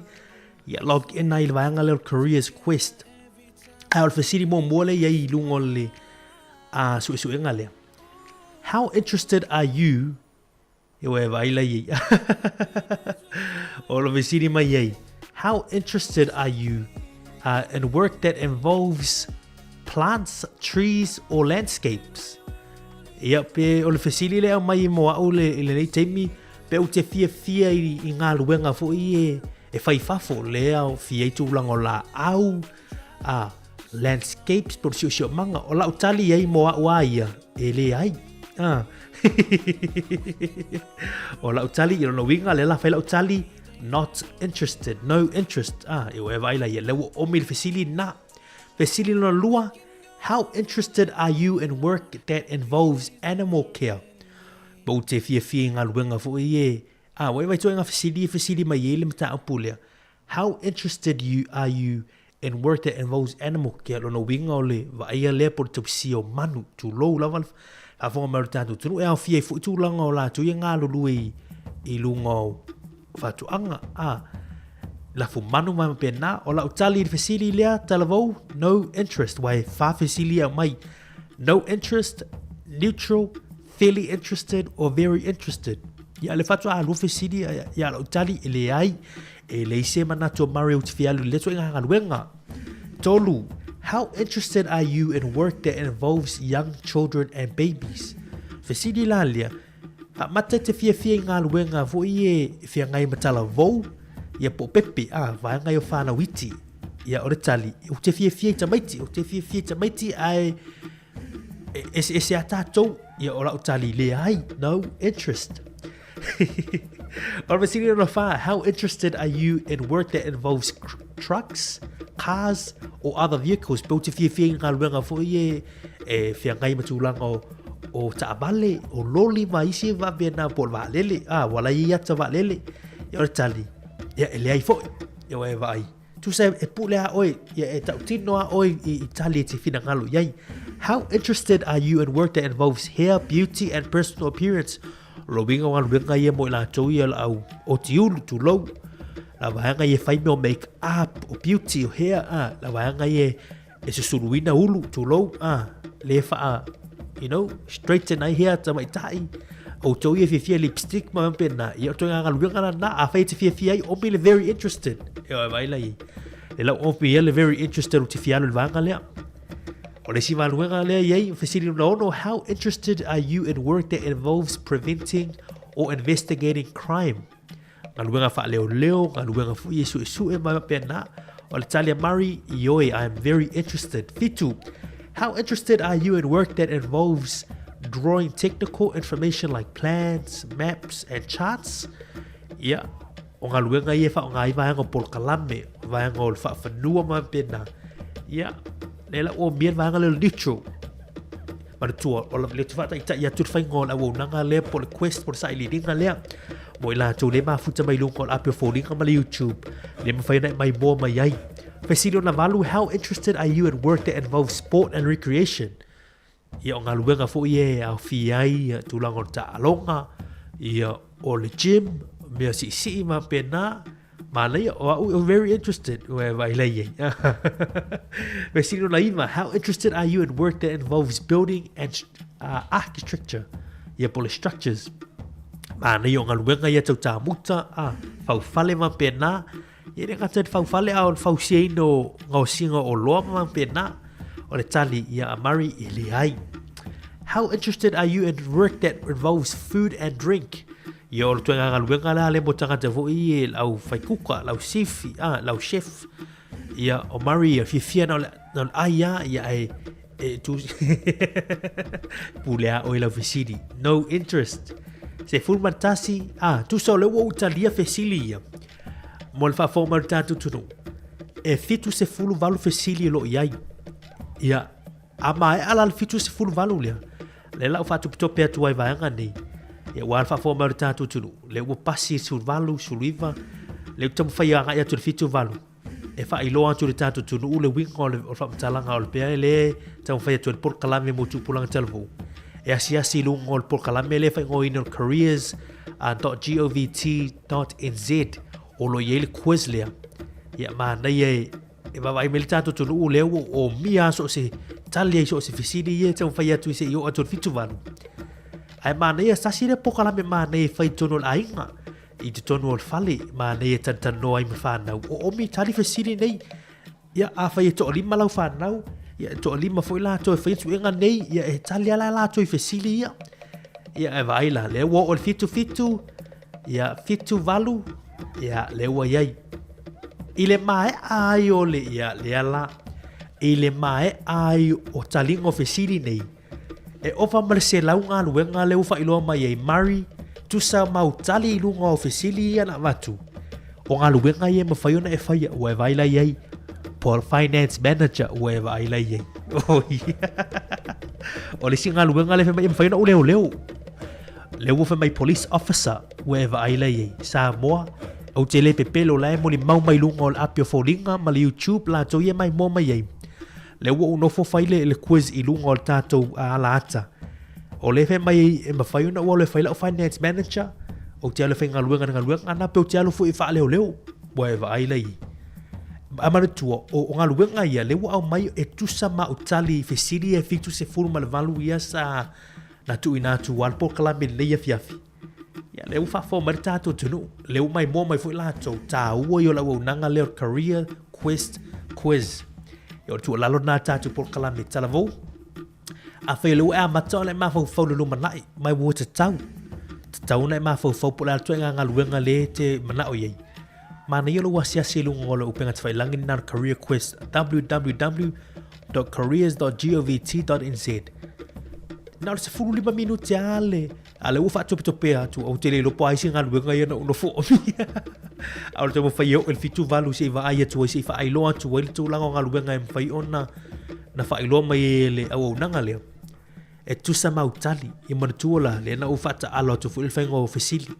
au tele fai tau fa le isi fesili ia ai ofisili la ia tu sa mautali no ngofo fai ia le fe mai fai no le fa leo ia pe utia le fai le tu lang on finance manager no wingo tu ia tupi mo vai le ia inga luenga fai no fai ia tu sa mautali ia ai lo ilo la tu lang au nga luenga pe fai no lo career e tu sa ia la vai tali ta wo ia vanga le matua ia tu la lo mana ia ta tu proclaim le fiafi mana ia o se fiafi o mala lo tu fiafi ia o fai foto to maftanga o malorta maftanga le tena ia no follow lu mo sitting room a mane tu lu TV le palaka laptop le TV ia na su ele o le penga fai langi le careers.govt.nz o na fai le o sa iliringa le por quiz le fitu se full valve city e sa wala tamai titi ia no foi luma ma tali fesili ia po atu ngan o ala tali vodna o ana lava ia tali na ile mai ai fesile fitu sual val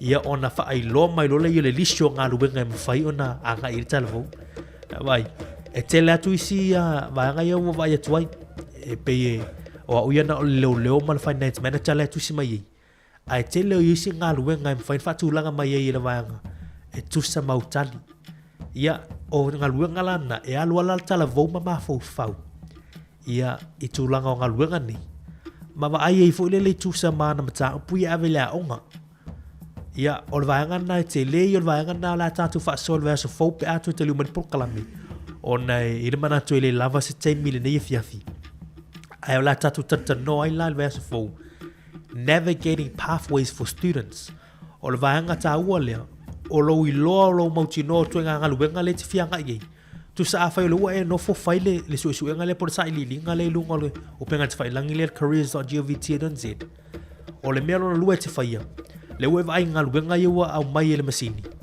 o lo va ai lo tu langa o mata o fe nga lu nga ye te fianga ye ia o fe fo o le me mana ye va nga nei it's just a guide for you now se ta yala fo ile mo to ele fa pe fa men masini le tele fe nga lu nga na po le a o le mela na ia te o le pule man faitalia ai au ngala te lo ngalu ngana na va ai lai mata upu o au me tauna avele isu e ngai tulango la onga o ava ngai tauna ave tono ni sistema pena ia po a foi ni skills po ani va ngoni mata tie te tau ona au sie tato ia mafai ona fa ngai na ia au nanga ni e te anga I ngalu ngana I lumana ya fa tai fo ile au nangal malo pe ono fa yatu ta u yo lo tatu anga ila fa ngale le careers.govt.nz le wo no foto o tuilu ngal tatu api fo linga mal YouTube boy la toile mo fa yo na ma wo mai ya manela sia silu ngol pe fa langi na o le www.careers.govt.nz ona suele ol quiz por sa ili linga na tali fesile fitu sumervan ile mai ayo tali ngol fesile na fitu val fa oto mai ni sho nga luenga e fa Sofia foi fa nau ia ile numa na I mavanga ma fai ona nga ye lanto ya al tembi nei ol au ngal fe au nei fiafi ta pena ye fa nau this is the time ile isi tembi O te miale nei tauna a mata na siri po o fea te fianga iai ma fau bo fianga ni ngā luenga o e fianga i lumanai. Te miale nei i reise si teimi. Ma tua o tu alala le Polokalame ia tal noi whanau. Ia a wane i tu ua le fautua ma le manatu I whanau. There are so many opportunities. Tātu tata no so oi lunga le Polokalame nei mo tupulanga talvou ma ai mesi lunga le tiol nei si whonga laumua. We always talk about how there's a lot of opportunities. Whanau, Polokalame leo mate whaia maritufine a ana I le aso lulu.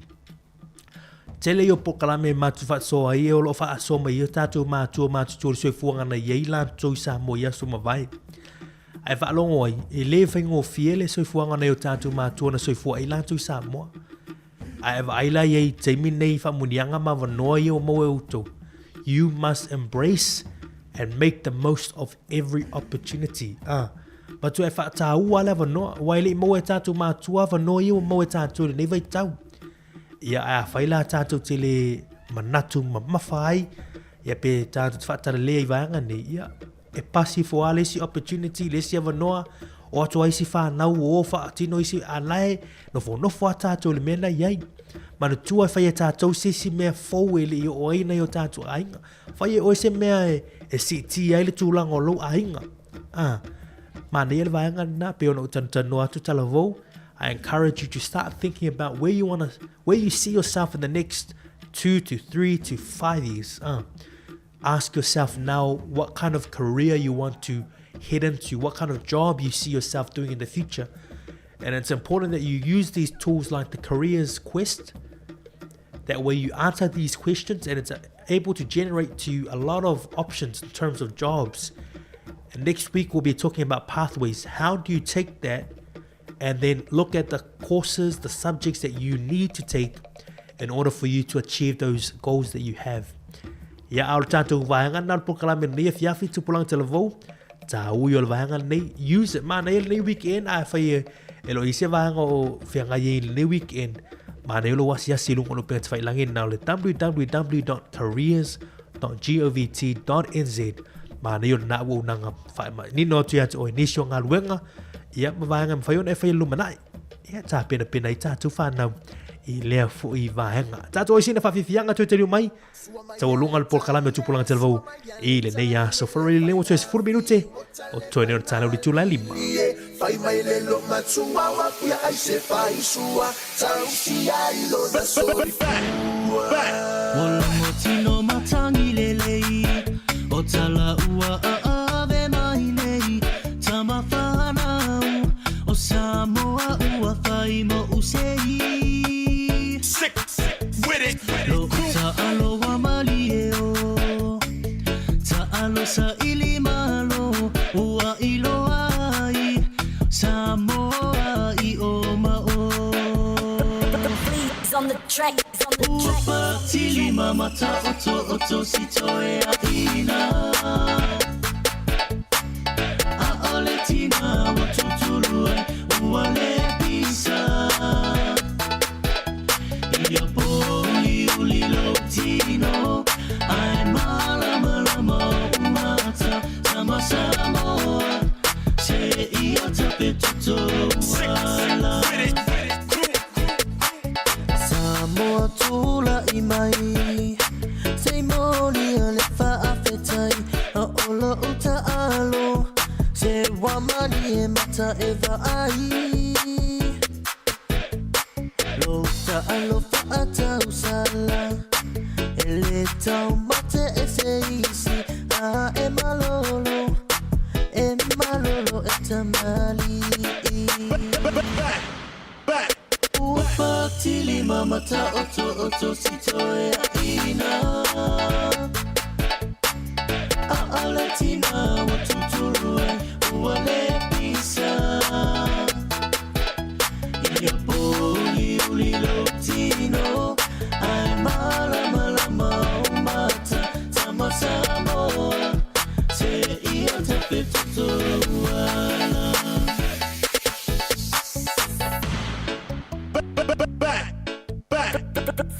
So 15 minuto toi leo tala uli tula 5 manatu leo tau lunga tu Polokalame tu pulang te lavou le ia so for really ia mas tautua le siufoga o le laumua ia mai lenei foʻi vaiaso i le amataga o lenei vaiaso i le asogafua ia le utili mai lenei aso faraile mo le laga faafetai mo le avanoa ia mo tupulaga talavou lua vaega tāua ia na tatou talatano ai talavou. We talked about 2 important things this week. Ia o whātaranoina vaenga o te whamanatu tūlanga o le NCA ma maka e tauna usia lua. Ia le utatu wasiasi lunga le unanga leo careers.govt.nz. Ia ma latu sa i diringa le po le quiz. E fitus fulu valu vesele ma whaiona e talia. Ia mata on whamailoa tu ia te oe tūlanga o ni ngā luenga. Whaata tu ia te oe ni ngā luenga ma whaiona e a ngā iei lumanai. E peona o talanoa atu le teimi ale nei, vai teimi le nei, Wa tauna a mata ona fesili ma fau anga i lumanai o fea te fia anga i ei tātou whanauiti i le primary school intermediate e le na o tātou whanau i korisi. This is the time for you as well. Think about where you want to see yourself in the future. Have fun, you're still young, but always keep in mind towards the future. Mo tātou i whanau i o korisi, yeah, you have some very important years coming up, whether you go to university, polytechnic, or you go to work. Those are very important. But what type of work, what type of career you want to pursue? Fesili umana ia e te fesili ngia te teimi nei whaptai atu mātua.